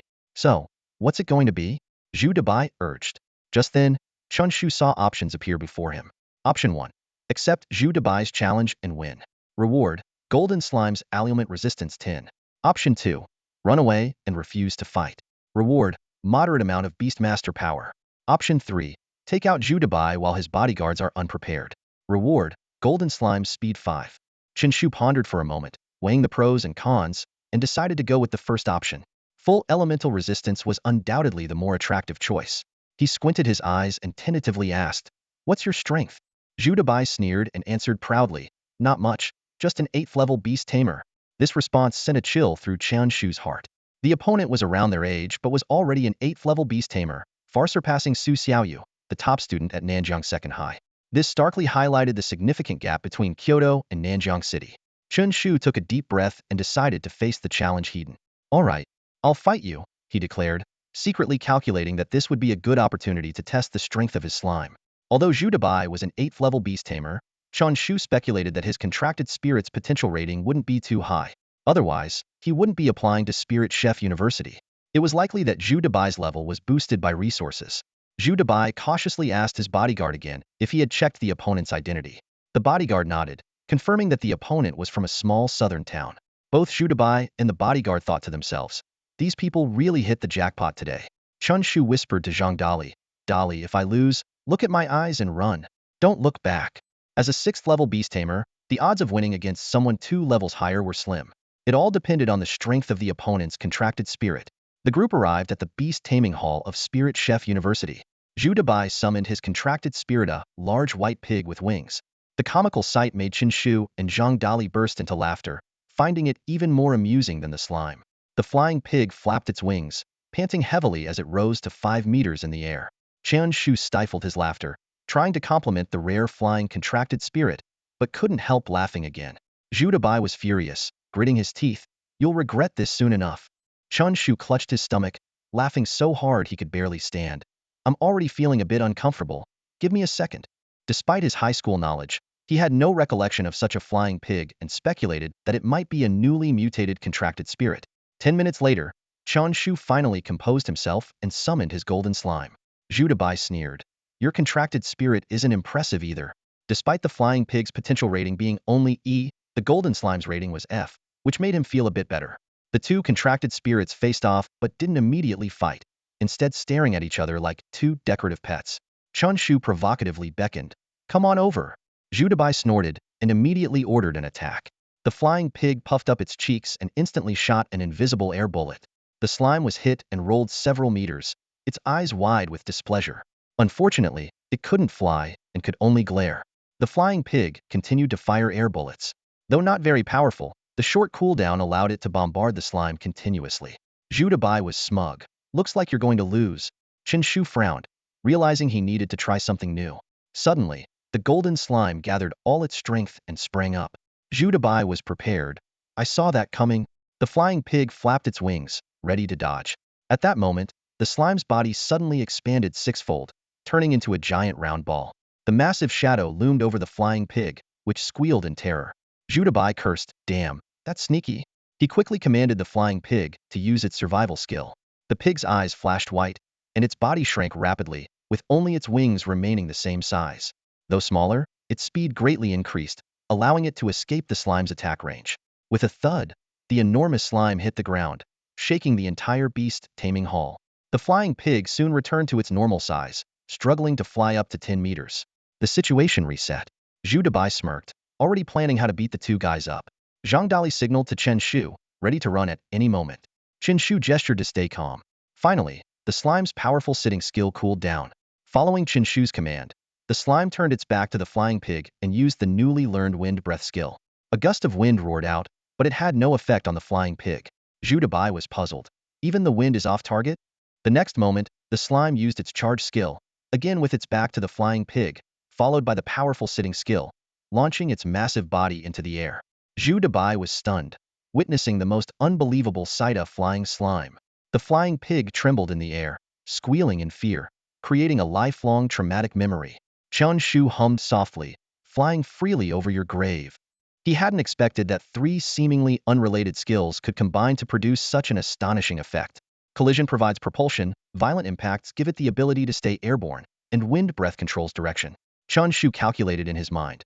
The skills of contracted spirits were far more flexible than in the game. Although they didn't have a target locking effect, flexible combinations could surely develop new combat strategies. He understood well that the same contracted spirit could have vastly different outcomes in the hands of different beast tamers. At that moment, the golden slime launched like a flesh missile, speeding toward the flying pig. The flying pig was already slow and had no time to react. Boom! A loud crash echoed as the flying pig let out a piercing wail, its body seemingly about to shatter, slamming heavily into the wall of the beast arena. Awesome, Chen Pai! Zhang Dali exclaimed, astonished at how quickly the situation had turned around. The slime pressed its advantage, rolling toward the fallen flying pig with the momentum of its charge. With a squelching sound, the giant round ball continuously rolled, crushing the flying pig with no escape. The beast's agonized screams filled the beast arena, sounding like a pig being slaughtered. Zhu Debai finally reacted, hurriedly retrieving the gravely injured flying pig back into the beast's space. His fists clenched, face pale with anger. Already frustrated from failing an exam, this setback only added insult to injury. The flying pig's severe wounds would take months to heal, a devastating blow for a senior high school student. The high cost of treatment was another burden. The slime returned to Chen Shu's side, and both parties were at a standoff. Suddenly, Chen Shu smiled warmly and asked, by the way, have you eaten? Zhu Debai, still furious, was stunned by the question.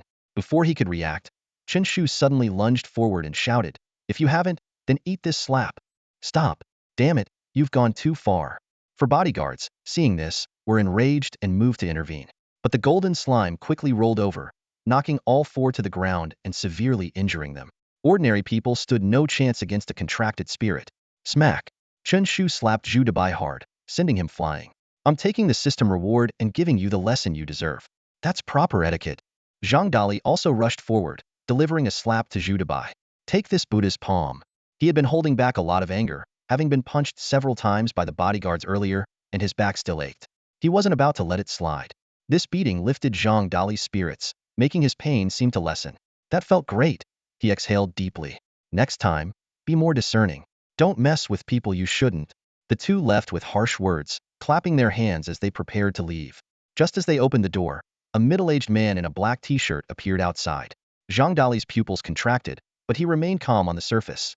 Chen Shu also sensed something was wrong but still smiled and nodded at the man. They walked past the man nonchalantly, but as soon as they turned the corner, they bolted. Did you notice? Zhang Dali asked, running at full speed. Of course. He looks at least 30% like that fat guy. Chen Shu cursed inwardly, surprised at how quickly the parent had arrived. After running for a while, they couldn't help but complain. Why the hell is this beast arena so big? It's a waste of the education department's resources. They lamented, never feeling the path so long. Stop! A cold voice suddenly rang out. Zhu Xian stood in the distance, eyes flashing with anger. Upon entering the arena and seeing Zhu Debai on the ground, he immediately understood what had happened. Only an idiot would stop. Chen Shu and Zhang Dali continued to run without looking back. At that moment, a gray trunk suddenly swept in with incredible speed. Damn! It's a black iron-level beast tamer. Chen Shu thought, realizing the trouble they were in. He wasn't afraid of who the person was, just that they were a powerful beast tamer. Seeing no way to avoid the trunk, Chen Shu quickly pulled out his phone and dialed Fong Xi's number. Hello, Chen Pai, where are you guys? Fong Xi's voice came through, but Chen Shu could only manage a few urgent breaths before the phone fell to the ground. The two were lifted by the trunk, spinning through the air before being slammed to the ground, their insides churning. Zhu Xian glared at them coldly. You little brats. He ordered the giant elephant to bring them back to where Zhu Debai was. Chen Shu sighed, thinking, I hope Fong Xi can come save us, or we're really done for today. He hadn't expected things to go so wrong. Zhu Xian walked over to the fallen Zhu Debai, asking with concern, Debai, are you okay? Uncle, I'm fine. I'm going to kill those two. Zhu Debai struggled to get up, coughing. His face was swollen, but his eyes blazed with intense hatred. He was thankful that his uncle, whom he had called after the exam, had arrived just in time to block Chen Shu and his companion. Don't talk nonsense. Do you want to throw your life away? Zhu Xian scolded harshly, his brows furrowed. He couldn't believe that his nephew was so incompetent, not only losing to his opponents but also making such reckless threats, as if Huagua's beast master laws meant nothing. Concerned, Zhu Xian asked, Are you hurt badly? By now, Zhu Debai had come to his senses, realizing he had almost caused a huge mess. I'm fine, but the flying pig. Zhu Debai summoned his contracted beast. The flying pig lay there with its eyes closed, blood trickling from its mouth, and its body twitching occasionally. Injured this badly? A cold glint flashed in Zhu Xian's eyes as he noted the severity of the injuries. Zhu Xian approached the two and said, looking down at them, 200,000 yuan for medical expenses. Any objections? Isn't that a bit much? 200,000 could buy a lot of pigs. Zhang Dali was shocked at the exorbitant demand and tried to negotiate. Boom. The earthquake elephant beside them suddenly stomped the ground, causing a tremor. Chen Shu quickly changed his tune. I think it's totally reasonable. Flying pigs are so rare. They're worth that much. But neither of us has that kind of money on us. We'll need to call someone to bring it. You don't even have 200,000? Zhu Xian frowned, thinking these must be people from a small town. Do you have any relatives in the capital? He asked cautiously, worried they might have some influential backing. Chen Shu explained, I have a sister. She's studying at a university in the capital. Zhu Xian relaxed a bit. With so many universities in the capital, he didn't think it could be the prestigious Huaxia Academy. Then have her bring the money. Dali, make the call. My phone got smashed, Chen Shu said. Zhang Dali pulled out his phone and dialed Fong Xi's number. Dali, where are you two? Fong Xi's anxious voice came through. Zhang Dali replied, at the Beast Master Pavilion of the Capital Culinary University, Competition Area 07. As I suspected, something happened. Fong Xi's expression tightened. She didn't believe they were just there to visit. She turned to the girl beside her. Qing Yi, can I borrow your wind sparrow? I have an urgent matter. Zhang Dali asked worriedly. Chen Pai, do you think Sister Fong Xi can handle this? There are so many powerful groups in the capital. Even though Fong Xi is talented, her family background is quite average, even worse than mine. Chen Shu's gaze was calm, and he replied indifferently, no worries, at worst we just pay up. It's only 200,000. He can sell more medicine and make it back, then repay Fong Xi. Zhu Xian stood with his arms crossed, waiting idly for the other party to bring the money. Suddenly, a thought crossed his mind, and he muttered to himself, might as well have some fun while waiting. With that, he leaped and landed heavily on the unsuspecting Zhang Dali. Big brother, wait! Zhang Dali's words were cut short as Zhu Xian's fists rained down on him. Thud. Thud, thud. The punches landed repeatedly, forcing Zhang Dali to cover his head and wail in agony. As he hit, Zhu Xian cursed, "You dare provoke the Zhu family, coming from a small town? You're asking for it. This is for injuring my nephew's spirit beast. A low-level beast master like you. Acting so arrogant." Chen Shu watched the scene and sighed inwardly. This is clearly a case of mistaken identity. Dali, you're suffering for nothing. Brother will remember you. Seizing the chaos, he discreetly slipped something into his mouth.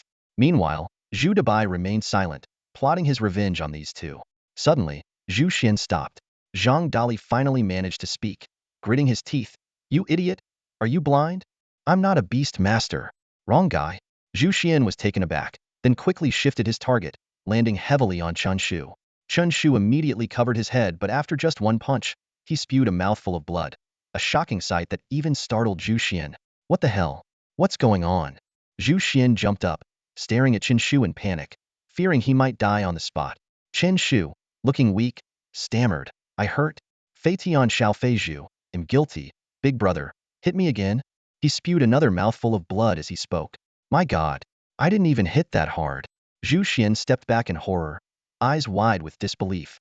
Chen Shu secretly laughed, thinking, "Wang Tianba, you're a genius." He recalled how Wang Tianba had once faked serious injuries with tomato sauce and had recently given him some special blood packs. "Big brother, hit me. Am guilty." Chen Shu staggered to his feet, spitting more blood. He regretted using too much. It was hard to hold it in. "Stop. Stop. Big brother. I'm calling you big brother." Zhu Xian was completely unnerved, terrified that Chen Shu might actually die and cause trouble for the Zhu family. Chen Shu staggered toward Zhu Xian, who kept retreating, his face full of fear. Even Zhu Dabai stood frozen, unsure of what to do. "I can take it, cough. Hit me. Or ill. Feel guilty." Chen Shu spat more blood, trembling as he extended his right hand. "Big brother. No. Grandpa. Don't come near me. Don't frame me." Zhu Xian backed away frantically, desperate to escape the scene. Suddenly, Chen Shu's eyes widened and he convulsed, collapsing straight to the ground. More blood spewed from his mouth, his body twitching as if on the brink of death. "Call 911 now."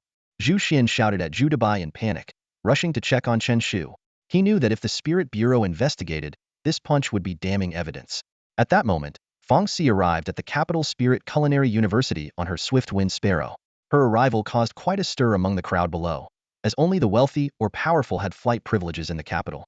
Fang Si headed straight for the 7th battle arena of the Beast Master Pavilion. As the doors opened, the scene before her made her freeze. The ground was covered in blood, and both Chen Shu and Zhang Dali lay there. This sight ignited a rage within her, her eyes turning red with fury. She rushed forward and kicked Zhu Xian, who was about to turn around. Despite both being enhanced, Zhu Xian was no match for Fang Si and was sent flying several meters. "Wait, Zhu Xian tried to explain, panicking. "Die." Fang Si's eyes were bloodshot, completely losing her mind. "Roar." Knowing he couldn't win, Zhu Xian summoned his ground-shattering elephant to stop Fang Si. Without looking back, Fang Si tore open the space behind her, summoning a blazing dragon. The crimson dragon, 10 meters long, flapped its wings, exuding intense heat. "Roar." Sensing its master's anger, the dragon's eyes filled with killing intent, and a fireball formed in its mouth. Boom. The ground-shattering elephant was hit instantly, letting out a miserable cry. The dragon moved swiftly, tearing into the elephant's skin with its claws. The disparity in power was evident. Fang Si's dragon, meticulously trained, was far superior to ordinary spirit beasts. Damn it, how is she this strong? Zhu Xian was in complete panic. Despite being an iron-level beast master, he was utterly outmatched. Fang Si threw another punch, and the sound of bones cracking came from Zhu Xian's arms. In a desperate move, he summoned his second spirit beast, a pitch-black golden eagle. He quickly jumped onto its back, preparing to flee with Zhu Dabai. As for the 4 bodyguards on the ground, they were forgotten. The girl before them had lost all reason. "Die." Fang Si, burning with rage, summoned her second spirit beast. The space tore open once more, revealing another dragon. "Roar." A massive dragon appeared out of thin air, its entire body covered in icy blue scales, and even its pupils glowed with a brilliant blue light. Frosty breath continuously spewed from its mouth. It resembled a fire dragon in form but had a completely different attribute. This was an glass frost dragon. Zhu Xian glanced back and shuddered violently, nearly falling off the golden eagle's back. He cursed inwardly. What kind of people has the Zhu family provoked? Two Sklash Dragon-type contract spirits definitely top talents from Huaxia Academy. The Frost Dragon's eyes gleamed with blue light, and a bone-chilling blue frost breath rushed towards them. The Golden Eagle was instantly covered in frost, its body stiffened, its wing strength restricted, and its speed dropped sharply. The Fire Dragon seized the opportunity and rammed the Golden Eagle, sending it flying. Bang! Zhu Xian and his nephew crashed heavily to the ground, disregarding the intense pain in their bodies. The Fire Dragon loomed over them, its indifferent gaze sending chills down their spines. The heat from its breath was already unbearable. They knew that with just one command from Feng Si, their lives would be over. No, no, Sister Feng Si, we're fine. Chen Shu finally reacted. The power of Feng Si's two contract spirits was truly astonishing. We're all fine. Zhang Dali also stood up. Though they had been beaten, it was just their hands that hurt a bit, and they were otherwise unharmed. Feng Si quickly turned around, her eyes widening. She hurried over to the two, examining them anxiously. Are you really okay? Chen Shu explained. All this blood is fake.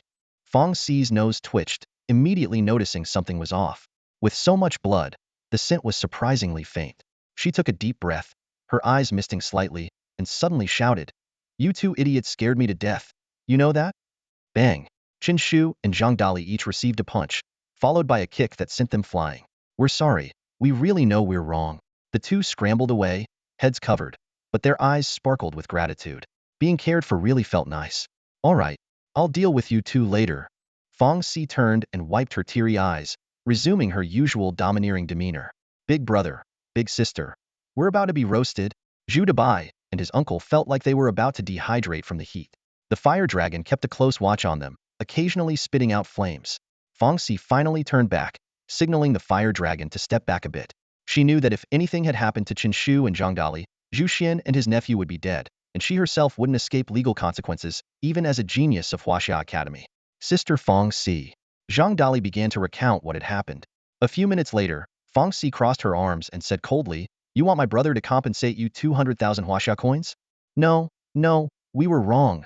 Zhu Xian broke into a cold sweat, not daring to make eye contact. As a fellow Black Iron-level Beast Master, his tube-class contract spirits were no match. The Zhu family, though in the beast medicine business, was merely a third-rate force in the capital, incomparable to Huaxia Academy. Feng Si turned and asked, "Chen Pai, what do you say?" As soon as she finished speaking, a scream rang out. Chen Shu and Zhang Dali were rolling on the ground, seemingly in great pain. Sister Feng Si, my head hurts so much, I need 100 beast pearls to heal. Sis, me too, I can't even stand. I probably need 10 Lord-level beast cores to ease the pain. Seeing their exaggerated performance, Zhu Xian and his nephew were completely bewildered. They thought, even if you're extorting, can you be more realistic? Headache needs beast pearls? And foot pain needing Lord-level beast cores? Are you going to eat them? A hint of a smile flashed in Feng Si's eyes as she said coldly, "It seems my two little brothers are seriously injured. You know what to do." As soon as she finished, the Fire Dragon growled softly, blocking the arena's exit, and the Frost Dragon flew over, surrounding Zhu Xian and his nephew. The alternating hot and cold sensations made them extremely uncomfortable. Zhu Xian gritted his teeth and said, "We'll compensate 300,000 for medical expenses." 300,000? Chen Shu widened his eyes and pulled out another blood bag from his pocket, calmly taking a big swallow. "My internal organs are failing." He swayed his head like a water hose, continuously spitting out blood. Zhu Xian cursed inwardly. "Can you be any faker? Do you think this is a high-pressure water gun?" He took a deep breath and said, "For basic-level beast pearls, that's the limit." According to the old ghost shop's prices, 4 pearls were worth 600,000. Feng Si shook her head and said firmly, "Add 1 mutated basic-level beast." Zhu Xian and his nephew didn't dare argue, and could only grit their teeth and nod. Not only did they not get the 200,000 compensation, they ended up paying 1 million. As one of the Zhu family's managers, Zhu Xian could still mobilize 1 million in funds. Soon, the compensation was delivered. Chen Shu and Zhang Dali grinned, happily pocketing the compensation. The main value of the mutated beast lay in the beast pearls and the special organs that could learn skills. The three left Kyoto Spirit Chef University, leaving behind the battered Zhu family members. "Uncle, are we just going to let this go? That girl is so young, we don't need to be afraid." Bang! Zhu Xian slapped his nephew hard and beat him up. "No need? You know she's young? Such a fierce young person. Do you think the Zhu family can afford to mess with her? Even your dad would be crushed. Got it?" As a Black Iron-level beast master, Zhu Xian had never imagined the gap with a genius would be so vast. Two dragon-type contract spirits had truly opened his eyes. It's over, it's over. Outside the Beast Museum, the sound of an ambulance could be heard. Where's the injured? Medical personnel rushed in. Over there. Zhu Xian clapped his hands, pointing to the fallen Zhu Debai. Zhu Debai lay on the stretcher, feeling utterly aggrieved. The ambulance was actually called for him? Feng Si, you're so impressive. On the way, Chen Shu and Zhang Dali were all smiles, endlessly flattering her. They never imagined that Feng Si held such influence at Huaxia Academy.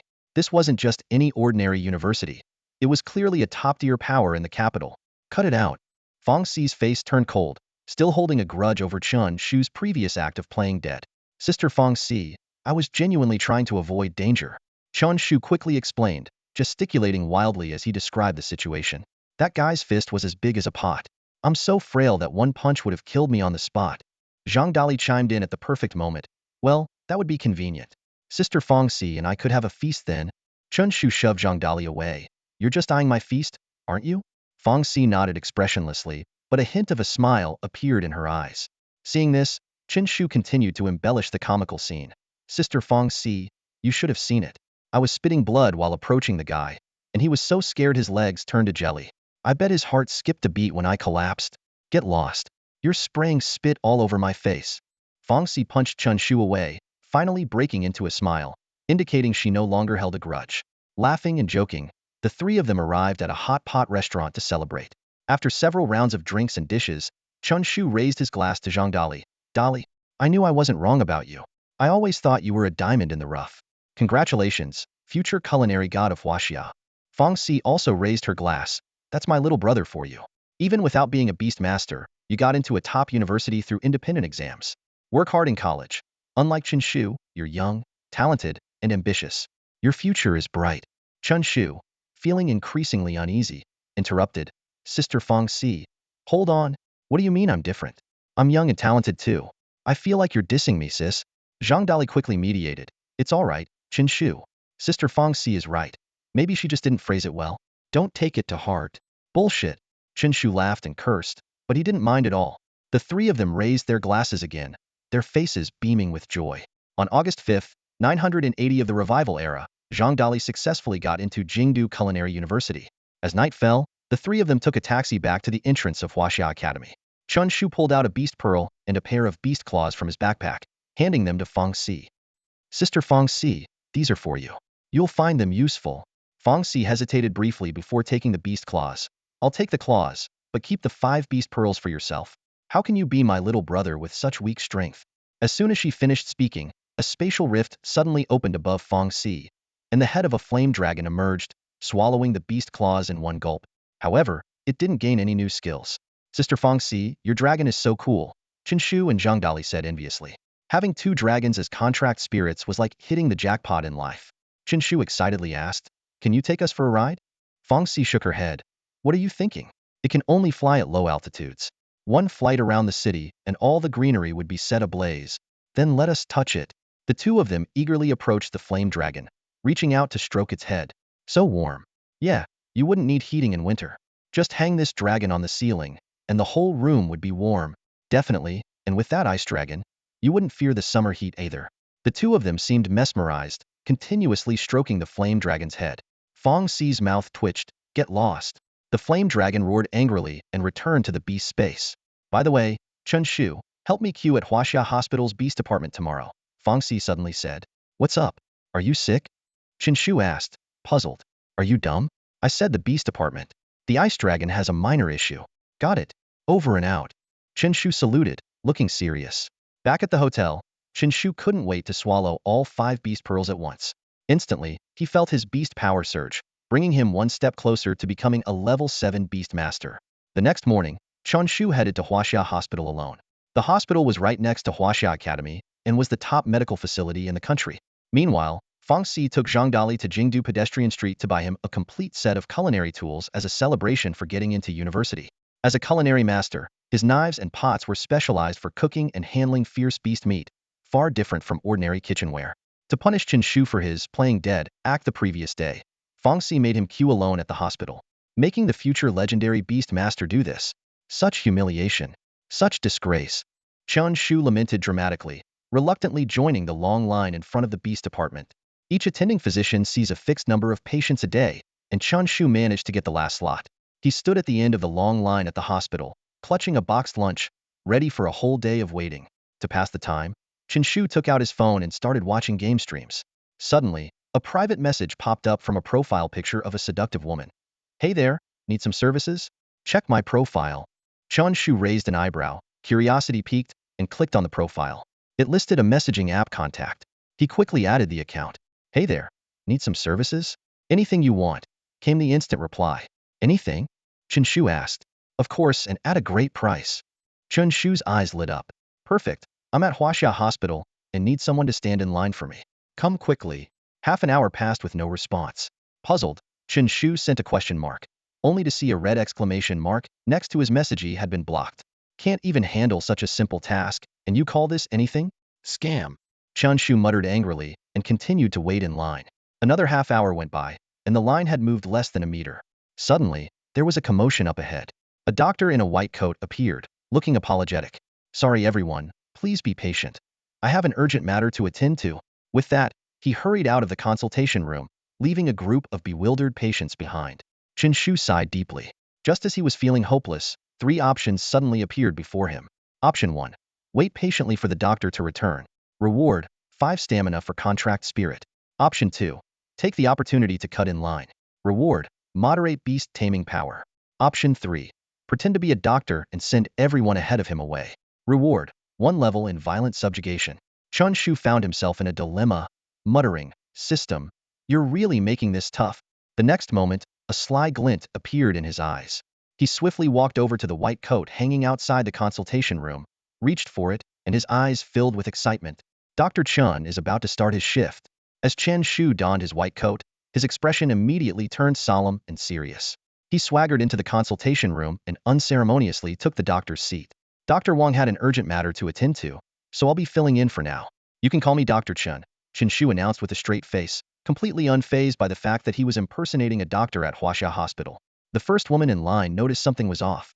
"Doctor, why don't you have a name tag on your chest?" Chen Shu paused for a moment but quickly recovered, clearing his throat. "I'm just a temporary replacement. I rushed here from home and forgot it in my haste."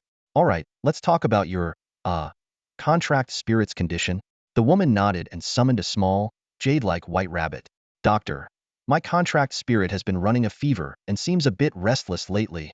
Chen Shu touched the rabbit's fur casually and said, "It's not a big deal. The weather in the capital has been really hot lately. Just let it cool off with some air conditioning at home. That's it." The woman looked puzzled. "That's it," Chen Shu nodded. "If the condition worsens, just bring it back to the beast space." "Oh, and come back tomorrow morning for a follow-up." Chen Shu thought to himself that contract spirits have incredibly strong life forces, and with the beast space being so overpowered, as long as they don't die on the spot, they can recover over time.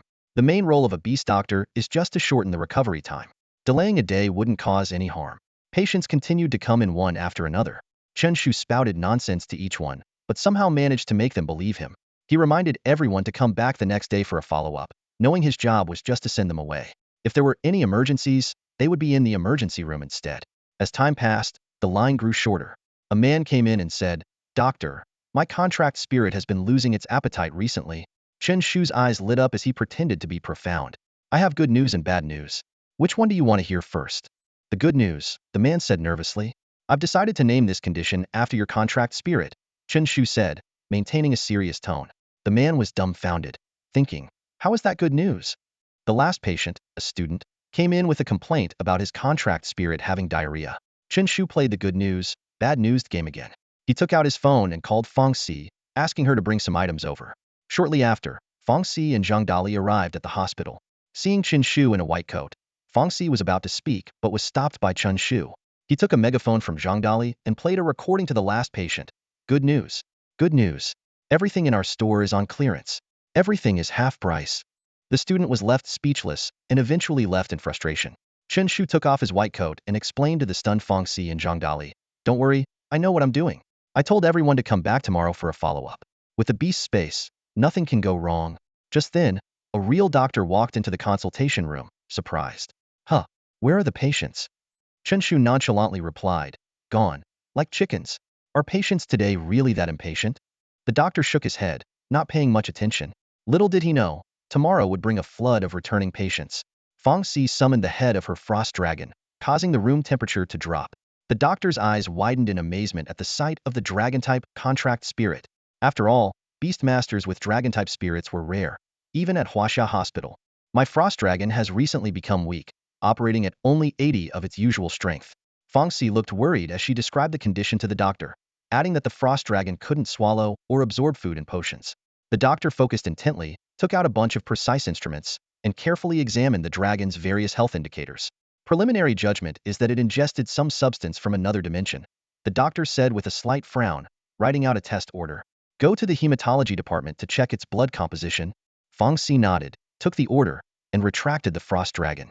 The three of them left the consultation room, and Chen Shu boasted, I was pretty quick at queuing, wasn't I? Fast indeed. Zhang Dali joked, tomorrow, don't hang out with us. I'm afraid a crowd might gather to beat you up. Chen Shu rubbed his chin, feeling uneasy. No way, he muttered to himself, deciding to stay in the hotel the next day just in case. As they arrived at the hematology department and queued up, a girl approached them. Fong Si's eyes lit up as she called out, Xiao Qinghan. The girl turned around abruptly, surprised.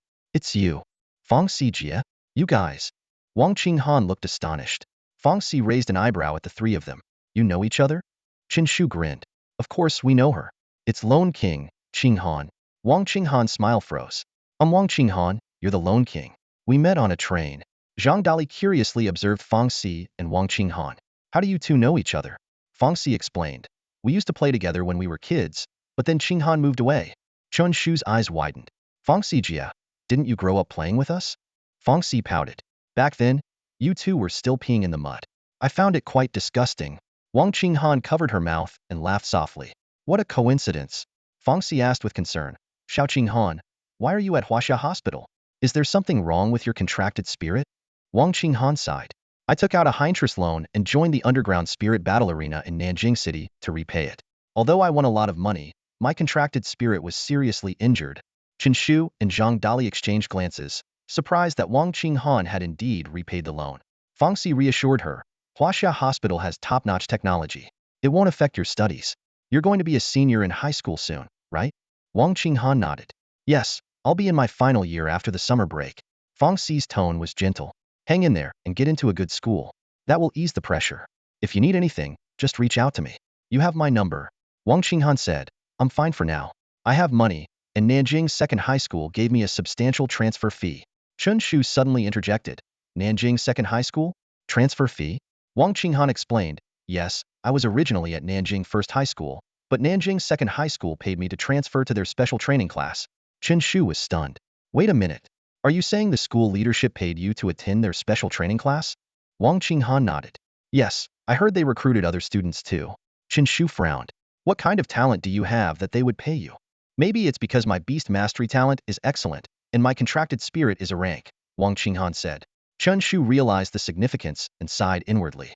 Beast mastery talents are categorized into ordinary, good, excellent, and extraordinary. The higher the talent, the more efficient the training. Wang Qinghan is likely to become a level 9 beast master before the college entrance exams, making her a promising candidate for Huaxia Academy, just like Su Xiaoyu. Wang Qinghan waved the blood test order. Fong Si Jia, I need to see the doctor now. Okay, let's catch up later. Fong Si watched Wang Qinghan leave, and then turned to the others. From now on, Xiao Qinghan will be at your school. Take good care of her. Her parents were level 8 beast masters who died in another dimension during her middle school years. She's had to support herself and her sister all these years. Zhang Dali nodded firmly. Don't worry, Fong Si Jia. Whether second high school is chaotic or not, Chen Pai decides. Chen Shu's mouth twitched. What nonsense. With her talent, does she need my care? A special training class's bottom rank, and a top student transferring in there's no comparison. Fong Si pouted. Give me a break. I always felt something was off with you. In just 1 month, you went from an ordinary person to a level 6 beast master. Even Huaxia Academy doesn't have someone like you. Chen Shu reluctantly nodded, his brow furrowing slightly. All right, I'll do my best to take care of it. As soon as he finished speaking, the frost dragon swiftly completed the blood drawing procedure. The doctor carefully analyzed the blood sample and finally reached an unexpected conclusion. The unknown spiritual fruit consumed in the alternate dimension was not only harmless, but would also enhance strength upon digestion. Fong Si breathed a sigh of relief, a look of ease flashing in his eyes. The school is fine for now. Tomorrow, I'll take you guys around the outskirts of Kyoto, and the day after, we can rest properly. Chen Shu shook his head firmly. Tomorrow, I need to stay put in the hotel. Fang Xi's lips curled into a teasing smile. I thought you were really brave. With that, he took out his phone and called Wang Qinghan, only to find that she was temporarily tied up taking care of her contracted spirit. Let's go grab some lunch, Fang Xi suggested. Chen Shu glanced around, grabbed the boxed meal he had brought, and hurriedly bid farewell. You guys eat. I'm heading back to the hotel. He was secretly calculating in his mind. Among the patients diagnosed in the morning was even a silverdeer powerhouse, which made him feel a bit intimidated. Some things just get scarier the more you think about them. The morning after tomorrow, Fang Xi drove to the hotel entrance. Chen Shu and Zhang Dali packed their luggage and stepped out of the hotel. Fang Xi jokingly remarked, Chen Pai, still alive? Chen Shu sniffed, resigned. Still in one piece for now, just sneezed all day yesterday. He thought, this guy probably got a lot of scolding yesterday. Let's go. I'll take you to Taiching Mountain in Kyoto, Fang Xi said enthusiastically. The three of them drove off in a cloud of dust, heading toward this famous tourist spot. On the way, Chen Shu noticed Zhang Dali intensely focused on his phone screen. Dali watching a live stream? He asked curiously. Peeking closer, he saw a sweet-looking girl live streaming her cooking. Chen Shu sighed, patting Zhang Dali's shoulder earnestly. Watching her 100 times won't make her yours, but reading a book 100 times, the knowledge will be yours. Wake up, our mission is to build our nation. Fang Xi, who was driving, suddenly asked, Dali, don't you usually hate watching these kinds of things? What's going on now? Has Chen Pai corrupted you? Zhang Dali, who was focused on his phone screen, looked up with a slight twitch on his face. He explained, he's a silver-level spirit chef. I'm learning some techniques, you know? Chen Shu, gazing out the window at the rapidly passing scenery, had a hint of sadness on his face. He sighed and said, Sister Fang Xi, there's no choice. The world is like this. Dali has become the person he used to hate the most. But I'm different. I hate rich people the most. So I guess I'll never end up like that. Just after Chen Shu finished speaking, he raised an eyebrow and added with a mischievous grin, but Sister Fang Xi, Dali really is learning some skills. The three of them chatted and laughed as they drove out of the city. Suddenly, Chen Shu remembered something and asked, by the way, are you guys hungry? I brought some food. Zhang Dali perked up immediately, asking eagerly, what kind of food? With a mysterious smile, Chen Shu took out several packs of luossifin snail noodles from a fertilizer bag and proudly announced, of course, it's the best luossifin. Fang Xi, who was also getting hungry, couldn't help but cringe when she saw the fertilizer bag. She said helplessly, are you seriously using a fertilizer bag to carry food? Chen Shu, looking puzzled, asked, is there a problem? Fang Xi sighed and waved her hand. Forget it, you two eat. Unfazed, Chen Shu licked his lips and excitedly said, Dali, get your iron pot out. Sister Fang Xi, can we use your fire dragon? Fang Xi's expression froze in disbelief. You want to use my crimson flame dragon to cook luossifin? Chen Shu and Zhang Dali nodded in unison, as if it was the most natural thing in the world. Moments later, in the back of the car, Zhang Dali was happily holding an iron pot, while the crimson flame dragon, looking rather dejected, emitted its flames. Chen Shu made full use of the summon creature's abilities. By the afternoon, they arrived at Taiching Mountain. Looking at the continuous mountain range, the three of them felt a refreshing coolness. Due to its elevation, Taiching Mountain was a natural summer retreat. Let's rest for the night, Fang Xi suggested. They got out of the car and checked into the hotel they had booked in advance. Early the next morning, the three of them, full of energy, began their hike. Fang Xi led the way, feeling the cool breeze, and asked, Chen Pai, Dali, when was the last time we went hiking? Zhang Dali thought for a moment and replied, the last time? I think it was before my high school entrance exams. Chen Shu didn't say much, silently reminiscing about his past. Although there were no summoned beasts in his original world, everything else remained unchanged. They moved along with the crowd of tourists. An elderly man with white hair noticed their brisk pace and commented with a smile, you guys are in great shape. Zhang Dali, carrying pots and pans, curiously asked, you seem pretty fit yourself. What's your secret to staying healthy? The old man, panting, replied, secret to staying healthy? It's staying up late, every night. Look at me, I'm 24 and still in great shape. The three of them nearly stumbled and replied in unison, you must be kidding. Chen Shu suddenly asked curiously, Sister Fang Xi, how strong are you now?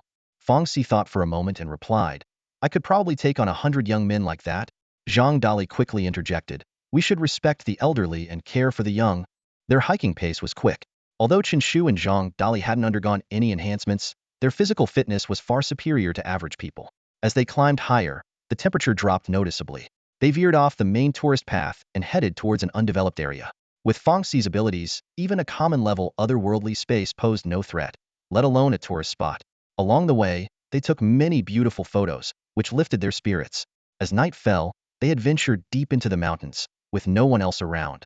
Fong Si surveyed the area and suggested, "Let's camp here tonight." She took out a tent from her backpack and began setting up.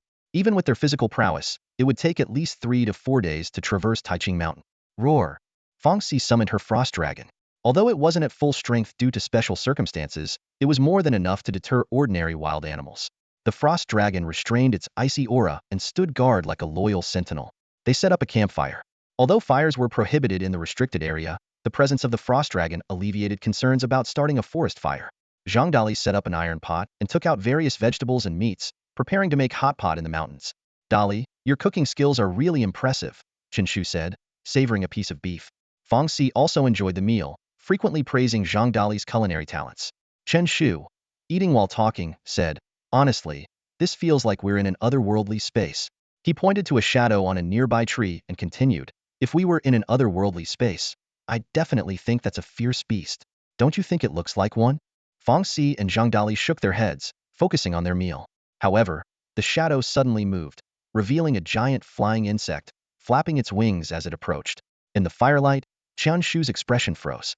A massive flying insect, half a meter long, opened its menacing mandibles, dripping with inky saliva, rushing towards him. "Are you kidding me?" Chen Shu shouted, startling Zhang Dali. Only Fong Si reacted quickly. The distant frost dragon lunged forward, swallowing the giant insect. Fong Si glared and scolded, "You really jinxed it." The frost dragon spat out the insect, now covered in frost and lifeless. "It's an impure black beetle, a fierce beast from the Demon River Plains." Fong Si, with her extensive experience, immediately identified the beast. "Are we really this unlucky?" Chen Shu looked around in disbelief. "There are fierce beasts in Taiching Mountain? You've got to be kidding." Fong Si remained calm in the face of the beast, analyzing. The Demon River Plains were overrun 100 years ago. Although they were quickly retaken, some beasts remained on Blue Star. This is a hybrid of a black beetle and a blue star insect. She frowned and continued, "If it's just these pseudo-beasts, it's not a big deal. The Spirit Bureau might investigate. But if Taiching Mountain harbors original black beetles from 100 years ago, it means they have hiding abilities and significant intelligence." Fong Si looked up to ask for their opinions, only to find Chen Shu and Zhang Dali had already packed up, ready to leave. Fong Si sighed, "I've been analyzing this for ages, and no one appreciates it." Chen Shu, packing the fertilizer bag, urgently said, "Sister Fong Si, there's no time for that. Let's get out of Taiching Mountain and call the Spirit Bureau for a reward." Chen Shu suddenly slapped his thigh and exclaimed, "Wait a minute." His shout drew the immediate attention of Zhang Dali and Fong Siki, who looked over with puzzled expressions. "How could I be so dumb? Of course, I should call to claim the prize first." Chen Shu muttered in frustration as he fumbled to pull out his phone and quickly dialed the number for the Spirit Bureau. "Hello. It's an emergency. Something's going on at Taiching Mountain. There's a dangerous beast from another dimension." Chen Shu spoke rapidly, his voice filled with tension. A calm voice came from the other end of the line. "Please, take a deep breath and explain slowly. Is it possible it could be just a regular wild animal?" "Regular wild animal? Have you ever seen an insect this big?" Chen Shu said, holding the phone between his shoulder and ear while gesturing with his hands to indicate something about half a meter long. "How big exactly?" the person on the other end asked. "This big," Chen Shu replied anxiously, completely forgetting that the person couldn't see his hand gestures. Fong Si, standing nearby, rubbed her forehead in exasperation and couldn't help but comment, "Big brother, you could gesture 1,000 times and they still wouldn't know how big it is." She decisively took the phone from Chen Shu and said calmly, "This is Fong Si from Huaxia Academy. If possible, please send someone to investigate immediately. It could be the remnants of the black armor beetle from a century ago." "Huaxia Academy? Got it. I've recorded it." The other person responded quickly. Just as Fong Si was about to hang up, her attention was suddenly drawn to a strange phenomenon in the night sky. A massive black curtain, hundreds of meters long, appeared eerily, accompanied by a chilling insect noise. "Black armor beetle swarm?" Fong Si's pupils contracted, and her expression turned serious. Her tone became urgent. "There's a swarm of black armor beetles. There are still many tourists on Taiching Mountain.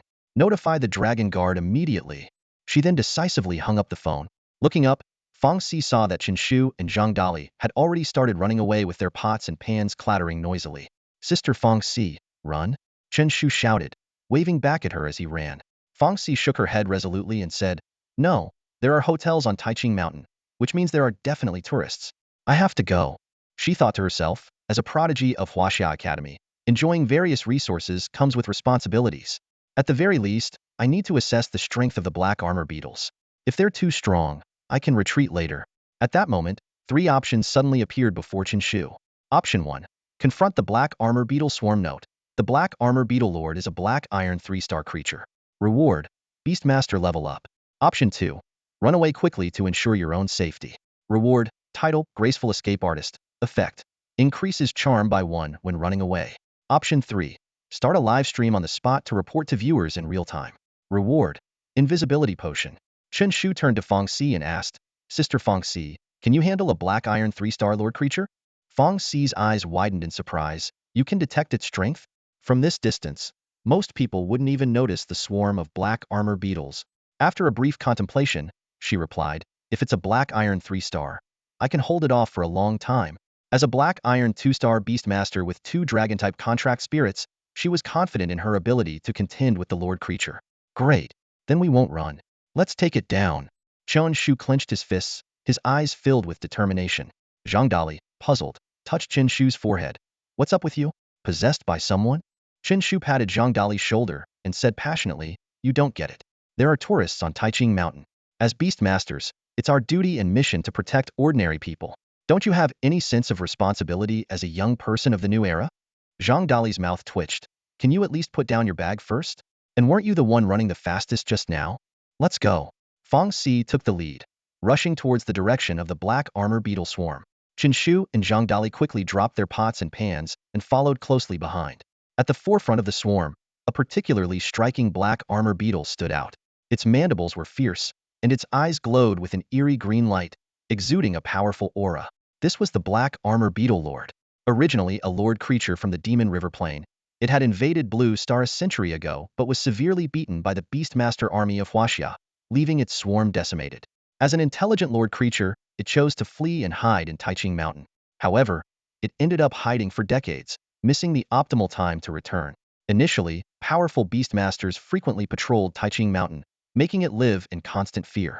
Later, when Taiching Mountain was developed into a tourist spot, only ordinary people came, leading it to believe that this territory was now full of weaklings and that it could finally emerge as a lord again. Screech. The black armor beetle lord roared towards the sky, declaring to its descendants, tonight marks the beginning of our rise. Just as the other black armor beetles were about to respond, a blazing fireball suddenly descended from the sky, heading straight for them. Boom. The black armored beetle king, who had been flaunting its power, was suddenly blasted away by a powerful shockwave, letting out a piercing shriek. This unexpected turn of events caused the swarm of black beetles to freeze midair, their eyes filled with disbelief. How could their king be so easily defeated? The black armored beetle king struggled to steady itself, its eyes burning with rage. To suffer such humiliation right after emerging was a blatant affront to the dignity of a sovereign creature. Its gaze, sharp as a blade, scanned below, where 2 dragons roared fiercely towards the sky. On the ground, Fong Si warned Chen Shu and the others, be careful. Don't worry, Fong Si, came a response from a large tree 10 meters away, where the two had already taken cover. Fong Si said no more, focusing intently on the aerial battle. The fire dragon launched its attack first, a blazing fireball the size of a basketball, forming in its mouth and hurtling toward the beetle king. More fireballs followed in rapid succession, like a barrage of cannonballs aimed at the enemy. Just as the beetle king considered a strategic retreat, it was suddenly enveloped in a blue frost. It felt its entire body stiffen, its senses dulling. The ice dragon was in charge of control, while the fire dragon led the assault, both working in perfect harmony under Fong Si's command. In a critical moment, a black energy shield materialized around the beetle king. Boom! The fireballs exploded one after another, dazzling like fireworks and lighting up the night sky. However, when the smoke cleared, Fong Si was shocked to see the beetle king unharmed, its shield intact. The beetle king let out a screeching cry, its green eyes glinting with malice as they locked onto Fong Si on the ground. It had clearly realized that the Beastmaster was the true weak point. Black light enveloped its wings, and with a swift flap, it moved as fast as lightning, bypassing the 2 contracted spirits in an instant. Watch out! Chen Shu couldn't help but shout from the tree, preparing to summon a slime to block the deadly strike. At this moment, Fong Si remained calm and composed. With a gentle wave of her arm, a freezing chill descended instantly, striking the black armored beetle lord. The frost rapidly formed a thick layer on the beetle lord's exoskeleton, temporarily hindering its movement. Seizing this opportunity, the crimson flame dragon swooped down. Its claws suddenly ignited with dazzling flames, like two blazing daggers, and it re-engaged in fierce combat with the beetle lord. The interplay of fire and insect screeches created a breathtaking spectacle in the night sky. Fong Si quietly moved beside the frost dragon, observing the battle coolly. She knew well that as a perfectly cultivated super-class contract spirit, the crimson flame dragon's power was sufficient to contend with the black armored beetle lord. The intense fight quickly drew the attention of tourists on the mountain. They flocked out of their hotels, gazing into the direction of the battle from afar. Against the pitch-black night, the figures of the frost dragon and the crimson flame dragon were particularly striking, and the occasional bursts of flame resembled a stunning fireworks display. The tourists murmured to each other, "What is that up ahead? Blue light and red light? Could it be aliens? Are you blind? Those are dragons. Does Taiching Mountain have such spectacles now? Mom, I've made it. I saw dragons." Everyone scrambled to take out their phones, eager to capture this magnificent scene forever. At that moment, park staff in uniforms arrived with megaphones, evidently alerted by the Spirit Control Bureau. They shouted loudly, "I'm a park staff member. Everyone return to the hotel. Return to the hotel." Considering the dangers of descending the mountain at night, it was safer for the tourists to stay in the hotel and await rescue. On the battlefield, the black armored beetle lord was furious. It had just emerged from the mountains, only to face such a crushing defeat, reminiscent of a century ago. The beetle lord's life had been a cycle of invasions and beatings. Suddenly, its eerie green eyes turned toward the distant hotel, emitting a piercing cry. The sound seemed an invisible command, and the previously dormant beetle swarm instantly sprang to life, racing toward the hotel. Fong Si's expression changed immediately, realizing the enemy's intent to harm civilians. The frost dragon roared skyward, unleashing a blast of icy blue frost into the air. In an instant, dozens of black beetles were frozen and fell, like a bizarre black hailstorm. However, the cool-down time of its skill prevented the frost dragon from stopping the entire swarm. Fong Si sighed, silently praying for the tourists. With her current strength, holding off a lord-level beast was her limit, unless she had team support. She glanced at the two people in the tree and sighed again. Could she really count on them? Just then, Chen Shu suddenly stood up and shouted, "Fong Si Jia, I've got this." Fong Si was taken aback by the sudden appearance of a golden slime. What shocked her even more was that the slime rapidly inflated like a balloon, soon becoming larger than the crimson flame dragon. Fong Si squinted her eyes, immediately recognizing the potential of this gigantification skill. The larger the slime's base size, the more terrifying the increase when it expanded. Chen Shu looked up at the swarm of black beetles, a hint of a smile in his eyes. Time to take off. At critical moments, it's up to me. The slime's mouth puffed up instantly, once again using the previously combined skills. Wind breath, charge, and violent sit were released in succession, causing even the experienced Fong Si to gape in astonishment. A giant golden poop flew through the air, accelerating faster and faster. Boom, boom, boom. The slime's cute eyes gazed at the ground, but its body moved like a precision-guided missile, crashing straight into the beetle swarm. The once orderly swarm was instantly scattered. These impure-blooded beasts might bully ordinary people, but they were no match for the slime. Any beetles hit by the slime were either severely injured or killed on the spot. Countless beetles climbed onto the slime, trying to bite, only to have their mandibles shattered by the rebound force. The hotel tourists gaped at the scene. Due to their limited vision, they couldn't see the black beetles in the night, only a giant poop flying freely in the sky. What a strange sight. Poop flying in the sky. Everyone took out their phones, sharing this bizarre scene on social media. Soon, the slime landed safely, its skill effect ending. Although it lost its momentum, the beetle swarm had been thoroughly disrupted, with heavy casualties. Fong Si looked at Chen Shu in amazement. Chen Shu. Impressive. She hadn't expected F-class slime to be so formidable, likely outperforming even typical A-class contract spirits. Chen Shu waved his hand, smugly saying, "All part of my plan." At that moment, the black armored beetle lord temporarily suppressed the crimson flame dragon. Looking at its fallen offspring, it became utterly enraged. Hiss, hiss, hiss. It let out a piercing cry. Charge. Under the lord's command, the surviving beetle swarm launched another assault on the hotel. The slime's abilities were on cooldown, and its 3 skills hadn't recovered yet, making it impossible to take flight again. Facing the current predicament, Chen Shu could only watch helplessly as the fate of the group unfolded before him. He knew well that the slime could only rely on combination techniques to deal any damage to the black beetle. Fong Si ignored the surrounding chaos and focused entirely on the fierce beast before her. She knew that the greatest threat in defeating any lord-level creature often came from their kin. However, this black beetle lord was an exception. Its former subordinates had long been abandoned, and its current group was nothing more than a motley crew with impure bloodlines. Based on its own strength alone, the Black Beetle Lord might not be able to best Feng Si. With a command from Feng Si, the Frost Dragon joined the battle. A frigid blast of ice erupted, instantly enveloping the Black Beetle. The beetle felt the searing pain of ice and fire combined and was forced to flee in panic once more. Frustration welled up inside it. Just after emerging from its lair, it was being driven back again, a feeling it found intolerable.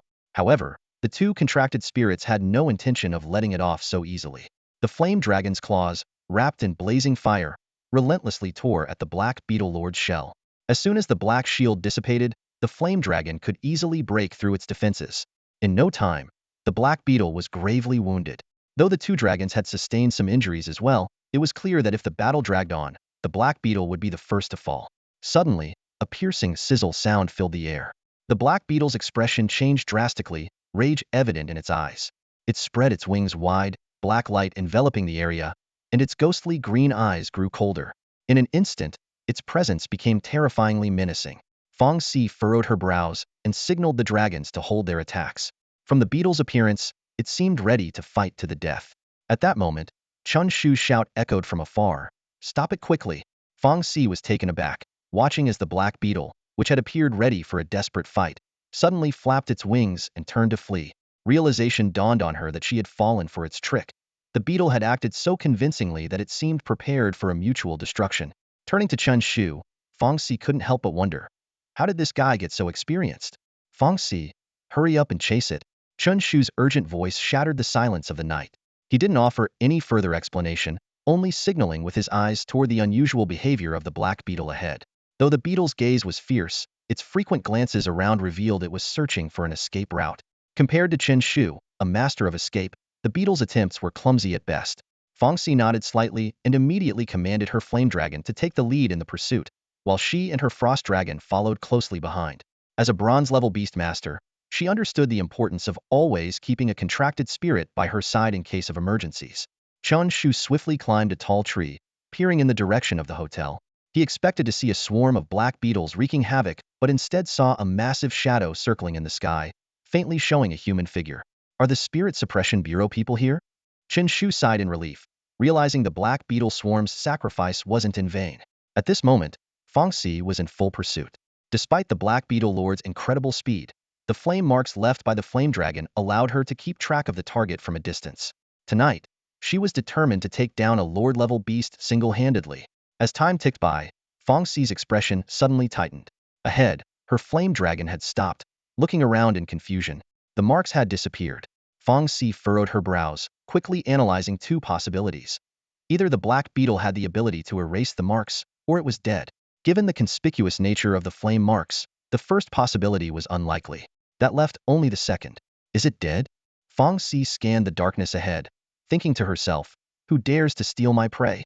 Just then, red glows emerged from the darkness, slowly approaching Feng Si. The flame dragon tensed up, emitting low growls. The so-called genius, not so impressive after all.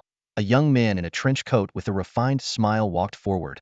The flame dragon's eyes burned with battle intent, spewing hot flames. Its gaze locked onto the young man's contracted spirit, a two-headed demon dog, whose crimson eyes were filled with ferocity, equally powerful. It was an shrank two-headed demon dog. Feng Si's eyes sharpened, and she spoke calmly. Su Han, a junior? Didn't expect to be remembered by a genius. I'm honored. Su Han smiled warmly, tossing an object at Feng Si's feet. Here's your black beetle. Feng Si looked down to see the recently deceased Black Beetle Lord, its body already broken, with important materials clearly taken. You dare steal my prey? Feng Si said coldly. The Flame Dragon and Frost Dragon both stepped forward, injured but still menacing. What? Want to try me? Su Han sneered, and a green bird flew out from a tear in the space above him. Another shrank contracted spirit, the Wind Spirit Sparrow, rumored to carry the bloodline of the Azure Bird, its strength rivaling dragon-type spirits. The two sides entered a tense standoff. The night on Mount Taiching was particularly cold, but neither moved an inch. Su Han crossed his arms, curious to see if the school genius dared to make a move. Time passed slowly. Feng Si's expression remained cold and unchanged. It was a silent battle of wills. The night was quiet, and they were even quieter. At this critical moment, something unexpected happened. Watch out! A shout pierced the night, and a figure mysteriously appeared behind Su Han. Damn, ambushed. Su Han reacted quickly, but his two contracted spirits were tightly entangled by Fang Xi's dragons. The four spirits erupted into a fierce battle instantly. Su Han felt something cover him. It was Chen Shu and another person who had stealthily approached from behind. After trapping Su Han, Chen Shu quickly retreated, knowing he wasn't a match for a bronze-level beast master and could be knocked out with a single punch. Now it was Zhang Dali's turn. He gripped a large iron pot tightly, rotating his body in a full 360-degree swing. The whistling sound of the pot cutting through the air was constant. Take this, Zhang Dali shouted. Clang! Just as Su Han was about to remove the sack, his head buzzed from the impact. His head might have been hard, but the pot, designed to cook beast meat, was harder. Zhang Dali's strike was precise, knocking Su Han unconscious. Without their master's consciousness, the two contracted spirits instantly returned to their beast space. The teamwork of the trio was flawless, taking down Su Han in the blink of an eye. Fang Xi's cold expression finally cracked, a slight smile playing on her lips. She walked over to Su Han, giving him a light kick. I was waiting for backup. What were you waiting for? So naive. Not knowing how dangerous the world can be. Chen Shu shook his head, sighing.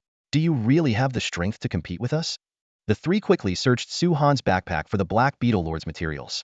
Fang Xi gave Su Han a few more kicks, ready to leave. Wait. Chen Shu smirked mischievously, starting to strip Su Han's clothes in no time. Fang Xi widened her eyes. Are you crazy? What are you thinking? Turn around first. Soon, Su Han was left in just his underwear, looking like a bare lamb. Zhang Dali was surprised. He's wearing pink? What a weirdo. They covered Su Han with the sack and threw his other clothes down the mountain. Let's go. Chen Shu clapped his hands, ready to leave. Fang Xi's mouth twitched. You guys are really something. By tomorrow morning, Su Han would either have to descend the mountain in his pink underwear or in the sack. Either way, it would be the ultimate social death. Su Han might just search online for another planet to live on. Chen Shu chuckled. Who told him to show off? Wearing a trench coat in the middle of summer, acting all high and mighty. He probably thinks he's the main character. The three quietly left the place, heading back to the hotel. Suddenly, a massive shadow descended from the sky, casting itself before them. Chen Shu's eyes widened as he looked up, spotting a majestic eagle spiraling down.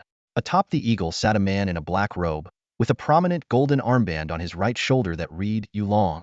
This was the Yulong Corps, as renowned as the Jinling army, tasked with handling major events on Blue Star. Unlike the numerous Jinling soldiers, the Yulong Corps was small in number and specialized in solo missions. However, each member's strength was far beyond their peers, making them truly formidable. The man leaped down from dozens of meters high, landing gracefully, his movements fluid and effortless. Even Fang Xi, a genius from Huaxia Academy, couldn't match that skill, proving that he was at least a powerful silver-level beast master. Fang Xi opened her backpack and calmly said, The black armored beetle lord is dead.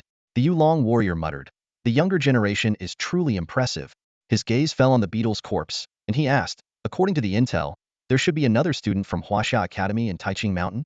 Chen Shu stepped forward, smoothing things over, brother. That person prefers to stay low-key and left Taiching Mountain right after helping.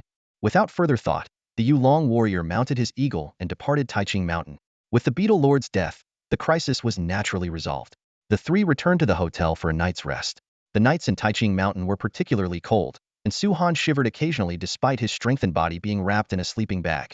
At most, he would just catch a cold. The next morning, Fang Xi tossed a blood-red shell to Chen Shu and said, Chen Pai, take this. If you absorb it, you might learn the black armored beetle's skill, Black Light Shield. It's a highly versatile defensive skill that can block both elemental and physical attacks, worth at least 4 million Huaxia coins. Chen Shu shook his head. You keep it. My contract spirit doesn't need more skills. He knew Fang Xi's twin dragon contract spirit had average defense, and this skill would be a good addition. Fang Xi nodded and put away the shell, their understanding of each other needing no words. Despite the black armored beetle incident, the trio's enthusiasm for their trip remained undiminished. Over the next 3 days, they explored every corner of Taiching Mountain and visited other attractions in Kyoto. It was rare for them to gather, so they made the most of it. Fang Xi felt more relaxed than ever. Since entering Huaxia Academy, she had been in constant competition, either studying various subjects or hunting fierce beasts in alternate spaces. While this high-pressure environment had rapidly boosted her strength, the prolonged tension inevitably affected her. These happy moments were precious to her. Time flew by, and soon it was late August, with the new semester approaching. The three had to face their separation. They chose to have their last meal at Sister Zhao's food stall, where they first met. What they once considered low-class now tasted delightful. Fang Xi's eyes showed reluctance. Chen Pai, you must come to Kyoto soon. Chen Shu smiled. Of course, I'll come to Huaxia Academy after the college entrance exam next year. Though he seemed relaxed, he felt some reluctance inside, especially since both of them would stay in Kyoto while he returned alone to Nanjing City. Dali, you're really not coming back to Nanjing City? Chen Shu asked. Zhang Dali shook his head. The school has something scheduled for us, some kind of training. Chen Shu raised an eyebrow. Aren't you a genius? Do you need training? Zhang Dali pouted. I'm only a genius to people like you. Among my peers, I'm not. Fong Si sighed. Who knows when we'll meet again? Amidst the melancholy of parting, the three finished their meal. Chen Shu returned to the hotel, booked his train ticket for the next day, and prepared to head back to Nanjing City. He was now a level 7 beast master, on par with Su Xiaoyu. With various skills and potion enhancements, he could even challenge an 11 firebird. However, in a match with Su Xiaoyu, the outcome would depend on the circumstances. The next morning, Chen Shu packed his luggage and set off alone. Driver, to Kyoto South Station, he said as he got into the taxi with his backpack. The driver smiled. Perfect timing, you're all going to the South Station. Only then did Chen Shu notice a man in a baseball cap sitting beside him, dressed somewhat flamboyantly and mysteriously, reminding him of Su Han from Taiching Mountain. Just as Chen Shu was about to take a nap, his expression suddenly froze as options appeared before his eyes. Option 1. Force your way off the vehicle, escape, and earn the reward. A significant boost in beast mastery. Option 2. Find a way to negotiate and escape, earning the reward. A 5 increase in the size of the golden slime. Option 3. Shout loudly, this isn't the bus to kindergarten. Let me off, and earn the reward. A purification potion. Chen Shu remained calm, his eyes darting as he quickly analyzed the situation. The first option was immediately dismissed. Jumping off a moving vehicle was practically suicidal. The third option was equally risky. It could alert the enemies. His gaze discreetly shifted to the passenger beside him, and suddenly, inspiration struck. Old Wang, Chen Shu exclaimed with a wide grin, throwing his arm around the man next to him as if greeting an old friend he hadn't seen in years. I thought you looked familiar. The man responded coldly. You've got the wrong person. Chen Shu quickly released him and apologized profusely. Sorry, my mistake. This brief contact confirmed his suspicion the man wasn't physically strong and definitely not a black iron level beastmaster. Chen Shu smirked inwardly. How dare this ordinary person try to ambush him? He then turned his attention to the driver and raised his voice. Driver, this isn't the way to Kyoto South Station. You're going the wrong way. The driver ignored him, keeping his focus on the road. At this point, the man in the baseball cap next to Chen Shu lifted his head, revealing a menacing scar. He warned harshly, kid, stay quiet. Without a second thought, Chen Shu threw a punch directly at the man's face. Thud. The man was stunned, clearly not expecting this seemingly ordinary high school student to strike so suddenly. You. The man began, but Chen Shu unleashed a flurry of punches. Thud, thud, thud. Each punch landed with precision and force. Stop, the driver shouted, but Chen Shu paid no heed, continuing his relentless assault. Song Su, didn't you learn martial arts? The driver shouted anxiously. Covering his head, Song Su replied in a flustered tone. I only learned some military boxing during training camp and did a few performances with my classmates. The driver was exasperated. Then start fighting. Just as Song Su tried to assume a fighting stance, Chen Shu delivered another heavy punch, causing blood to spurt from Song Su's nose. Seeing Song Su's pitiful state, Chen Shu couldn't help but taunt. Are you some kind of clown sent to entertain me? Bro, I messed up, I really did. Song Su groaned in agony, his face etched with defeat. He had thought it would be easy to handle a high school student, but now he found himself in a disheveled state. Chen Shu glanced coldly at Song Su, who was sprawled on the ground, then turned to the driver and said, take me to Kyoto South Station now, got it? He took the opportunity to land another heavy punch on Song Su's stomach. Brother Lu, take him. Song Su gasped, struggling to catch his breath. The driver, resigned to his fate, turned the car around and headed for the train station. The streets were bustling with people, but the car's interior was eerily silent. Before long, they arrived at their destination. Even weaklings are pretending to be thugs now? Chen Shu sneered, giving Song Su another brutal beating before leaving. Cries of pain echoed from the car, causing passers-by to glance curiously. Chen Shu walked away, satisfied. The mission failed. That guy is ruthless, Song Su sighed, still puzzled about how Chen Shu had seen through his plan. He had intended to make his move in a secluded area, but ended up being severely beaten instead. Chen Shu took out his phone and called Fong Si. Hey, Fong Si. Be careful, Su Han sent people after us. Fong Si's voice was tinged with concern. Are you okay? I'm fine. I'm heading back to Nanjing City. You and Dali stay vigilant. They exchanged a few more words before hanging up. Fong Si wasn't worried. As long as Chen Shu was safe, she didn't mind. Zhongli spent most of his time at school, and being at the top culinary university in the country, even Su Han wouldn't dare make a move. As for herself, she had long since stopped taking Su Han seriously. Chen Shu boarded the train back to Nanjing City without any issues. Watching the scenery speed by, he murmured to himself, "I'll be back in a year." His eyes sparkled with anticipation. Meanwhile, in Su Han's office, the atmosphere was tense. You didn't catch him? Su Han's face was icy, and the glass in his hand shattered instantly. Su Xiao, let me explain. Song Su stammered, panicking. You can't even handle a high school student.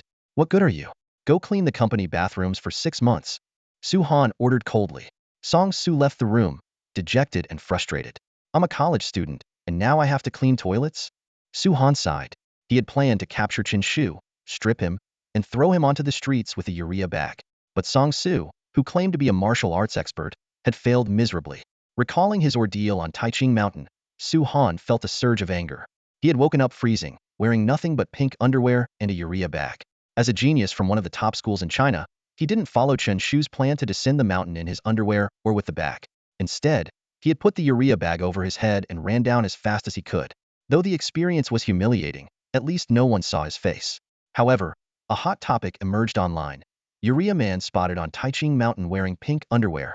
Just then, the driver, Old Lu, cluelessly asked, Su Xiao, what did that kid do to provoke you? You go clean the bathrooms with Song Su. Su Han waved dismissively, annoyed and uninterested in dealing with Chen Shu and Zhongli.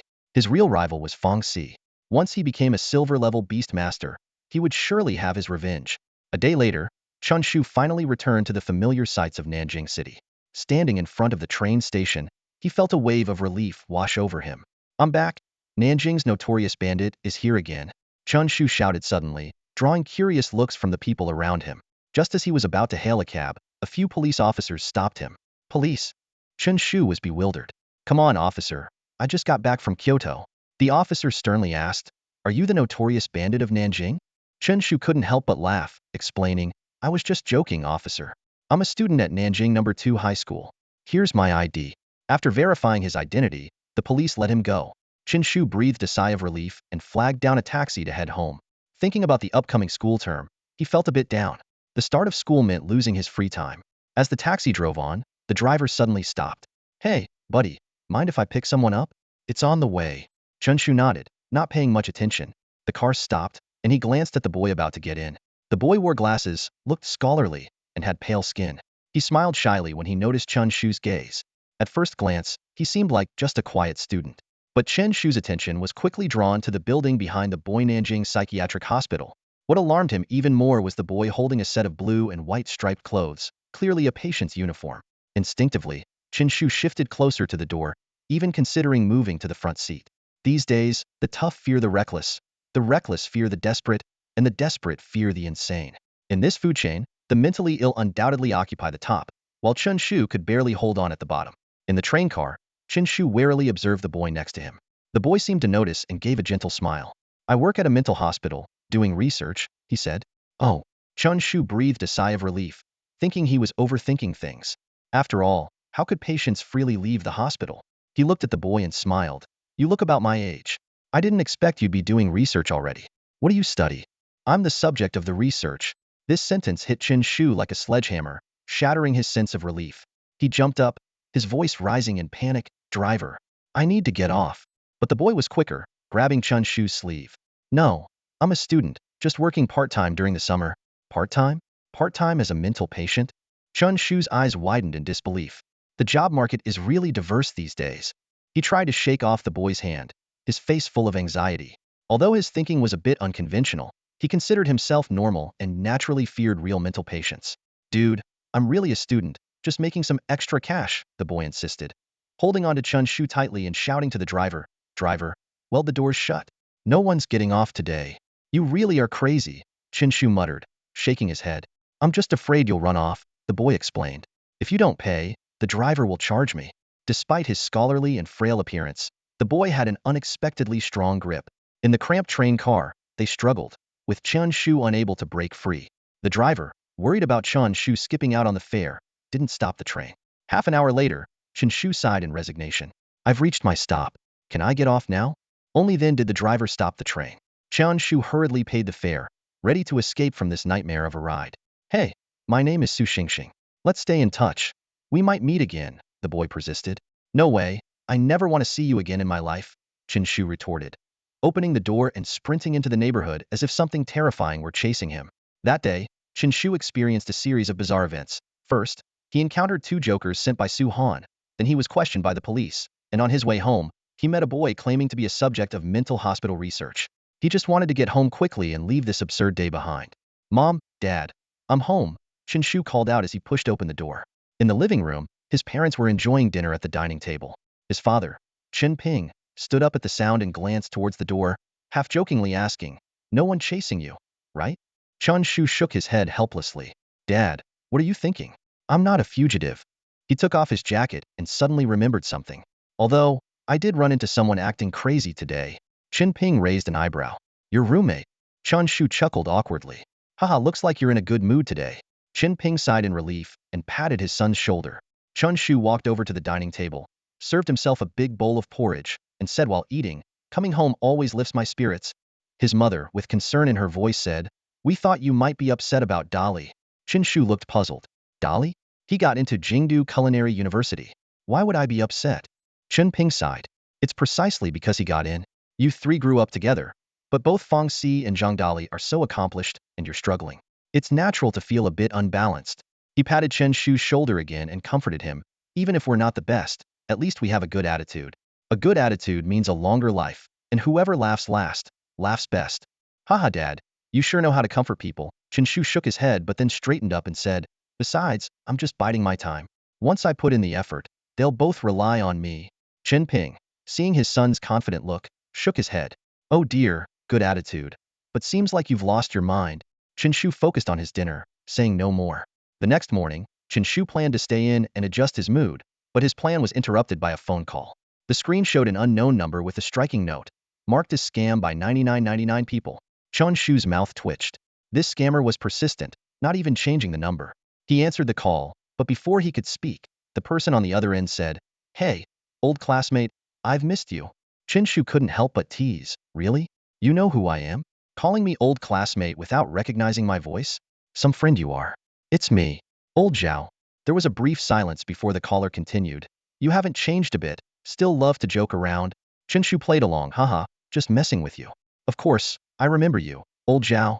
He quickly added, "So, what have you been up to lately?" "I've been working as a fitness coach, but money's tight. I'm looking for a business partner," the caller said enthusiastically. Chen Shu seized the opportunity to put on a show. "Oh, come on, old Zhao. I remember you used to have epilepsy, with seizures and foaming at the mouth. How are you coaching people now? Teaching them how to have seizures?" There was another silence. Chen Shu could barely contain his laughter, imagining the caller's reaction. Modern medicine has advanced. "I'm all better now," the caller explained awkwardly. "Really? Well, congratulations." Chen Shu feigned realization. "Let's talk business then." Chen Shu grinned mischievously and continued. "But hold on, didn't you get hit by a truck while dancing drunk in the street back in middle school? Lost your left leg, didn't you? How are you a fitness coach now?" The caller's voice became strained. "Old classmate, you must be mistaken." Right. My bad." Chen Shu pretended to apologize. "It's been so long. I remember now, it was your right leg. My mistake." The line went silent, then the call was abruptly disconnected. "Hello? Hello? Old classmate." Chen Shu burst into laughter, picturing the scammer's frustration. Just as he was laughing, his phone rang again. Another unknown number. Chen Shu answered. "What's up, old Zhao? Epilepsy cured?" A familiar voice responded. "It's me, Xie Sunan. What are you talking about?" "Xie Burua," Chen Shu quickly explained. "A scammer called earlier, and I was messing with him." Suddenly remembering, he asked, "You're not a scammer, are you? What do you think?" Xie Sunan replied exasperatedly. "Are you free today? I took on a task." "Interested? What kind of task?" "There's a new thief in Nanjing." "Not interested. You should call the police for that." Chen Shu declined flatly. "There's a 50,000 yuan reward." Xie Sunan dangled the bait. Chen Shu perked up immediately. "I can't stand criminals. Where are you? I'll come find you." Xie Sunan sighed. "You're like a chameleon, claiming to be the Nanjing thief, clearly looking to challenge me, the Nanjing tough guy," Chen Shu said, getting ready and grabbing his bag before leaving the apartment. Half an hour later, Chen Shu appeared at the intersection of Shafei Road, ready for his next adventure. Xie Sunan was wearing a blue t-shirt and jeans, looking exceptionally young. If you didn't see his face, it would be hard to guess his actual age. Chen Shu looked him up and down, then curiously asked, Old Xie, you're not selling pork anymore? Xie Sunan shrugged and replied, the pork business isn't doing well lately, so I stopped. Besides, it was just a side gig. Chen Shu raised an eyebrow, a hint of mockery in his tone. A side gig as a butcher? Honestly, that's quite something. As he spoke, he patted Xie Sunan on the shoulder and added, but you're still better off than some. Just last night, I saw someone moonlighting as a mental patient. Xie Sunan frowned slightly and defended himself. Hey, mine was a legitimate side job. He quickly changed the subject, pulling a small booklet from his pocket and handing it to Chen Shu. Enough about that. Here's the mission intel. Chen Shu nodded, took the booklet, and started to read through it carefully. The booklet detailed the mission information. Mission name: capture the Nanjiang thief. Mission difficulty: none. Mission description: recently, a thief known as the Nanjiang thief has been targeting wealthy families in Nanjiang City. Their methods are highly sophisticated, leaving no clues at the scene, and they have stolen wealth amounting to millions. The objective is to capture the thief as soon as possible. Mission reward: 100,000 yuan. Mission challenges: 1. No basic information about the Nanjiang thief, not even their gender. 2. Their methods are mysterious, avoiding all surveillance, possibly using the abilities of a contracted spirit. Mission hints: 1. It can be confirmed that the Nanjiang thief operates alone, with no accomplices. 2. The thief's beast master level is likely not very high. 3. After each theft, the words, rob the rich to help the poor, are left at the scene, suggesting they might live in the slums. Beast master? Chen Shu frowned slightly, his expression serious. Noticing the change in his demeanor, Xie Sunan asked, what's wrong? Though he was a beast master himself, his combat abilities were nearly non-existent, which is why he sought out Chen Shu for help. Chen Shu explained, if the thief is a beast master, it complicates things. Beast masters tend to be ruthless and will stop at nothing, and their contracted spirits are just as vicious, making them hard to handle. Xie Sunan furrowed his brow, a bit worried, and asked, can't handle it? I've already gathered specific information. Hearing this, Chen Shu's lips curved into a confident smile, and he said, if others can handle it, so can I. If others can't handle it, I definitely can. He paused for a moment and then added with a shift in tone, what I mean is, it'll cost extra. Xie Sunan fell into a moment of silence, his brow furrowed. Taking a deep breath, he spoke with a hint of helplessness, damn, you never fail to impress. So, all this acting was just to get more money, huh? He enunciated each word clearly. I get 70,000. You get 30,000. Final offer. No bargaining. Turning to Chen Shu, Xie Sunan asked, aren't you the one who can't stand criminals the most? Chen Shu nodded matter-of-factly, a smile playing at the corners of his mouth. That's right, but I have a soft spot for Chinese yuan. The two don't conflict. All right, Xie Sunan agreed but added, but let me make it clear, I have zero combat skills, so I'll be counting on you. The two then took a car to the northern part of Nanjing City. On the way, Chen Shu suddenly asked, aren't we going to the slums in the west part of the city? The west side is the most underdeveloped, so logically, that's where we'd find criminals. Xie Sunan scoffed. Do you really believe the official information? Chen Shu nodded in realization. It made sense. The criminals had likely relocated long ago. By the way, Lao Xie, Chen Shu asked again, why are you suddenly taking on a mission? Short on cash. Xie Sunan sighed, a hint of helplessness in his eyes. School's about to start, and I need to earn some living expenses. Chen Shu patted his shoulder, his tone tinged with sympathy. That's tough, having to earn money for your kids' expenses. How about this? I'll take 80,000, and you take 20,000. Students don't need that much. It could foster bad spending habits. Hearing this, Xie Sunan immediately made a universal gesture of disdain. Gritting his teeth, you're unbelievable. He had thought the other would sympathize and offer him a better deal, but instead, he was being squeezed even more. We're here. They arrived at a mid-range residential area called Bailixiangdu, which was nothing like the slum described in the intel. Chen Shu frowned and asked, are you sure this is the place? Xie Sunan nodded confidently, you can question my combat skills, but not my investigative abilities. All right then, let's get this over with. Chen Shu took the lead to the entrance, but was stopped by a security guard.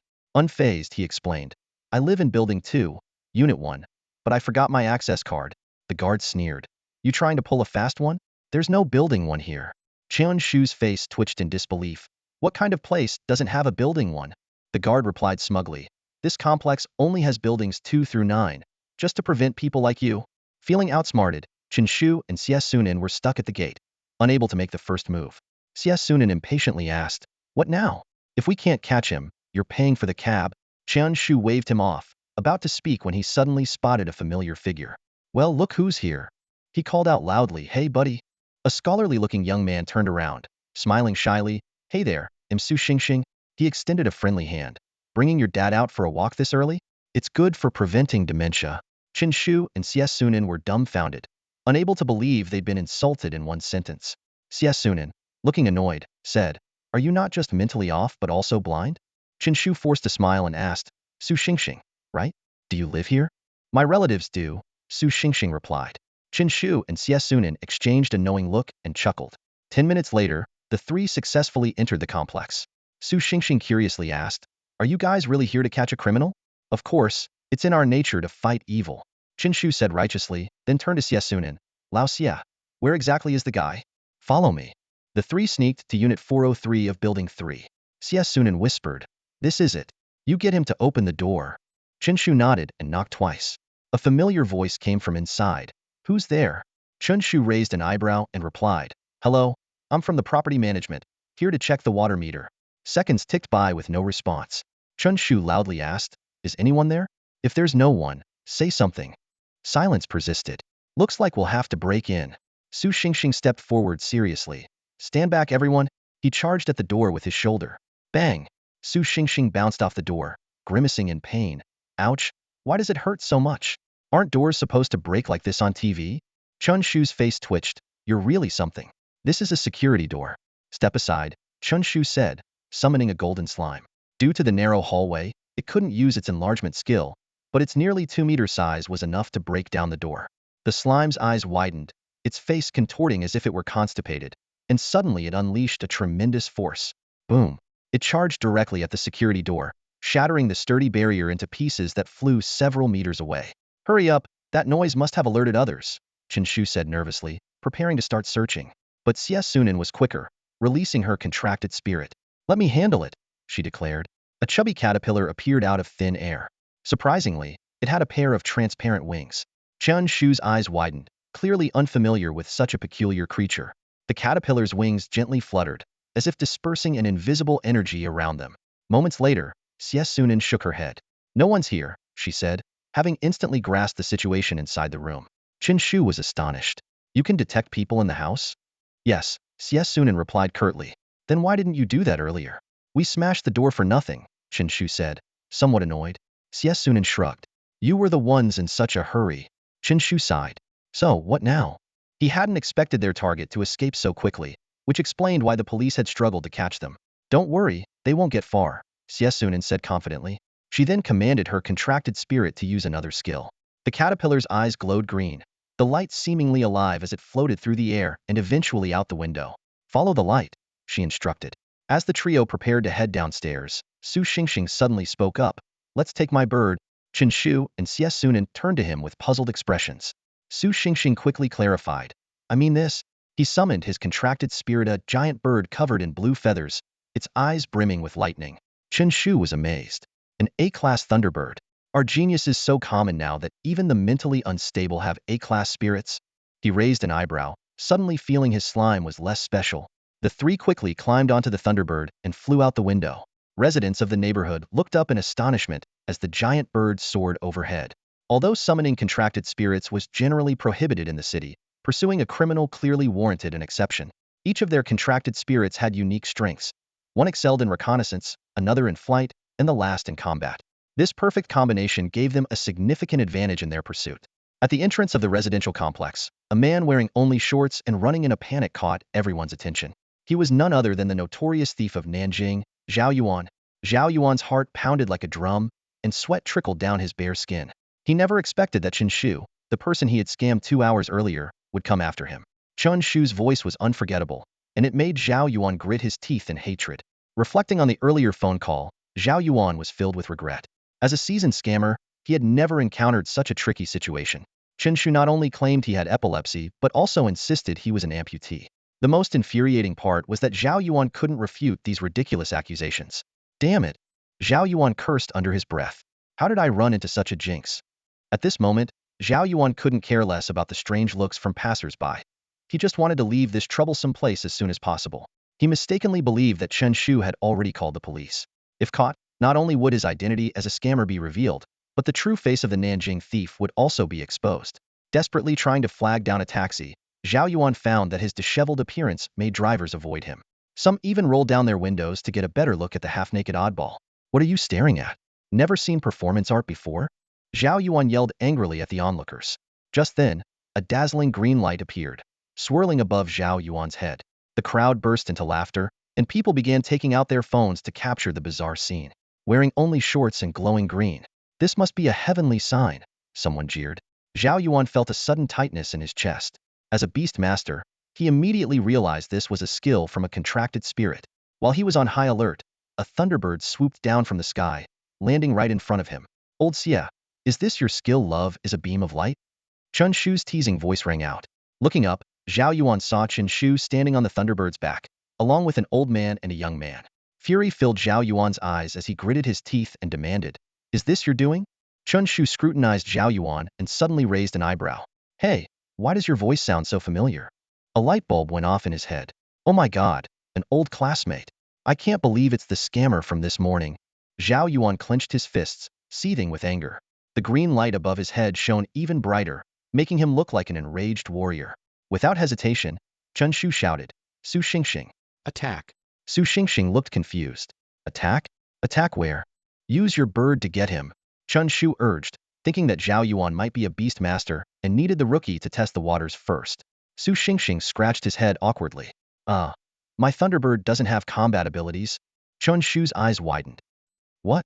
The textbooks say Thunderbirds control lightning, and their innate skill is Thunderstrike. My Thunderbird is a bit mutated. Its innate skill is lightning speed," Su Xingxing explained. Xie Sunan asked curiously, "For downloading movies?" "No, for escaping," Su Xingxing replied helplessly. Chen Shu waved his hand dismissively. "Stop joking. Let's deal with the old classmate first." With that, he secretly pulled out a bag of urea from his backpack. "What the? You carry that with you?" Su Xingxing and Xie Sunan were so surprised they almost gasped. "I've got this." Chen Shu signaled the Thunderbird to lower its altitude. When they were just 2 meters above the ground, he jumped down, shouting, "Here comes justice from above." Instinctively, Zhao Yuan looked up, but the green light was too blinding, making it hard for him to see. He quickly summoned his contracted spirit, a black rat. This was the true Nanjing thief, with its innate skill, night camouflage, allowing it to easily evade surveillance. However, faced with Chen Shu descending from the sky, the black rat chose to flee. Zhao Yuan cursed under his breath, but was powerless. He had only trained the rat to steal, never to fight. With a thud, the urea bag landed squarely on Zhao Yuan, sealing him as if by magic. Immediately, Xie Sunan and Su Xingxing rushed forward, and the 3 of them subdued Zhao Yuan together. Chen Shu took out his phone and called Uncle Wang. "Uncle Wang, come to Bailixiangdu. We've caught the Nanjing thief." In no time, Wang Qian hurried to the scene and personally arrested the thief who had terrorized Nanjing for 10 days. Chen Shu and Xie Sunan praised Su Xingxing repeatedly. "Su hero, thanks to you, Nanjing is safe." Su Xingxing squinted suspiciously. "Something's off. Are you trying to get rid of me? As a wanted criminal, there must be a reward, right?" Chen Shu silently cursed, realizing his plan to trick the kid had failed. Xie Sunan quickly tried to smooth things over. Right, I almost forgot. There is indeed a reward. It's 2,000 yuan in total. Since you were just assisting, you get 500, and we'll split the remaining 1,500. No objections, right?" Su Xingxing's eyes widened. "Really? 2,000 yuan? I make that much in a month with my part-time job. I can't believe a criminal is worth that much." Xie Sunan took out 500 yuan from his bag and handed it to Su Xingxing. The latter grinned from ear to ear, happily accepting the money. After Su Xingxing left, Chen Shu and Xie Sunan went to the Beastmaster Association to claim the 100,000 yuan reward. "Old Xie, since you gave Su Xingxing 500, your share will be 29,500 this time. Is that okay?" Chen Shu said with a smile. Xie Sunan nodded, feeling something was off. By the time he realized it, Chen Shu had already disappeared. "Today's a good day," Chen Shu whistled as he returned home, thrilled to have secured his living expenses for the new semester. However, his mother's words quickly dampened his spirits. "Son, school is about to start. How's your homework coming along?" "Huh? What?" Chen Shu's eyes widened, and his body trembled as he felt a sudden loss of breath. "Homework? What homework?" September 1st, the dreaded day for students across the country, the start of the new school year. Chen Shu felt weak all over, even losing his appetite. "Son, are you okay? Got a cold?" his father, Chen Ping, asked with concern. Chen Shu sighed, looking despondent. "It's nothing, I'll get through it. Hang in there. By the way, did you pack your homework? I can't take it anymore. Chen Shu collapsed onto the sofa, looking as if he were gravely ill. Dad, why do you have to bring up the worst possible thing? Chen Ping patted his son's shoulder. Come on, cheer up. It's just school, not a funeral. Ugh, I'd rather go to a funeral. Get ready. We're leaving. Chen Shu, looking defeated, grabbed his backpack and biked to school. At the entrance of Nanjiang No. 2 High School, the atmosphere was festive with drums and a sea of people. Parents were all smiles, while students looked as if they were suffering from chronic constipation. Blending into the crowd, Chen Shu was suddenly called out. Hey, Pai Go! A student from a regular class shouted. Hello, hello. Chen Shu smiled and nodded, trying to stay low-key, but his reputation wouldn't allow it. Pai Go, hello. Pai Go. I'm Lu Shuang from Class 5 of the Beast Taming Department. Hi. Hi everyone, good to see you all. Chen Shu clasped his hands behind his back, feeling a bit of his school-related gloom lift. Since when did I become so respected? Chen Shu wondered. It turned out that the school had already announced the special training class roster, and Chen Shu, ranked 20th in the grade, was a member of Class 5 of the Beast Taming Department. To the students of Class 5, he was a miracle. To those in regular classes, he was a legend, a symbol of hope. What's up with this school? Feels like a gang. Those students don't look like good kids. Is Nanjiang No. 2 High School really like this? I think so too. Acting like gang leaders, parents were murmuring, clearly worried about the school's environment. At the entrance, Li Yuan's face darkened. Chen Shu, come here. Chen Shu turned around to see Li Yuan glaring at him. Everyone, head to your classrooms, Chen Shu told his classmates before approaching Li Yuan. What's the deal with you? Ruining the school's reputation on the first day? No, Mr. Li, what did I do? I was just saying hi to my classmates. What's wrong with that? Chen Shu protested. Cut the crap. You're acting like a gang leader. What will the parents think? Get to the special training classroom. Just as Chen Shu was about to leave, a choice appeared before him. Option 1. Go back to the classroom obediently. Reward, small amount of beast taming power. Option 2. Shrug and say, what do you mean, acting like a gang leader? I am one. Reward, fearless potion. Option 3. Shout to the parents, if your kids have any trouble, come find me. First day special, protection fees at a discount. Reward, golden slime resistance 10. Chen Shu turned to face the parents and shouted, if any of your kids get bullied, come find me. First day special, protection fees at a 10 discount. Then he bolted, running at an impressive speed. Chen Pai, you little, I'll break your legs. Li Yuan roared, but it was too late. Parents swarmed him, and he had to force a smile, explaining, that kid's just a bit mischievous, he's joking. Chen Shu ran, exhilarated by the thrill of skirting disaster on the first day. As he neared the classroom, he decided to take a detour to the restroom to relax. Just as he sat down in a stall, a voice from the right asked, hey buddy, got any toilet paper? I'm in a pinch. A hand appeared under the partition. Who goes to the bathroom without paper? Ridiculous. Chen Shu handed over a pack of tissues. This voice sounds familiar, he thought when another voice from the left called out, hey buddy, I need help too. Chen Shu was exasperated. Are you both here just to scam toilet paper? He handed a pack to the person on the left. Suddenly, he realized something was off. Both voices were eerily familiar, like he'd heard them not long ago. Chen Shu's eyes darted around, and he pulled up his pants. He braced his feet against the toilet stall divider and began to climb upwards, step by step, careful not to make a sound.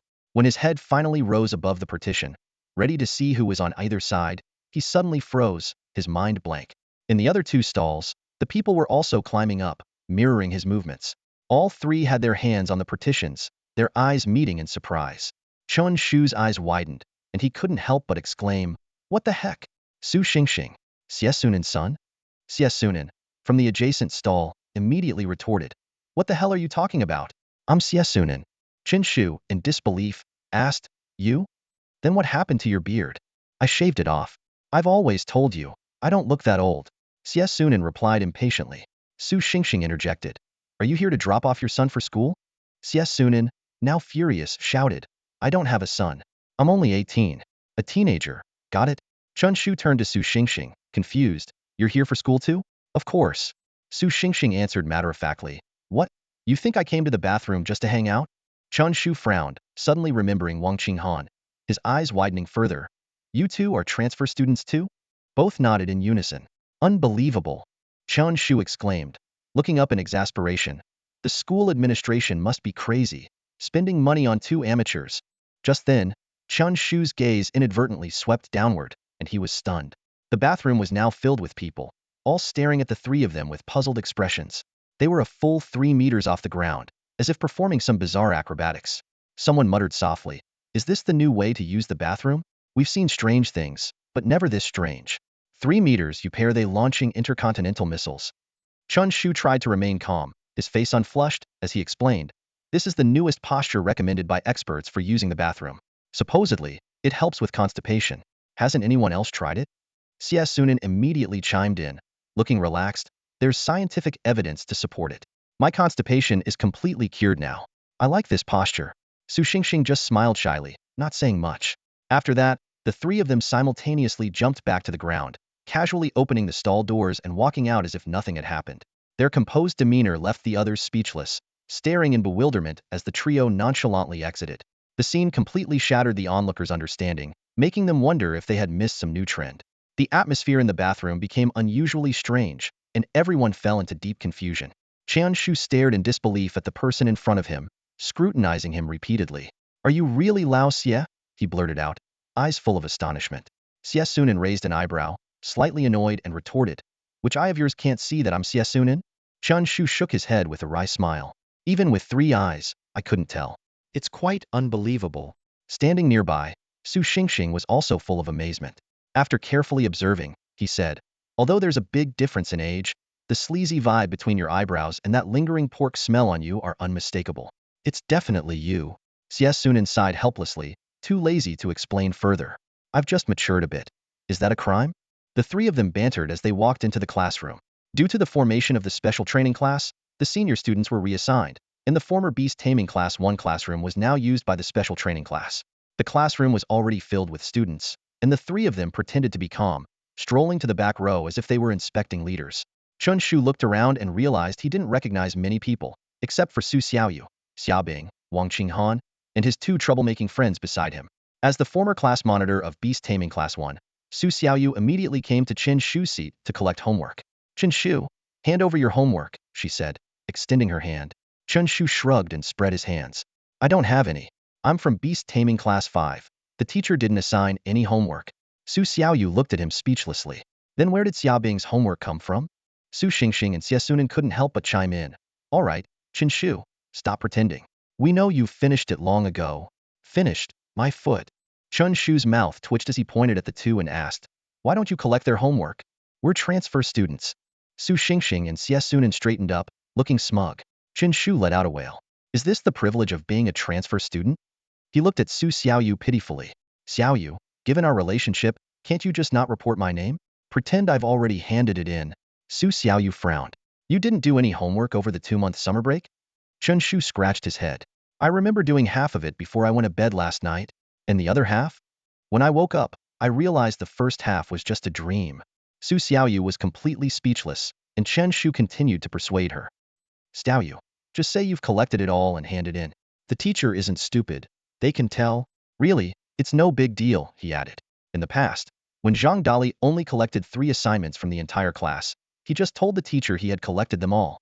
Su Xingxing and Xie Sunan widened their eyes in shock. He dared to say he collected them all? Truly fearless. Su Xiaoyu questioned, "Did the teacher believe him?"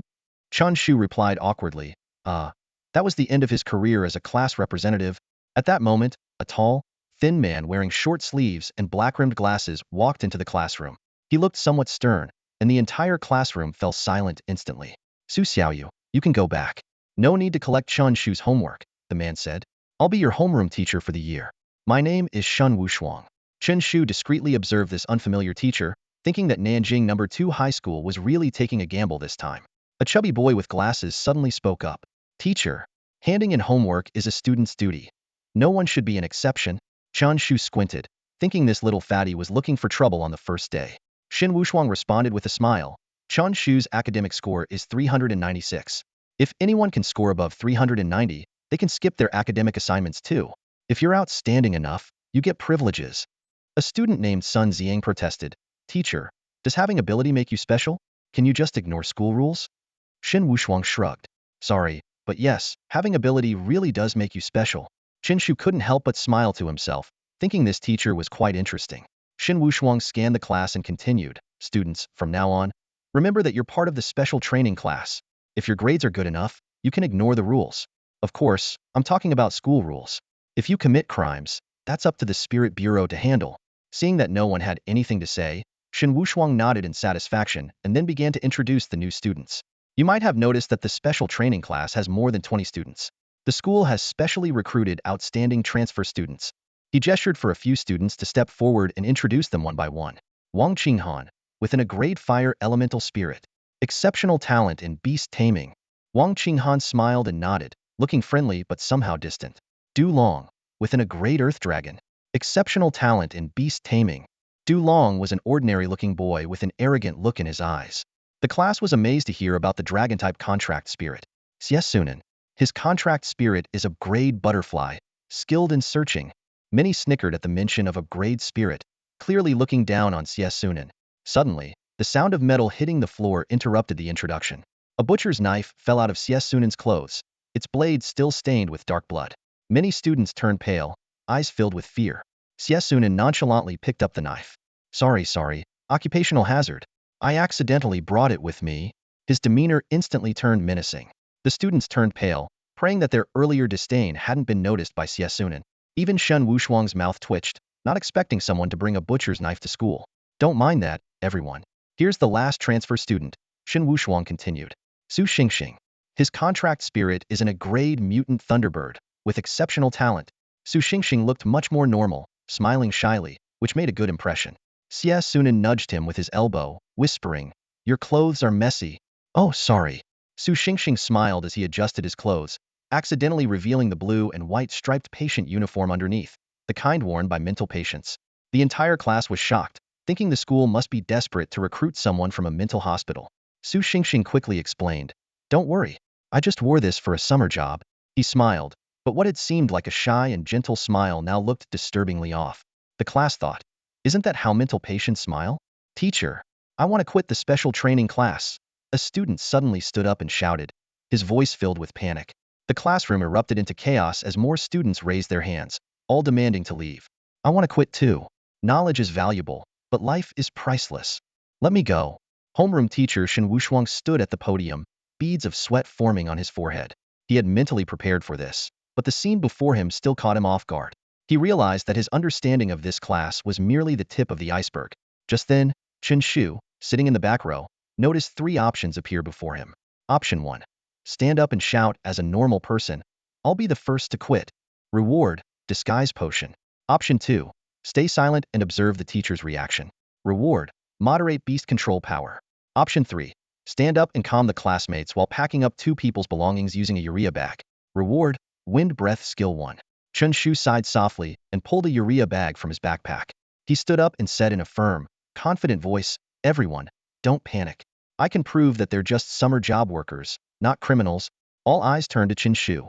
He smiled, hands behind his back, exuding an aura of trustworthiness.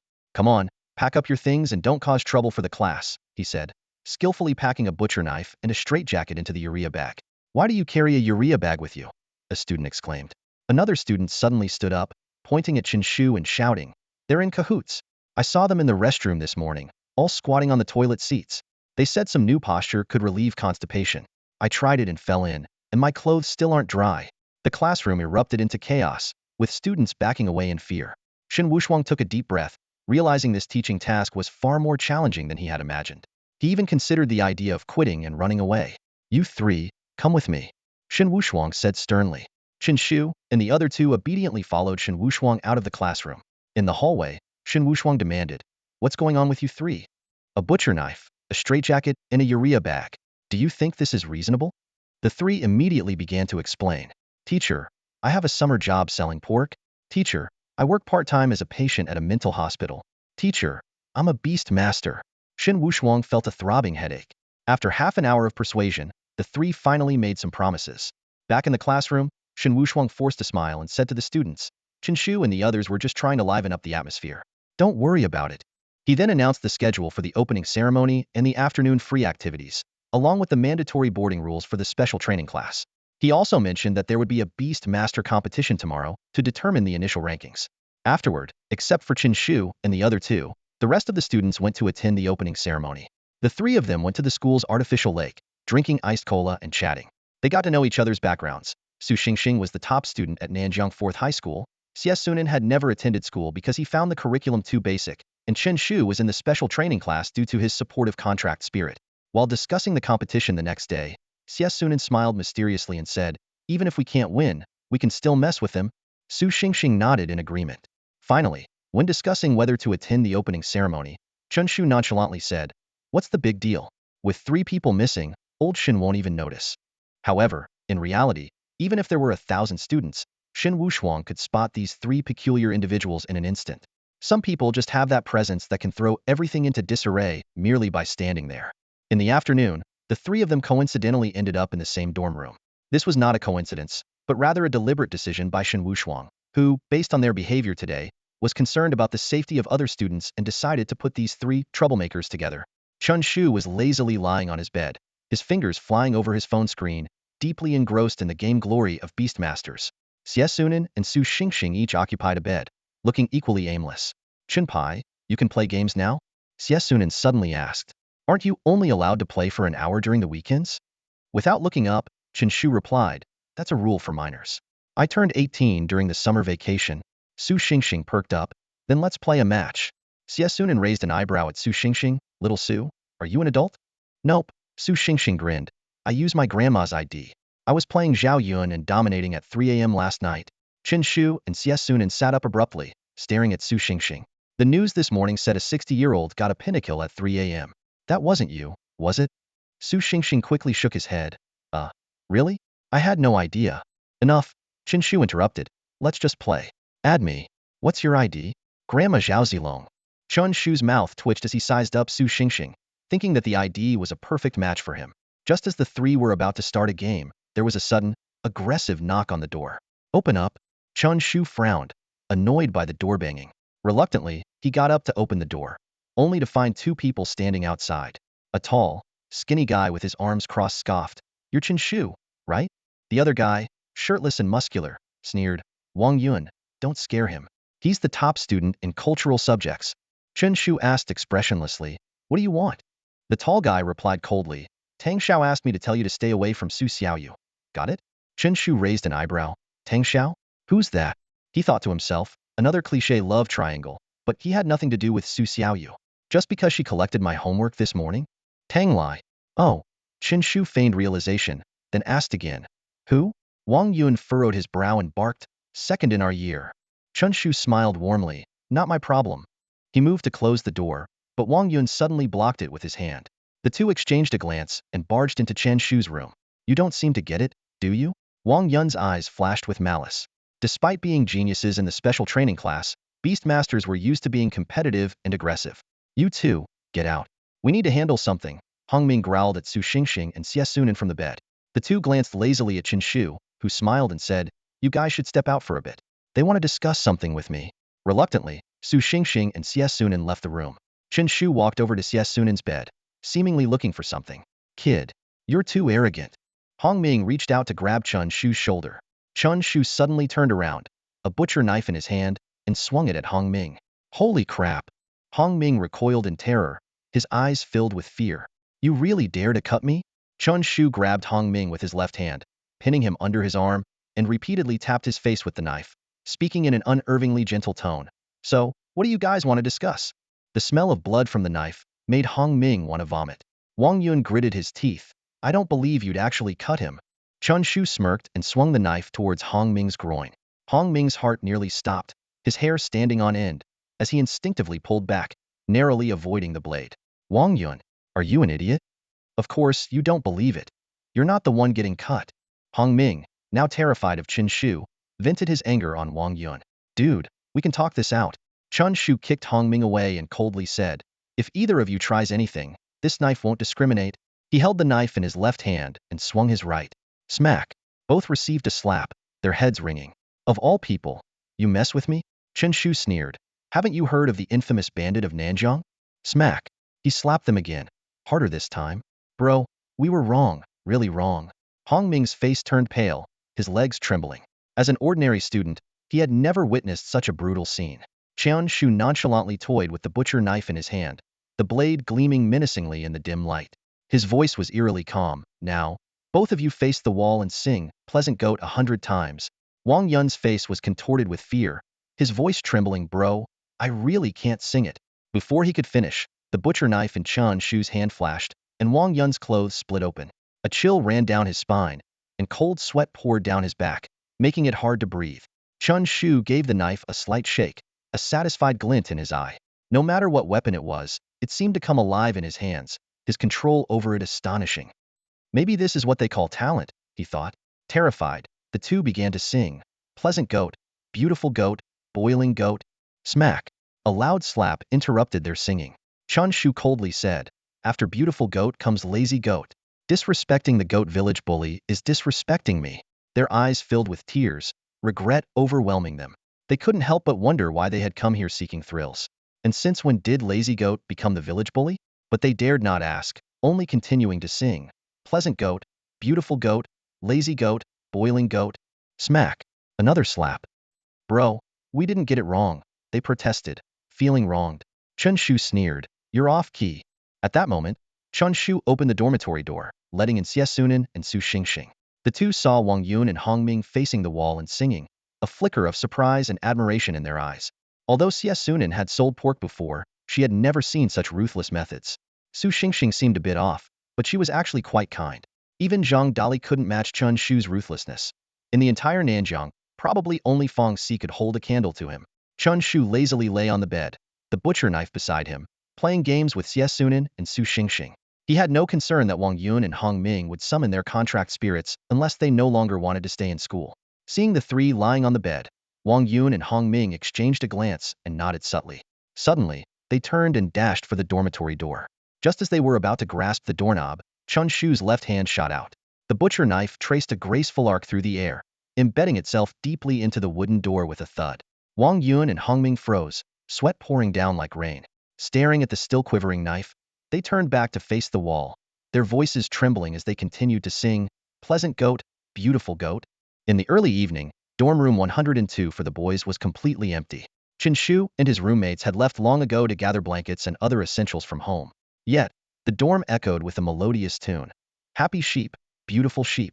Wang Yun and Hong Ming stood facing the wall, their voices hoarse but still singing with a dedication that was truly impressive. Passing students cast strange looks their way, some even wondering if the dorm was haunted. Wang Yun, can we stop now? I think we've sung enough, Hong Ming whispered, his voice rasping. Even though Chen Shu and the others had left, the two didn't dare to make a break for it. The glinting butcher knife on the door was a constant, invisible threat, as if Chen Shu himself were still watching over them. Let's go, it should be fine now, Wang Yun finally decided. Exhausted, the two supported each other as they left Chen Shu's dorm. As they opened the door, passing students stared. Hong Ming, shirtless and pale, his voice hoarse, looked utterly drained. The others wore strange expressions, some with inexplicable smirks. What are you looking at? Never seen handsome guys before? Wang Yun shouted, dragging Hong Ming quickly back to their own dorm. At that moment, Tang Lai returned to school from home, tall and handsome, with a slightly brooding gaze that added a touch of villainy to his look. Did you warn that kid? Tang Lai asked bluntly. Wang Yun and Hong Ming immediately burst into tears, their faces full of grievance. Wang Yun stammered, young Master Tang. He. Tang Lai frowned impressed. What about him? He trampled on our souls. Wang Yun choked out. Meanwhile, Chen Shu pedaled his bike, whistling and in high spirits as he headed home.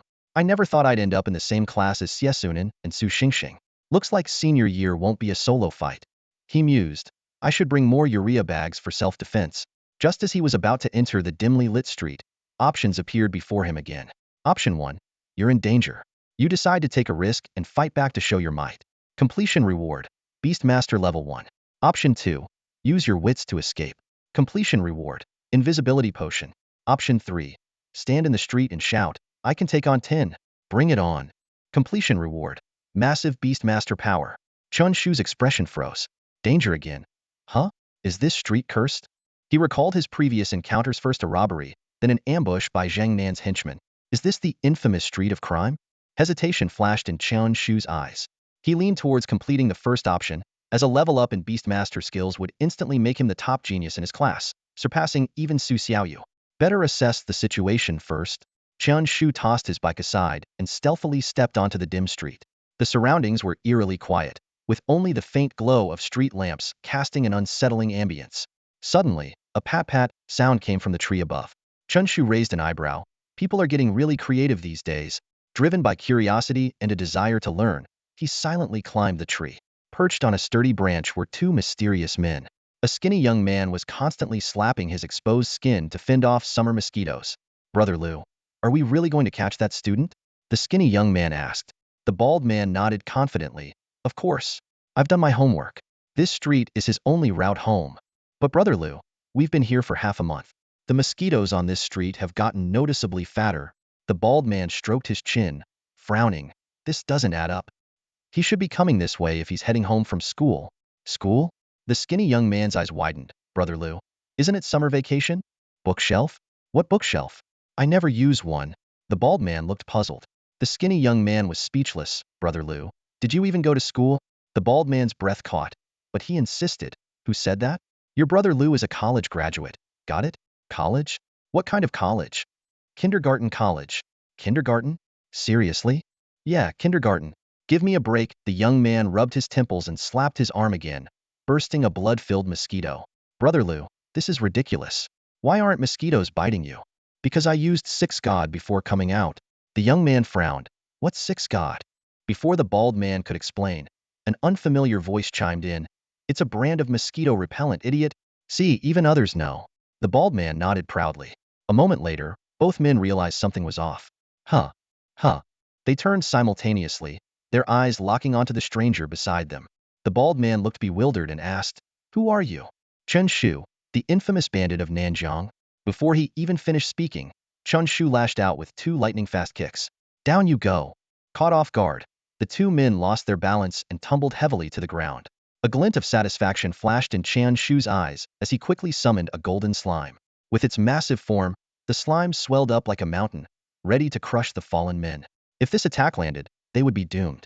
Chen Shu looked down from his vantage point, secretly amused that anyone dared to challenge him. As he prepared to relish their impending doom, the rapidly descending slime suddenly bounced back, emitting a series of frantic squeals. Goo! Gigi goo! The slime's eyes widened, drawing in sharp breaths. Chen Shu's expression darkened.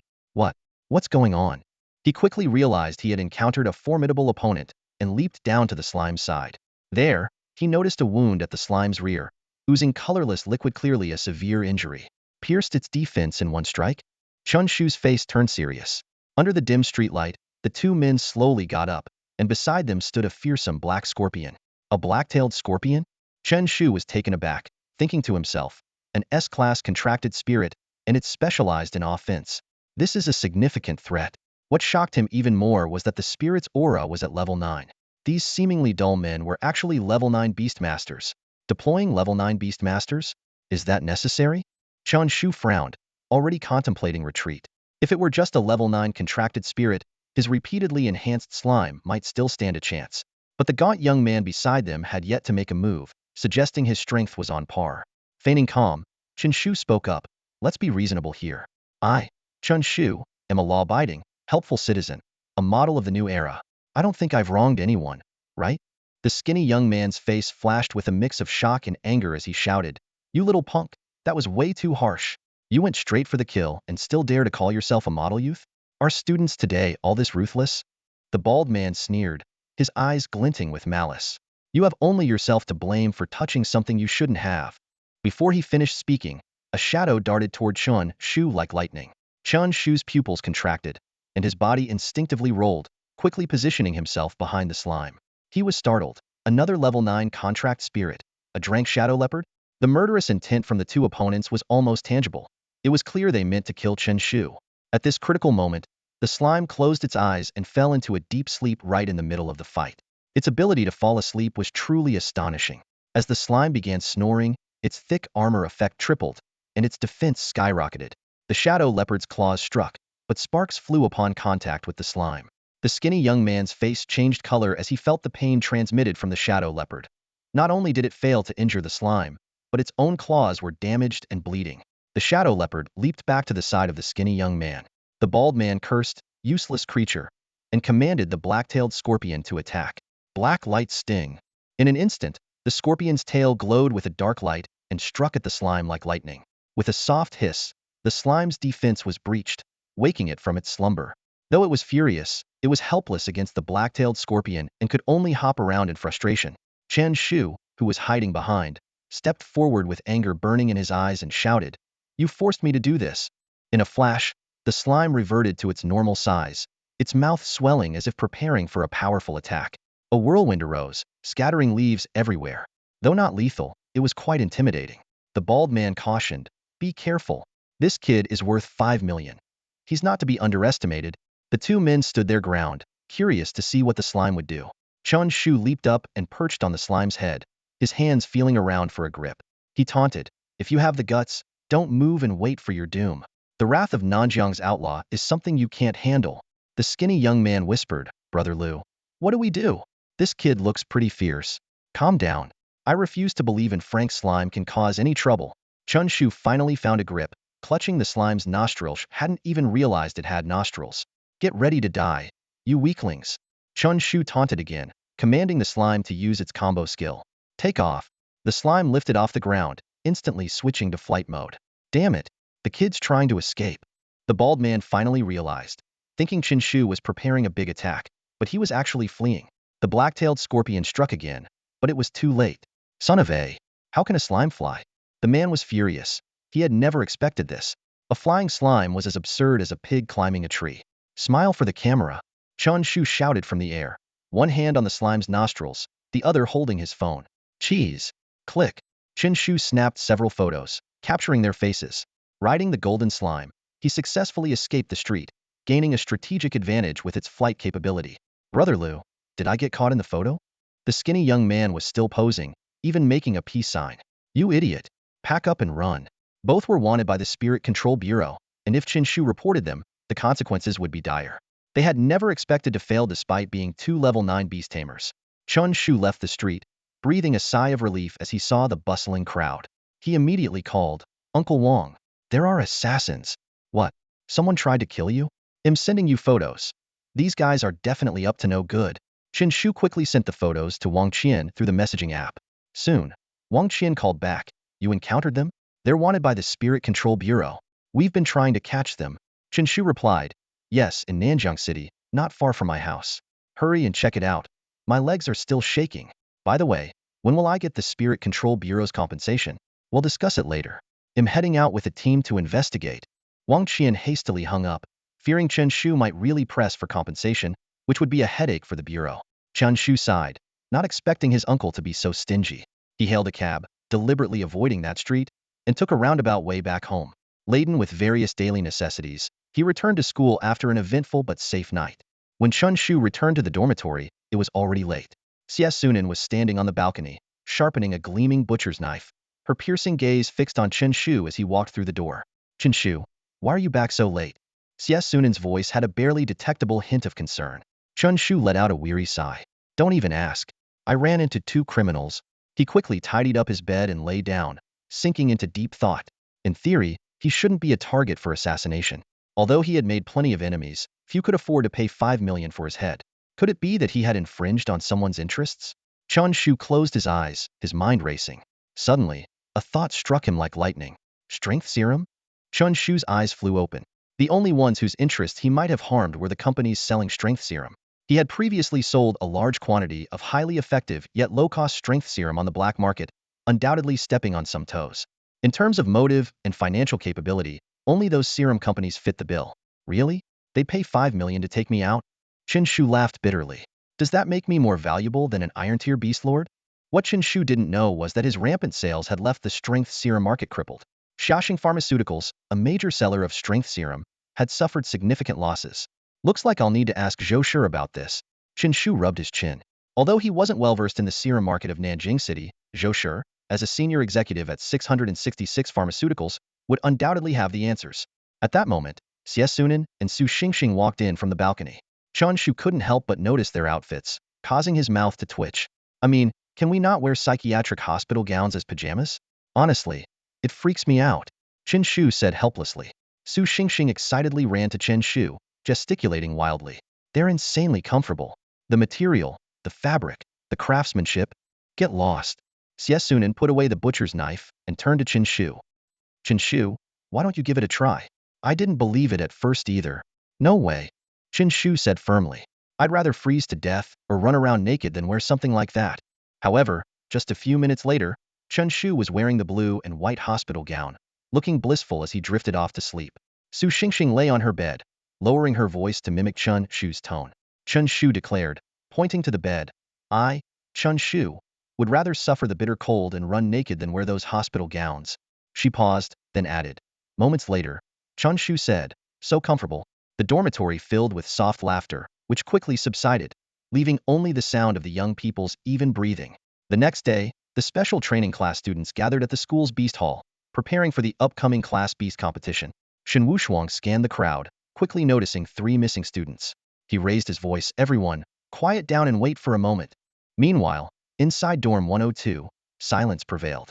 Chen Shu, Li Ming, and Wang Chong were deeply asleep, showing no signs of waking up. Classic post-holiday syndrome. In his groggy state, Chen Shu felt something slimy licking his face. He let out his signature mischievous chuckle. Suddenly, a foul stench hit his nose. What's that smell? Chen Shu rubbed his eyes and barely opened them to see a giant snake head, its forked tongue licking his face. Seeing Chen Shu wake up, the snake grinned menacingly. Damn it! Chen Shu yelled, instantly snapping awake. He quickly summoned his slime, which lunged at the giant snake. The other 2 were jolted awake by his shout and opened their eyes to see a 10-meter-long snake coiled in the dorm, their eyes widening in shock. Quick reflexes. Shen Wushuang remarked from the balcony, slightly surprised. He hadn't expected Chen Shu to react so swiftly. Any other student might have been paralyzed with fear, but Chen Shu immediately fought back. Shen Wushuang raised an eyebrow and said to the trio, how long do you plan to sleep? Reluctantly, the 3 got up, washed up, and headed to the beast hall.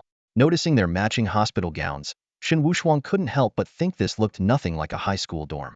15 minutes later, the 4 arrived at the beast hall, drawing curious glances from their classmates. Shen Wushuang stepped forward and announced, today's beast competition officially begins. The crowd buzzed with excitement. Although they were beast tamers, actual combat opportunities were rare. Freshmen and sophomores mainly focused on basics, with real combat training starting in junior year. The cultural subjects in the college entrance exam were similar to regular tests, but the beast taming exam involved real battles, which is why the country invested heavily in education to train truly skilled beast tamers. Chen Shu and his friends stood in the back, sipping soy milk and munching on youtiao, ignoring Shen Wushuang's speech. Suddenly, Shen Wushuang announced, first match, Chen Shu versus Sun Ziang. Chen Shu, mid-bite, was taken aback, first match is me? He walked to the edge of the battle platform. For safety, students didn't enter the platform. Their contracted spirits did the fighting. Seeing his opponent, Chen Shu raised an eyebrow. Oh, it's you, chubby? Sun Ziang looked annoyed but said nothing, summoning his contracted spirit. A creature that was part wolf, part leopard appeared on the platform, its sharp eyes and gleaming claws exuding ferocity. Upclass Golden Claw Beast?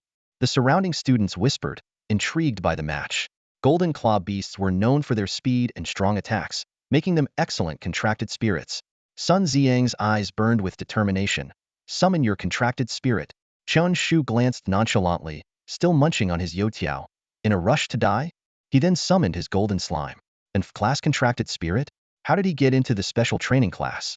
This is a joke. Transfer student Du Long frowned. Someone explained, Brother Long, this slime is no ordinary one.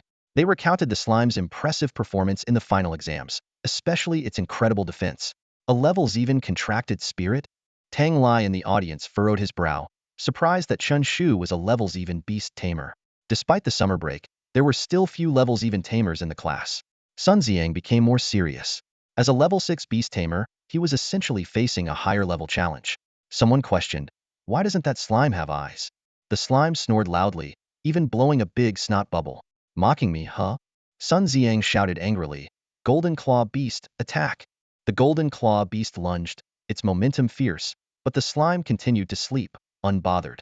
Wham! Wham! Wham! The Golden Claw Beast's claws slashed at the slime furiously, blood splattering everywhere, making the scene look gory. Such strong attacks. So fast. Someone exclaimed, captivated by the Golden Claw Beast's fierce performance. Chen Shu couldn't help but laugh. Someone asked, puzzled, your slime is injured, and you're laughing? Chen Shu reminded, hey, buddy, slime's blood isn't red. Everyone's eyes widened, realizing the red blood was from the Golden Claw Beast. They turned their gaze to Sun Ziang, who was gritting his teeth, sweating but refusing to give up. How can my Golden Claw Beast not break through? And why is it getting hurt? Chen Shu leisurely continued his breakfast. His slime was immensely powerful, far beyond typical class spirits. It had faced strong opponents, making it seem ordinary, but against a level 6 spirit, it was a cakewalk. Chen Shu grinned. Had enough fun? As soon as he spoke, the slime's eyes snapped open, trying to look fierce but still adorably cute. It charged forward. Wham! The golden claw beast was sent flying, landing heavily off the platform. Chen Shu wins, Shen Wushuang announced, sighing inwardly. He hadn't expected Sun Xiang to be so ineffective. Unable to break the slime's defense, the golden claw beast suffered recoil damage but kept attacking. Such students would only meet their demise in otherworldly spaces. Chen Shu raised an eyebrow, smirking. Suanzi, you're no good. My name is Sun Xiang. The chubby boy clenched his fists in anger. Oh, Suanzi, raise you? No way. You sure have a talent for splitting word. Shen Wushuang stepped forward to stop Chen Shu from continuing his mockery of Sun Xiang. Given Chen Shu's sharp tongue, he might actually bring Sun Xiang to tears on the spot. The class had 24 students, paired up for battles, and 4 rounds would determine the final rankings. Next match, Su Xiaoyu versus Lu Ming, Shen Wushuang announced. Chen Shu and his friends found a new spot to sit, eating their breakfast while watching the matches. Su Xiaoyu, as a level 7 Beastmaster, showcased her flame bird's incredible combat power, defeating her opponent with overwhelming ease. Shen Wushuang sighed as he watched. The students in the class were at least level 6 Beastmasters. After a summer of intense training, those who were level 5 had successfully advanced. This highlighted the intense competition in every field. He had expected the matches to be evenly matched since a 1-level difference wasn't significant, but reality exceeded his expectations. Although the strength of their contracted spirits had improved, the students still lacked combat awareness. In the following matches, Tang Lai, Wang Qinghan, and Du Long all displayed formidable strength, winning with overwhelming advantages. Although it was their first competition, the disparity in strength among the students was already apparent. Next match, Su Xingxing versus Hong Ming. Shen Wushuang's voice rang out again. Hong Ming's face turned serious upon hearing this. He hadn't expected to face Su Xingxing. Unlike Xie Sunan's level contracted spirit, Su Xingxing had an 11 mutated Thunderbird, which was likely very powerful. Moreover, as a land-based contracted spirit, he was naturally at a disadvantage against a flying type. Su Xingxing walked forward with confidence, looking every bit the strong contender. He intended to end the match quickly and immediately summoned his mutated Thunderbird. The Thunderbird was large, with lightning flashing in its eyes, exuding a powerful presence. Hong Ming stepped forward and summoned his contracted spirit, a 2-meter-tall black ape, a level berserk ape. The onlookers thought to themselves, Hong Ming is likely to lose badly. One is a flying type, the other a ground type, so the ape will probably be outmatched. The 2 contracted spirits stared at each other, and the battle was about to begin. Surprisingly, the Thunderbird didn't move, instead preening its feathers gracefully. The berserk ape could only roar on the ground, unable to reach the high-flying Thunderbird. The battle hadn't even started, and they were already at a stalemate. Shen Wushuang's gaze fell on Su Xingxing. As the class advisor, he knew the real situation of the mutated Thunderbird. Apart from its speed, it was practically useless, with its strength comparable to a D-level contracted spirit. As time passed, many in the audience began yawning. They had expected an exciting battle, but it turned out to be quite boring. Are you going to fight or not? Hong Ming couldn't help but ask, feeling bored himself. Su Xingxing smirked. My contracted spirit is a mutated Thunderbird. Do you even understand what mutated means? You're no match for me. Just give up. Hong Ming was infuriated and shouted, give up my ass. At least fight me properly. You're asking for it. Once my Thunderbird attacks, you'll be crying like a dog. Su Xingxing taunted. The Thunderbird's eyes flashed with lightning, and its aura surged. The next moment, it opened its beak, and everyone thought it was about to release a thunderball. Splat! A liquid splashed onto the berserk ape's head. Everyone was stunned. What was that just now? Is the mutated Thunderbird water type? It didn't seem to do any damage, more like spit. Hong Ming was equally puzzled, not understanding what skill had been used. Chen Shu watched the Thunderbird with interest, curious to see how Su Xingxing would win. He knew the Thunderbird shouldn't be able to break through the berserk ape's defenses. The Thunderbird, having finished spitting, lowered its flight to almost the same level as the berserk ape. Hong Ming remained vigilant, waiting to see what the Thunderbird would do next. Nyanyanya. The Thunderbird stuck out its tongue, making a taunting noise, then turned around and shook its rear at the berserk ape. This scene left everyone bewildered. What kind of move is this? The berserk ape's eyes burned with anger, pounding its chest and charging at the Thunderbird. This blatant provocation was too much for its fiery temper to bear. The Thunderbird flapped its wings, moving with incredible speed, almost like a bolt of lightning. The berserk ape could only eat its dust. Even more infuriating, the thunderbird would stop every so often to shake its rear. Its behavior was incredibly provoking. The mutated thunderbird's antics completely shattered everyone's preconceived notions about contracted spirits. Stop chasing it. Hongming quickly realized that the thunderbird had only speed and no significant attack power, hence the provocations. The berserk ape gradually halted, suppressing its anger for the moment. Su Xingxing grinned. Let's see how long your ape can hold out. The thunderbird flapped its wings again, instantly reaching above the berserk ape's head. It shook its rear again, taunting the ape from above. Roar! The berserk ape couldn't hold back any longer, slamming its palms above its head, but the thunderbird easily dodged. The thunderbird's continuous provocations enraged the berserk ape. Its eyes turned red as it activated its innate skill, berserk rage. The stronger its anger, the more its power increased. The berserk ape charged at the thunderbird with doubled speed, but it still could only eat dust behind the thunderbird. Stop moving! Hongming shouted anxiously. The berserk ape's temper was naturally fierce, and its obedience was low. Now, driven by rage, it had completely lost control. The thunderbird reached the edge of the battle platform, flapping its right wing as if beckoning with a finger, repeatedly saying, "Come at me." How could the berserk ape endure such provocation? Roar! The berserk ape leaped and dove straight at the thunderbird. As expected, it landed ungracefully off the platform, while the thunderbird calmly preened its feathers. Elegance never goes out of style, Su Xingxing said smugly. Damn it, you cheated, Hongming shouted. Su Xingxing wins, Shen Wushuang declared, shaking his head. Your contracted spirit's obedience is too low. If the berserk ape were more obedient, this farce wouldn't have happened. Everyone was stunned. Could this really be counted as a win? Chen Shu was equally shocked, thinking, the thunderbird's lightning attribute must be secondary. Its primary attribute is definitely annoying. Shen Wushuang continued taking notes on each student's strengths and weaknesses, preparing for targeted teaching. He then announced, next match, Xiesunan vs. Wang Yun. Next up, Xiesunan vs. Wang Yun. The announcement instantly heightened the tension in the arena. Upon hearing this, Wang Yun's face twisted into a smug grin. His eyes burned with the fire of revenge, the humiliation of the previous day flashing before him anew. Just as Chen Shu and Su Xingxing were about to speak, Xiesunan preempted them, calmly saying, don't worry, if I can't win, I'll concede. This statement left everyone present momentarily stunned. Wang Yun raised an eyebrow, his tone laced with sarcasm. Well, at least you know your limits. As a reconnaissance-type contract spirit, Xiesunan was indeed at a disadvantage in solo combat.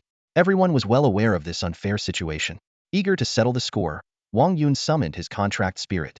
A massive 3-meter-long crocodile, covered in gray scales, appeared before the crowd.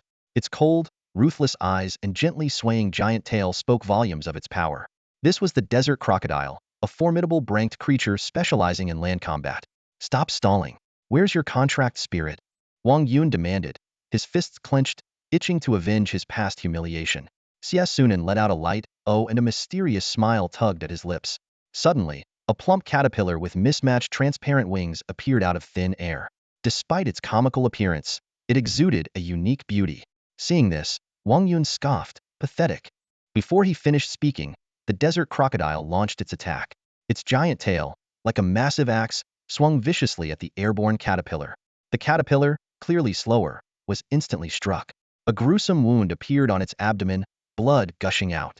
This sight made Chen Shu and Su Xingxing jump to their feet, ready to persuade Xiesunan to surrender. After all, a heavily injured contract spirit could have dire consequences. Wang Yun sneered at the wounded caterpillar. What a weakling! How did you even get into this special training class? His eyes gleamed with the satisfaction of revenge, feeling a slight reprieve from the shame inflicted upon him by Chen Shu the day before. However, Xiesunan showed no intention of conceding. The caterpillar struggled to flap its wings, barely managing to ascend into the sky. Despite its bleeding abdomen, it seemed determined to stay aloft. The onlookers urged, give up. It's pointless. Xiesunan simply shook his head, a cryptic smile on his face. Suddenly, the caterpillar's eyes glowed a brilliant green. A green light danced in the air, almost as if it had a life of its own. Chen Shu and Su Xingxing exchanged glances, instantly understanding Xiesunan's plan. It's the divine skill, love is a light, they exclaimed. The green light descended almost instantly onto Wang Yun's head. The class erupted in laughter at the sight. What the heck is this skill? Wang Yun, you're glowing green. This green light is so blinding. Someone check Wang Yun's face for me. The classmates' teasing made Wang Yun's face turn even greener than the light above him. He gritted his teeth, Teacher, he's breaking the rules by using a skill on me. Shen Wushuang was momentarily speechless by the unexpected turn of events. Chen Shu quickly explained, Teacher, Xie Sunan just added a special effect.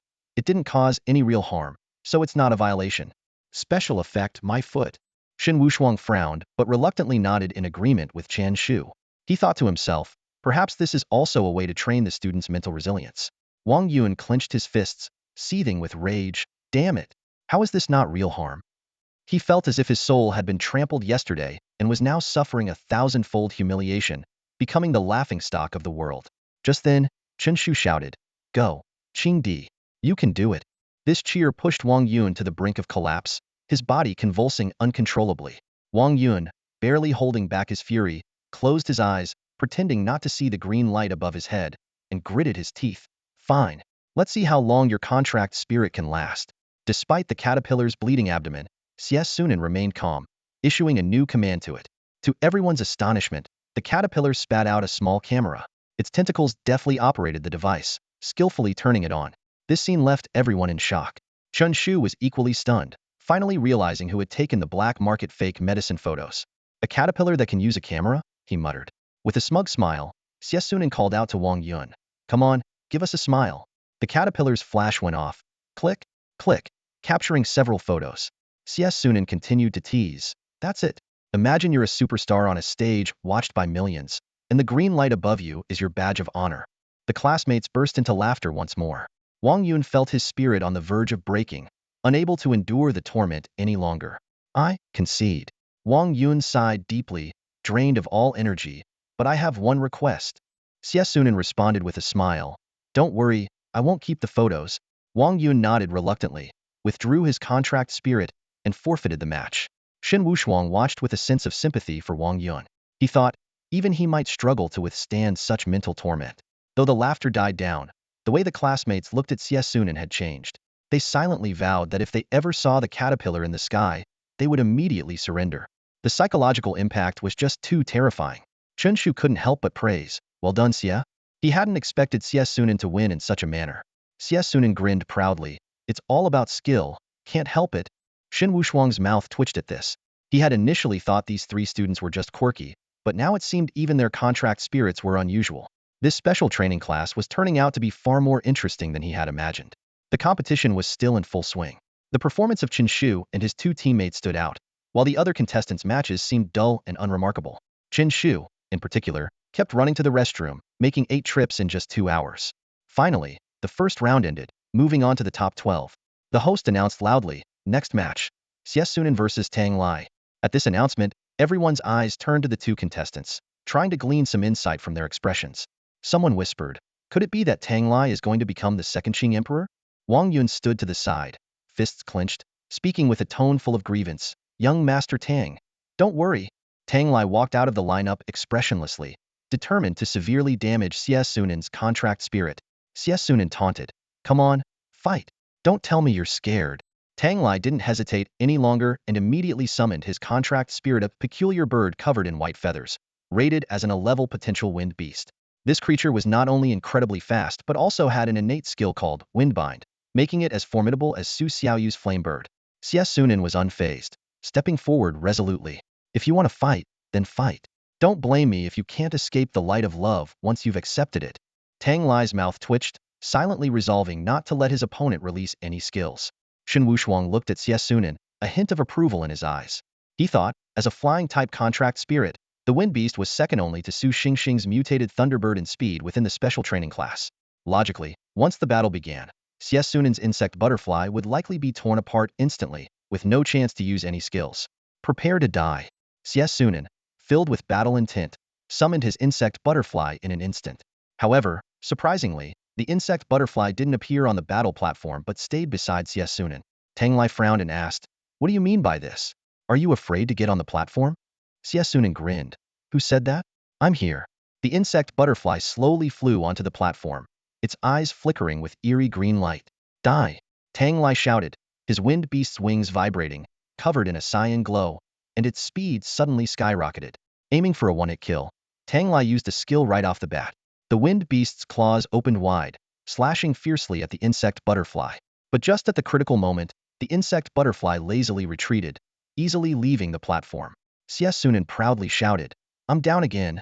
Voluntarily leaving the platform usually meant forfeiting, but by then, the insect butterfly's skill was fully charged. A blinding green light shot straight at Tang Lai. What the heck? Tang Lai was terrified and started to run, but it was too late. The light of love enveloped him instantly. The most absurd part was that the green light formed into a 1-meter-high hat, which firmly settled on Tang Lai's head. The crowd erupted in astonishment at Sunin's adept use of his skill. Behind this impressive proficiency, there must have been countless victims' experiences. "You jerk. You've already lost, and you're still playing tricks?" Tang Lai's chest heaved with anger, nearly losing his mind. Shen Wushuang intervened. "All right, Sunin, retract your skill. You've already lost." He announced the match result.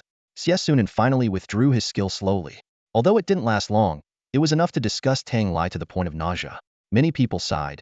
Tang Lai won the match but lost his dignity. At that moment, Tang Lai stood with his fists clenched, his face pale, feeling as if the green light still lingered over his head. This brief experience might take a lifetime to heal. Others breathed a sigh of relief, feeling grateful to Tang Lai. Sunin's elimination meant they were spared from the same torment. "All right," Shen Wushuang announced. "Next match, Chen Shu versus Yang Ziyu." At this, the entire class's attention shifted immediately. Despite Chen Shu's slime being only level, it always gave an impression of unfathomable depth, making everyone particularly interested in this battle. Yang Ziyu was a pure-looking girl, appearing delicate and fragile, as if a single punch could make her cry. She stepped forward and summoned her contract spirit of fox with a purple tail, a level purple-eyed fox. In terms of appearance, it was leagues ahead of the slime. Yang Ziyu approached Chen Shu and whispered, "Brother Chen, could you go easy on me?" Chen Shu smiled. Of course, little sisters are meant to be pampered, but he thought to himself, at such a young age, you're already using this trick? Well, now I'm wide awake. Boom. The golden slime landed heavily on the battle platform, undoubtedly the heaviest contender of the match. The slime's eyes widened, showing a hint of curiosity towards the purple-eyed fox. The purple-eyed fox's eyes shimmered, and a seductive purple light shot out rapidly. The slime, being slow, couldn't dodge. The light entered its body, and the slime started giggling foolishly, drooling. Do contract spirits all use seduction techniques? Many were amazed, not expecting such a move. Yang Ziyu smiled slightly.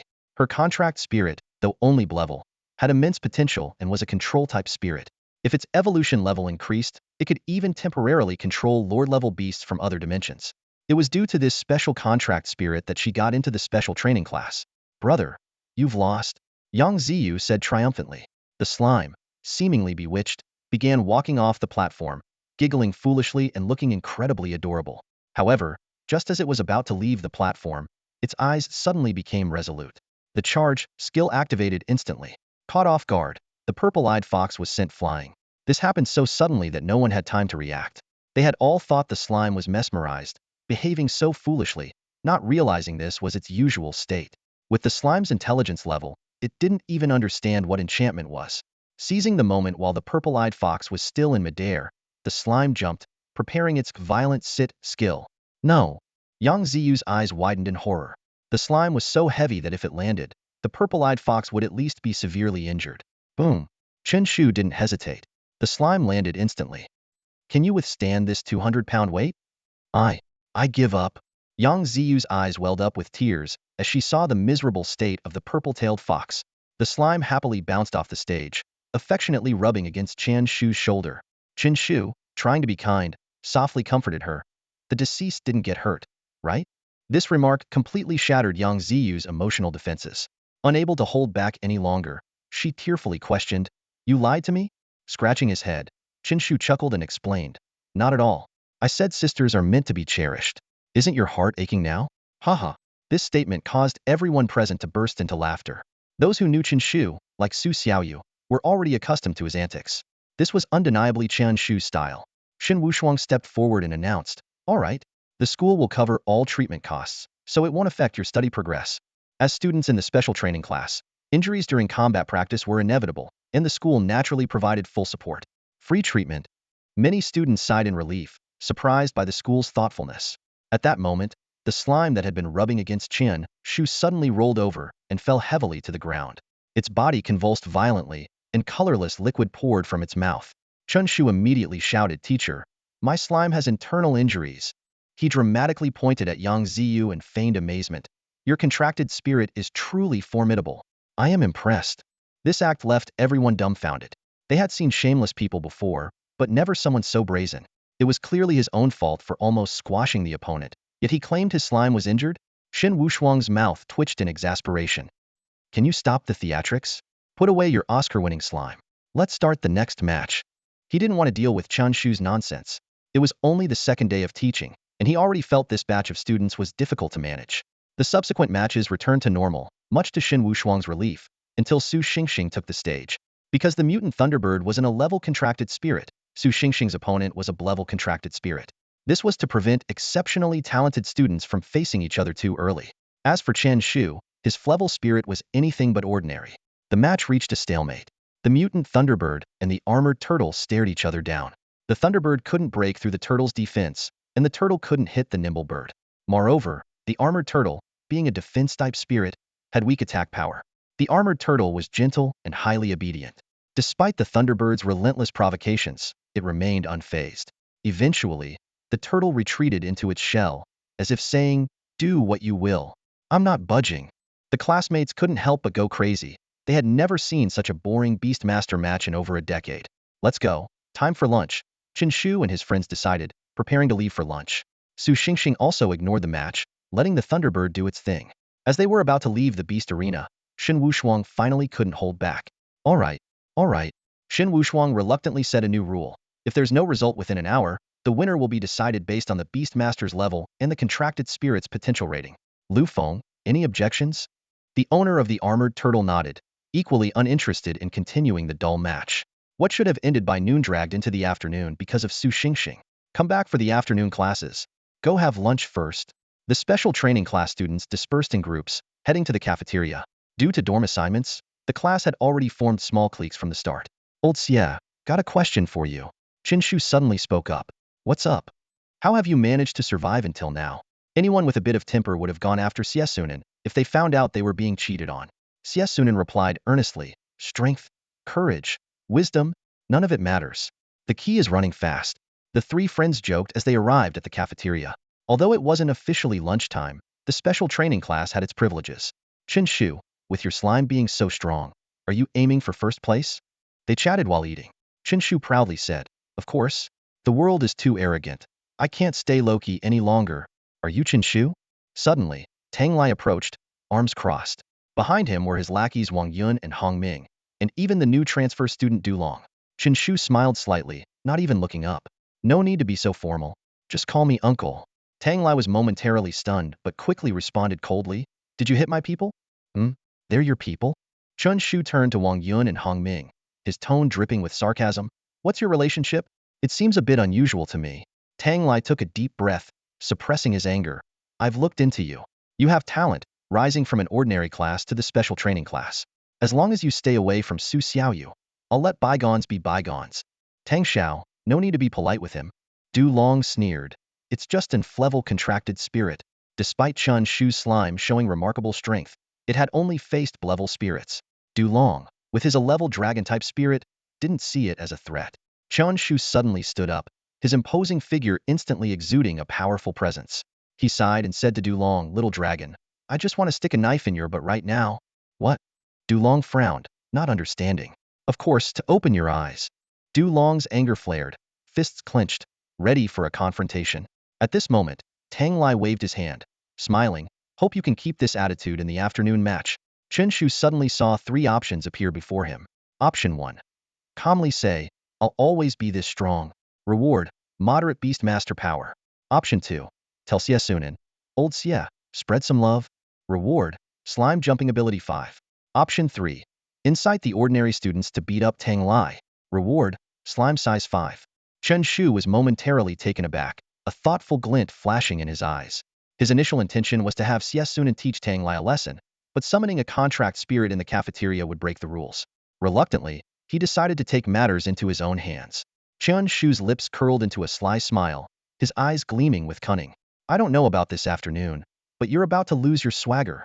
Tang Lai narrowed his eyes, his expression calm and collected. Oh, you want to fight? No sooner had he spoken than Du Long and his two companions quickly surrounded them. Soon, For other boys from the special training class joined in, clearly part of the same group. Chen Shu chuckled softly, secretly impressed by Tang Lai's preparation. Tang Lai smiled and said, "That's right. I've heard you're quite the fighter yourself." As tension mounted, Chen Shu suddenly made his move. With a sinister grin, he lunged at Tang Lai. Instinctively, Tang Lai raised his hand to block, only to see Chen Shu fly back like a kite with a broken string, landing heavily on the ground. Tang Lai's eyes widened in confusion. Had his body been strengthened somehow? Chen Shu lay on the ground, clutching his chest, shouting in pain and indignation. "Tang Lai, how dare you insult the ordinary class?" Tang Lai was bewildered, having no recollection of saying anything like that. Though he often looked down on ordinary students, he hadn't said a word today. The ordinary students in the cafeteria turned their attention to Tang Lai. Realizing Chen Shu's ploy, Tang Lai felt a sinking feeling. He tried to explain, but Chen Shu's loud voice drowned him out. "You dare call ordinary students trash? I'll fight you to the end." With that, Chen Shu charged at Tang Lai again, only to be knocked back several meters once more. Chen Shu refused to give up, shouting as he repeatedly rushed at Tang Lai. "Still talking? You still dare to talk? I can't take it anymore. I'll defend the honor of the ordinary class with my life." Tang Lai and his group watched Chen Shu's dramatic performance in stunned silence, thinking it was a bit over the top. In an instant, the ordinary students in the cafeteria rose to their feet, surrounding Tang Lai and his companions. The 8 boys from the special training class were suddenly panicked, not expecting a few words to incite such a response. Sensing danger, Lin Xingqian from the special training class reacted quickly. He shouted at Tang Lai, "Who do you think you are, looking down on ordinary students? Get him." He then threw a punch at Tang Lai. Chen Shu secretly admired Lin Xingqian's quick thinking. With a leader like him, everything would fall into place. Herd mentality played a significant role at this moment. Seeing the situation, Du Long's expression changed. He quickly came up with an excuse. "Oh, I forgot to get my food." With that, he turned and made a smooth exit. In the end, only Hong Ming and Wang Yun stayed loyal to Tang Lai, taking the beating with him. They cried out miserably, "Stop hitting us. Please stop." With his goal achieved, Chen Shu quietly left the cafeteria with Su Xingxing. Xie Sunan looked at him in admiration. "Chen Shu, you're really something." Chen Shu smiled slightly. "You think it's because of me?" The real reason is that Tang Lai has been mocking ordinary students for a long time.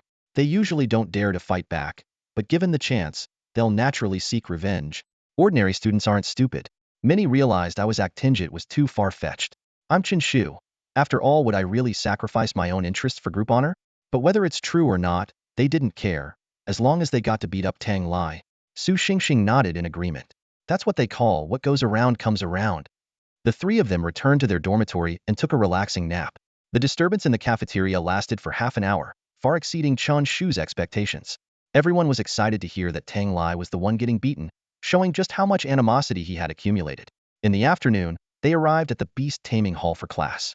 Shen Wushuang scanned the room, puzzled. Why are 3 people missing again? Just as he was about to take roll call, the doors of the hall swung open. The students turned and burst into laughter. Tang Lai entered in a wheelchair, his right leg bandaged, eyes blazing with anger. Wang Yun, with his left hand in a sling, pushed the wheelchair, while Hong Ming, also bandaged, assisted. The 3 of them looked like a group of invalids as they slowly made their way in. Chen Shu stifled his laughter and teased, "Oh my, what a unique look. Very 67, huh?" The entire class erupted in laughter. Tang Lai's fury erupted like a volcano. He glared at Chen Shu with gritted teeth, his mouth twitching uncontrollably. "You're done for, Chen Shu. You're completely finished," he roared, his voice dripping with menace. Shen Wushuang stood to the side, looking utterly puzzled. He recalled the peaceful scene from the morning and couldn't help but mutter to himself, "It was all fine this morning. How did it come to this in the afternoon?" Just then, the voice of the competition organizer echoed through the air. All right. The match is starting." Shen Wushuang shook his head, deciding not to dwell on it any longer. Although Tang Lai's injuries seemed severe, in this era of advanced medical technology, he would recover in just 2 or 3 days. However, today, Tang Lai would have to rely on a wheelchair. Now, for the first match, Chen Shu versus Du Long. With this announcement, everyone's attention was riveted. This match was the main event, especially since it was the stage where the top 6 would be reduced to the final 3. The remaining competitors were Su Xiaoyu, Wang Qinghan, Du Long, Tang Lai, Su Xingxing, and Chen Shu. The audience was eager to witness the clash between a class slime and a class dragon. Du Long stared coldly at Chen Shu and said, "Looks like your luck isn't great." Chen Shu sighed, with a hint of helplessness and warning in his voice, "Little dragon, you better not get involved." The waters are deep here. Trust me. You can't handle it. Cut the crap. Du Long interrupted impatiently, summoning his contracted spirit, a majestic A-class earth dragon. A dragon covered in gray scales suddenly appeared on the stage, its presence overwhelmingly powerful and imposing. The sheer pressure it emitted swept across the arena, making everyone feel an invisible weight. Du Long sneered and taunted. Let's see this so-called legendary slime. Chen Shu raised an eyebrow, a mysterious smile playing on his lips. You really want to see? Ignoring Chen Shu's question, Du Long turned to face the rest of the class with a look of superiority. Thinking a slime can compete with my dragon is pure delusion. My dragon, with its draconic bloodline, is said to be truly unbeatable among its peers. He grew more excited, spreading his arms wide as he continued. I'm not targeting anyone here. But before he could finish his sentence, the ground began to shake violently. The entire class stared in shock, their expressions frozen as if witnessing something beyond belief. Even the usually composed Xin Wushuang couldn't help but narrow his eyes and mutter, "What a waste." The slime has actually mastered the gigantification divine skill. Du Long's voice abruptly stopped as he turned around with a puzzled look. In the next moment, his expression froze, his eyes widened, and he stared dumbfounded at the astonishing scene on the competition stage. A massive yellow sphere, at least 10 meters in diameter, dominated the view. Beneath this enormous ball, the once mighty earth dragon now looked pitiful, its tongue sticking out like a squashed dog. What is that thing? Du Long's mouth twitched involuntarily. Although he had seen plenty of huge creatures before, this scene left him utterly shocked. Someone nearby swallowed hard and said in a trembling voice, I remember Chen Shu's slime was only 4 meters during the finals. What on earth did it eat? Chen Shu smiled slightly and said calmly, your earth dragon is indeed unbeatable at the same level. Luckily, my slime is only Frank. If it were a rank, I would have definitely lost. These words made Du Long feel a pang in his chest, and he cursed inwardly. This guy really knows how to humiliate people. Chen Shu then asked, by the way, Du Long, you were saying you weren't targeting anyone specifically, and then what? Du Long's face turned pale and then flushed. Finally, he took a deep breath and forced himself to stay calm. Do you really think you've won? The earth dragon struggled and rolled, its eyes flashing yellow light, but each time the light appeared, it quickly dissipated. Du Long's face darkened as he realized the earth dragon skills were being suppressed. The usually unstoppable skills were now unusable, causing Du Long's heart to sink. If there was anything that could truly be called unbeatable at the same level, it was definitely the slime's exclusive skill, unyielding press. Once pinned down, it meant that one's skills were sealed, and unless one could physically push it away, there was no escape. Move, damn it. Du Long growled through gritted teeth. Chen Shu's lips curled into a slight smile. The yellow slime opened its big eyes and began to slowly squirm on the earth dragon's back. Rub, rub, on the rough dragon's back. Each movement brought the earth dragon closer to despair. At this moment, the earth dragon probably had only one thought. You're the heaviest in my heart. I surrender. Stop pressing. I can't take it anymore. Du Long finally sighed deeply and said weakly. Known as a beast-taming genius, he was now being crushed by an Frank slime, nailing him to the pillar of shame in his life. Chen Shu wins. Xin Wushuang announced the result while continuously sizing up Chen Shu. A slime of such strength at Frank was exceedingly rare. He even suspected that Chen Shu might be the sole heir of a wealthy family, with resources to spare for raising this slime. Chen Shu calmly recalled his slime, as if this victory was expected. In reality, his slime had consumed various potions, making it at least a minor perfection level. Coupled with system rewards and dual attribute boosts, the gap in potential ratings was significantly narrowed. Multiple combat skills further made this slime an extraordinary anomaly. As Xin Wushuang announced the result, options appeared before Chen Shu's eyes. Option 1. Achieve a rank between 4th and 6th, staying low-key. Reward. A significant amount of beast taming power. Option 2. Achieve a top 3 rank, making a stunning impression. Reward. An additional charge skill. Option 3. Achieve 1st place, showcasing your might. Reward. Obtain an exclusive skill. Option 4. Defeat Xin Wushuang's contracted beast and take his position as the special training class instructor. Reward. The slime gets a chance for a bloodline evolution. Chen Shu's eyes widened, and he straightened up instinctively. Such rare rewards were a first for him, especially Option 4, which offered a chance for bloodline evolution. It was known that a contracted beast would undergo bloodline evolution only when its master broke through a major realm. There was no other way, highlighting its value. He rubbed his chin and looked at Xin Wushuang with a strange expression. This made Xin Wushuang, standing in front, shiver involuntarily. He turned to Chen Shu, thinking, damn it, why do I feel like this guy has bad intentions? Next match, Wang Qinghan versus Su Xiaoyu. Shen Wushuang announced the second match and then walked over to Chen Shu, finally unable to hold back his question. What kind of look is that on your face? Chen Shu asked, Teacher Shen, may I ask what your beast tamer rank is? Black Iron 2-star. Then never mind, goodbye. Chen Shu cupped his hands and quickly withdrew. It turned out the fourth option was just a joke. On stage, two A-rank fire attribute contracted beasts had already started an intense battle, sparks flying, raising the temperature in the beast taming hall considerably. Chen Shu walked over to Tang Lai, scrutinizing his unique appearance. Young Master Tang, why do I feel like you were just dug up? You look like a mummy from a pyramid. Get lost. Tang Lai closed his eyes, trying to avoid further annoyance. It's on fire. Chen Shu suddenly shouted loudly, as if warning Tang Lai. Tang Lai remained indifferent, his eyes still closed, and said, Get lost. Wang Yun, standing nearby, said, Young Master Tang, it's really burning. Tang Lai shook his head, showing little interest in the battle between the two A-level contract spirits. However, Hong Ming keenly noticed something unusual. Young Master Tang, it's not the heat of the battle, it's your pants. They're on fire. My pants? What pants? Tang Lai's eyes flew open as he jolted upright, exclaiming in shock, What the? It turned out that the intense heat generated by the battling contract spirits had caused the temperature in the beast hall to rise sharply. Unbeknownst to Tang Lai, the bandages on his leg had caught fire, and the flames had already spread to his pants. Young Master Tang, don't panic. I've got this. Chen Shu shouted as he dashed behind Tang Lai's wheelchair. With a swift, forceful motion, he lifted Tang Lai and flung him out like he was dumping trash. Young Master Tang, bear with it. The process might be painful, but the outcome will be worth it. Chen Shu yelled, stomping on Tang Lai's crotch in an attempt to extinguish the flames. Tang Lai's eyes widened in agony, and he roared in pain. What the hell? Young Master Tang, curse all you want. As long as you're safe, it's all good. Chen Shu replied with a twisted smile, his stomping becoming more frantic.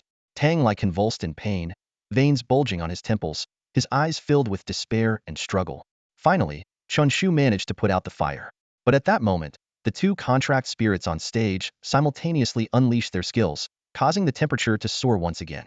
The recently extinguished bandages reignited. Damn it, young Master Tang, your fire is really strong. Everyone, help out, Chen Shu shouted. However, the students, engrossed in the thrilling match, ignored Chen Shu's cries. Only Su Xingxing and Xie Sunan came over and joined in stomping on Tang Lai's crotch. Don't just stand there. Isn't he your boss? Chen Shu yelled at Hong Ming and Wang Yun, signaling them to join in. Follow my rhythm. 1-1. Kick. 1-1. Kick.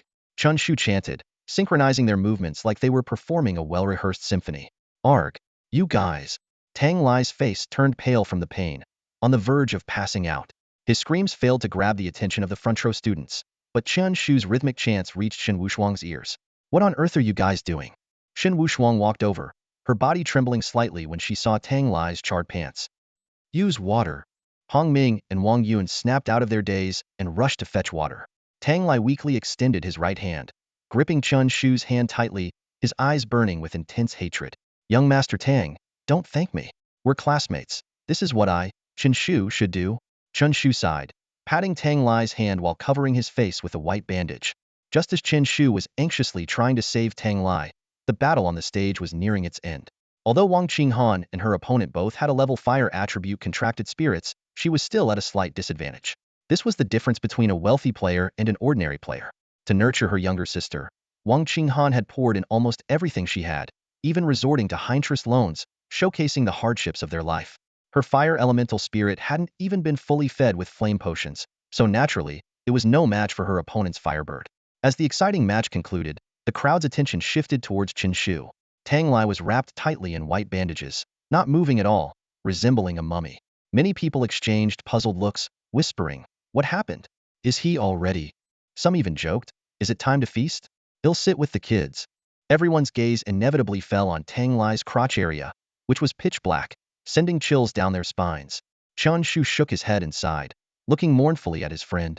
He leaned in close to Tang Lai's ear and whispered, Tang Xiao, if you pay me 1 yuan, I'll show up at your funeral dressed in all black with dark sunglasses and sing, Today is a good day for you.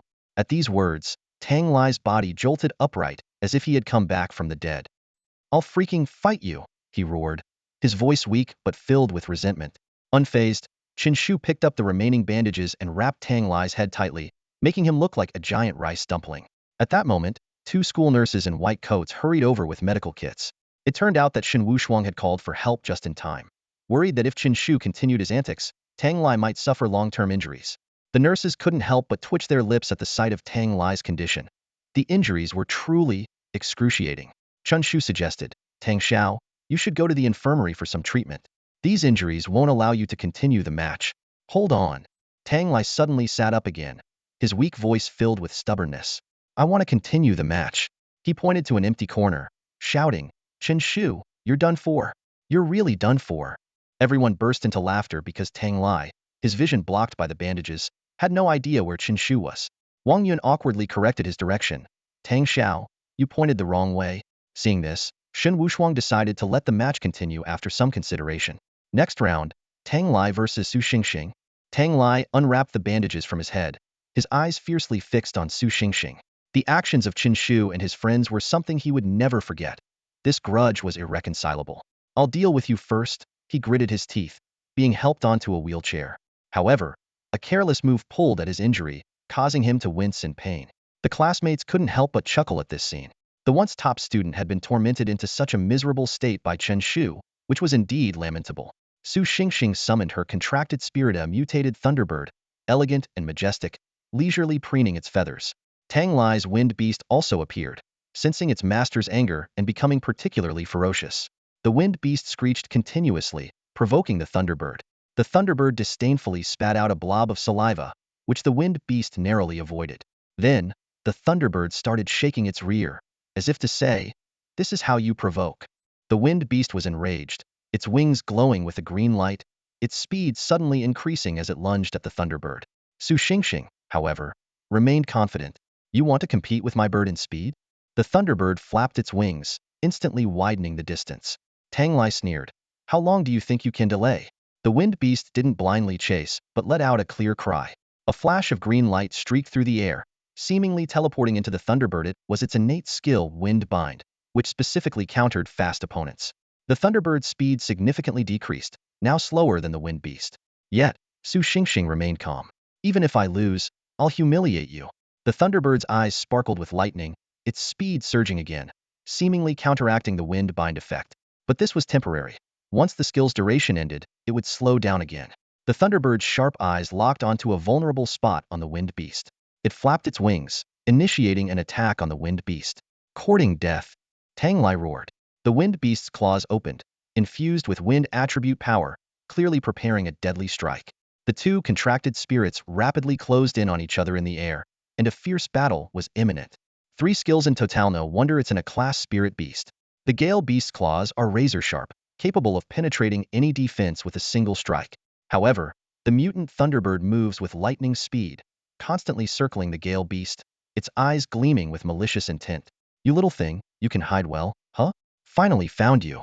The mutant Thunderbird's eyes suddenly flashed with a sinister blue light as its claws struck like lightning, aiming precisely at the Gale Beast's vulnerable spot. It's a well-known fact that this weak point exists in both humans and beasts alike. Although the mutant Thunderbird's attack power isn't particularly strong, the Gale Beast's defense is equally frail. This strike might not cause severe injury, but it brings excruciating pain. Ah! The Gale Beast howled in agony, its eyes nearly bulging out of their sockets, its entire body trembling violently, almost falling from the sky. The audience gasped in shock at the mutant Thunderbird's despicable behavior. Only Tang Lai, standing below, could truly empathize. His face shifted through a range of emotions, clearly recalling his own recent ordeal. Others looked at Tang Lai with pity, thinking he had just experienced this pain himself, and now his spirit beast was suffering the same fate. Better accept your fate when facing Chen Shu's team. Someone muttered softly. Damn it. Let that white-feathered beast show its arrogance. Su Xingxing, standing below, clenched his fists, cheering for the mutant Thunderbird.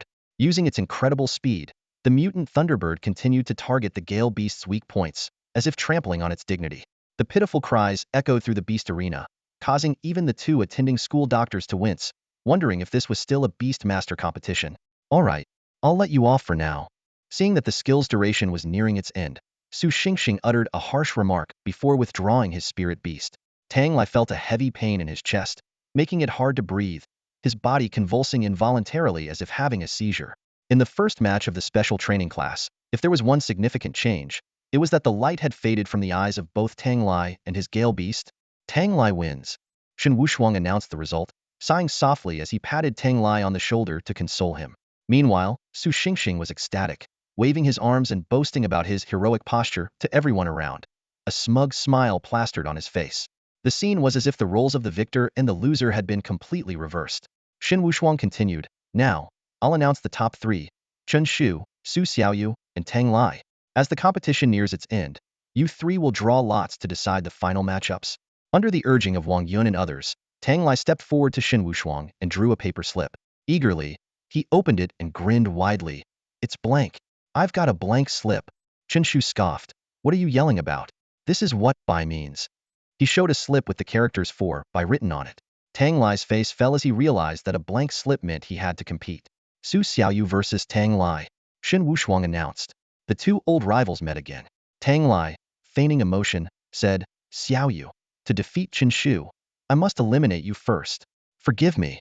Su Xiaoyu remained unfazed and immediately summoned a firebird. Suddenly recalling something, Tang Lai hurriedly shouted, "Quick, push me further away." Wang Yun and others hastily moved him to a safer distance. As a precaution, Tang Lai added, "You two, prepare some water, just in case."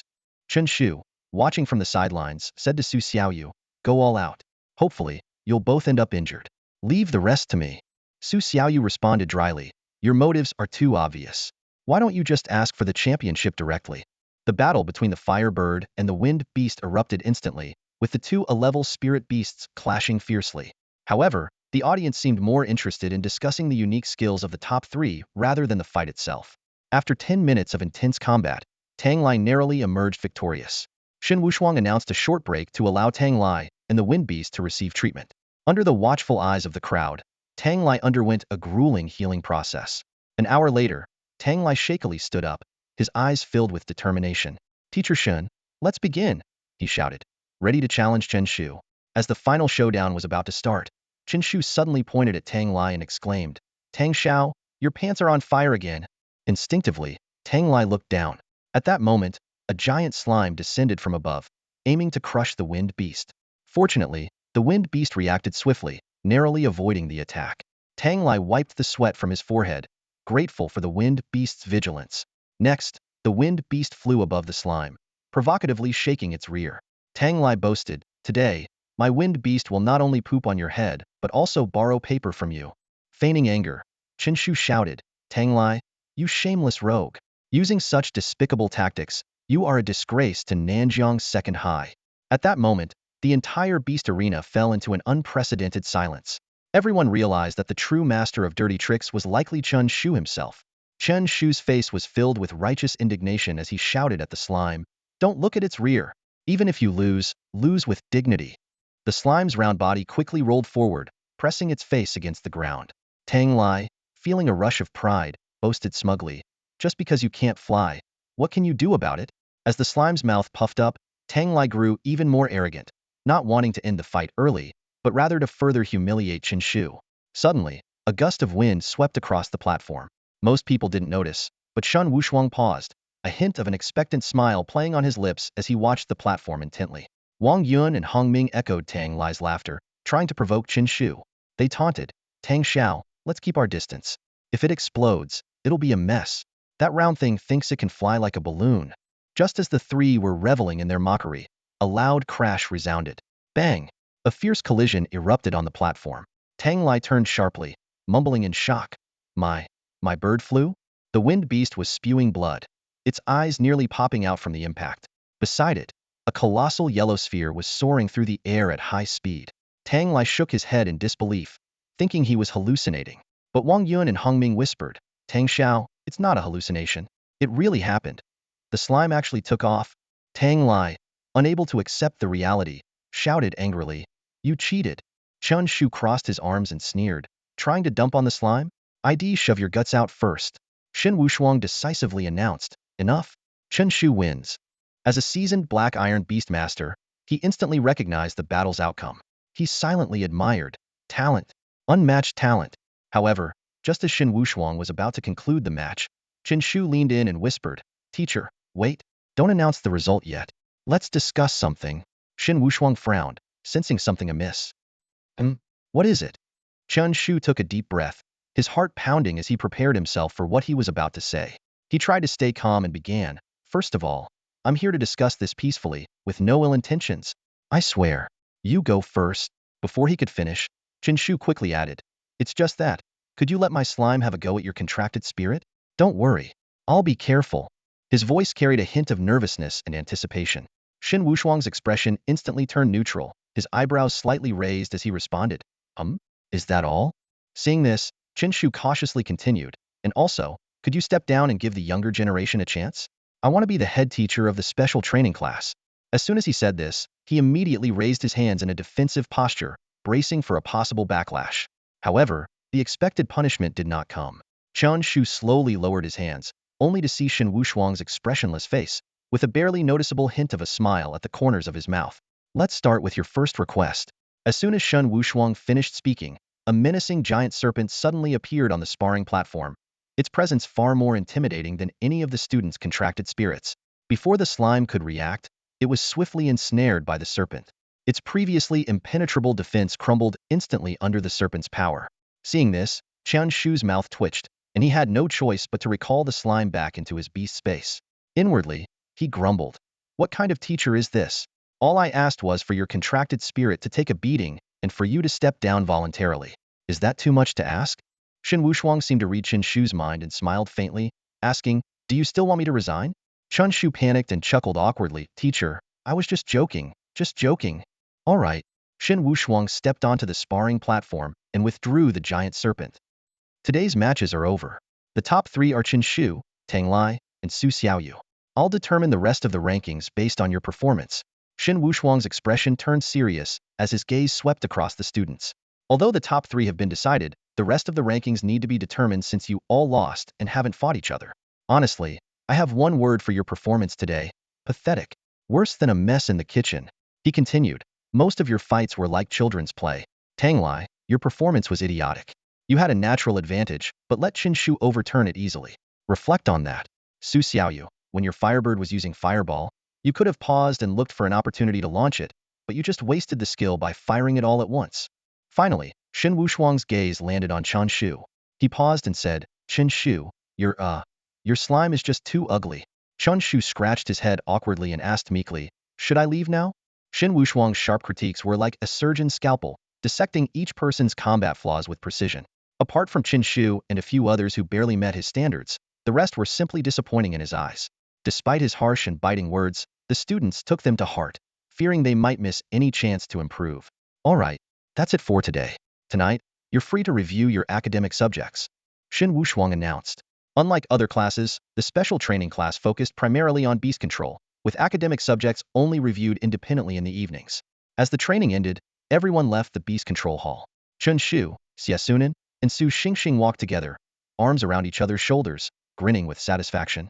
Chen Shu was in an especially good mood, having not only proven the strength of his golden slime but also acquired a unique skill. As the hope of Nanjing No. 2 High School, the school would undoubtedly invest heavily in the special training class, and the first place prize would surely be impressive. As they walked, Xie Sunan suddenly asked, "Chen Pai, aren't you the old hand here? Isn't there anything good to eat around here?" Being newcomers, both Xie Sunan and Su Xingxing were unfamiliar with the area. Chen Shu responded heartily, "Of course, there are some great places to eat.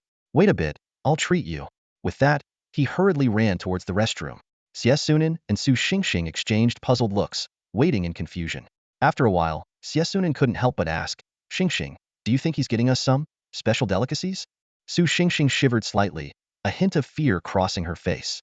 If he were normal, he'd be just going to the restroom, but with Chen Pai, I'm not so sure. However, Chen Shu wasn't fetching any special delicacies from the restroom. He entered a stall and eagerly took out the skill book he had just received from the system. Dream Killer. When activated, the slime can fight while remaining asleep, unaffected by any negative states, for a certain duration. Chen Shu's eyes lit up as he immediately applied the skill book to the slime. Instantly, the slime learned this unique active skill. Although the effect seemed ordinary at first, Chen Shu saw its enormous potential. First, the skill perfectly complemented the slime's two talents: drowsiness increasing defense while asleep and thick armor passively enhancing defense, tripled while asleep. Paired with Dream Killer, the slime's defense would skyrocket. Secondly, fighting without waking up meant the slime would be immune to pain and fear during combat. If it could acquire more sleep-related talents in the future, its power would increase even further. Chen Shu left the restroom, unable to hide his smile. He was already imagining the slime snoring while rampaging through battles. Something's off. That smile is off. Sunin instinctively took a step back upon seeing Chen Shu's expression, especially since he was hiding his hands behind his back. Su Xingxing was equally wary, scrutinizing Chen Shu from head to toe. Are you possessed? Chen Shu's smile twitched, confused by their suspicious looks. Cautiously, Sunin asked, you didn't touch anything gross, did you? Nope, what's up? Chen Shu spread his hands, looking puzzled. Relieved, the two finally relaxed. Stop acting weird. Let's go. I'll take you to try some high-end local specialties. Chen Shu declared confidently. At his words, Sunin and Su Xingxing's eyes sparkled with anticipation. 10 minutes later, the trio arrived at a street lined with food stalls near the school. This is your idea of high-end? Looking at the simple hot pot stall in front of them, the two fell into a prolonged silence. You don't get it. High-end cuisine often comes with the simplest decor, Chen Shu said as he expertly selected various meat and vegetable dishes, playing on his phone while waiting for the food to be served. Sunin's eyes darted around and suddenly landed on a peculiar figure at a nearby stall.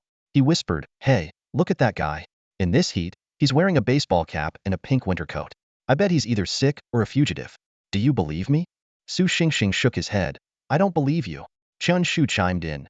Do you think a fugitive would be that stupid, dressing so conspicuously? He's probably just an artist doing some performance. Just then, Chen Shu's phone rang. Wang Qian. He raised an eyebrow and answered the call. Hello, Uncle Wang?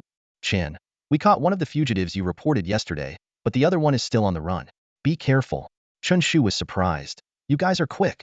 I didn't expect you to catch one so soon. Don't worry, Uncle Wang. If the other one comes looking for me, I'll handle it. Just stay vigilant. He's likely hiding near your school. Chen Shu nodded, his gaze drifting to the man in the pink coat. The familiar figure stirred a sense of suspicion within him. Softly, Chen Shu said to Su Xingxing, Xingxing, go take a secret photo of that guy. Chen Pai, are you crazy? Secretly photographing a weirdo? Despite her words, a glint of excitement flashed in Su Xingxing's eyes as she got up to carry out the task. Who could be the pervert? Su Xingxing casually sat opposite the person, pretending to be an ordinary diner while playing with his phone. Suddenly, he pressed the camera button. Click. The blinding flash went off, immediately drawing everyone's attention. Chen Shu and Sunin widened their eyes in shock as they watched the scene unfold. The man furrowed his brow and shouted angrily but took no further action. Su Xingxing awkwardly chuckled and quickly returned to Chen Shu, showing him the photo on his phone. Damn, it's really that bald guy. Chen Shu's eyes widened as he instantly recognized the criminal who had attacked him the day before. He quickly made a shushing gesture and covered his face with his hand. Sunin, utterly confused, asked, What? Do you need to go to the bathroom? That guy is trouble, Chen Shu replied in a low voice, his hand still covering his face. Just then, 3 options appeared before Chen Shu. 1. Shout at the man, criminal. Your time is up. Reward, medium beast control power. 2. Walk up and use persuasive words to make the man surrender. Reward, slime obedience 5. 3. Follow the criminal and observe before making a move. Reward, slime size 1. Chen Shu frowned in thought. None of the rewards were particularly tempting, and the first 2 options were too risky.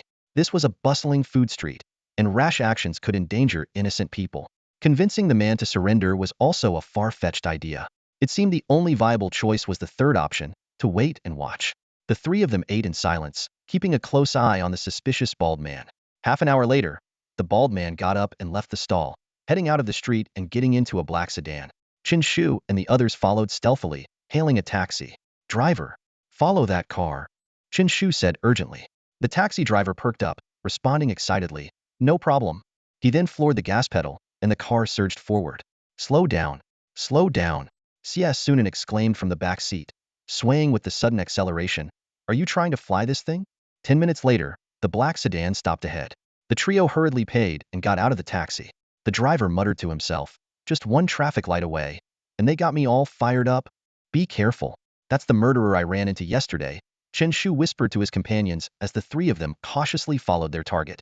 They watched as the man got off the car and headed straight into a dark alley.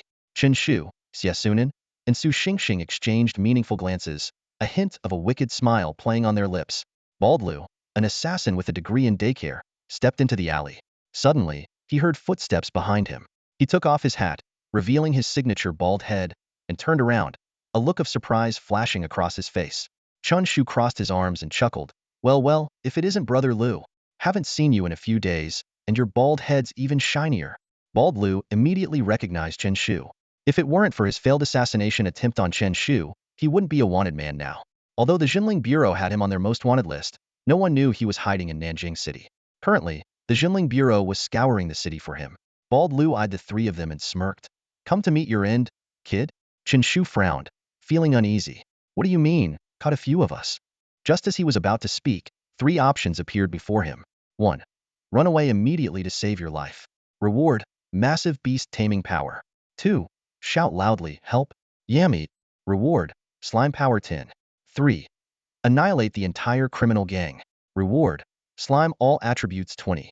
Chen Shu was taken aback. His eyes locked on the words, criminal gang. Did I track them back to their lair? Old Liu, is this your mission target? As soon as he finished speaking, several figures emerged from the depths of the alley, their faces menacing as they stared coldly at Chen Shu and his companions.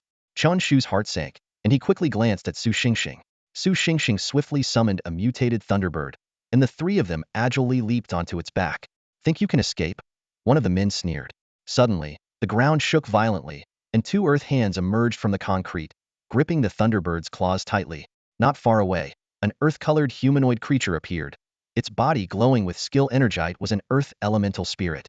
Chen Shu felt a chill down his spine. He hadn't expected to encounter a gang operation. What he thought would be a surprise attack had turned into a trap set by the enemy. It's all a misunderstanding. Chen Shu laughed awkwardly, giving Xie Sunan a meaningful look.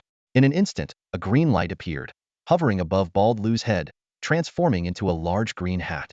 The other criminals' attention was drawn, and their fierce expressions turned into barely suppressed laughter. Old Liu, you've been greened. Someone couldn't help but snicker. Taking advantage of the distraction, a golden slime appeared silently. Chen Shu quickly climbed onto the slime's head, gripping its nostrils. Get on, quick, he called to his companions, ready to pull the same trick. Xie Sunan and Su Xingxing reacted swiftly, grabbing onto the slime's nostrils as well. The slime's slippery body made it hard to hold on. Stop laughing, you idiots. That slime can fly. Bald Liu shouted as he noticed their actions. The other criminals finally snapped out of it, summoning their own contracted spirits. But the slime had already switched to flight mode, and the earth elemental spirit couldn't control such a large target. You bunch of fools. Smile for the camera. Chen Shu pulled out his phone, aiming to capture the criminals' faces. He quickly snapped several photos, recording their glorious expressions. Just as the three were about to leave, the slime suddenly shuddered, its nose twitching. Chen Shu's smile froze, a sense of foreboding rising within him. Hold on tight, he shouted. But the slime let out a violent sneeze. Damn it! Xie Sunan and Su Xingxing cried out as they were flung off by the force. Seeing his companions falling, Chen Shu's heart tightened. The slime was fast in the air but not very maneuverable, unable to catch the two falling figures. Xie Sunan and Su Xingxing were panicked, terror evident in their eyes. Who could have expected such an accident? Fortunately, Chen Shu had been busy taking photos, so the slime hadn't flown too high. The fall shouldn't be too severe, but the real problem was the group of criminals below. As expected, as soon as they landed, the criminals seized them. Chen Shu, save us, they called, waving desperately at Chen Shu in the sky. Due to the night wind, Chen Shu couldn't hear them clearly, but he read the words run away from their lips. Feeling touched, he said, how could I leave at a time like this? Of course I'm running. With that, the slime sped up and quickly disappeared from sight. Bald Liu coldly told the two, looks like your buddy isn't coming to save you. A bespectacled young man said, take them back. If he dares report to the Jinling Bureau, well, kill these two. Not far from the street, Chen Shu sneaked back. He had only pretended to leave to make the criminals lower their guard. Now, his usual playful demeanor was gone, replaced by a serious expression. This gang was dangerous, and any mistake could cost Xie Sunan and Su Xingxing their lives. Messing with my brothers from Nanjing's outlaws? How could I let that slide? Chen Shu arrived at a distant part of the dark alley, accompanied by a shrunken golden slime. He hadn't alerted Wang Qian, fearing that the Jinling Bureau's arrival would scare off the criminals, putting Xie Sunan and Su Xingxing in even more danger. It's all on you now. Chen Shu took out a vial of potion, his eyes gleaming with hope. It was an invisibility potion. Last night, when he encountered Bald Liu and his partner, he chose to flee, fulfilling the second option's condition and earning this potion. Chen Shu summoned the slime and fed it a bit of the potion to test its effect. To his amazement, the slime's body vanished into thin air. Damn, that's incredible. What a find, Chen Shu exclaimed, his eyes gleaming with excitement. He had originally thought the potion rewarded by the system was useless, but its effects were beyond his wildest expectations. 2 minutes later, the slime's form reappeared. Chen Shu quickly calculated the potion's duration. Just a tenth of it grants 20 minutes of invisibility. He mused, then without hesitation, took a sip himself. Sure enough, Chen Shu's body vanished instantly. He put away the slime and sprinted towards the dark alley. Time was limited. He had to make every second count. Before long, Chen Shu reached the alley's end and saw a three-story house with a yard. He gently pushed the creaky door open, about to step into the yard. Suddenly, a voice rang out. "Why didn't you lock the door?" Chen Shu froze, fearing discovery. He heard footsteps approaching and quickly slipped into the yard before the person got too close. In the yard, 8 people were gathered. Bald Lu took off his pink coat, complaining, "This thing is so hot. Feels like I'm crazy." A middle-aged man responded, "It's to lure in the Spirit Bureau." "Brotherly, are we really going to kill the Spirit Bureau agents?" A young man asked, eyes filled with apprehension. A man with glasses calmly analyzed, "We need to create chaos in Nanjing City to escape. The Spirit Bureau thinks Bald Lu is acting alone, so they won't send too many people. If we ambush them, they'll suffer heavy casualties. What do we do now? That student who escaped saw us. The Spirit Bureau won't give us another chance. We still have time. Let's finalize our escape plan first." Chen Shu listened quietly, shocked at their ruthlessness. He looked around but didn't see Xie and the others. With the invisibility potion still active, he snuck into the house and found the unconscious Xie and another person in a room on the first floor. This makes things easier, Chen Shu thought with relief. He then summoned the golden slime and fed it the remaining invisibility potion. "Sigh, it's kill or be killed," Chen Shu muttered, watching the invisible slime silently move into the yard. "Roll, slime, roll." Chen Shu didn't use the enlargement skill, worried that a 10-meter-tall slime might accidentally collapse the house and harm innocent residents. He wanted to torment these people. The slime used its charged skill, rushing into the crowd. The man with glasses, mid-speech, suddenly twisted as if hit by a truck, crashing into the wall and collapsing in a heap, occasionally twitching. Everyone was stunned. "Brotherly, stop acting. Let's discuss the funding," someone shouted. "Acting my ass. His guts are spilling out." Another person screamed in terror. Realization dawned on them, and they looked around warily. Suddenly, another loud crash, and another person was flung into the air, spewing blood. "There's an enemy." They finally woke up to the danger, summoning their contracted spirits. Each was at least an 8th-level beastmaster, strong and well-coordinated, which explained how they had evaded detection in Nanjing City for so long. One person, hiding behind his contracted spirit, sighed in relief, only to feel a rush of wind from behind, sending him flying again. "It's an invisible contracted spirit. Attack indiscriminately." Bald Lu quickly reacted, curling up in a corner, while his black-tailed scorpion attacked the area in front of him. Chen Shu watched from the house, a slight smile on his lips. The invisible slime suddenly stopped and used a new skill dream kill. Snore, snore, the sound of snoring filled the yard, leaving the survivors bewildered. "What the hell is this?" Bald Lu's eyes were filled with confusion. The snoring grew louder, seemingly approaching him. Bang! The black-tailed scorpion's tail touched the slime but failed to penetrate its defense. "It's here." Bald Lu immediately ordered the scorpion to use its skill, the tail glowing with a dark light. But it was too late. Bang! The slime, snoring and rolling, crashed into Bald Lu. No ordinary person could withstand such a powerful impact. Bald Lu was killed instantly. The remaining criminals were even more terrified, the snoring like the call of death. The slime, with its boosted defense, withstood the attacks from other contracted spirits, rampaging through the yard. In less than 5 minutes, the entire criminal gang was dead. The slime's attributes surged by 20, significantly boosting its power. Chen Shu looked at the scene with satisfaction, then took out his phone and called Wang Qian. "Hey, Uncle Wang, send someone to clean up the mess." He concisely gave the location and then retracted the slightly swollen slime. Chen Shu looked around and saw Xie and Su Xingxing still lying on the ground. He quickly went over to help them up, carefully bringing both back to the school. The next morning, a sudden scream echoed through the dormitory. "Brother, please don't kill me. I have an 80-year-old mother and a 3-year-old child." Xie jolted up from his bed, drenched in sweat, his eyes filled with terror. Chen Shu was woken up by the noise. He rubbed his eyes and looked at his roommate helplessly. "Old Xie, do you really have to be this scared?" Xie looked around in confusion. "Huh? I'm back in the dorm? Was it a dream?" He tried to recall the events of the previous night, remembering falling off the slime and getting caught by the criminals. Of course it wasn't a dream. Chen Shu yawned and patiently explained. "With me around, nothing was going to happen. After a detailed explanation, the two finally believed that Chen Shu had saved them.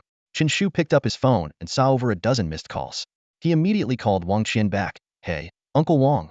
I was exhausted last night and went straight to sleep. Wang Qian's voice sounded weary. You slept well, but I stayed up all night. Tell me the truth. How did you deal with that gang? Chen Shu casually made up a story. They had an internal conflict. Someone asked whether the chicken or the egg came first, and they started arguing, then fighting, and eventually, they all died. There was a long silence on the other end of the line. Uncle Wang, I think I deserve a good citizen award for this, don't you? Chen Shu seized the opportunity to ask. Wang Qian snapped back. You won't be shortchanged on rewards. The town's spirit bureau is in chaos because of this gang. They were all wanted criminals. Well, I'll let you get back to it. Chen Shu hung up the phone and headed to class with Xie. After the thrilling events of the previous night, the bond between the three had noticeably strengthened. All fun and games aside, the bandits of Nanjiang are quite reliable. Chen Shu thought smugly. In class, Shen Wuxuang stood at the podium and announced, Today, we will be distributing the rewards from yesterday's competition. Those whose names are called, please come forward to receive your prize. First place, Chen Shu. The classroom buzzed with chatter, and the students' faces showed a mix of reactions. It was indeed surprising that a mere franked slime had won the championship. Chen Shu smiled and looked around the room but didn't get up. Shen Wuxuang called again. First place, Chen Shu. The classroom remained silent, with no one stepping forward. Shen Wuxuang's face twitched as he stared directly at Chen Shu. Chen Shu, can't you hear me? Chen Shu replied earnestly. I can hear you. I was just worried others might not have heard you. Chen Pai, get up here now. Shen Wuxuang finally lost her patience and shouted angrily. The atmosphere in the classroom immediately became tense, and all eyes turned to Chen Shu. Chen Shu stood up slowly, a smug smile on his face. He glanced around the room, nodding to his classmates, and then loudly announced, That's right. It's me, Chen Shu, the number one Chen Shu. He emphasized the words, number one, as if flaunting his achievement. His behavior left the other students speechless, inwardly cursing Chen Shu for his arrogance. Unfortunately, whether in physical combat or spirit contract battles, none of them were a match for him, and they had no choice but to accept the reality. With his hands clasped behind his back, Chen Shu struck a leader-like pose, completely ignoring Shen Wuxuang's presence. Clearing his throat, he began. Is everyone here? I'll keep it brief. To get this first place, I have to thank all of you. If you weren't so weak, I couldn't have won so easily. The classroom fell silent, and the students were too stunned to respond. Chen Shu continued, especially you, Tang Xiao. I have to thank you for making me look good. Tang Lai, sitting at his desk, clenched his fists and turned pale with anger, clearly infuriated by Chen Shu's words. Lastly, I want to describe myself with a phrase, Chen Shu said, coughing dramatically and putting on a serious face. It's like a sparrow pecking at a bull's behind. The sparrow's got guts. Get down here now. Shen Wuxuang couldn't listen any longer and tossed the box containing the rewards to Chen Shu. If he kept talking, the whole class might go insane. Chen Shu wanted to continue speaking, but Shen Wuxuang had already interrupted him, calling out, Second place, Tang Lai? With no choice, Chen Shu returned to his seat. Opening the reward box, Chen Shu's eyes lit up. Inside were 4 white pearls and a beast's organ. He immediately recognized them as high-quality beast master pearls, worth about 120,000 each, totaling 480,000 for the 4. Plus, the organ from a mutated beast brought the total value to over 1 million. Xie leaned over, rubbing his hands with envy, and exclaimed, Wow, that's some good stuff. As Shen Wuxuang was distributing the rewards, a portly man appeared at the classroom door, the principal of Nanjing No. 2 High School. He called Shen Wuxuang outside for a talk, questioning the generous reward given to an frank beast master student. Shen Wuxuang stood by her decision, even stating she was willing to resign. Faced with her determination, the principal had to relent and allowed her to continue managing the school's resources. Back in the classroom, Chen Shu began to ponder how to handle his reward. He asked Xie and Su Xingxing if they had any connections to exchange the reward for true beast master pearls. Both were stunned, not understanding why he wanted to do that. Chen Shu explained that he had a unique training method, but his explanation only left them more bewildered. In the end, Chen Shu could only think to himself, I can't exactly say I have a cheat code, can I? The difference in effectiveness between the Beast Control Pearl and the Beast Control True Pearl can be made up with just a good night's sleep, Su Xingxing said confidently, a sly glint in his eyes. After all, there's always an option triggered before sleep. One is to sleep, the other is to meditate. The former offers more progress. Who wouldn't choose it? He added with a grin, leave it to me. My family has access to Beast Control True Pearls. Chen Shu and Xie both turned to Su Xingxing, their eyes filled with curiosity. What's up? Su Xingxing chuckled, looking a bit embarrassed. Chen Shu quickly asked, What does your family do? Just an ordinary family business. Su Xingxing scratched his head, trying to downplay it. Chen Shu and Xie Sunan exchanged glances, their mouths twitching slightly. An ordinary family? Basic level beast control true pearls cost 150,000, and black iron level ones go up to 600,000. How could someone dealing in that be from an ordinary family? At that moment, Shen Wushuang walked into the classroom, interrupting their thoughts. All right, everyone. Let's continue distributing the rewards. He held a stack of documents and began handing them out to each student. Chen Shu estimated that the total value of the rewards this time was probably around 5 million. Just as he was marveling at this, Shen Wushuang dropped another bombshell. From now on, such competitions will be held monthly. The rewards will only increase. This announcement instantly ignited the classroom atmosphere, with students' eyes lighting up with excitement. Not everyone was born into wealth. They had worked hard to get into the special training class for these precious resources. Chen Shu quickly calculated. There were 10 months until the college entrance exams, and just the competition rewards alone would cost the school 50 million. Adding other expenses, the total could reach over 100 million. Of course, for high-level beast tamers, the value of Huaxia currency wasn't that significant. The truly valuable resources were beast control items. 100 million Huaxia currency could only perfectly nurture 2 black iron level contract spirits. Let's start today's lesson. Follow me to the beast control hall, Shen Wushuang said, then turned and left the classroom.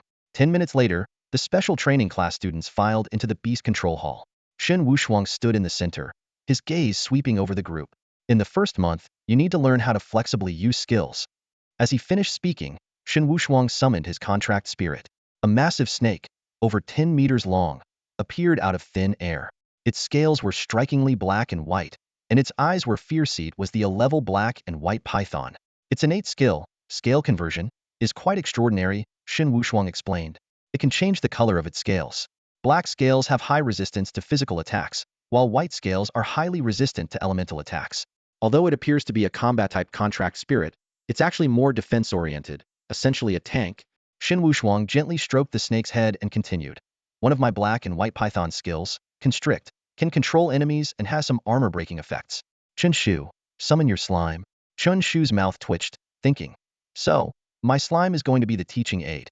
He stepped forward and said, classmates, I swear on Tang Xiao's life, this snake's constriction indeed has armor-breaking effects. Tang Lai's face changed. Are you crazy? What does this have to do with me? Chen Shu turned to Shen Wushuang and said, Teacher, no need to demonstrate. We all understand. Shen Wushuang nodded and then asked, Constrict is not just a control skill. It has other uses. Does anyone know?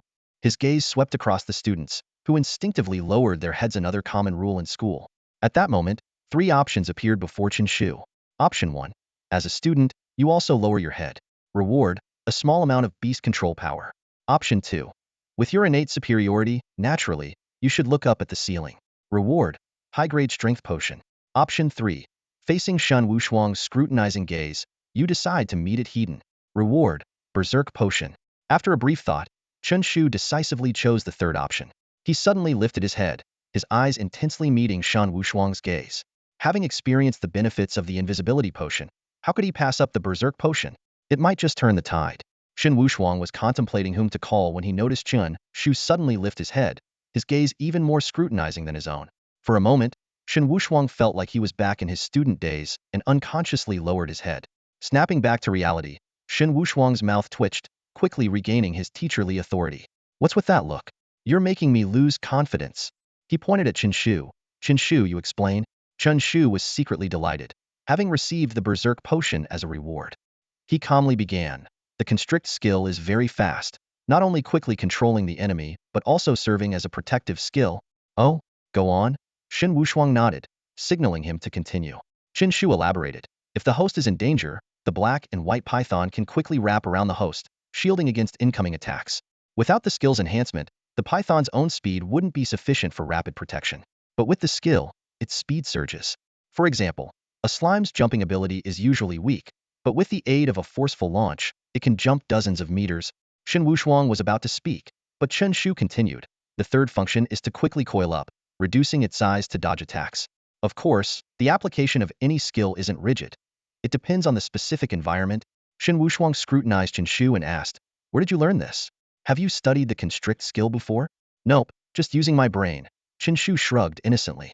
The surrounding students' mouths twitched, thinking. So, we don't have brains, huh?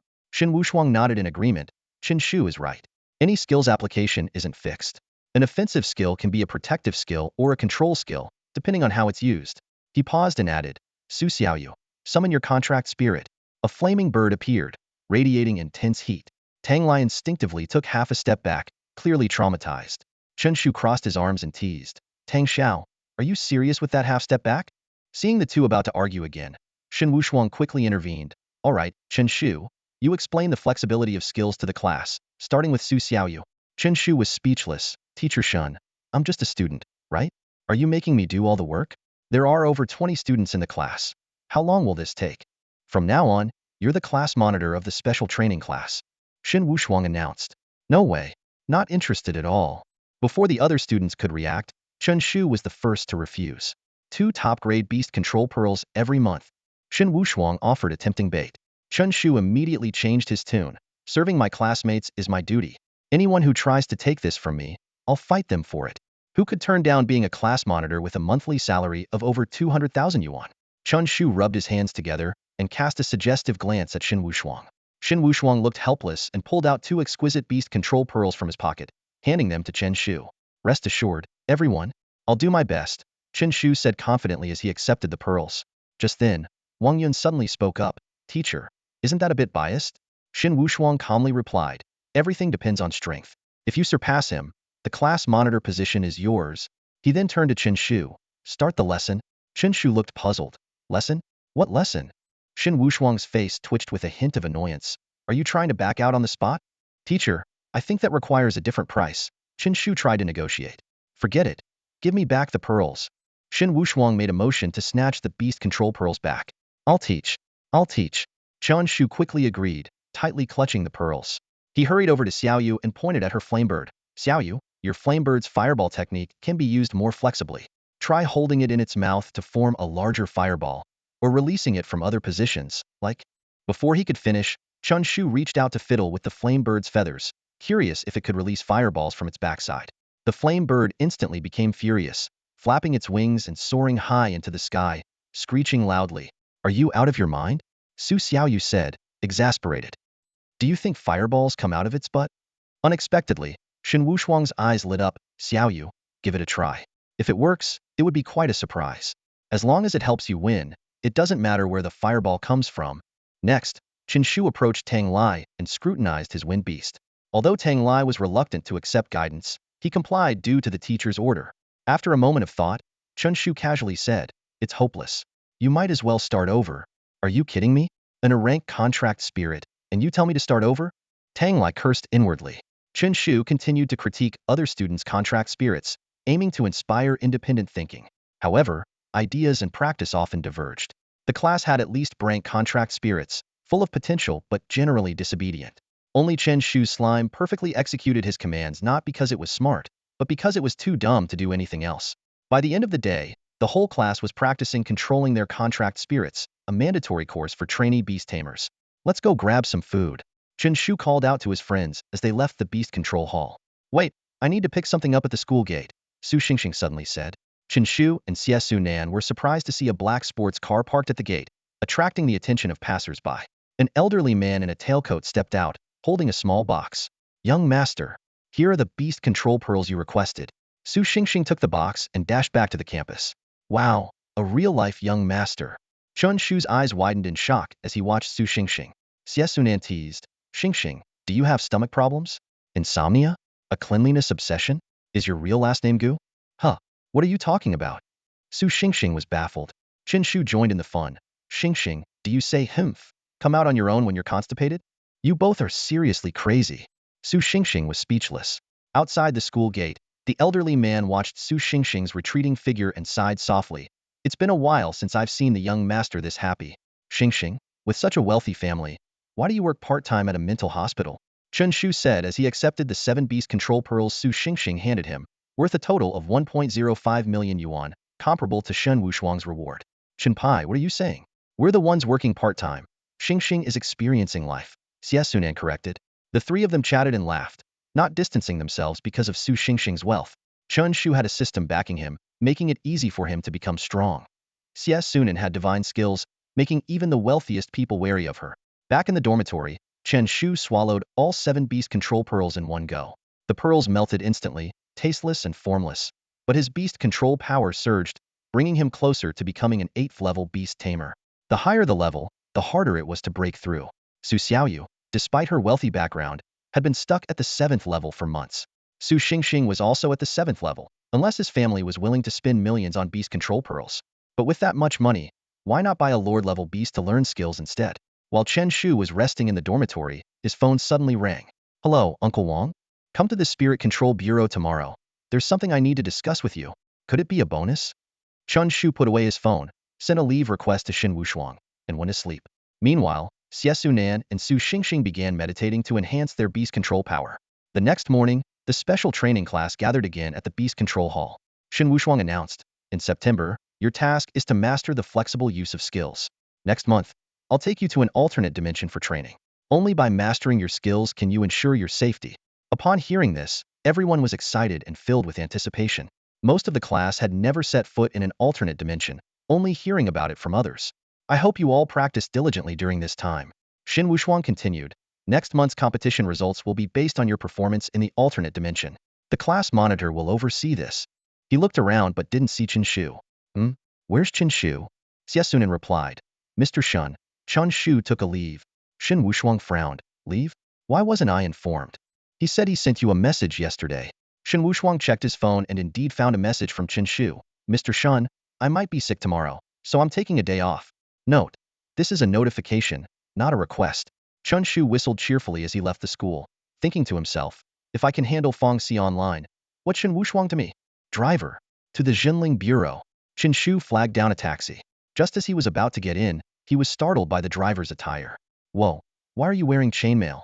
The driver jangled the chainmail and laughed. "Safety first." Chen Shu twitched a bit at the absurdity of it all. An hour later, Chen Shu stood at the entrance of the Jinling Bureau, recalling the last time he was mistaken for a fake medicine peddler. As soon as he stepped into the hall, Wang Qian approached him with a serious expression. "Chen Shu, does your family own a tank?" Chen Shu was baffled. "What are you talking about?" Wang Qian explained. "The bodies of 8 criminals were crushed by something heavy. Preliminary analysis suggests someone drove a tank over them." "Uncle Wang, come on." Chen Shu couldn't help but retort. Who would dare drive a tank in the city? He thought to himself. Wang Qian's imagination was so vivid, he should be writing novels. Wang Qian waved his hand dismissively. "All right, that's not why I called you here. We've identified who's trying to kill you." Chen Shu perked up. "Who?" "The Xiaxing pharmaceutical company in the city," Wang Qian said thoughtfully. "They're a major pharmaceutical company in Nanjing. Do you have any business conflicts with them?" Chen Shu suddenly realized it.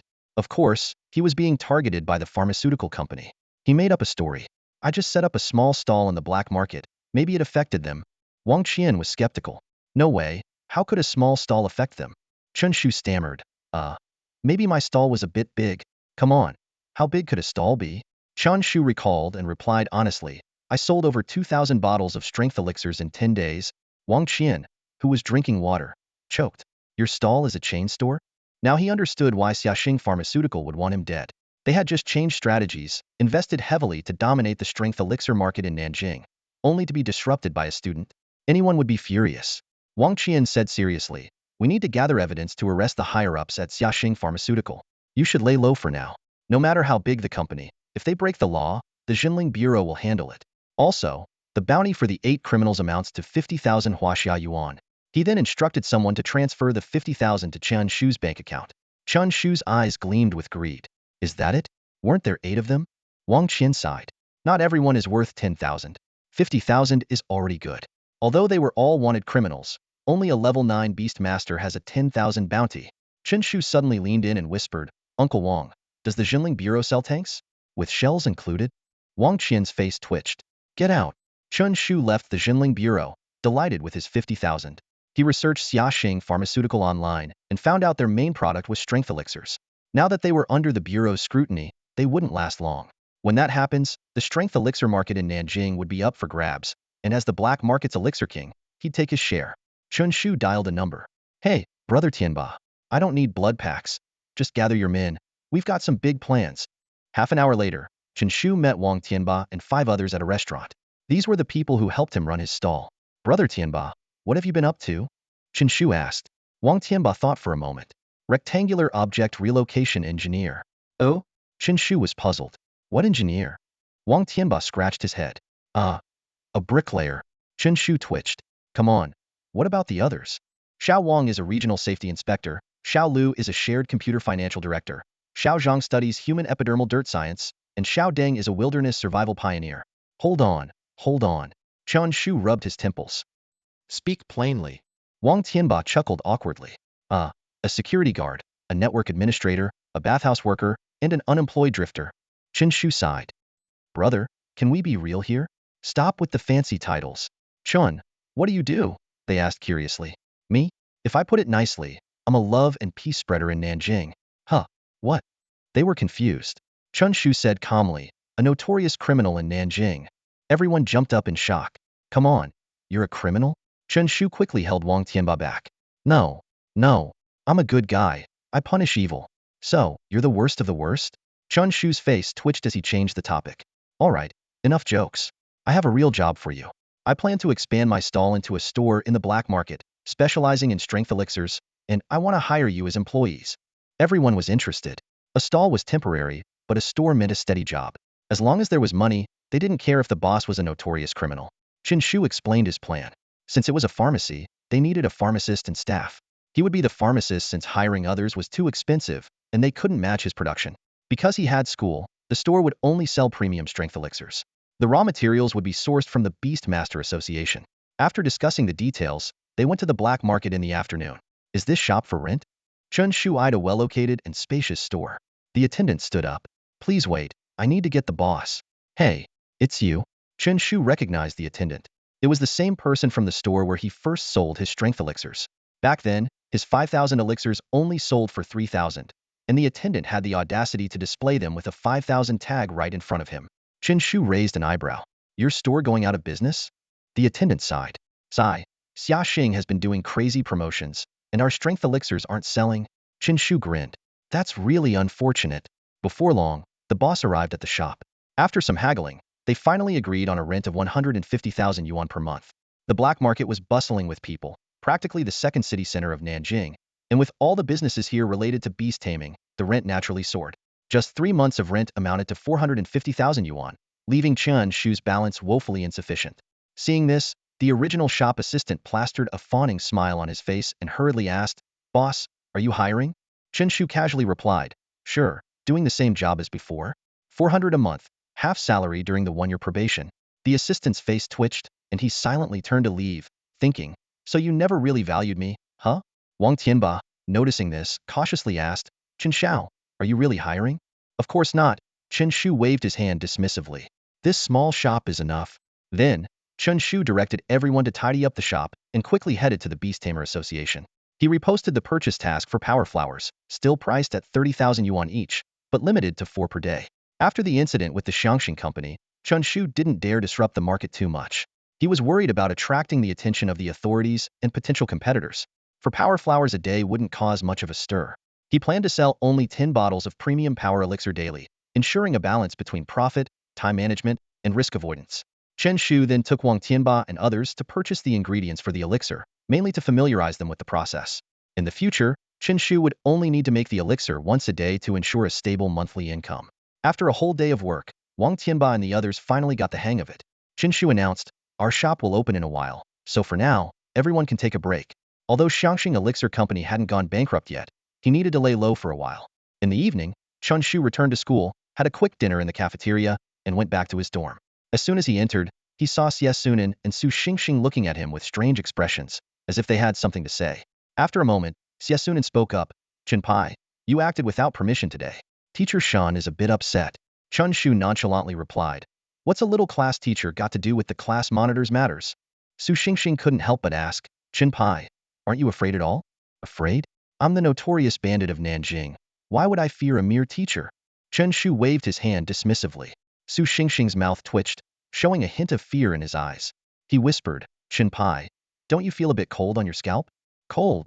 Chen Shu touched his head, feeling a bit damp. Is the dorm leaking? No, it's the first floor. He frowned and looked up at the ceiling.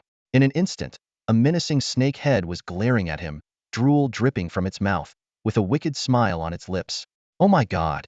Chen Shu's arrogant expression froze.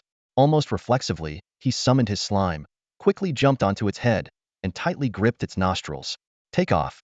Take off immediately. The slime exhaled gusts of wind, instantly activating its combination skill. But just as they were about to fly out of the dorm balcony, the black and white giant python wrapped around them, pulling the slime back to the ground. Boom. Chen Shu and his contracted creature crashed heavily onto the dorm floor. Isn't this the notorious bandit of Nanjing? Shen Wushuang leisurely walked in from outside the dorm, a faint smile on her lips. Lying on the floor, options appeared before Chen Shu. Option 1. Cry and admit your mistake. A real man can bend and stretch. Reward: moderate beast taming power. Option 2. Shout angrily, you ambushed me. You can't play fair, you little trash. Reward: death elixir. Option 3. Pretend to be seriously injured and seek sympathy. Reward: unlock new elixir recipe, jumping elixir. Chen Shu lay on the ground, quickly weighing his options. Although he was tempted to choose the second option, the death elixir reward seemed to be a grim hint. In the end, he decided to go with the third option. Chen Shu lay motionless, pretending to be unconscious. Chen Pai. Shen Wushuang frowned and approached to check. That's odd. His body is usually tough since he's like this. Let's just bury him. Chen Shu's heart skipped a beat, thinking, you really are decisive, aren't you? The black and white giant python wrapped around his body and left the dorm, heading to the back mountain of the school. Just as the python started digging, Chen Shu's body twitched. He slightly opened his eyes and began coughing. A cough shattered the silence of the classroom. With difficulty, Chen Shu spoke up, teacher, I think there's still a chance for me. Shen Wushuang crossed her arms, a cold smile playing on her lips. Her voice was as sharp as a blade. It's not about what you think, it's about what I think. Today is an auspicious day, you must be buried. Damn it. Chen Shu couldn't help but curse, his lips twitching. You even need an auspicious day to bury someone? Teacher, I'm fine, really fine. Before he could finish, Chen Shu suddenly spat out a mouthful of blood. The crimson liquid splattered on the ground, creating a shocking scene. In reality, it was a new blood pack from Wang Tianba, and it worked remarkably well. Chen Shu chuckled inwardly. Let's see if you panic now. Shen Wushuang's expression turned serious as she quickly approached Chen Shu. She leaned in and sniffed lightly. Suddenly, a knowing smile spread across her face. Dig. Keep digging. There's no way we're not burying today. Chen Shu felt a wave of frustration and silently cursed. How did you figure it out so fast? Can you at least respect Wang Tianba's research efforts? A system notification chimed in. Reward received. Jumping potion blueprint. Even though she saw through Chen Shu's trick in an instant, that spitting blood scene stirred a trace of sympathy in Shen Wushuang. Teacher, I was wrong. Chen Shu shivered as the pit beside him grew deeper, the night wind chilling him. He watched Shen Wushuang's skilled digging and wondered. Aren't you supposed to be a giant serpent? Why are you so good at digging? Have you buried many people before? Shen Wushuang smiled, but her tone was firm. You know you were wrong? Is that an announcement or a negotiation? An announcement. Chen Shu tried to sound tough, saying the most cowardly words in the hardest tone. I said I was wrong, so I was wrong. Shen Wushuang narrowed her eyes and pressed on, be honest. Where did you go today? To see a doctor, really, Chen Shu hurriedly replied. With such a healthy body, you're sick? Shen Wushuang raised an eyebrow. Mental illness? No, Chen Shu quickly denied. How could I have mental issues? The doctor said my illness is very rare and needs long-term treatment. Shen Wushuang grew interested and asked, oh? What exactly is the illness? Chen Shu hesitated and blurted out, viral gasping. Dig. Keep digging. Shen Wushuang's mouth twitched, unable to hold back her laughter at Chen Shu's nonsense. You really are something, coming up with viral gasping. I was wrong. I'm not sick. I'm not sick. Chen Shu shouted in a panic, his body sinking into the soft soil. The surrounding silence was terrifying, and a chill crawled up his spine. It felt like the perfect setting for a crime on a dark, windy night. With no other choice, he confessed everything about the Spirit Control Bureau to Shen Wushuang. You've even arrested criminals? Shen Wushuang asked, her eyebrows furrowed in suspicion. You're not selling out your own comrades, are you? Chen Shu was speechless, thinking to himself, what is this nonsense? Do I really look like a criminal? In the end, Shen Wushuang reluctantly accepted his explanation. But as punishment, Chen Shu had to squat in the dirt pit for half an hour before being let out. Back in the dormitory, Chen Shu let out a long sigh of relief and remarked, finally, I'm back. Now I truly understand the value of life. Xie Sunan looked at his dirt-covered appearance and curiously asked, Chen Pai, why are you covered in mud? You don't get it. I was getting close to nature. Chen Shu snapped, taking off his dirty clothes to take a shower. He turned to his roommates and complained, I mean, you guys, why didn't you warn me about the danger? Who would dare? His roommates exchanged glances. That snake was terrifying. You didn't see it, but before you came back, it was gnashing its teeth the whole time. Obviously, both of them were equally traumatized, which explained their expressions when Chen Shu returned. The next morning, Chen Shu obediently went to the beast training hall. He couldn't help but miss the carefree days in Class 5 of the Beast Control Department, where no one cared about anything and freedom was abundant. You've got some nerve, don't you? Chen Shu thought to himself as he looked at Shen Wushuang on the stage, silently vowing to bury that black and white giant python for 10 days once he got the chance. Chen Pai, come up and supervise. Shen Wushuang called out. Coming. Chen Shu immediately put on a smile and quickly walked up to the stage. Shen Wushuang said sternly, today's task is to practice your skills. Don't think that just because it's not on the final exam, it's not important. These are all ways to improve your strength. Oh, the students below responded listlessly. Clearly, practicing skills was too tedious for them. Shen Wushuang frowned and then said, the reason Shen Pai can beat you is because he knows how to use his skills. If you practice diligently, beating him won't be just a dream. This seemed to inject energy into the class. The students instantly became revitalized and full of spirit. Chen Shu's mouth twitched, thinking, is that really necessary? Especially you, Xiesunan. Why are you so diligent? Seeing this, Chen Shu decided to light a fire under them. He clasped his hands behind his back and began mercilessly critiquing his classmates. Du Long, can you even use earth spikes and ground wave? Your earth dragon looks more like an earthworm. Tang Xiao, has your windrunner beast not rebooted yet? Give it up. Wang Yun, what's your desert crocodile doing? Its tail swipe is so bad it might as well be performing at the senior citizens' square. With a mischievous grin, Chen Shu continued to provoke them. Want to surpass me, Chen Shu? I think your chances are about as good as becoming a national beast master. His words ignited their fighting spirit, and everyone in the beast training hall started working even harder on their skills. Chen Shu wasn't idle either. He summoned his slime to practice skills and improve its obedience. After all, high obedience meant low latency in games. Who wouldn't want that? Days flew by. During the day, Chen Shu taunted his classmates and practiced his skills. At night, he was busy handling various formalities for the black market shop. On a weekend evening, Chen Shu didn't go home but went to the black market shop with Wang Tianba and others. Today, we celebrate the collapse of Xiaxing Potion Company. Chen Shu beamed, having received the news from Wang Qian the day before. Before other companies catch on, let's get our shop up and running.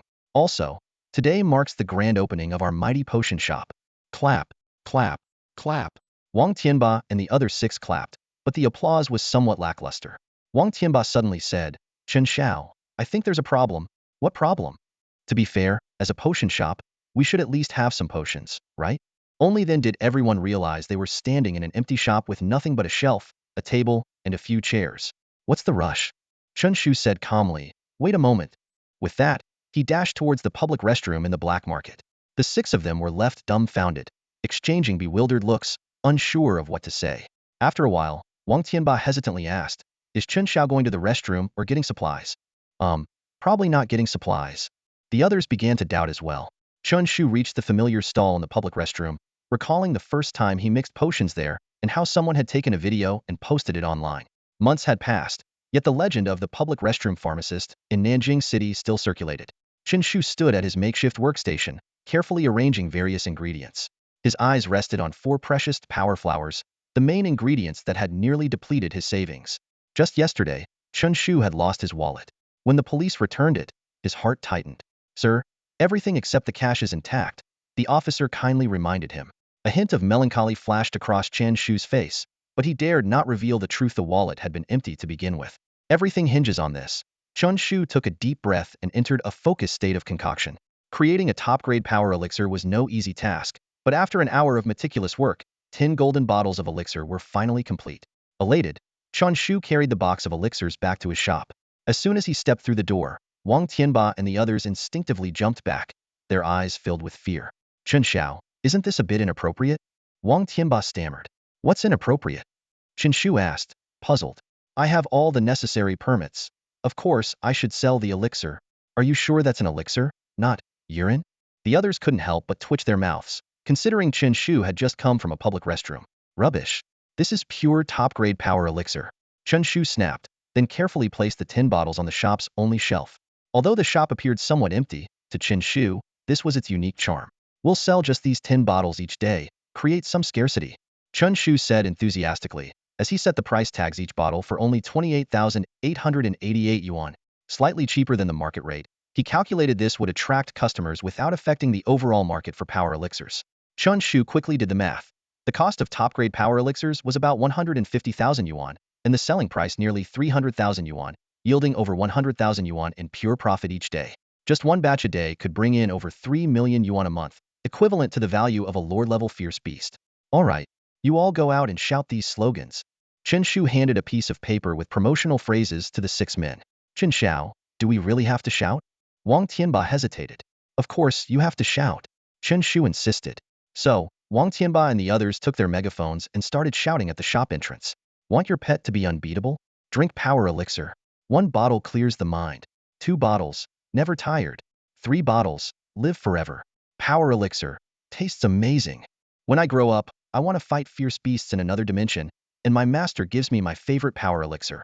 I want to be the strongest contract spirit, and my master gives me my favorite power elixir. The shouts echoed through the street, drawing curious glances from passers-by. Standing at the shop door, Chen Shu beamed with confidence, eagerly anticipating the rush of customers. The market echoed with the captivating calls, drawing the attention of passing pedestrians who were soon fixated on the power elixir shop. Outside, a wooden sign prominently displayed, Premium Power Elixirs, only 28,888 per bottle, limited to 10 bottles per day.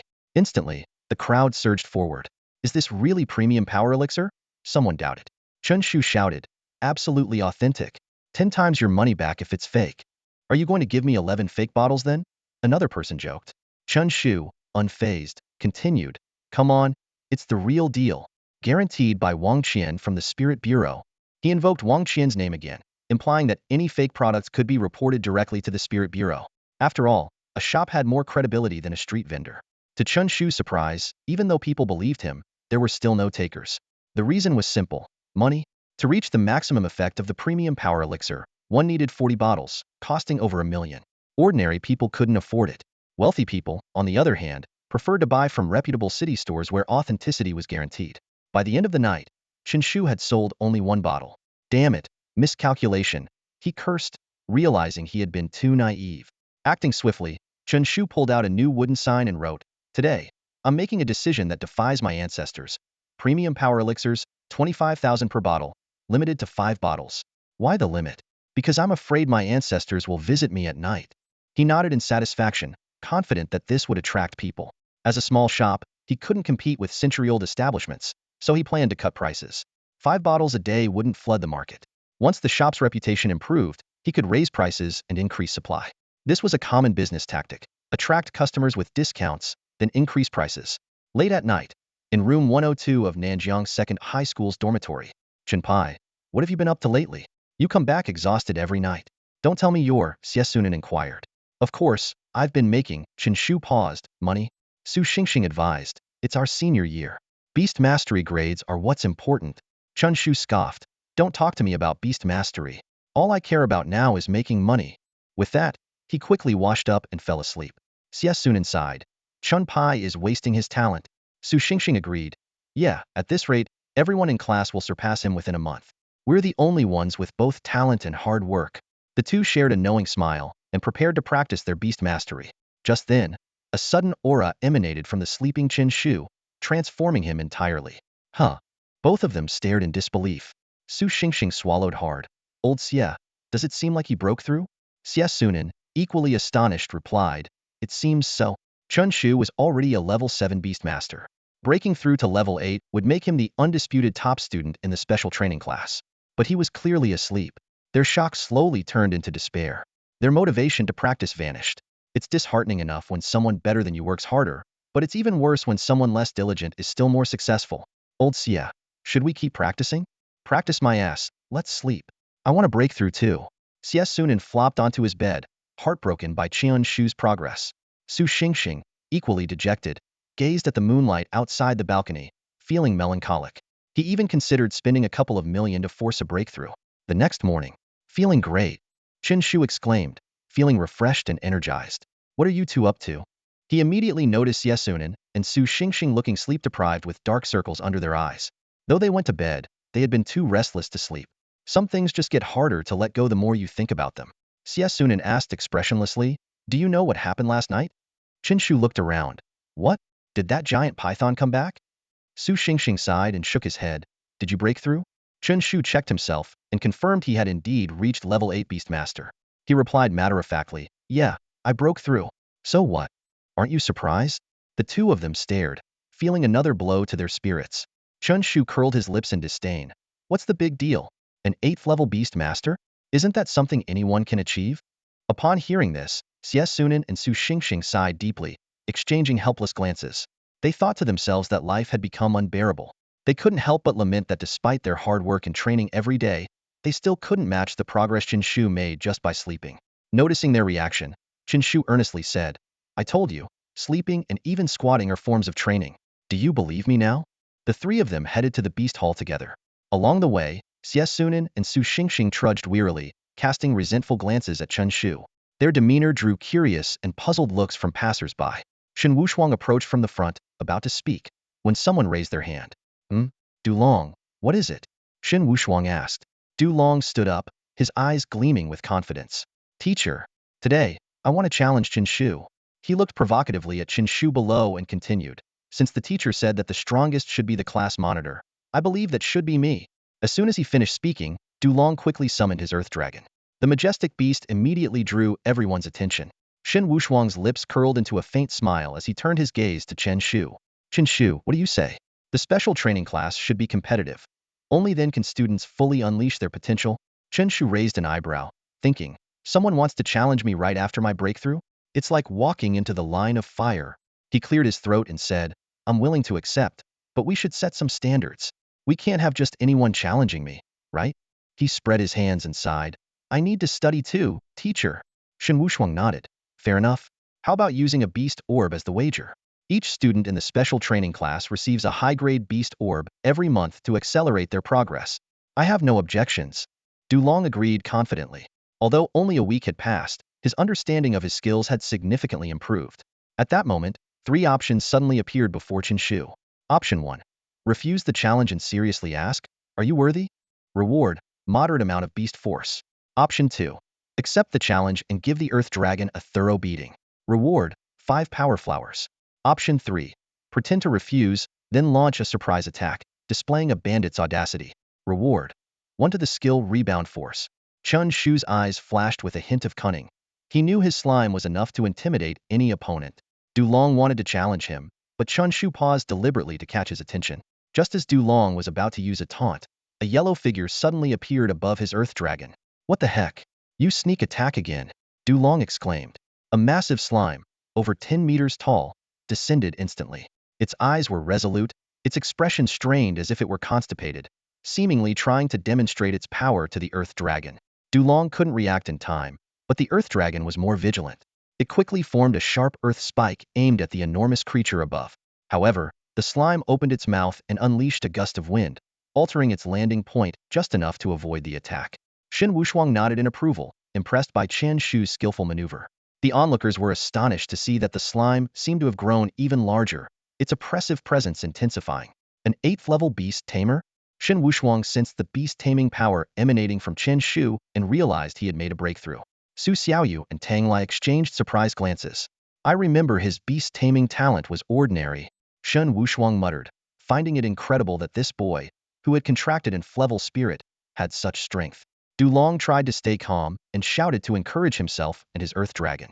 However, before he could finish, a loud crash echoed as the earth dragon was knocked to the edge of the arena. Its complex gaze seemed to express frustration at its master's blind confidence. Chen Shu sighed. Is that all you got? Yet, he felt a surge of invincibility within. Furious, Dulong ordered his earth dragon to launch a fierce attack. The earth dragon charged, causing the ground to tremble, attempting to limit the slime's movement. But the slime seemed indifferent, yawning before falling asleep.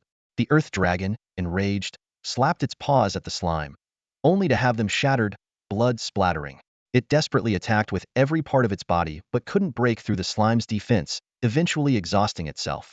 Feigning concern, Chen Shu tried to stop the fight, but Dulong, nearly spitting blood, had to concede. Chen Shu seized the moment to step to the front of the class, issuing a challenge. The winner would receive 10 premium beast taming beads, while the loser had to give up 1. His gaze swept over Tang Lai and the others, including Su Xiaoyu, as if searching for fresh meat. Suddenly, he pointed to the back row and said to Xie Sunan, Hey, Xie Sunan, Sit down. This doesn't concern you. Seeing no one step forward, Chen Shu pretended to sigh. Just then, Hong Ming stood up, releasing a ferocious rampage ape. However, within a minute, the rampage ape was pinned to the ground by the slime, barely alive. Hong Ming, heartbroken, accused Chen Shu of being too ruthless. Chen Shu laughed, explaining that it was the rampage ape's fault for not dodging. Xin Wushuang reluctantly told Hong Ming to take his contracted spirit to the school doctor. Chen Shu rubbed his hands together, ready for the next challenger. Tang Lai subtly signaled Wang Yun to step up, planning to wear down the slime with a series of battles. Despite his reluctance, Wang Yun stepped forward, loudly declaring his defiance against Chen Shu. Passing by Hong Ming, he quietly asked for help in scheduling his turn, clearly lacking confidence in the upcoming fight. Hong Ming nodded and leaned closer to Tang Lai, whispering, "Boss, do you need me to help you register?" Smack. Tang Lai slapped Hong Ming on the head and said irritably, "Register for what?" Hong Ming looked puzzled, muttering to himself, "Register for what?" and left the beast hall with a head full of questions.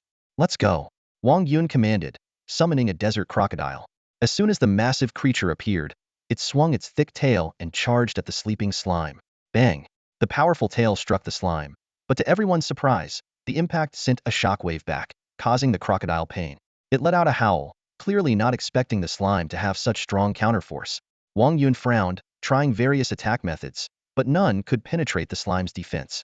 The seemingly soft, gooey substance was as impenetrable as a fortress, rendering the crocodile's attacks useless. Chen Shu lazily said, "Wang Yun, why not just give me the beast orb? You think I'm afraid of you?" Wang Yun gritted his teeth, determined to fight to the end. At that moment, the slime suddenly opened its eyes, and its massive body charged like an out-of-control battleship towards the desert crocodile. Boom! The crocodile was sent flying, spraying blood, and landed on the ground convulsing. "Chen Shu, you're ruthless." Wang Yun reluctantly recalled his crocodile, inwardly relieved that he had Hong Ming register in advance. Just as Chen Shu was feeling smug, the slime shrank back to just over 2 meters tall, indicating that its giant form's duration had ended. Tang Lai's eyes lit up as he seized the opportunity and shouted, "It's my turn to shine. You bully my brothers, insult my class. I, Tang Lai, will not tolerate this." The wind beast appeared on the battle platform instantly, its claws glowing green as it attacked the no-normal-sized slime. However, the slime once again fell asleep, impervious to the wind beast's assaults. As Tang Lai racked his brain for a strategy, the slime activated its sleep kill skill. Snoring loudly, it expelled a gust of wind and lifted off the ground. Tang Lai was dumbfounded. It can fly while sleeping? What kind of creature is this? The wind beast hurriedly used its windbind skill, its wings glowing green, and its speed increased dramatically. But the slime's body flashed gold, activating its invincibility skill, and it broke free instantly. Boom! The wind beast let out a cry, feathers flying, and crashed down from the platform. Tang Lai pointed at Chen Shu, struggling to find words. "Do you have any manners?" Chen Shu smiled, pointing at the fallen wind beast. "Tang Xiao, while your two lackeys haven't gone far, go get in line. Just wait. I will be back," Tang Lai said, collecting his wind beast and running towards the school infirmary. Chen Shu walked up to the crowd, arrogantly shouting, "Is there anyone else?" As soon as he finished speaking, the slime suddenly vomited a pool of colorless liquid and started rolling around weakly. "Oh no! Xiaohuang, are you okay?" Chen Shu dashed to the battle platform, his face full of concern. Moments later, after a careful inspection, he said gravely, "Sorry, the slime is a bit injured. Today's match." Before he could finish, Lin Xingchen from the class suddenly stood up, his eyes gleaming with eagerness. "Class monitor, I challenge you," he proclaimed loudly, full of vigor. Chen Shu thought to himself, this guy is such a troublemaker. He immediately recognized this rebellious character as the same decisive troublemaker from the cafeteria. "Are you trying to take advantage of the situation?" Chen Shu asked coldly, his brows furrowed. Lin Xingchen shrugged off the accusation with a smirk. "Didn't the class monitor say anyone could challenge? Well, that's me." With that, he swiftly summoned his contracted spirit. A majestic, pure white lion stepped onto the stage, exuding an imposing presence. Another A-class contracted spirit, the radiant lion. Chen Shu was inwardly astonished. Though Lin Xingchen was cunning and sly, his talent was undeniable. In the original first class of beast tamers, aside from the top two, Su Xiaoyu and Tang Lai, the third spot was practically his for the taking. Chen Shu's face darkened as he said in a low voice, "Lin, don't you think this is a bit unfair?" Lin Xingchen sneered, retorting, "Is the class monitor going back on his word?" His words sparked a wave of murmurs and agreement from the surrounding students. "Fine, let's fight." Chen Shu gritted his teeth and quickly left the stage, leaving the injured slime to face the radiant lion. The slime's body suddenly began to swell, activating its gigantification skill once more. Its size ballooned, exuding an overwhelming sense of pressure, like a small mountain standing in the arena. Seeing this, Lin Xingchen reassured himself, it's heavily injured. It can't last long. Then he commanded, Radiant Lion, use your innate skill, Light Lion Roar. Roar. The Radiant Lion let out a mighty howl, and a miniature lion made of light appeared out of thin air, leaping toward the slime. The Light Lion Roar not only dealt damage but also had a controlling effect, making it a formidable skill. However, the slime seemed unfazed. It suddenly launched its ramming skill, its previously slow speed increasing exponentially. The entire stage trembled with a series of thunderous booms. The terrifying shockwave obliterated the Light Lion, not even allowing it a second of control. The Radiant Lion trembled at the sight, its body shaking. It glanced back at Lin Xingchen, its eyes filled with confusion and fear. Master, are you sure this is an injured slime? The massive size of the slime made it difficult to dodge attacks effectively, but it also increased its attack range. Slower contract spirits had no chance of avoiding its charge. The blazing lion let out a wail like a kitten before being sent flying off the stage, crashing heavily to the ground below. Chen Shu felt a surge of joy inside. Another top-grade beast-taming pearl was in his grasp. However, he maintained a serious expression on his face, feigning concern as he approached the slime. The slime spat out another large mouthful of colorless liquid, its big eyes narrowing to slits, looking utterly weakened. No more. No more. Chen Shu immediately declared, my slime is severely injured. Losing would cost me 10 top-grade beast-taming pearls, a total of 1.12 million. I can't afford that. He emphasized the 1.12 million, causing the crowd around him to feel a rush of excitement. No way. You set the rules, you can't back out now. The chubby Sun Ziang stood up excitedly, summoning his golden claw beast. Chen Shu laughed wildly in his heart. He hadn't expected it to be this easy. Yet, his face showed a look of extreme reluctance, as if caught between a rock and a hard place, before he finally nodded with great difficulty. Shen Wushuang, standing nearby, twitched his mouth and shook his head, thinking, how many times is that slime going to spit? Doesn't it get tired? Looking at the excited students, he sighed inwardly, thinking they were all too gullible. Sure enough, the golden claw beast was also sent flying off the stage with a wail. The slime appeared even more injured, panting heavily. Although some people began to notice something was off, Chen Shu kept emphasizing the allure of 10 top-grade beast-taming pearls, as if obtaining them would guarantee a spot at Huaxia Academy. One by one, students took to the stage, hoping to defeat the seemingly exhausted slime, but reality was harsh. Out of the 24 students in the class, 17 were ultimately knocked out by the slime's charge. Sigh, my slime can't go on. It needs treatment. Chen Shu put on a pained expression, scanning the remaining students. But they remained unmoved, simply watching his performance. Chen Shu started calling names. Xiaoyu, aren't you going to give it a try? It's 1.12 million. No way. Su Xiaoyu refused decisively. She knew Chen Shu's tricks too well. Class representative Xia, how about you? He turned to Xiaobing, the former class rep, but she also didn't fall for it. Lone King, don't you need the money for your sister's beast tamer awakening? Wang Qinghan ignored him, thinking, you're the real Lone King here. Sigh, what a pity. Chen Shu sighed, having managed to dominate the entire class with his skills, system boosts, and the suppression of his level 8 contract spirit. Suddenly, Chen Shu noticed Xiesunan standing up and immediately shouted, Xiesunan, sit down? What do you think you're doing? He thought to himself, you're a bit tricky. I'll deal with your bug butterfly once I find a way to counter it. Alright, today's match ends here. Chen Shu happily concluded the contest, turning to Shen Wushuang, teacher, just give me 18 top-grade beast taming pearls for this month. 17 pearls amounted to 2.04 million, faster than a robbery. Unfortunately, he couldn't hold such contests every month. The class would be on guard, at least until they improved their skills. The students continued practicing their skills as Chen Shu waved them off and returned to his 6-person team. The school infirmary was already packed with students from the special training class. The school doctor frowned and sighed. Line up, everyone. I didn't expect so many contract spirits to get injured today. Who did this? The last time something like this happened was 3 years ago with Feng Xi. Doctor, it was Chen Shu, who used to follow Feng Xi around, said a seasoned student from Nanjiang No. 2 High School. When Feng Xi was around, the entire junior high was in chaos thanks to Chen Shu and Zhang Dali. They thought things would calm down after Feng Xi left, but Chen Shu had grown stronger. Chen Shu? The doctor's eyes lit up in recognition. So it's their tradition. 3 years ago, Feng Xi also beat up the entire class in a brutal brawl. That evening, Chen Shu went to his shop in the black market. As expected, a price drop of 5,000 yuan led to all 5 bottles of top-grade strength potions selling out. Although the profit was only 50,000 yuan, it totaled 1.5 million a month. Chen Shu wasn't in a hurry. Even in college, he could have Wang Tianba and others manage the shop. Help me buy some raw materials, kaihui fruit, qingye flour, and jumping fruit, Chen Shu instructed. He could now brew strength potions, size potions, defense potions, speed burst potions, intelligence potions, and jumping potions. The first 3 had already maxed out the slime's capacity, but he hadn't used the latter 3 much. He had learned the speed burst potion while running with the thief Li Hua, the intelligence potion before the final exams, and the jumping potion when Shen Wushuang buried him in a pit. Although the intelligence and speed burst potions weren't very effective for the slime, Chen Shu decided to give them to it since they weren't costly. The jumping potion could increase the height of his violent slam, indirectly boosting hang time and skill damage.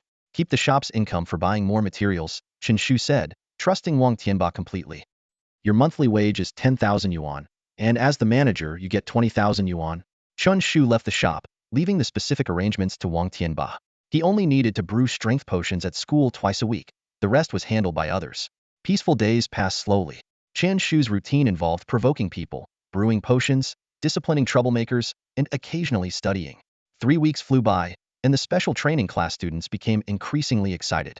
Shen Wushuang had promised to take them on an adventure to a different dimension in October. Chen Shu was also looking forward to it. Bullying weaklings every day was getting boring. He missed the thrill of fighting the Ice Rabbit Lord. At the end of September, the students in the special training class gathered in the Beast Hall, whispering among themselves, with an air of anticipation and nervousness. Shen Wushuang strode in, immediately capturing everyone's attention. In October, Shen Wushuang began straightforwardly. I will be taking you to the standard level alternate dimensions canyon. His voice echoed in the quiet hall. A special reminder.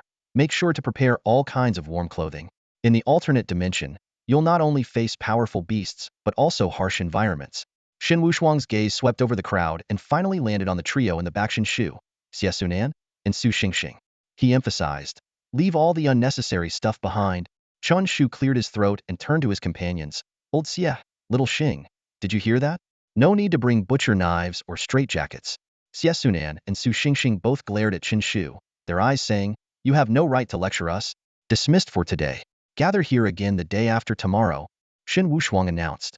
The students cheered, their faces beaming with excitement.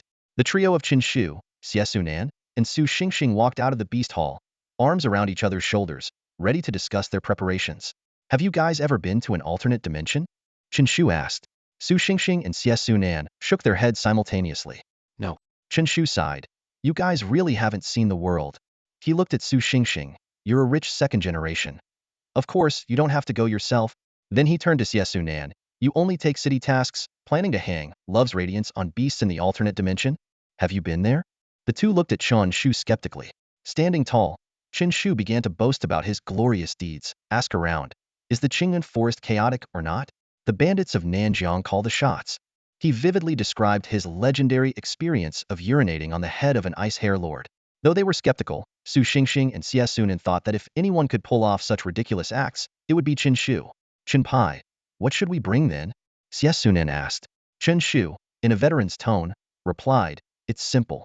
Old Xie, you bring pots, pans, and various seasonings. Best if you can prepare a grill too. He then turned to Su Xingxing. Little Xing, you don't need to bring anything. Just hire a silver-level beast master from your family, and we can wreak havoc in the alternate dimension. The two stared at Chen Shu, dumbfounded, as if they were looking at an idiot. Chen Shu raised an eyebrow. Don't believe the veteran?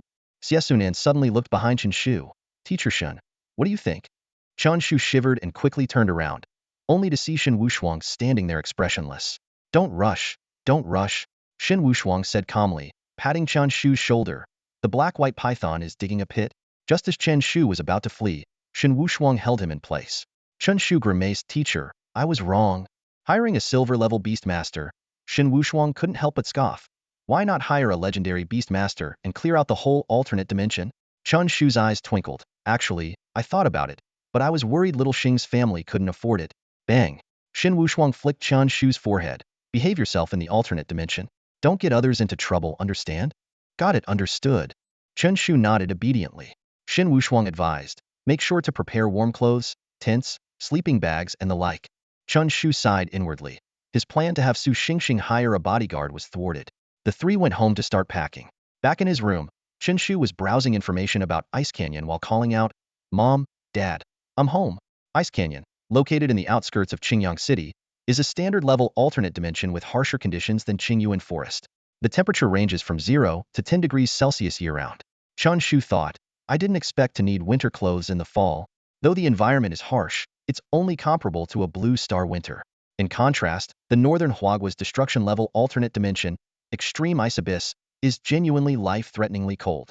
Chen Shu summoned his slime and fed it several bottles of green liquid jumping potion. Over the past month, he had given the slime a large amount of jumping, speed burst, and intelligence potions, all of which had reached their limits. To achieve this, he sold all his high-grade beast orbs, reducing his savings from 3 million to just a few 100,000. Looking at the dopey slime, Chen Shu felt a bit helpless. I should have skipped the intelligence potions. 40 bottles of intelligence potions, and no effect at all. The slime continued to sleep soundly, oblivious to Chen Shu's words. Sigh. I envy you. Living like a fool. Chen Shu muttered as he packed his bags. He prepared warm clothes, urea bags, thinking of converting them into sleeping bags, and a bunch of grilling tools and seasonings. His large military backpack was stuffed to the brim. Luckily, he was strong enough to carry it. Just then, his father walked into the room and exclaimed upon seeing the slime. "What the heck? Where did this poop come from?" The slime, just waking up, looked at Chen's father with a wronged expression. Chen Shu explained helplessly, "Dad, what are you saying? This is Xiao Huang." Xiao Huang. His father widened his eyes, staring at the slime in disbelief, creating an awkward moment. "You didn't inject it with water, did you?" His father asked suspiciously. "I've heard of injected pork, but never an injected slime." "Come on, that's impossible." Chen Shu shook his head. "But Xiao Huang's got a lot of water in its brain." The slime looked at Chen Shu with a dumbfounded expression, not understanding what they were saying but feeling that the conversation was very impolite. Mr. Chen curiously touched the plump body of the slime, furrowing his brows. "Did you use some kind of growth hormone?" Chen Shu nonchalantly shrugged. "How could I? Xiao Huang is now an 8th-level contract spirit. Isn't it normal for it to grow this big? If I wasn't worried about our house getting damaged, I'd show you its strongest form." Hearing this, Mr. Chen was taken aback and looked Chen Shu up and down. 8th level? As a 1st-level beast tamer, I know how tough the training is. How did you go from 0 to 8th level in just a few months? Chen Shu raised an eyebrow, a hint of pride in his voice. "Your son is now the class leader of the special training class. You know what that means." Mr. Chen's face was full of doubt. "You? Class leader?" "The class leader of the special training class means you're first in your grade, maybe even good enough to get into Huaxia Academy." He paused. Of course, being an 8th-level beast tamer, it's reasonable to be first in your grade. But do they only look at strength and not character when choosing the class leader? Chen Shu's expression froze. "Dad, what do you mean? Are you doubting your son's character?" He straightened up and said seriously, "Of course, they look at character. My classmates get along well with me. 3 weeks ago, they even gave me resources for training. The teachers value me too, recently letting me experience the wonders of nature." Mr. Chen nodded, feeling something was off but couldn't pinpoint what. Suddenly, Chen Shu remembered something. "Oh right, Dad. Xiaohuang has been a bit malnourished lately. When are we cooking that fish at home?" Mr. Chen smirked. "Are you kidding me? It's already fat as a ball, and you say it's malnourished? Besides, we don't have any fish at home. The red fish in the tank. Xiaohuang's been eyeing it for a while. That's my contract spirit." Mr. Chen's face changed, and he began searching around. "Where's my belt? Where's my belt? Wrong. Wrong." Chen Shu hurriedly put the slime away and ran out the door. "I won't be back for lunch." As he got downstairs, Chen Shu ran into Nyonyo's mom. He greeted her with a smile. "Hi, Aunt Wang, just back from grocery shopping?" He kept glancing back, fearing the belt might follow. Aunt Wang nodded and smiled. "Yes, Xiao Chun, are you heading out for lunch?" She seemed a bit embarrassed. "Xiao Chun, are you free right now? I need a favor." "Sure, Aunt Wang. What do you need?" "Nyonyo's dad is working overtime today, and I need to prepare lunch. Can you pick Nyonyo up from school?" "No problem." Chen Shu agreed readily. Just then, Mr. Chan came down with the belt. Chen Shu's face changed, and he started running for his life. Once outside the community, Chen Shu took a deep breath, savoring the sense of freedom. He got into a taxi and headed to Chengnan Elementary School, arriving half an hour later. Standing at the school gate, Chen Shu sighed. "I wonder if anyone still remembers me." He had attended this school and graduated 5 years ago. The security guard stopped him. "Hold on, are you a parent?" The guard scrutinized Chen Shu, finding him familiar, and took out his phone as if searching for something. Chen Shu glanced at the phone screen and was dumbfounded. "Why the heck are you searching the wanted list?" "Mr. Liu, I'm Chen Shu." Chen Shu stood tall, ready for praise. The guard suddenly realized. Chen Shu, who graduated 5 years ago. That's me. The guard stepped back and eagerly checked the wanted list. Chen Shu sighed. Mr. Liu, you're taking this toilet humor too far. Moments later, the guard asked in confusion, why aren't you on this list? Give me a break. I'm here to pick up my sister. Chen Shu ignored him and walked into the school. While waiting outside the first-grade classroom, Chen Shu thought to himself, how can an outstanding student be so unappreciated? It's sad, really. Soon, Nyo came out, smiling. Brother Chen Shu, why are you picking me up? Chen Shu lifted her up. Your dad is working overtime, so I came to get you. His tall figure stood out in the elementary school, drawing envious glances. Outside the school building, Chen Shu noticed two familiar figures. Lone King. Wang Qinghan looked up and forced a smile. Her sister, Wang Qingxue, had red, tearful eyes, looking very upset. What happened? Chen Shu asked with concern. Wang Qinghan shook her head. Nothing, just a little conflict with a classmate. Chen Shu raised an eyebrow. Conflict? Just mention my name. Suddenly, a voice interrupted. Who are you? Mention your name. Do you think you're somebody important? Two people came down the stairs, one a young student, the other about Chen Shu's age. The older one sneered. I don't recall seeing you around. Chen Shu suppressed his anger and said calmly, I'm a student at Nanjing Second High. Chen Shu? The older boy crossed his arms arrogantly. Nanjing Third High's special training class member, Su Chong. Chen Shu calmly asked, did your little brother bully someone? The young boy muttered, she ignored me, so I just called her an orphan. Besides, she is an orphan. Chen Shu's face darkened, and he stepped forward, delivering a hard slap. Su Chong quickly tried to block. What are you doing? Smack. The young boy took the slap squarely and began crying in frustration. Chen Shu sneered. So arrogant at such a young age. What will you be like when you grow up? Su Chang's eyes burned with anger, his fists clenched, ready to strike. However, faced with Chen Shu's imposing figure, he could only grit his teeth and endure. Suddenly, an idea flashed through his mind. You're a beast master, aren't you? If you have the guts, meet me at the beast arena for a fight. Su Chong challenged, his voice carrying a barely noticeable tremor. 3 options instantly appeared before Chen Shu's eyes. Option 1. Avoid the fight and leave. Reward, a small amount of beast power. Option 2. Accept the challenge. Reward, 2 bottles of basic cell serum. Option 3. Severely injure the opponent's contracted beast. Reward, slime's attributes increase by 5. You brought this on yourself, don't blame me. Chen Shu agreed without hesitation. Even if the third reward was relatively minor, he would choose it without a second thought. Direct action always carried risks and could lead to unnecessary trouble. But dealing with a contracted beast was different. As long as it wasn't fatal, any injury would be the opponent's burden to bear. Wang Qinghan couldn't help but try to dissuade him. Chen Shu, let's just drop this. It's just childish talk. Despite her somewhat aloof nature, she was gentle and didn't want to see things escalate. Chen Shu shook his head, his expression serious. Childish talk can still be a knife. The group left South City Elementary School and headed to the nearby beast arena. After paying a small fee for the venue, they could use the arena for their battle. Su Chong sneered as he summoned his contracted beast. A 3-meter-long purple tiger appeared out of thin air, its eyes glowing with purple light, exuding a menacing aura. An erranked thunder tiger? Chen Shu squinted, understanding the situation. No wonder Su Chong was so arrogant. Not only was his beast ranked, but its aura had also reached level 7. Even in the special training class, Su Chang's strength was among the top, on par with Su Xiaoyu and others. Still dare to compete? Su Chang's lips curled into a contemptuous smile, and the thunder tiger turned its gaze to Chen Shu, its eyes full of ferocity. Chen Shu grinned, his tone relaxed. I advise you to book a slot at the emergency department of the city's central hospital. Su Chong was taken aback for a moment, then sneered. You should book one for yourself? Chen Shu nodded calmly. I hope you can keep that attitude later. A massive slime suddenly appeared on the arena platform, its size comparable to the thunder tiger, though its aura was much weaker. An franked slime? Su Chong scoffed. As a level 7 beast master, he couldn't sense the beast power within Chen Shu.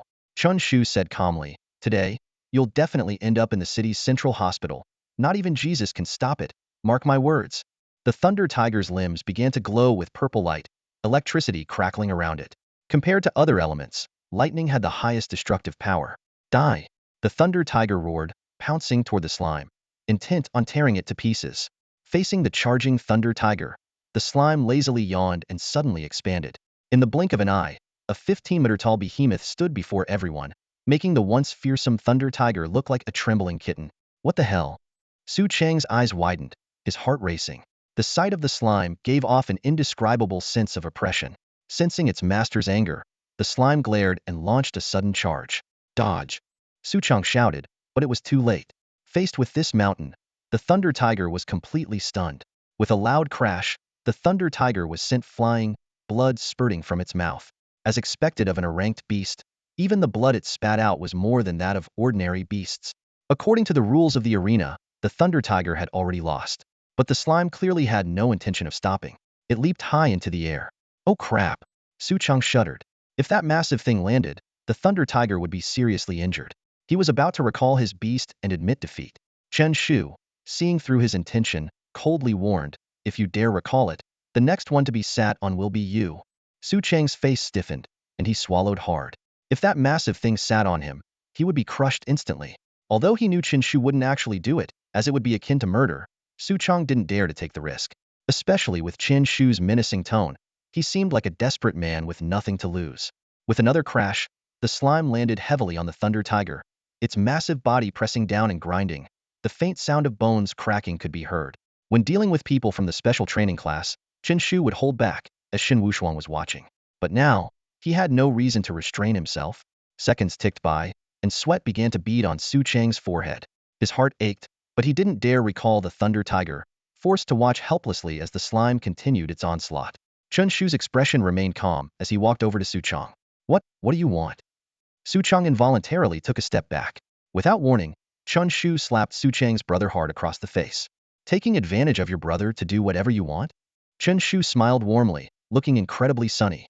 However, this smile made Su Chang and his brother instantly feel a chill, their hearts filled with alarm. This was not the demeanor of an ordinary student. Chen Shu continued, "I'm helping you here. If you keep being this arrogant, what will you do when you encounter someone truly ruthless?" His tone was light, but the warning was unmistakable. The two brothers swallowed hard in unison, with only one thought in their minds. Is there anyone more ruthless than you? Time was almost up, and Chen Shu put away his slime. The only thing left on the ground was Lei Hu, barely alive and covered in blood, a pitiful sight. Chen Shu grinned. Chen Shu, always keep my promises. I said I'd send you to the hospital, and that's where you're going." He glanced at Lei Hu and said to Su Chang, "Take him away."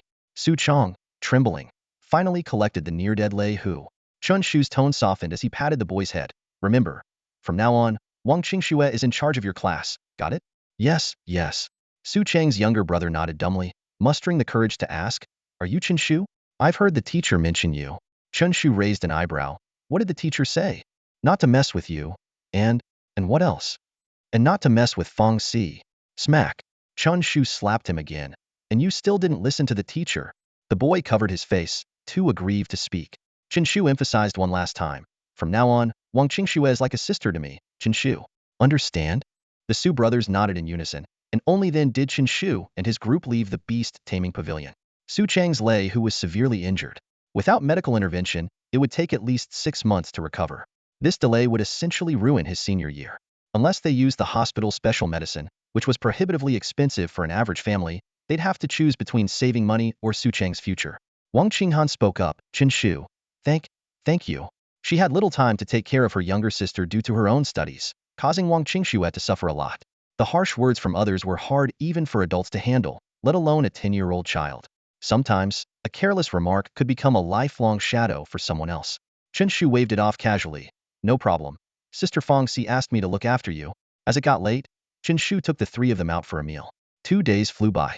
Chen Shu didn't wander around but stayed home, diligently researching the Ice Valley. However, his focus seemed a bit unique, mainly studying which beast meat would be best for grilling. On the 3rd day, Chen Shu packed a large military backpack and headed to Nanjiang No. 2 High School. His father, Chun Ping, watched him leave with a complex expression, reminding him, "Be careful." As parents, they wanted their child to become a beast tamer but also worried about the dangers. Despite the glamorous image of beast tamers, there were significant risks involved. Chen Shu nodded and continued on his way. Early in the morning, the special training class gathered at the beast taming pavilion. Besides the students, many parents accompanied them. Though they were mentally prepared for their children to venture into another dimension, they couldn't help but feel anxious at this moment. Many parents surrounded Xin Wushuang, pleading, "Teacher Shun, please take good care of the children." Xin Wushuang nodded. "Don't worry, the Spirit Guard will send personnel to protect them." As a government educational institution, the school received annual support from the Spirit Guard to ensure student safety. A bus pulled up at the entrance of the beast taming pavilion, and the students boarded, starting their journey to the ice valley. Chen Shu and his friends sat in the back row. Xie couldn't help but complain. Hey, Xiaoxing, why are we wearing down jackets in the middle of summer? She glanced at Su Xingxing beside her, who was sweating profusely in a red down jacket, looking increasingly like a madman. Su Xingxing looked innocent. Didn't the teacher say to bring warm clothes? Chen Shu sighed and asked seriously, Xiaoxing, when you restarted your life in your past life, did you put all your points into family wealth and none into intelligence? The students on the bus were all bubbling with excitement, looking around eagerly like elementary school kids about to go on a spring outing. Suddenly, Shen Wushuang, who was seated in the front row, sensed something unusual. He turned around sharply and saw Chen Shu had already laid out an entire set of pots, pans, various dishes, and a bag of hot pot seasoning. Qing Han, help me start the fire. We'll be having hot pot for lunch, Chen Shu said casually. Wang Qinghan was momentarily stunned and asked uncertainly, is this allowed?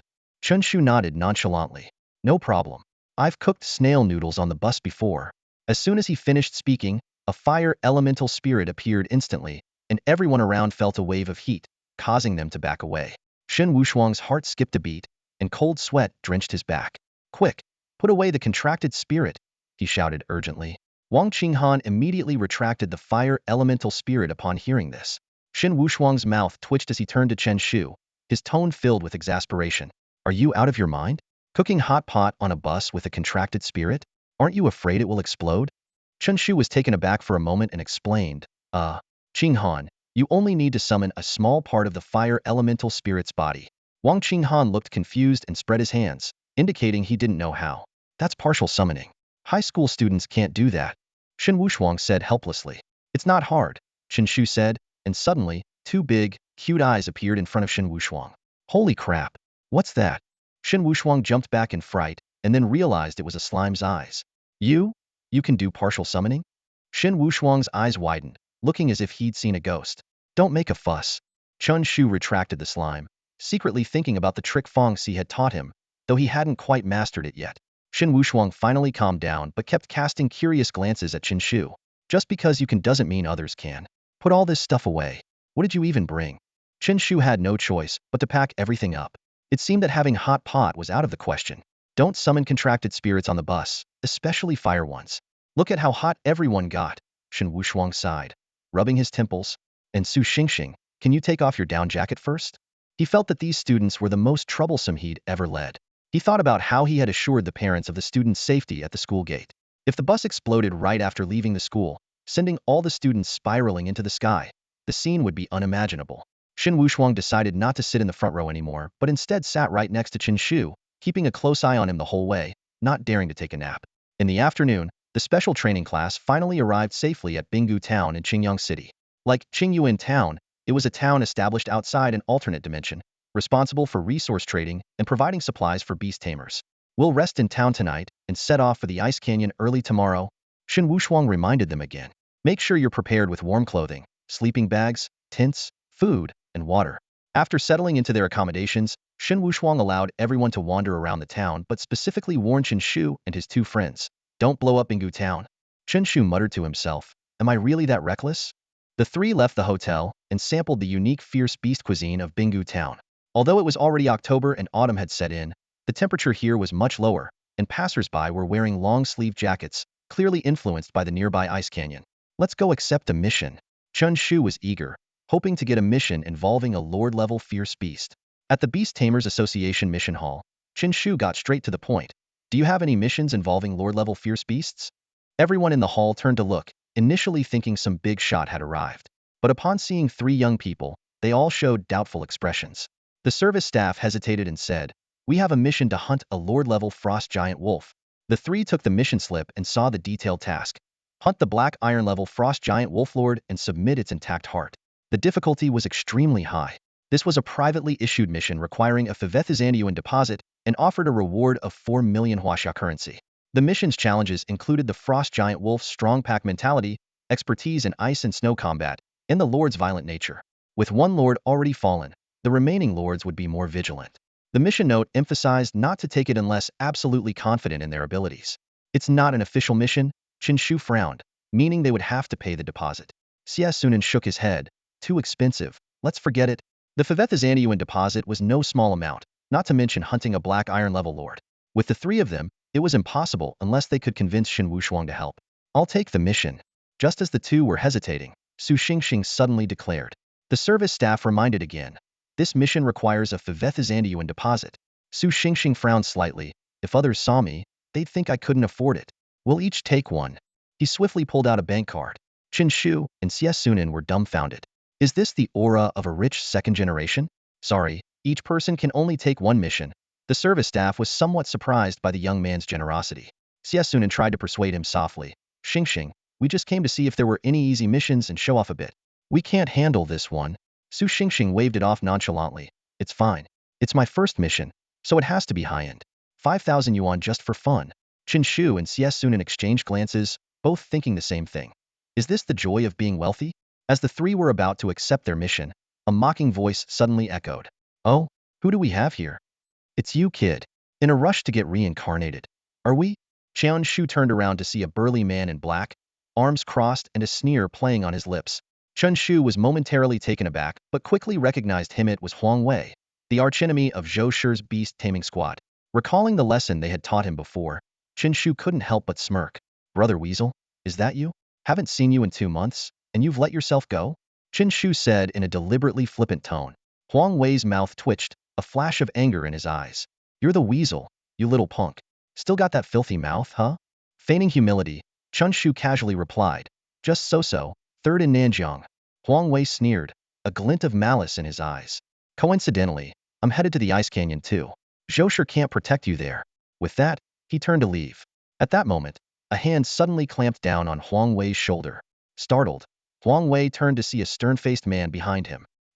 You? Huang Wei's expression froze. Shen Wushuang's face remained calm, his tone carrying a hint of warning. What? Bullying my students now? Chen Shu and his friends hadn't expected to run into Shen Wushuang here, but it wasn't a coincidence. Shen Wushuang had been secretly following them, worried they might get into trouble. Shen Wushuang. Huang Wei's face stiffened, instantly recalling the man's reputation. Shen Wushuang nodded slightly, his voice gentle yet commanding. Good that you recognize me. Stop any funny business, or I'll bury you in the Ice Canyon. Huang Wei shot a glare at Chen Shu before reluctantly leaving. Shen Wushuang turned to his 3 students, frowning. Causing trouble again? Huh? Why provoke a black iron beast tamer? Chen Shu hurried to explain. It's really not our fault, just some old grudge. Who knew he'd hold such a grudge? He had thought they'd never see Huang Wei again, but running into him on their second trip to the other world was unexpected. When Shen Wushuang saw the mission they had accepted, his eyes widened. Do you have a death wish? Even I wouldn't take on a frost wolf lord. And you 3 trainee beast tamers think you can handle it? Chen Shu quickly defended. We just accepted it for fun. Then, curiously, he asked, Mr. Shen, can you defeat a black iron level lord beast? Fong Si once thrashed a lord level black armored beetle. Shen Wushuang shook his head. I can't kill one. If you must take a mission, choose something simpler, like gathering herbs or hunting ordinary beasts. The 3 nodded in agreement, but in their minds, they were calculating. Shen Wushuang said he couldn't kill it, not that he couldn't fight it. Unbeknownst to Shen Wushuang, Chen Shu was already plotting. They browsed the mission list again and finally selected 2 tasks, collecting ice leaf flowers and hunting roaring lions. Chen Shu also swapped the first prize in their class competition from mutant roaring lion organs to a beast taming pearl. After leaving the mission hall, Chen Shu suddenly asked, Xiaoxing, your family is so rich. Why don't you get some custom attack skills for your Thunderbird? Su Xingxing replied calmly, I have 3 custom skills already. This statement surprised not only Chen Shu but also Shen Wushuang. Filthy rich people. I'm out. Chen Shu exclaimed dramatically. The 4 began wandering around Ice Valley Town. Every town outside the other world had its own unique charm, opening their eyes to new sights. Shen Wushuang, though long accustomed to such places, still stayed close to prevent any unexpected incidents. Suddenly, Chen Shu asked, Mr. Shen, do you think I can get into Huaxia Academy? Shen Wushuang paused, thinking for a moment before diplomatically replying, there's a chance. Chen Shu detected the underlying meaning. Is it because of my contracted spirit? Has there ever been a case of an F-grade contracted spirit being admitted to Huaxia Academy? Shen Wushuang frowned, not wanting to dampen his student spirits, but knowing Chen Shu would eventually find out online, he shook his head. To his surprise, Chen Shu didn't seem disheartened, but rather excited.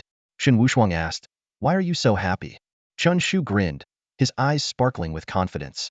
It's great that there's no precedent. That way, I can really show my worth. Shen Wushuang frowned, a hint of warning in his tone. You really are confident, aren't you? Don't blame the road if you can't walk it. The smile on Chen Shu's face didn't fade. He gently patted Shen Wushuang's shoulder, his voice firm. Miracles are made by people. As long as we work hard, there's always hope, right? Shen Wushuang's eyes widened in surprise at his words. Half joking, half serious, he touched Chen Shu's forehead. Have you been possessed? All this positivity seems out of character for you. I was going to comfort you, but here you are comforting me. The four of them chatted while strolling through the streets of Ice Valley Town, taking in all the sights. The buildings on either side were quaint and elegant, with a faint scent of snow and ice in the air. Back at the hotel, Su Xingxing couldn't help but complain. Why is the school so stingy? 3 people to a room. Xie Sunan nodded in agreement, looking equally displeased. Seriously? And it's not even co-ed. Chen Shu's mouth twitched slightly at their comments, thinking to himself, what are you imagining? But he quickly reassured them. At least the room is big, and they added an extra bed. Suddenly, Chen Shu got excited and loudly declared, once we're in the alternate dimension, follow my lead. Ice Canyon, tremble beneath my feet. His bold proclamation was met with exasperated gestures from the other 2. Early the next morning, Shen Wushuang woke the 3 of them up. Yawning, Chen Shu asked reluctantly, do we really have to get up this early, Mr. Shen? Shen Wushuang replied sternly, the whole class is gathered. You're the last ones. The 3 quickly got ready, shouldered their backpacks, and hurried to the hotel entrance. The other 21 classmates were already waiting, their eyes turning towards the latecomers. Chen Shu noticed many of them had dark circles under their eyes, likely from a mix of nerves and excitement. He was grateful that he and his roommates had managed to keep their cool.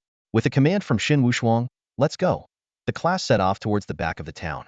Along the way, many beast tamers watched them with envy, knowing that only the elite students got to train in the alternate dimension, promising bright futures.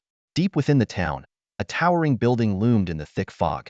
Without paying any entrance fees, the group headed straight to the portal to the alternate dimension. As they got closer to the mist-shrouded structure, everyone's heartbeats quickened. An unknown adventure awaited them, and they were about to step into a whole new world. As soon as everyone stepped into the alternate dimension, they were greeted by a vast expanse of white. A bone-chilling wind swept through, causing them all to shiver involuntarily and exclaim, damn, it's really cold. Chen Shu quickly donned his thermal gear, and the others followed suit, hastily putting on their warm clothing. Once the cold had somewhat subsided, Chen Shu took a moment to survey their surroundings. They had arrived in a small village blanketed in snow, as if they had been instantly transported to the depths of winter in the north. Spirit guards patrolled the area with their contracted spirits, constantly on the lookout for potential dangers. Chen Shu's gaze landed on Xie Sunan and Su Xingxing, and he couldn't help but laugh. Su Xingxing was wearing a bright red down jacket, while Xie Sunan was dressed in green. Standing side by side, they made quite the striking contrast. Chen Shu teased, red and green together. What a sight! At that moment, Shen Wushuang spoke up. This training exercise will last for half a month. Remember, do not venture too deep into the canyon. Stay within 500 meters to avoid encountering black iron-level beasts. Also, no one is to act alone. You will be grouped into teams of 3 based on your dorm assignments. He paused before continuing. This adventure is part of our class competition for October. The team with the greatest achievements will win beast taming resources worth 2 million Huaxia yuan. This announcement filled the students with enthusiasm and determination. Shen Wushuang added, each team will have a black iron-level beast tamer accompanying them. If you encounter life-threatening danger, they will intervene and bring you back to the spirit guard base, ending your training. Chen Shu nodded in agreement, thinking this was a sensible arrangement. Most of his classmates had never experienced an alternate dimension before, and without protection, their survival rate would be dangerously low. Now, the training officially begins. With Shen Wushuang's declaration, the students quickly dispersed into teams of 3, heading out of the small village. Su Xingxing glanced back at Chen Shu, who was still standing there, and asked, Chen Shu, why aren't you moving? Chen Shu chuckled and replied, are you kidding? We're flying, of course. Where's your Thunderbird? Only then did the 2 realize that they were in an alternate dimension where they had no restrictions. The Thunderbird appeared instantly, carrying the 3 of them into the sky. Higher! Go higher! They shouted excitedly. In the city, they would never dare to fly so recklessly. Snowflakes danced around them, and the world below was a vast expanse of white. Today marks the beginning of our conquest of the Ice Canyon, they yelled with fervor. However, just then, a snow eagle swooped down from above, its talons gleaming with a deadly light and its eyes filled with menace. Shit! A black iron-level beast. Run! The 3 of them were terrified, their earlier bravado vanishing instantly. The Thunderbird's eyes flashed blue, and it suddenly accelerated. It remained calm, even spitting at the snow eagle before diving rapidly. In no time, the Thunderbird had brought them back to their starting point. Shen Wushuang looked puzzled. What's going on with you three? You just left and now you're back? Chen Shu pointed upwards helplessly. The snow eagle, enraged by the Thunderbird's provocation, was now diving straight toward the spirit guard base. However, before it could get within a kilometer, several powerful contracted spirits surrounded it and tore it to pieces, its blood raining down. What a fearless beast, Shen Wushuang remarked, looking at the bloody sky. He then announced, congratulations, your training is over. Chen Shu's face twitched. We haven't even started. No need to start. It's already over. Mr. Shun, give us another chance. Are you expecting us to play cards here for half a month? Chen Shu couldn't believe their training was ending so quickly it felt like a joke. After a moment of thought, Shen Wushuang relented. All right, I'll give you another chance. If something like this happens again, it's over for good. He hadn't expected their luck to be so terrible, encountering a black iron-level beast right above the base. For the beasts of the alternate dimension, the spirit guard base was like a forbidden zone, usually avoided at all costs. Fly lower this time, Chen Shu advised. The three of them prepared once more, opting for low-altitude flight this time. The mutated Thunderbird was incredibly fast and had excellent stamina, making it the perfect mount. The spirit guard base was situated in a small basin above the canyon. As soon as they left the base, the full expanse of the ice canyon came into view. The entire canyon was blanketed in snow, with the occasional roar of beasts echoing through it. Su Xingxing asked, Chen Shu, which direction should we go? Just as Chen Shu was about to answer, three options appeared before him. Option 1. Say, someone has to slack off, why not us, and hunt near the spirit guard base. Reward, significant beast taming power. Option 2. Hunt within the designated area and play it safe. Reward, wind whisper 1. Option 3. Venture below the 500-meter mark in the canyon and survive for 3 days. Chen Shu's expression turned resolute as he decisively commanded, head straight for the bottom of the canyon. Xie Sunan frowned, his lips twitching with concern. I think this might be a bad idea, but Chen Shu was unwavering. Don't worry, Shaoxing's bird is fast. Most black iron-level beasts can't catch up. Just look at how the Thunderbird dared to spit at the snow eagle earlier. It shows that most black iron beasts can't keep up with it. Braving the howling wind and snow, the three of them rode the Thunderbird, diving straight into the depths of the canyon. Chen Shu turned and asked, Old Xie, do your bugs and butterflies have any other uses besides being disgusting? Xie Sunan retorted indignantly, disgusting? They're spreading the light of love. He paused to think, then added, they can also search the surroundings and mark specific beasts. Chen Shu raised an eyebrow and pressed, you can detect beasts around us? Of course, Xie Sunan replied confidently. For instance, right below us, there's a group of beasts. Hearing this, Chen Shu and Su Xingxing were momentarily stunned, and the Thunderbird instantly accelerated. Suddenly, ice balls whistled up from below, but the Thunderbird swiftly dodged them. Why didn't you say something earlier? Chen Shu shouted angrily, looking down. Below, a group of large insects with transparent shells glared menacingly at the sky, their eyes filled with rage. They were the feared beasts of the Ice Canyon ice marrow beetles. Damn it, so brazen. Chen Shu cursed, his gaze drawn to the pure snow lotuses amidst the beetle horde. Su Xingxing, focused on controlling the Thunderbird, asked, Chen Pai, what's the plan? What else? Attack. Chen Shu commanded without hesitation. Upon hearing this, the mutated Thunderbird immediately descended, landing on a flat area a kilometer away. Chen Shu quickly summoned a golden slime, which rapidly expanded into a massive creature. Charge! Smash them to bits! Chen Shu shouted fiercely. The slime activated its Dream Kill skill, significantly boosting its defense. Then, it initiated its charge. Boom, boom, boom. The slime turned into a colossal projectile, barreling towards the ice marrow beetle swarm. In this otherworldly space, Chen Shu had no reservations, driven by a single thought. Crush these beasts as much as possible. The ice core beetles moved slowly, unable to dodge the slime's attack. Blue light emanated from their mouths, forming icy spheres. These spheres were more powerful than those of the ice hares, boosted by the icy environment. Bang, bang, bang. The icy spheres hit the slime one after another, shattering on impact and covering it in blue frost, slowing it down. However, in an instant, the slime glowed with a bright golden light, radiating a holy aura. Its invincibility skill activated, dispelling the slowing effect. Thanks to its strong defense, the damage from the icy spheres was almost nullified. Boom.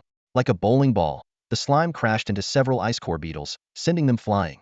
Chen Shu focused on controlling the slime in battle and shouted, Old Xie, keep an eye on the surrounding beasts. Shaoxing, be ready to take off if there's any danger. The slime rampaged through the beasts like a wolf among sheep. Despite being on the same level, its strength was in a different league. It snored thunderously while its body continuously collided and crushed everything, causing the ground to tremble slightly. You're all dead meat. Chen Shu grinned, amazed by the slime's power. When the charging skill ended, the slime stood still. The ice core beetles thought it was their chance to counterattack and swarmed forward, biting with their sharp teeth. Crack! The sound of breaking teeth echoed as the beetles' fangs shattered against the slime, leaving them dumbfounded. What on earth was this creature? The slime continued to nap, waiting for its charging skill to cool down, then transformed into a powerful missile once more. The ice core beetles panicked and let out sharp screeches. Scream all you want. The louder, the better. Chen Shu's face twisted into an evil grin, drawing strange looks from Xie Sunan and Su Xingxing. Was he unleashing his true nature? Realizing they were no match, the ice core beetles scattered in all directions. The slime, still half asleep, relentlessly pursued them. Chen Shu took the opportunity to use a small shovel to harvest ice lotuses, the main ingredient for ice attribute potions. At that moment, Xie Sunan's expression changed. Chen Shu, someone's behind us. Several hundred meters away, Tang Lai's team approached silently. They had already spotted Chen Shu's slime. Get on the bird. Chen Shu and his team immediately climbed onto the back of the mutated Thunderbird. Almost simultaneously, a giant tail whipped towards them, but the Thunderbird narrowly dodged it. Such quick reflexes? Tang Lai was momentarily stunned, unaware that Xie Sunan had already spotted them. Tang Xiao, you're resorting to sneak attacks. Chen Shu grinned, surprised by Tang Lai's cunning. According to the competition rules, if a life-threatening crisis arose, a black iron-level beast master would intervene to save them, resulting in elimination. And life-threatening crises included both beast attacks and competition between teams. Good awareness. But you won't be so lucky next time. Tang Lai muttered, though he didn't fear Chen Shu. They had 3 members, while only Chen Shu had combat ability. If they could temporarily hold off the slime, the wind beast could directly attack the trio, and its windbind skill was specifically effective against the mutated Thunderbird. There won't be a next time. Chen Shu's eyes gleamed as he grinned. How about a snow avalanche for Tang Xiao? Boom, boom, boom. The slime abandoned its pursuit of the ice core beetles and began ramming into a nearby mountainside. The snow on the mountain began to shake, as if about to slide down. Damn, you bastard. Tang Lai's team panicked and fled in the opposite direction.